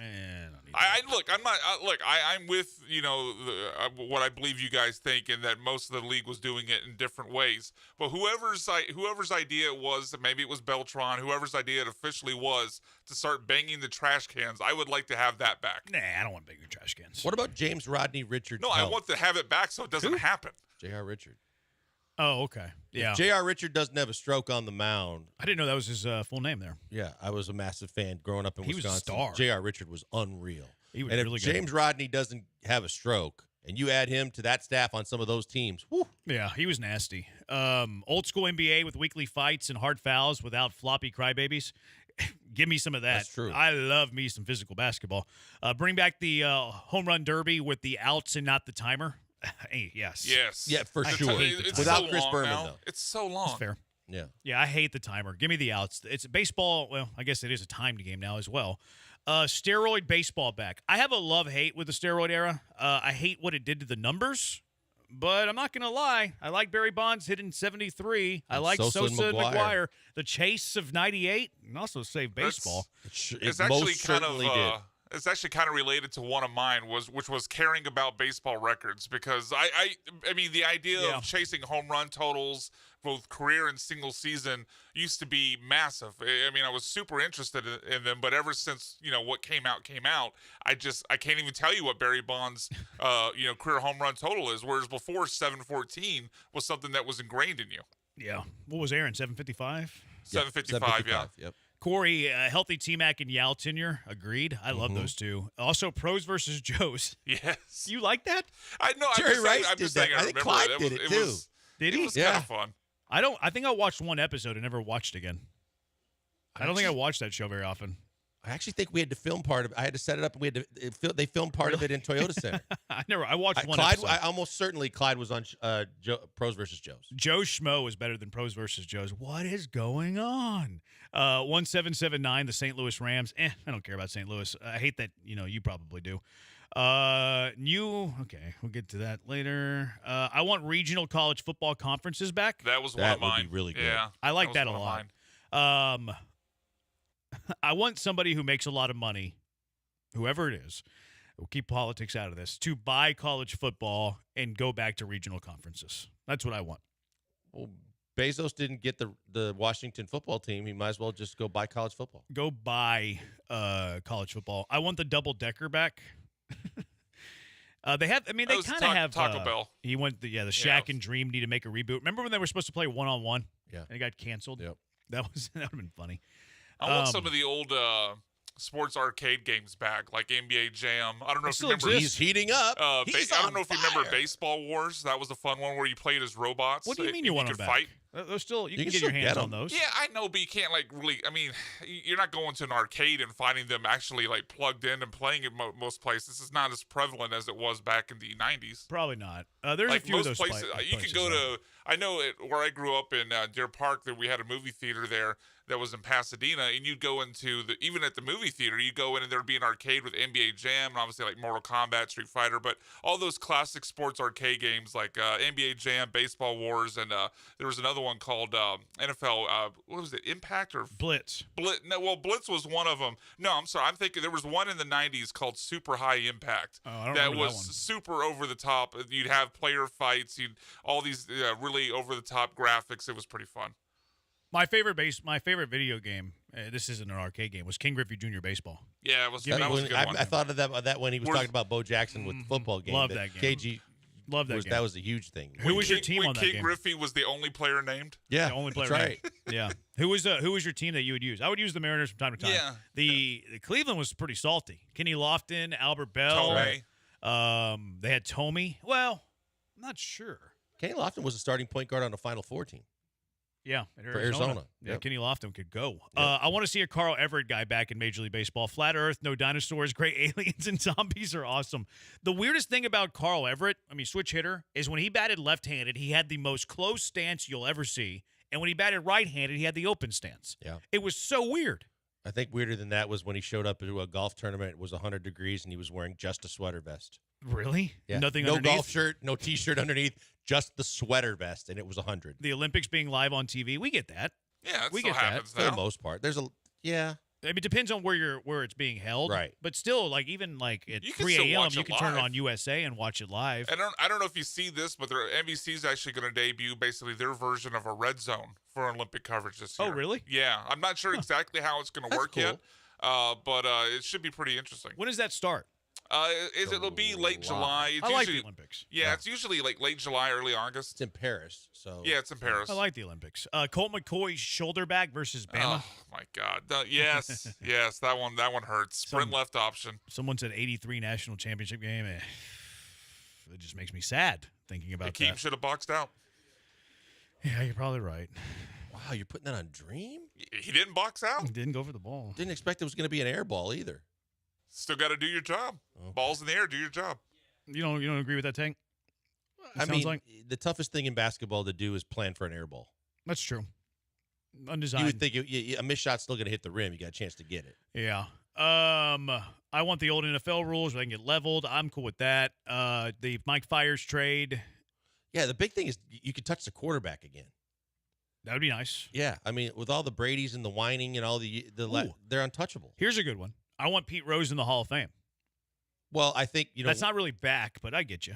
As a player, it's kind of like the Reggie Bush thing. I mean, he did it when Ohtani and the story with Ohtani and his interpreter came out. He started signing autographs like that. I saw was posted on the internet that Ohtani did what I did. I should be back in the Hall of Fame, or I should get in the Hall of Fame. I don't care if Pete Rose is in the Hall of Fame or not. Couldn't care less. Now, if it was up, because I don't care about the Hall of Fame anymore. Like, I think it's gotten way too well. I'm a baseball voter. I'm going to be able to determine. I'm the gatekeeper on who's getting in. If Barry Bonds isn't in the Hall of Fame, if Roger Clemens isn't in the Hall of Fame, if Pete Rose isn't in the Hall of Fame, if Shoeless Joe Jackson isn't in the Hall of Fame, how is that a Hall of Fame? Yeah, no, the How's graphic, that a Hall of Fame? the graphic the other night when they showed Maddox and Clemens, and they did the side by side on the stats, and Clemens has 7 Cy Youngs to Maddox's 3, and the majority of his stats were better than, and Maddox is in, which he deserves, and Clemens may never get in is pretty much a travesty. Armando Galarraga has come up, overturned the perfect game call with Jim Joyce at first base. Yep. You okay with a retroactive perfect game? Yeah, I think he deserves We know it. the call was wrong. Yeah. The umpires. The come umpire out and said admitted it. Yeah, he deserves that. He deserves that perfect game. Especially the replay now. Yep. You know what I mean? Like, part of the reason they're giving Reggie Bush the Heisman back is like everybody can make money now. If you had replay back then, like if you were playing with the current rules and that game was played now, well, it's a challenge. He's out. Perfect game, Armando Galarraga. Or not Armando. What's his name? Something Galarraga. It's not Andres. Andres is the actual guy that was really Armando. good. It is Armando Galarraga. And he was an Astro. Was he really? Last time I looked it up, he played like 7 games for the Astros. The pitcher or the hitter? The pitcher. I didn't know that. Yeah. We want the Chargers back in San Diego. I don't care. I don't care where the Chargers are playing football. I hate cities that have 2 different NFL teams, especially because it's normally LA and New York. But I always thought San Diego's a beautiful spot to have a professional team, but the reason why they lost it is 1, they got a cheap owner, and 2, that stadium was a dump. As much as Oakland for baseball and football was a dump. It's bad. Oh, never went there. I drove by it once, but never went. And you're in San Diego.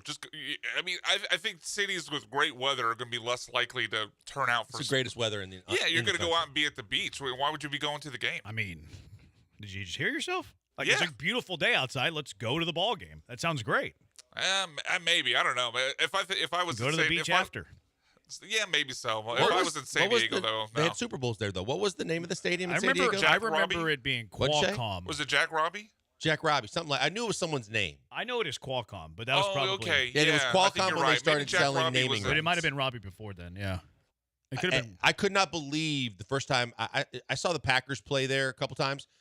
I was like, they had a Super Bowl here. I understand at Rice University that's tough to convince people if they had a Super Bowl in that stadium. It was so early though. The San Diego Stadium was a dump. It's probably because of the weather. Isn't that when the Niners won? Like they beat the. It was Dolphins-Vikings at Rice. No, I meant at Qualcomm. Oh, I think that was the one where Steve Young went nuts. No, because they were playing the Chargers, and Chargers didn't play in their home stadium. Okay, well that's probably why I thought that then, because they were beating up on the Chargers. I want the Arrows and Comets back in Houston. The Comets? A little WNBA. Really? What's wrong with that? No, nothing. I wouldn't mind having. That's Caitlin the first thing Clark I thought of when I saw the H on the helmets yesterday. Yeah, that's not a bad call. Arrows, if they're an NHL team, give me. I would love that. Houston over Salt Lake City for an NHL team would be great. I would love the fact if we get some NHL here. I want less fouls and whistles in sports, more emphasis on good defense. I like that. I don't like the bunch of whistles and stuff. I'd like to see replay used where it's most effective as it relates to sports, especially basketball. Don't have a coach have to have one challenge and have to hang on it the whole game when the objective is supposed to be to make the calls right. And the first year they did it where at least in the final 2 minutes the referees could go to the replay. Because now more times than not, you just have to tip your cap to a missed call instead of getting the call right. Okay. It's a very nuanced one. Did they have that in the past? Yeah, in the past, in the final 2 minutes or final minute, the officials could use the replay whenever they felt justified. And then they went down for time-consuming reasons. They went down to the coach has to be able to still have his challenge, not challenge something else and lose it, do all this stuff. And then you know that a ball went off a guy's hand with 5 seconds left or whatever, and you don't see the right outcome. I want baseball with no designated hitter. How do you feel about that one? No. I hate that idea. I don't like that at all. I'm a bit old school when it comes to baseball, but I'm also kind of progressive and a little radical. I hate this idea. In fact, I have a good cash it or trash it for next week. That's very radical baseball idea. Very radical. Everybody was losing their mind because Maldi was an automatic out. It was awful when a pitcher hit. I couldn't stand it. I can't either. Every level of baseball has a designated hitter nowadays too. We've moved past that. Like we're no longer there. Like when they started this rule, like baseball, like pitchers used to be able to hit. Now we've evolved to where you have pitchers only. You have offensive players. I like the universal. Jim DH. Abbott could do it with less than. Jim Abbott was in the American League. Jim Abbott also played the National League. Hit a home run. Did he? Yeah. Jim Abbott hit a home run with one arm. Well, he didn't have. He had an arm. He didn't have. He had part of. He didn't have his fingers. Nub. Yeah, he had a nub, but he hit a home run. How did he hit a home run with a nub?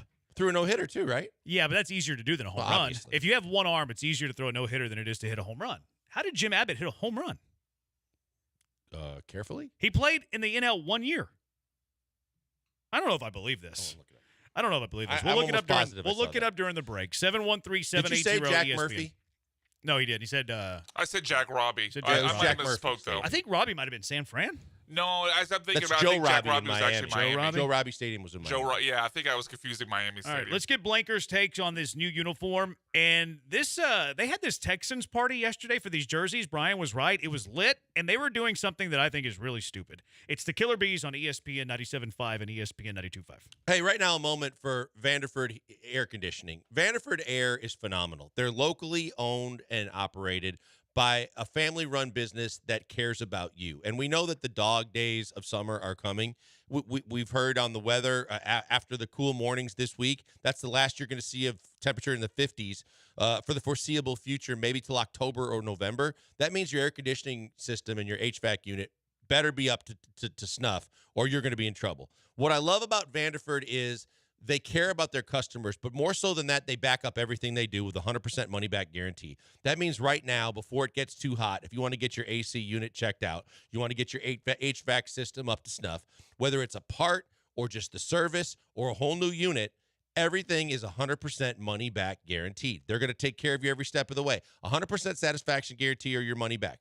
That the unit's going to perform the way it's supposed to perform. The workmanship and the maintenance and everything that was done by their workers is going to be at the highest level. The comfort assurance guarantee that the temperature and everything about whatever the part was or whatever the unit is that they put in is working for you at its maximum. And the best value at the lowest cost to you. No risk, customer trust, all guaranteed, all by the best in the business. If it's a plumbing issue, same thing. You need a repipe, they can handle it. You need something else done because you've got plumbing issues, they can take care of you. They take care of everything so you don't have to, and the best thing, it's all 100% money-back guaranteed, and they do it with another guarantee that you're going to love. If you call them within 24 hours, they're going to be at your doorstep. That means you're not going to have to wait days and weeks on end when the heat is just grueling and you don't have AC or something's wrong with one, you've had a pipe burst or there's something wrong with your plumbing. They're going to be there within 24 hours when you call them.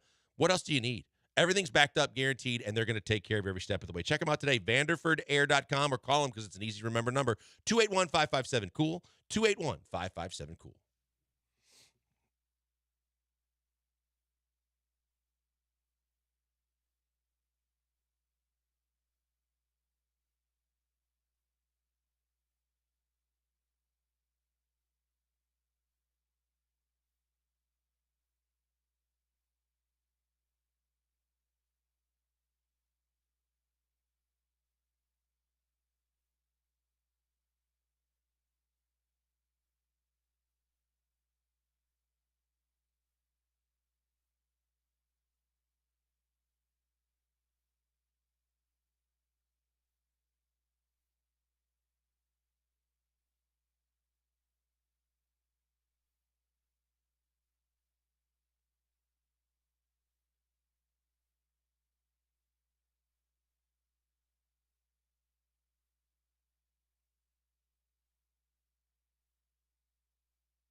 You're listening to the Killer Bees with Joel Blank and Jeremy Branham. On ESPN 97.5 and 92.5. Broadcasting live from the Veritex Community Bank Studios. Blank and Branham. Blankers wasn't here yesterday. He was at the pub with Glenn Davis at 9:19 while he didn't do the show. So we didn't hear Blanker's thoughts on the 4 new Texans uniforms. Blankers, what did you think of the uniforms? I was disappointed that the guy opening the boxes or however it leaked out, the helmet was right. I think Comets, when I see the age. Yeah. I don't know if he got fired or not, but that was it. Dre said in the Twitch chat that he did. Okay. That they fired 3 guys. I could see that because they were mad about the guy that took the pictures in the old Astrodome bathroom of the uniforms and then had to release their own version within 24 hours. So they got to be hyper mad about the helmet leak. I like the uniforms themselves. Let me start there. I like the different variations. I wish there would have been more H-Town blue. I understand now and have seen and read some of the articles about the fact that Amy Strunk and the Adams family made a stink throughout the process and that there was, concessions made with the league involved, and this was at least a start. But it's disappointing that if you're going to have the H-Town blue in the uniform, that it wasn't a more dominant in one of the 4 uniforms. My biggest point of contention with all of it were the helmets. I thought that the helmets, I think in the red helmet, if those are truly going to be bullhorns and that's what you were after, the fact that they're black with an accent line, basically you can barely see them, and I don't think they show up at all, and nothing jumps off the helmet. And the H, to me, like I said, the first thing I looked at, I thought about the old Comet secondary logo, going, that's not what they should have been after. That's not the kind of, when I think Yankees or Tigers, it's just kind of exudes the classy portion of that kind of old school font style. The helmets got me the wrong way, but the rest of the uniforms I really love. I love the fact that there's variation. There's a lot of bright color. There's a lot of kind of eye-catching to it, which is great. But I thought the helmets were a miss. Yeah, those 2. Yeah, I don't mind the darker blue helmet with the original logo. I really liked the original logo on the red helmet. I thought it jumped. I thought it was great. The one thing that I thought about, if you weren't going to do the bullhorns, what else could you do? If I have a problem, I should come up with a solution. Sure. Well, if you could go with, not to what Brian mentioned, the old Bills helmets that had the kind of outline of a bill in red. I didn't want that. But you think about that statue outside of NRG, that angry, really tough bull. If you wanted to go that route, you could do that, and that would be a different variation where it would get the aggressive, powerful bull on the helmet. I think it was a miss on just trying to recreate the horns. Plus, the Vikings do it, and it's hard to tell what the Viking helmet is, but you're supposed to believe it's the Viking horns. I didn't like the helmets. I don't like the H. I liked them. I like the red helmets more than I thought. I want the horn to be one solid color. Like if it was instead of white. 2. If it was one solid white, I think it'd be sharp. Really agree. White would be my first option, but even a solid blue I think would be better. The other ones, the other helmets we've talked about, I think they're terrible. Now, what did you think of the H-Town logo on the skull of the traditional helmet? I like it. It looks sharp whenever it's only one color. It really does, and it jumps. I like it a lot. I like the fact that the best part of the H helmet is the fact that the other logo is on the back part of the helmet. Yeah. I think that's a sweet move. We used to laugh about the fact when they said they made uniform changes, and all it was adding something to the collar in the back. Now you see a lot of change, and change everybody talks about is good. This team didn't have the history with logos like some of the old school NFL teams. So I'm all about changing the uniforms, changing the look and feel, and adding a color. It's just that the helmets came across to me as USFL, XFL, kind of when you had enough to work with there that I thought you could have done better. Yeah, fair enough. Give us the 4 grades because we graded them yesterday. The traditional blue ones, the home ones. The uniform itself, the home one, the full package. The full package. I'll give that an 8. 8-0? Yeah. Okay, the white ones that were leaked, the away uniforms. 7.5. 7.5. All right. The red ones. I hate the helmet, man. I love everything else. Total package. Total package is a 6.5. Okay, and then the City Connects. So 4. 4. That was higher than I gave to be it. Generous. So your traditional blue is your favorite. Yep. And then your traditional white's your second favorite. Yeah, if the red one had that helmet with the original logo on it, the red one would be my favorite. The white one was my favorite. The blue was my second. The traditional blue one was my second favorite. I hope that they mix and match pants with tops and then helmets. I wonder if they eventually mix and match those two down the road. I know that it was a big thing for them to be the first team to have multiple helmets as part of the multiple uniforms. And I get it's all about the almighty dollar and having as much marketability to sell, but I'm with you. And I would hope that they could change or alter from year to year even. Like, because I really believe that if the red helmet, if you're not going to go with the traditional logo, if you would just do similar to like the Bulls logo with the white and the center where the horn goes through the skull, so there's like the fur there, whatever, however you do that, I would be all in for something like that. But it's too hard to decipher what's on the side of the helmet for if horns or otherwise. Yeah. So they had the Texans party yesterday, the uniform release party, 12 hours after they released the uniforms. 713 Music Hall was the setting, which, I mean, it looked like a fun time. I think it's smart to do this. You sell your merch, all of this. So they brought in some tattoo artists. And for any fan that wanted to get a tattoo of the logos, they were there ready to tattoo any fan who wanted the new logo. No, I don't think so. It doesn't say that in the story as I was reading the Houston Chronicle this morning. What kind of fan is this weird? Is this like the fact that you're getting the tattoo at this party with these tattoo artists? Yes, they're professionals, but where do you stand on this where fans are getting the tattoos of the logos immediately? I'm not a fan of it because first thing that screams to me is liability. From a business perspective, I'm thinking if someone gets infected, if something goes wrong, if they suddenly go back and say that's not what I asked for, or that's not exactly what I wanted, I think there's a lot of risk with the team from a lot of different perspectives, but that's permanent. That's not like, fly by night, like the ones you used to get when you were a kid. You could wash them off after a week or so, or they'd come off in the shower. That's permanent. That's risky. Look, if you want to get a tattoo of the logo, it's your body. It's your decision. You should do with that what you want. The thing that I find, like in this type of setting, there's a lot of peer pressure here. Sure. A lot of peer pressure in this type of setting. And a lot of alcohol. A lot of alcohol, a lot of peer pressure. I think the Texans bullied their fans into getting tattoos. I think Hannah and Cal McNair bullied their fans. They gave them a little bit of liquid courage. Here you go. You talk about the how clean it is.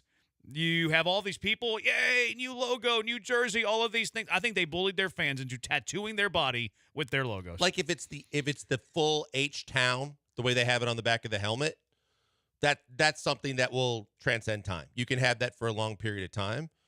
But depending on which logo you get, there's a chance it could swing and miss. It's not a great look.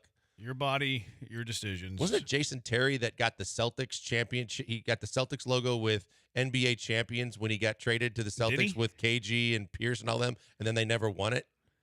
And now he's got a Celtics logo on his arm forever. If you got tattooed yesterday at the Texans uniform unveiling, I want to hear from you. 713-780-ESPN. The McNairs, this guy said I thought it was cool, but then again, I'm covered in tattoos. Fair enough. To me, it's more about the setting. I don't care if you get the logo on your body. That's cool if you really want to do that. But the setting, you got drinks passed around. This whole party. I feel like they're peer pressuring fans into tattooing their body with their logo. That's free advertisement for the McNairs. This is shameful. Absolutely shameful.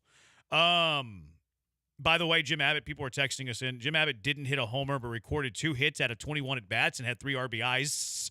And he didn't have a homer. So better than Jose Abreu? He had a homer in college. Not professionally, at least. Not at the big league level, okay. At least. All right. I don't know about his minor league stats. I don't know about his college stats. But, yeah, he was 2 out of 21, 3 RBIs, and finished his career with a .095 batting average, which is above the legal limit of drinking, and it is above of Jose Abreu. Can we sign pitchers to hit better than Jose Abreu? I think Brandon Backey could do it. I think Mike Hampton can do it. Lance sure. McCullers might be able to do it. Zach Greinke for sure. What's his name? Rick Ankiel. Rick Ankiel, who was a hitter more recently than he was a pitcher. Yes, he was a former Astro. Dontrell Willis was a good hitter. Dontrell Willis. Carlos Zambrano was a good hitter. Who was Zambrano? Was very Zambrano good. Was. Oh, Mad Bum. Yeah, Mad Bum was a good hitter. Mad Bum could hit. Yeah.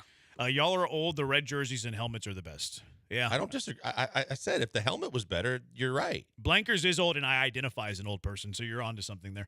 713-780-3776. Willa Bits coming up next. You never know what you're going to get, but you know it's going to be great. It's the Killer Bees on ESPN 97.5 and ESPN 92.5. Guys, I was just talking about it because I was recommending that you get to Vanderford Air, to get your air conditioning ready. But the fact is you need to get your whole house ready for the dog days of summer. We know that the cool is probably behind us now.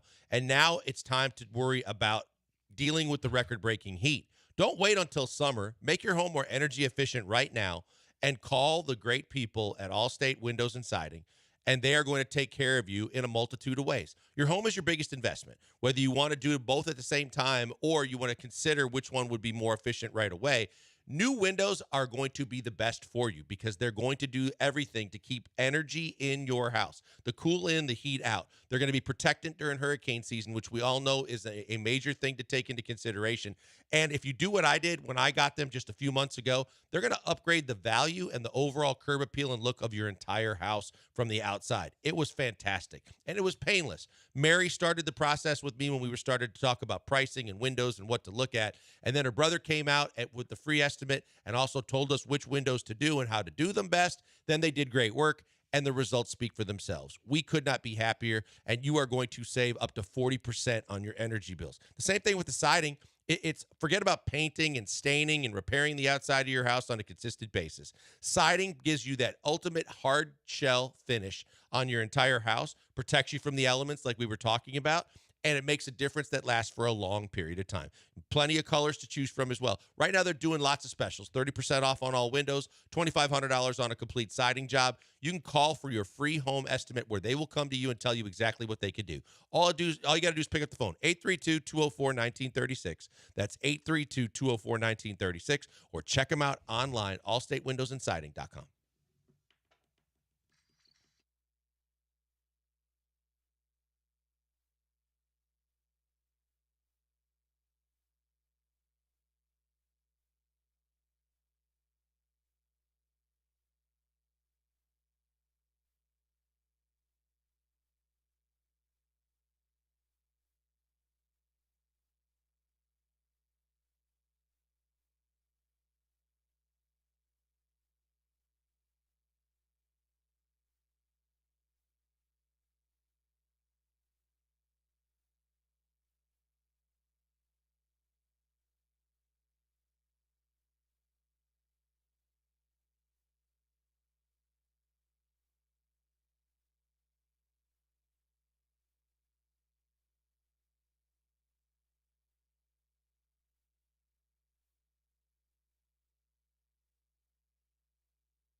What an enormous spin. Point blank. So it's the second option. The blank rant for the ages. What do you got for us, Blank? I don't know if it's for the ages, but it's for H-Town. And the fact is, I was really looking forward to, and you guys highlighted, doing all the mom duties yesterday and having a kid homesick. I was so looking forward to watching baseball last night. I was like, man, I'm going to get to 6:30. I'm going to be in the living room. I'm going to be able to watch baseball and enjoy an evening for once watching baseball. And I was so disgusted, I started turning it off after the first inning. And it got me to thinking in a multitude of ways about how on a daily basis we see all the fingers pointed, the crosshairs. Fans have every right to be passionate, right? That's what they do as being fans. They get fanatical. And so It's part of the reason why we do what we do is so that you can lash out even further than you can on the internet sometimes, and you can voice your opinions. So I find the passion is what's beautiful about when fans lash out at the Astros right now. But what's really starting to piss me off is no matter who you blame, the fact is, aside from one little Justin Verlander rant about getting your heads out of your butts, I see a whole lot of I don't care right now in the Astros. I see the body language. I see getting down runs and then not being able to climb back Tal's Hill and get back into ball games with one exception. I see guys that need to start looking in the mirror, looking at the locker next to them. I see guys that need to be more passionate about this team being too good to suck this bad. It drives me nuts that we're sitting there, and from an ownership perspective, too, I could point the finger in a multitude of directions of guys that need to be more passionate, to put more care in what they're doing on a daily basis. I really believe more and more that the general manager and the manager's hands are tied. Jim Crane, just because you won 2 championships, just because that you write the checks, doesn't mean that you could just let this team wallow around right now in mediocrity. There's 3 first basemen out there that you could sign. There's still pitchers out there that you could look at to try and do something to make this team better. There's moves that could be made. And overall, frankly, the other thing that really sucks is I don't think we really took the time to appreciate the golden era of Astros baseball, the run that we've been on over the last several years, and how many nights, night in, night out, it got me through summer months watching sports and watching good baseball. But this is an embarrassment right now in the way they're playing baseball. This is absolutely unacceptable in the way that the results are stacking up with losses. And too many people need to care a whole lot more than the people right now that don't really seem to care enough at all. Were you about to lose you in these summer months whenever the Astros got you through? You know how I get. I punch steering wheels. I get mad when they blow games that they should win. I keep track of those kind of things to see how many in a year. And I live for good baseball. And last night, the fact that I was legitimately thinking I'm going to watch 9 innings of good baseball in a great venue and get to sit down and just relax and watch baseball. And an inning in, I was just disgusted with the entire product. It's 5-0 after you were blinking. Yes. You made it sound like we were going to lose you there a couple of years ago as the Astros got you through as you were lying on your deathbed. Who did you see that didn't that doesn't care? I'm just curious. I just think offensively there's a whole lot of I don't care. I just don't see any emotion at all. I don't think I'm not the kind of guy that thinks that you need a players only meeting. You know, I think Ron Washington had 3 games in. And I don't need really? Yeah, and I don't need multiples like in the years past when the Astros were constantly down the stretch looking for answers and there was demands for that.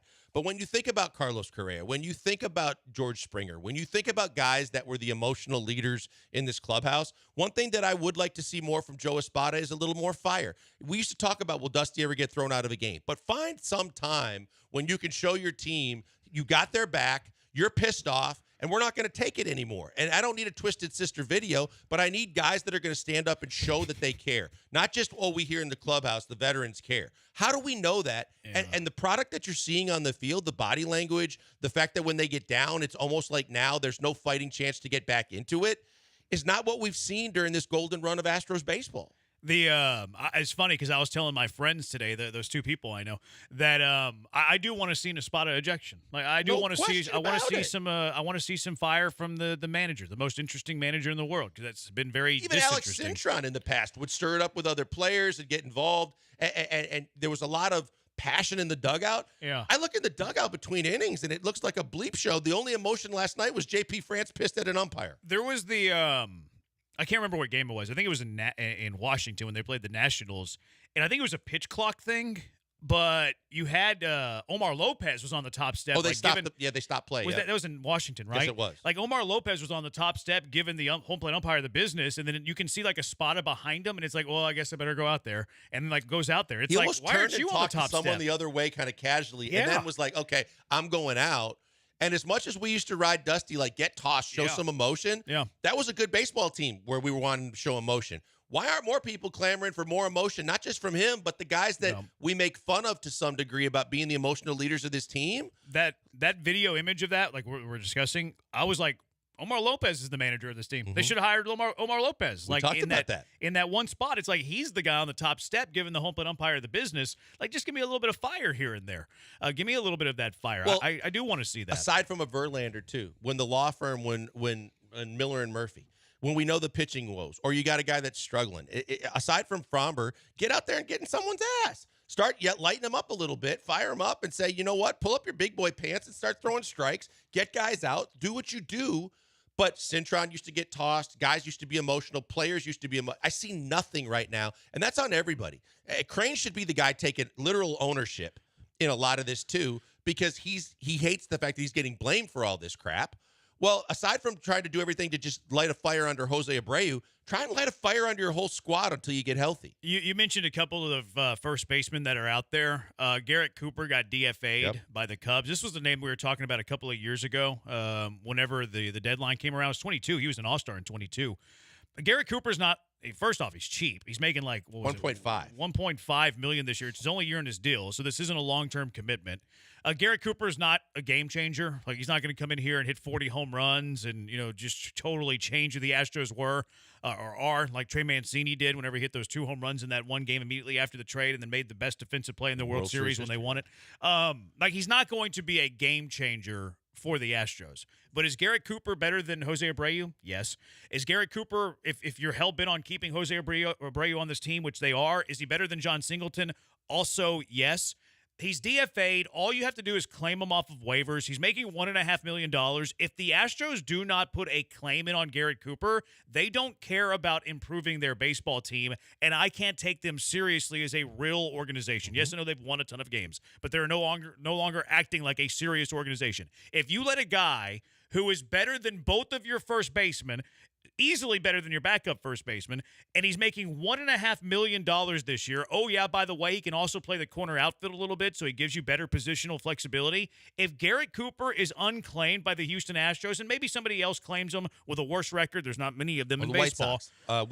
We had talked about yesterday, 2 days ago, about Abreu possibly going there, and whoever you mentioned playing first base is scuffling mightily to where they said they need Gavin first base. Sheets. Someone. Or Andrew Vaughn.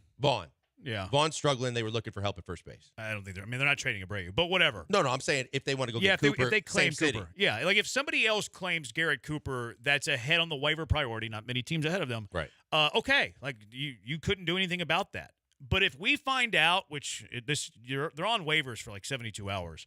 If we find out that the Astros have not put in a claim on Garrett Cooper in a game, not a game changer, but somebody who makes your team better, if they don't do that, they're not serious about improving this roster. No, they are content with what they've done and the run that they've been on, and they're basically telling you we've done enough, and so we'll just ride this thing out. And they certainly don't want to give money away for free and watch Abreu walk, because that's already seems to be a hot button that they're not willing to face the fact that they're a better baseball team without him. They're going to keep crossing their fingers and finding 4-relief clovers to try and believe he's going to bust out of it again. And while I don't agree with that, like, okay, well, I have to respect that that's what they're going to do. Well, then you got another guy that he's also better than. Like, Why are you hanging on to John Singleton? And if you're hanging on to him because he's out of options and that means you could lose him, well, losing him and keeping him when he sucks are about the same thing. Yeah, and then, like, which one's better? Like, Garrett Cooper's a better baseball player than John Singleton. This guy texting in 5855. I don't know if he's a guy. Brandon Belt is a free agent. I've wanted Brandon Belt for the last 3 Walsh, weeks. Who just got released from the Rangers, although he's not having a great year for this year. But in the past, he's been a very good first base. I think he was an all-star one year with the Angels.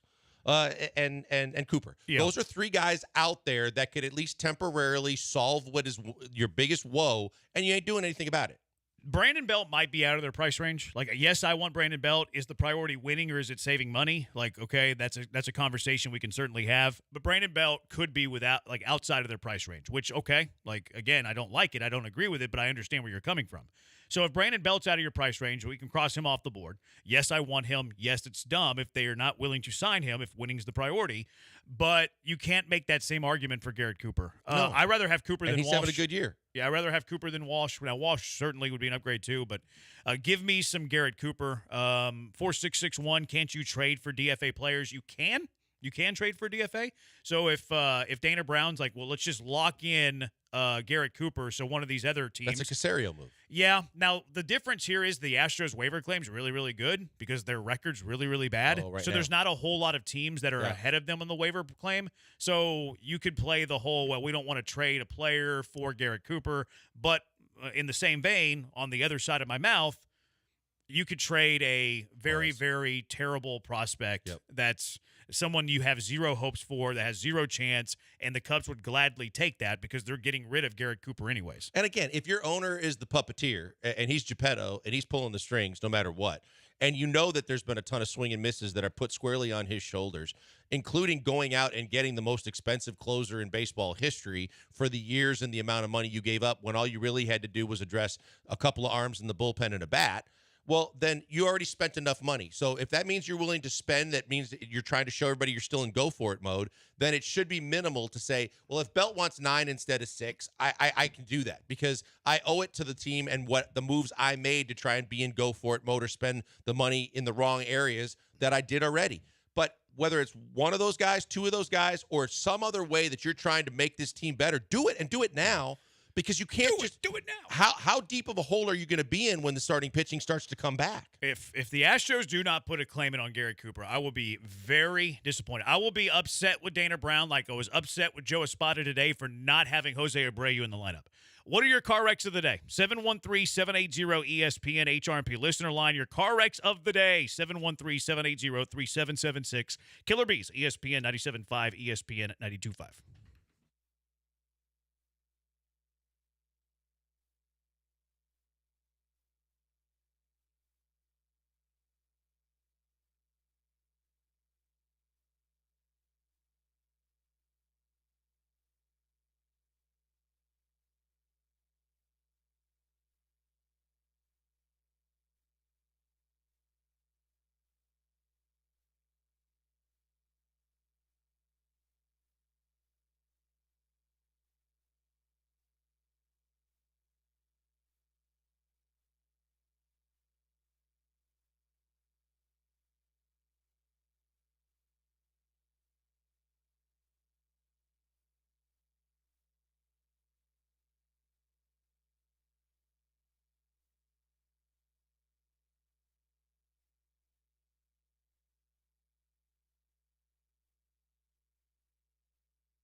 I had high hopes for Spencer Arrighetti tonight until no Spencer Arrighetti music.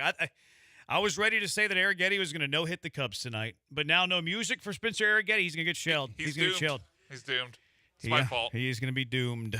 Coming up next on ESPN 97.5, Soccer Matters. Glenn Davis in studio. He'll be joined by John Aiello. Mexican soccer ownership in Europe, Premier League and Dynamo. Fascinating conversation.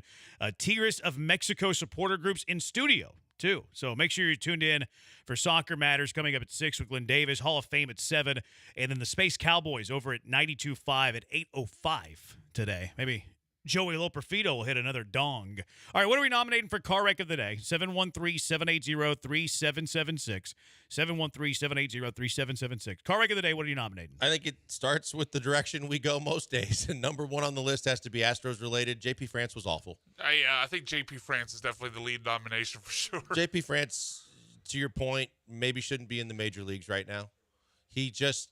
we've got a couple of those situations, unfortunately, because you look at JP France, and you look at Hunter Brown, and you look at the starting pitching that you're dealing with right now going, what the hell are we doing? But again, part of the reason why I was in the rant that I was in is because you don't make my viewing pleasure any better by pitching as badly as you did yet again. It Not sucks. so bad from the second inning on, but you're right. He's not wasn't very pretty. 5 runs How was in the play, first. Mr. Lincoln? That's right. Well, and he was trying That's to right. and then he tried to put it on the home plate umpire. The 3-run homer. The what's the guy's name? Tauscher, the guy that took it the other way into the basket. Like that's Yeah. probably not a home run on a normal day. The wind's blowing normal. Hit two of them though. It happens. I mean, you got to play the conditions. So that's a good car wreck of the day. I want to nominate the NCAA, the Heisman chair or committee or whoever is doing this with their Heisman Trophy winner. They gave Reggie Bush his Heisman back. These cowards, stand on your values. Stand on your values, you Heisman Trust. You're nominated for the car wreck of the day. I'm kidding, kind of. Mostly kidding. What are you nominating, Brian?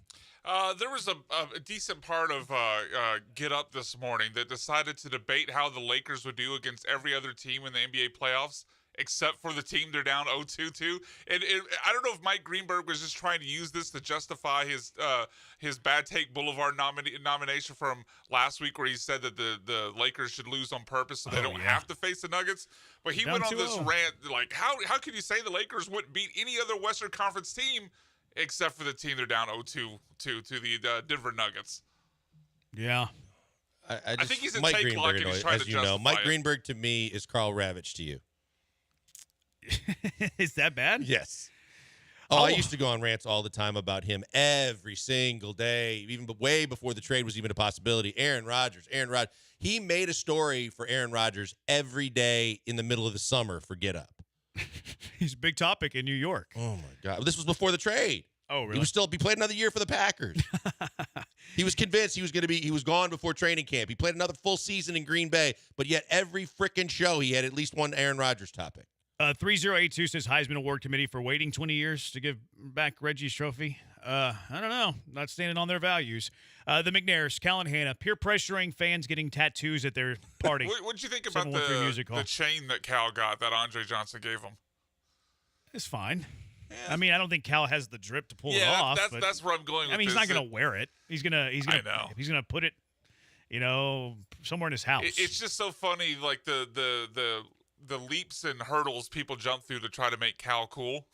And He it is was cool. just Cool another cat example Cal. of it. He just isn't. Cool. He's very cool. He is the most Very awkward, cool. cool that you've ever seen. How do you think I Cal love would Cal. sound faking Andre Johnson for the chain last night, Blinkers? Say it again. How do you think Cal would sound thanking Andre Johnson for the chain? I'd like to thank my homie AJ and the chain that goes with it. It's like the chain that we have as a bond when we're going to win football games, because every single day at the championship moment. I don't know where he gets his lisp from. Is it all the grilling he does that he's developed a lisp? Sometimes I get corn between my Over the teeth. years? I don't like to use those prongs. We had a texter say, "Did you see the Clemson Georgia baseball game yesterday?" Did not. I actually looked up what happened. Clemson lost to Georgia 4-3 in 15 innings. There was a fair foul homer earlier in the game where they didn't give it to Clemson. They would have won earlier, and you can see the replay. The ball goes around the foul pole. It disappears, which is a clear sign that it's fair, and they called it a foul ball. Ooh, it's worth being car wreck of the day. Was Angel Hernandez umpiring college? No. He's been extremely awful this year. I mean, More awful than normal. More awful than Oh, normal? yeah. Couple of others here real quick. One lane over the toll bridge. That's bad. Texans involving Sketch on the draft. Tuesday. I like Sketch. All right, what's winning? JP France. All right, JP France, congratulations. You're the car wreck of the day. It's going to do it for us. Thanks Astros to Brian. aren't now because Brian didn't play the music. Yeah, Brian, we should have nominated Brian, quite frankly. All right, thanks to Brian for the hard work. He's Blank on Brandon. We'll talk to you tomorrow, Houston. Glenn Davis, Soccer Matters, up next on ESPN 97.5 and 92.5.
All right, welcome in, everybody, to Soccer Matters on ESPN 97.5. As always, streaming at ESPN975.com for those out of market.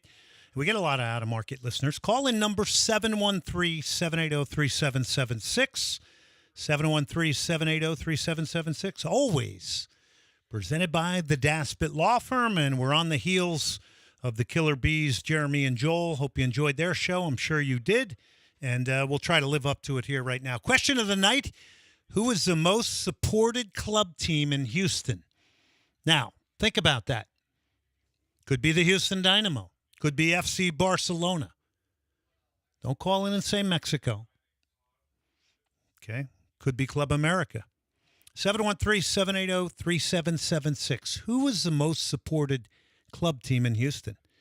It might be my guests tonight with Libres y Locos, the supporters group of Tigres here in Houston. Javier Rodriguez, Eduardo Monsivais, and Eric Salinas will join us in studio to talk Tigres tonight. John Aiello. Chesenia. You know who Chesenia is? Well, Jonathan Klinsmann plays for that team, Jurgen Klinsmann's son. It's a Series C team that just won promotion to Serie B. And John Aiello is one of the owners. He will join me tonight because what we do see is there's only so much professional content in the world that men with money, billionaires, they want to be owners. And a lot of the movement now is towards lower division teams because there is the potential of promotion and increased valuation. You heard my interview with Jeff Luno on here, and right now his team, Leganés in Spain, the Spanish second division, doing extremely well. And if they jump to the first division, it's going to be quite the financial windfall. So really, really excited to play that interview for you. That one happened a little bit earlier in the day with John Aiello, but he's headed over to Italy, the Cesena owner, to celebrate on Sunday. They will play their final game against Perugia, but they have advanced in Serie B. A lot of Italian-American owners, Italian owners in the Serie A. In fact, we got one right here in Houston, Dad Freakin. Gulf States Toyota is the owner of Roma. Kyle Kraus, who's from the Midwest, I believe Des Moines. He has the Des Moines Menace in a lower division league. He's an owner at Parma. Bonus interview tonight, thirddegree.net. Buzz Carrick and I will talk Dynamo FC Dallas, get the Dallas point of view. But let's start off with some very important results today in the Premier League. Arsenal with a 5-0 win over Chelsea. 4 minutes in, the Gunners get off to the perfect start. Trossard in the fourth.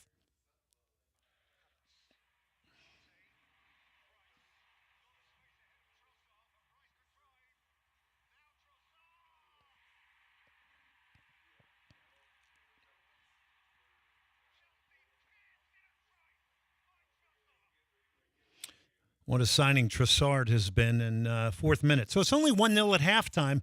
It ends 5-0 with Arsenal. Here's Ben White in the 52nd minute. He gets the second goal, and then Arsenal would go on to score a total of 4 goals in the second half. It's an embarrassment for Chelsea. Here it is.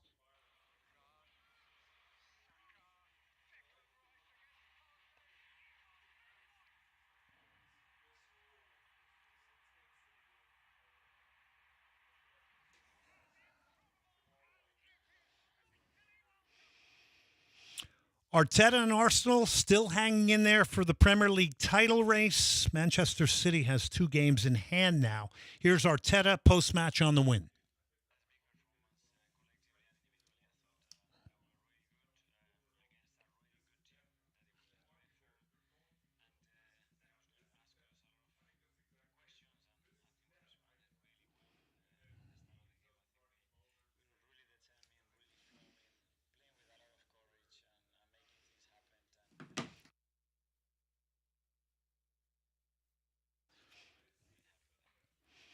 All right, so that was the one and only Arteta post-match there. Now, Chelsea really has struggled with American ownership. I mean, there's good American ownership. There's poor.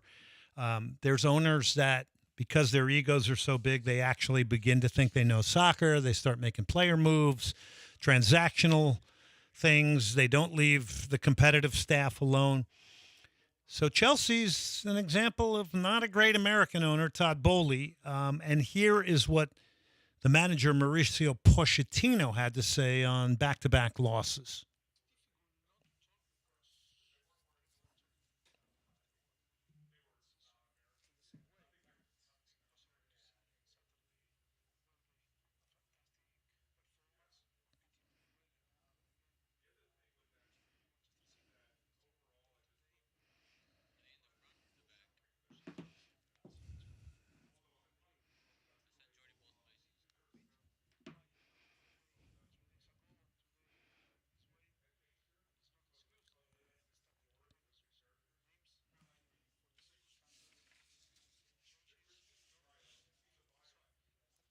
So that was Mauricio Pochettino. I mean, there's not much you can say right now. They're not getting great results. They are a very inconsistent team.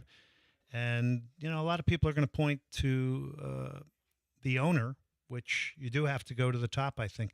Liverpool today losing 2-0 in the Merseyside derby. Not good for Liverpool for a number of reasons. That's Jurgen Klopp's last ever Merseyside derby against Everton. Here's the second goal that was picked off by Everton's Dominic Calvert-Lewin.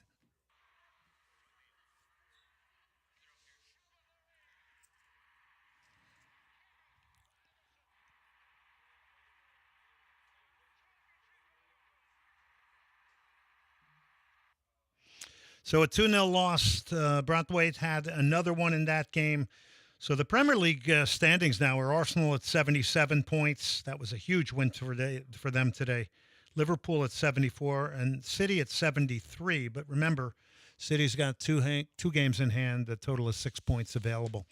Let's go over to Spain now. Xavi, this is big news. Only broke a couple of hours ago from Spain. I wish we had Jordi Suñé on. We could have woke him up in the middle of the night. Xavi will stay at Barcelona. Now, this is a dramatic turnaround. I thought if they went on a deep run in the Champions League and went a little bit deep, even went another round, that might be the thing that convinces him to say, doesn't matter. Joan Laporta, the board of directors have changed his mind. Xavi will stay at Barcelona. This is good news for Barcelona. He understands the system. Remember the Villarreal loss. That's where he decided he had had enough. There are many people that say that Barcelona is the most pressure-filled environment to coach at in the world. That's very debatable, but the Villarreal loss, he announced his retirement. They just lost recently in the Clásico to Madrid 3-2, but that's very, very good news for Barcelona. Now, this may be good news depending on who you want to talk to. As we stick with Spain, Javier Tebas has announced that La Liga is going to play official matches in the U.S. in 2025 and 2026.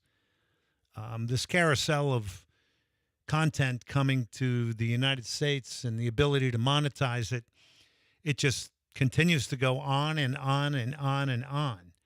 More and more matches being brought here to monetize, but now we're dipping into the area of league games. Like this summer, we've got Copa America. All right. Some will say it's sacrilegious being played in the U.S., but we all know it can be monetized here in an amazing way, unlike it can be in South America. So you don't have the romanticism of the stadiums. But guess what? For us in Houston, we get to see Colombia, Paraguay. We get to see Mexico, Jamaica. We likely will see Argentina and Lionel Messi again. And by the way, you can get your tickets at lsse.net. You're not going to want to miss that. lsse.net. You got all those Copa America matches. You got Brazil taking on Mexico up in College Station. And then you got Inter Miami and Tigres. And we're going to talk with our guys who are here from the Tigres supporters group, Libres y Locos, when they get in here, about the fact that Tigres is now playing so much here in Houston. And that's a Messi game. That game was brought here on purpose, not only for Messi, but brought here because of the demand and the amount of fans of Tigres in Mexico. And I put the question out, who's the most supported team in Houston, Texas? I know what they're going to say when they come in here in the next segment. I know what Guillermo Lazo Romero is going to say because he's in there with his Rayados jersey on. I'm going to have to separate these guys. What's that song? You got to keep them separated. Might have to keep them separated tonight.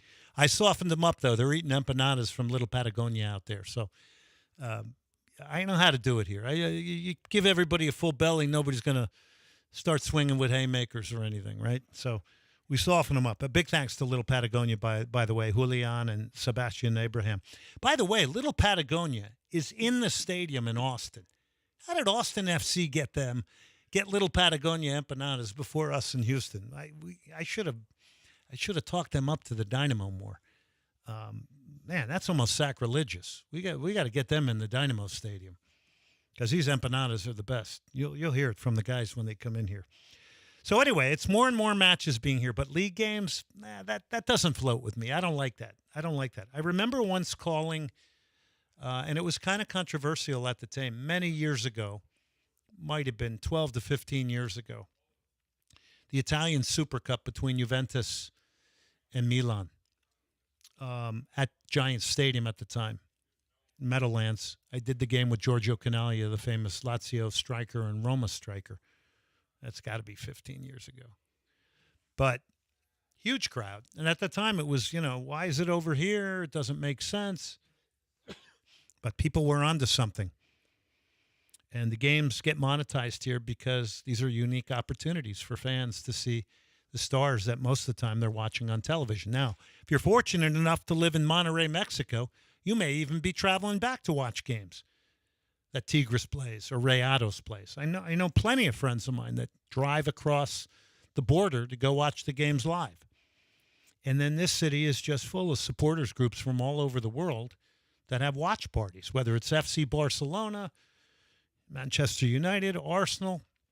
There's groups representing everybody. Wolves, City, Space Citizens, Aston Villa. On and on we go. Mexican League teams.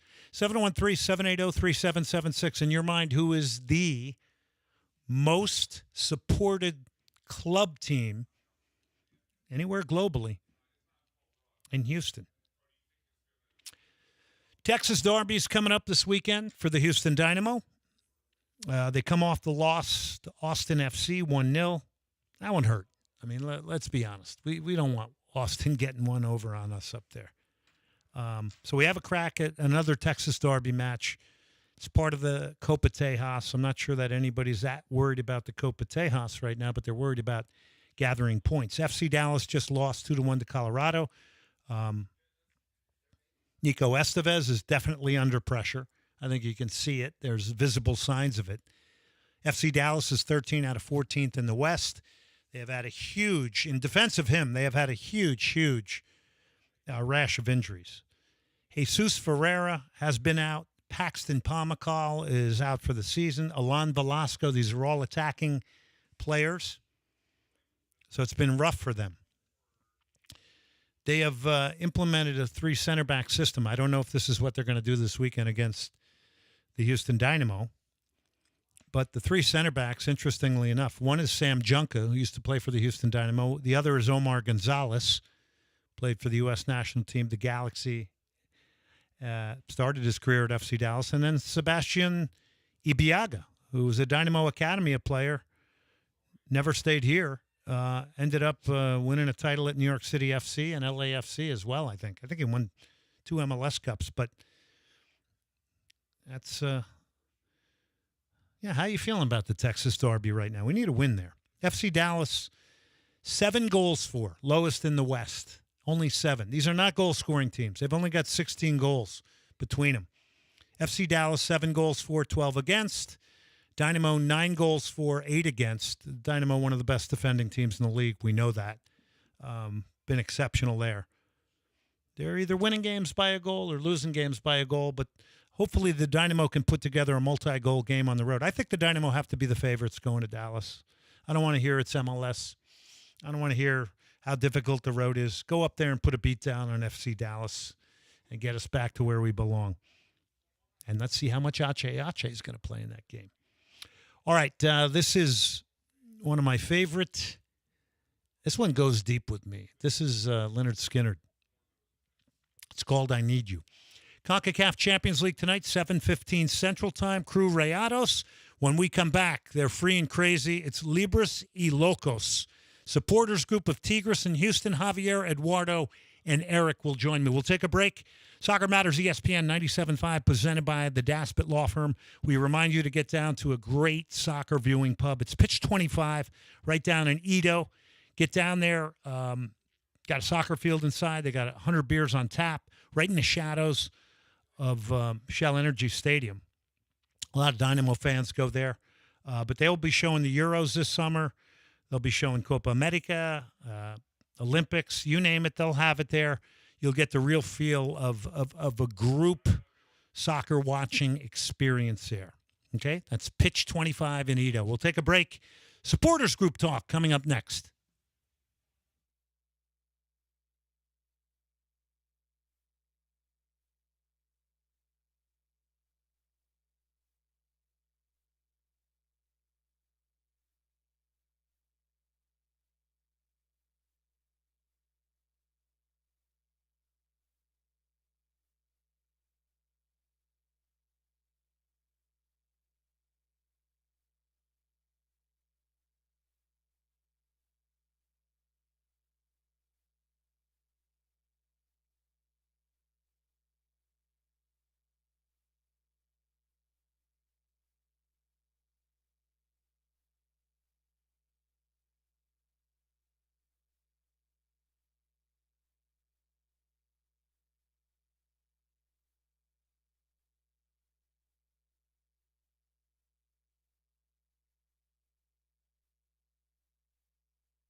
You're listening to Soccer Matters on ESPN 97.5. And on ESPN 92.5. Brought to you by the Daspit Law Firm. From the Veritex Community Bank Studios, here's Glenn Davis.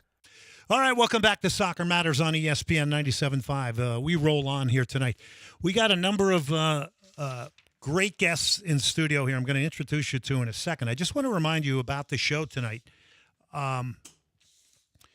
Got an amazing interview coming up in the next and final segment with a man named John Aiello. He's the owner of Cesena in the Serie C in Italy. They just got promoted to Serie B, but you're going to talk. We're going to run that interview. It's a fantastic interview because there are more and more American owners now getting involved with teams and clubs around the world, and you'll hear that interview. It's a good one.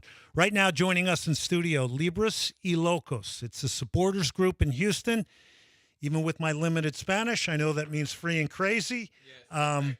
And I appreciate Javier, Eric, and Eduardo coming in. Guys, thanks so much for coming in here tonight. Well, Javier, let's just start with you. I mean, you guys have a real presence in Houston. Tell us about the group just in your terms and, you know, what it means supporting Tigres, what it means to you guys as a group, and maybe how it's maybe a little bit family oriented. Okay, so like you said, we're Libres y Locos. We're the Tigres supporters. We're the Houston branch, okay, which is a smaller branch of the bigger group, which is based in Mexico. You know, we have different cities here in the U.S. and different cities back in Mexico. So us here in Houston, you know, we're in charge of everything Houston related. You know, we got Tigres coming in for 2 games against Miami and then against Puebla. So our main goal here is just promoting everything everything based in Libres y Locos back in Mexico, which is, you know, supporting the team, you know, making sure everything when the team plays here, we make sure that everything goes in correctly. You know, we all the tifos, you know.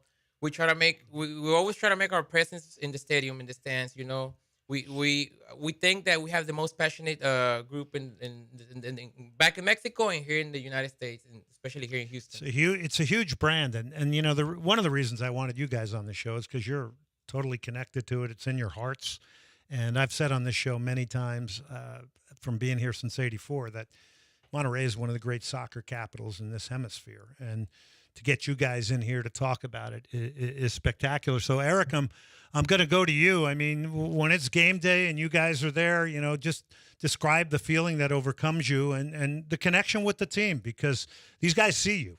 Well, it's like we all get together, man, and we're a bunch of friends that enjoy watching soccer games, and basically what we do is not just for the team. It just fills us. It fills our soul. Like it makes us want to do more. Like every game that the team comes and plays here, we try to surpass ourselves. We try to make it even bigger than last time, and that's mainly our goal. Every game that the club comes and plays here. Javier Rodriguez, Eduardo Monsivais, and Eric Salinas in studio here tonight. They are with the group called Libres y Locos, and you know, free and crazy. What's it mean? That's your logo, free and crazy. I like that. Yes. Like Gignac. Yes. Exactly. It feels great to be part of Libres y Locos. It feels great. It also feels like we're a family. Like Eric was saying just a little while ago, we all get together every game. We barbecue, we hang out, we help each other out. We talk about personal and life stuff. Related. Yes, of course, because we do talk to each other almost every day. That's cool. And it's a passion for Tigres. And being part of Libres y Locos, it's I can't describe it, but it feels amazing just to be part of it. And not just here, but also in Monterrey. Yeah. We also have the opportunity to travel and go to Monterrey. I mean, being at the section which is called 6A or 6A Boys, and rooting for Tigres and traveling and meeting different people all the time it feels great. Pretty amazing. Awesome. Yeah, I can feel the passion in your voice. You know, I feel left out over here, but I can feel the passion, and you can sense that it's even bigger than just the team. I mean, you guys got to be thrilled. Number one, because you can get back there to see live games. And I'm sure you guys go back a lot to see live games. I know Rayados fans do the same thing. Yeah. But the amount of times Tigres is coming through, I mean, this is awesome. It's coming in your own backyard. You know, we got a game with Inter Miami and Messi. I mean, how much more can you guys ask for? You're taking too much. Javier, come on. Exactly. It's like, man, we save money, instead of traveling back to Mexico, we can watch the. I mean, you guys did a great job of convincing Tigres to play in Houston a lot. Yeah, exactly. Well, see, that's the thing. You made a good point. We have a lot of Tigres supporters here, like a lot, honestly. So they notice that. They notice that our passion is big. So every time they come and play here, the stadium, it's most of the time it's always us. Like 90% is gonna be Tigres fans. Even when they play against Dynamo a couple of years back on the CONCACAF, it was mostly Tigres fans. Correct. And they see that, and that's why they always choose Houston. It's like their main city. I mean, look, they wouldn't have put the Leagues Cup Inter Miami game here. I mean, that's because of the support of Tigres and the power of the brand. Look, when I'm driving around, I see more Tigres stickers on cars. I mean, seriously, exactly. I see it more than anything. So I'm gonna come to you, Eduardo, and these may be a little bit. Do you guys support the Dynamo and the MLS product at all, or is it solely Tigres? And don't feel obligated. Answer the question the way you want to answer it. Not that you wouldn't.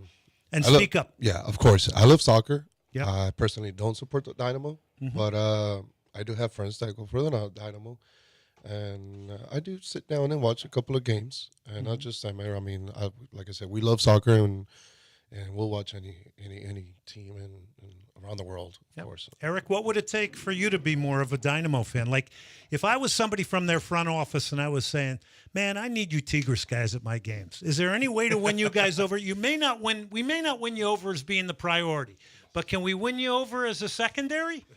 My heart stands with Tigres, and that's the bottom line. I love the honesty, by the way. That's the bottom line. I mean, my heart is with Tigres. Even my shirt says it. Yep, I saw it. Tigre I am Corazon. Tigres.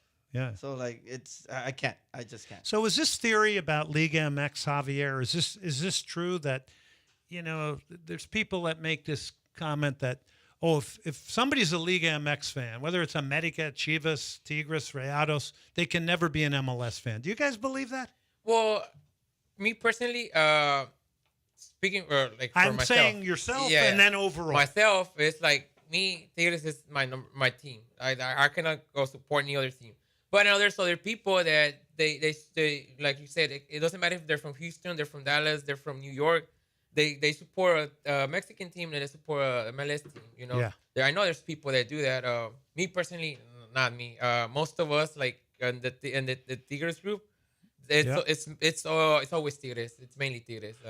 I was pretty aware of that, but I wanted people to hear you guys say this because this is always the never-ending question in the United States is.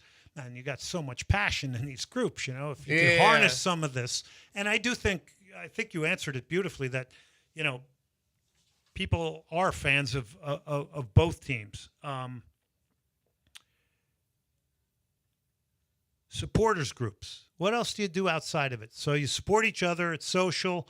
It's your club. Do you guys do any charity things? I mean, what do you guys do? Yeah, I mean, outside of it, because I know there's a lot of going on. A lot of things going on in these groups. I mean, outside of now that I mentioned charity, I mean, we've done some charity before. Like when someone needs help that let's say they're in the hospital and they need to pay their medical bills. We guys come together. we'll have this event back in our bar, and we raise money to help them out. We also help. Well, this was in 2017, but remember back in Harvey, we actually got to do with other cities like San Antonio, Dallas, and so on, and we collected a lot of things that we donated to the people. Fantastic. So we done charity work. Great. I mean, I don't want to brag, but yeah. Yeah, no. That's great. That's great because that's another commonality that brings people together. Yeah, when you're working on something good to help others, I mean, why wouldn't we, right? Besides that, we also have events, or for example, like Mother's Day, we have a event for the mothers. Christmas, we have a Christmas party. stuff like that. You know, we always try to have people feel like they're a part of a family, not just a group, like family. That we're all family there, so they can feel welcome in our group. Eric, tell me about the connection with Andre Pierre Gignac, because this guy. I mean, you would think this guy was born in Monterey. You've forgotten that he's a Frenchman. He forgot he's a Frenchman. Man, he's a beast. He's a beast. That was good. He's even forgot. He's even forgot. He's even told the reporters in interviews, he's like, I'm Mexican. You've even seen him with the Mexico jersey with the selección, with the jersey. He's got on his kids. They were born in Monterrey, so that makes him Mexican. How old are his kids? Are they coming up through the youth system? That might be something to be yet, thinking about. not We yet. better think about that, right? But man, there's some genes there. There's some genes. Eduardo, speaking of Tigres, when Tuca Ferretti left, I love Tuca Ferretti. First of all, I just think he's so good for the game and so many. Was that difficult for you guys? I mean, what were you guys thinking when that managerial change occurred? For me, it was. In Tuca, we won several championships. By the way, so. he's got a voice for radio. Huh? Yeah. We better get him out of here. I don't want to lose my job. So it was kind of difficult, but we believed in the team, the institution, anyone behind the sitting in the desk. So we thought that what was next was going to be the best decision. I know for a fact that Tuca, even though he is no longer coaching, he's always going to be around. He's always going to be around. I've seen his interviews, and he loves Tigres. He loves Tigres, and there's always connection with the players, with the fans, and then, if I'm not mistaken, I think he still lives in Monterrey. So don't break that news. There might be people coming looking for him. Man. MLS may want him here. Yes. Javier. Just talk a little bit about Tigres right now and the standings, playoffs coming up, where you think they're at. Man, look, I know we had it rough, and like in the middle of the tournament, but right now, I think that the team has shown that they're ready. They're ready. We always say that the playoffs are a whole different thing. There are a different tournament. Once the playoffs start, doesn't matter if you're number one, you haven't lost the match, you can probably lose the first match or second, and Tigres, the last two games, they have shown that they're ready, I might have my doubts, because they were struggling, but they shown that, especially with the new players, the young players, because those are really needed, you need new blood, you need new people that have more energy, because, Gignac is already, he's 38.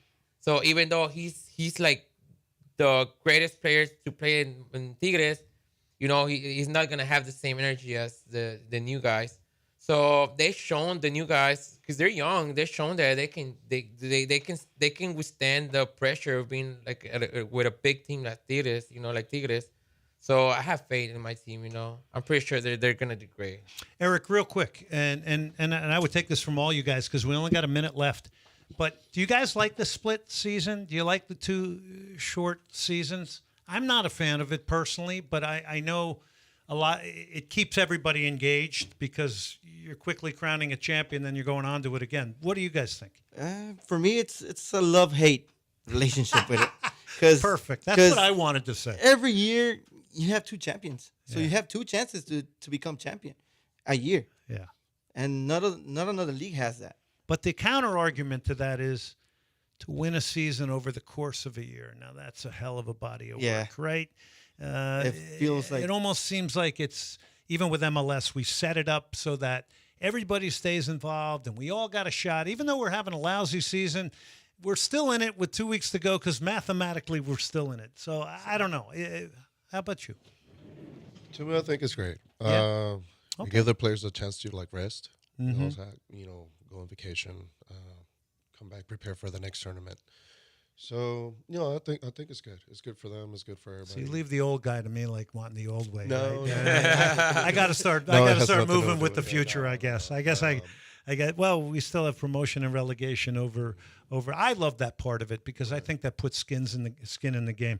Javier, what else? You want to tell us about the organization? I mean, do you guys actively recruit? How does that work? Because I think you got to be pretty special and you got to be a real Tigres fan to get into.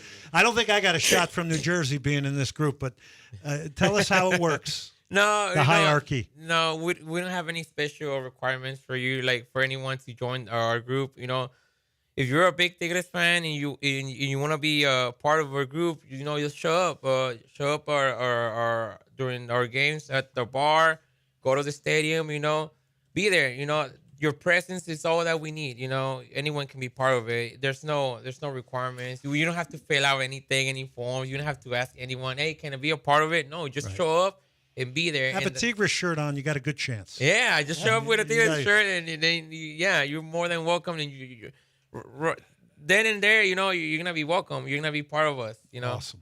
That's all. Listen, I want to thank all three of you. It's not easy to get in here. I love the fact that you came in here live tonight. It's been a genuine pleasure talking with you. This is Libres y Locos, the supporters group. Tigres, they're big in Houston. By the way, I love that picture of you guys in front of the. In front of the skyline downtown. Yeah, that's a great picture. Javier Rodriguez, Eduardo Monsivais, I hope I said that right, and Eric Salinas. Gentlemen, a real pleasure having you in here tonight. Thank you for making it. So much. Thank you. That could be the interview of the year right there with Libres y Locos. We're going to take a break. Soccer Matters, ESPN 97.5. Coming up, the owner of Cesena in Serie C in Italy, promoted to Serie B. He's John Aiello. This is an interview you're not going to want to miss.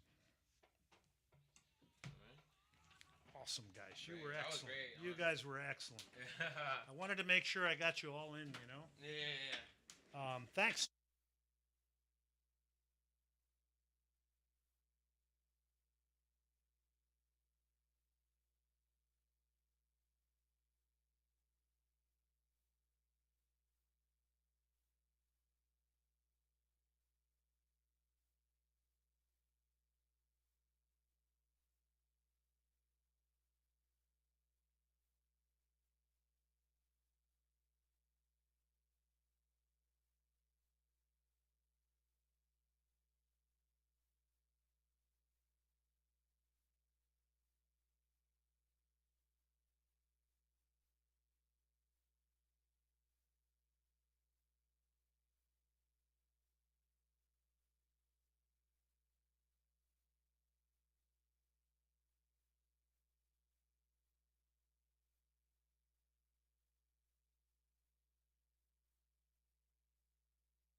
You're listening to Soccer Matters on ESPN 97.5. And on ESPN 92.5. Brought to you by the Daspit Law Firm. From the Veritex Community Bank Studios, here's Glenn Davis.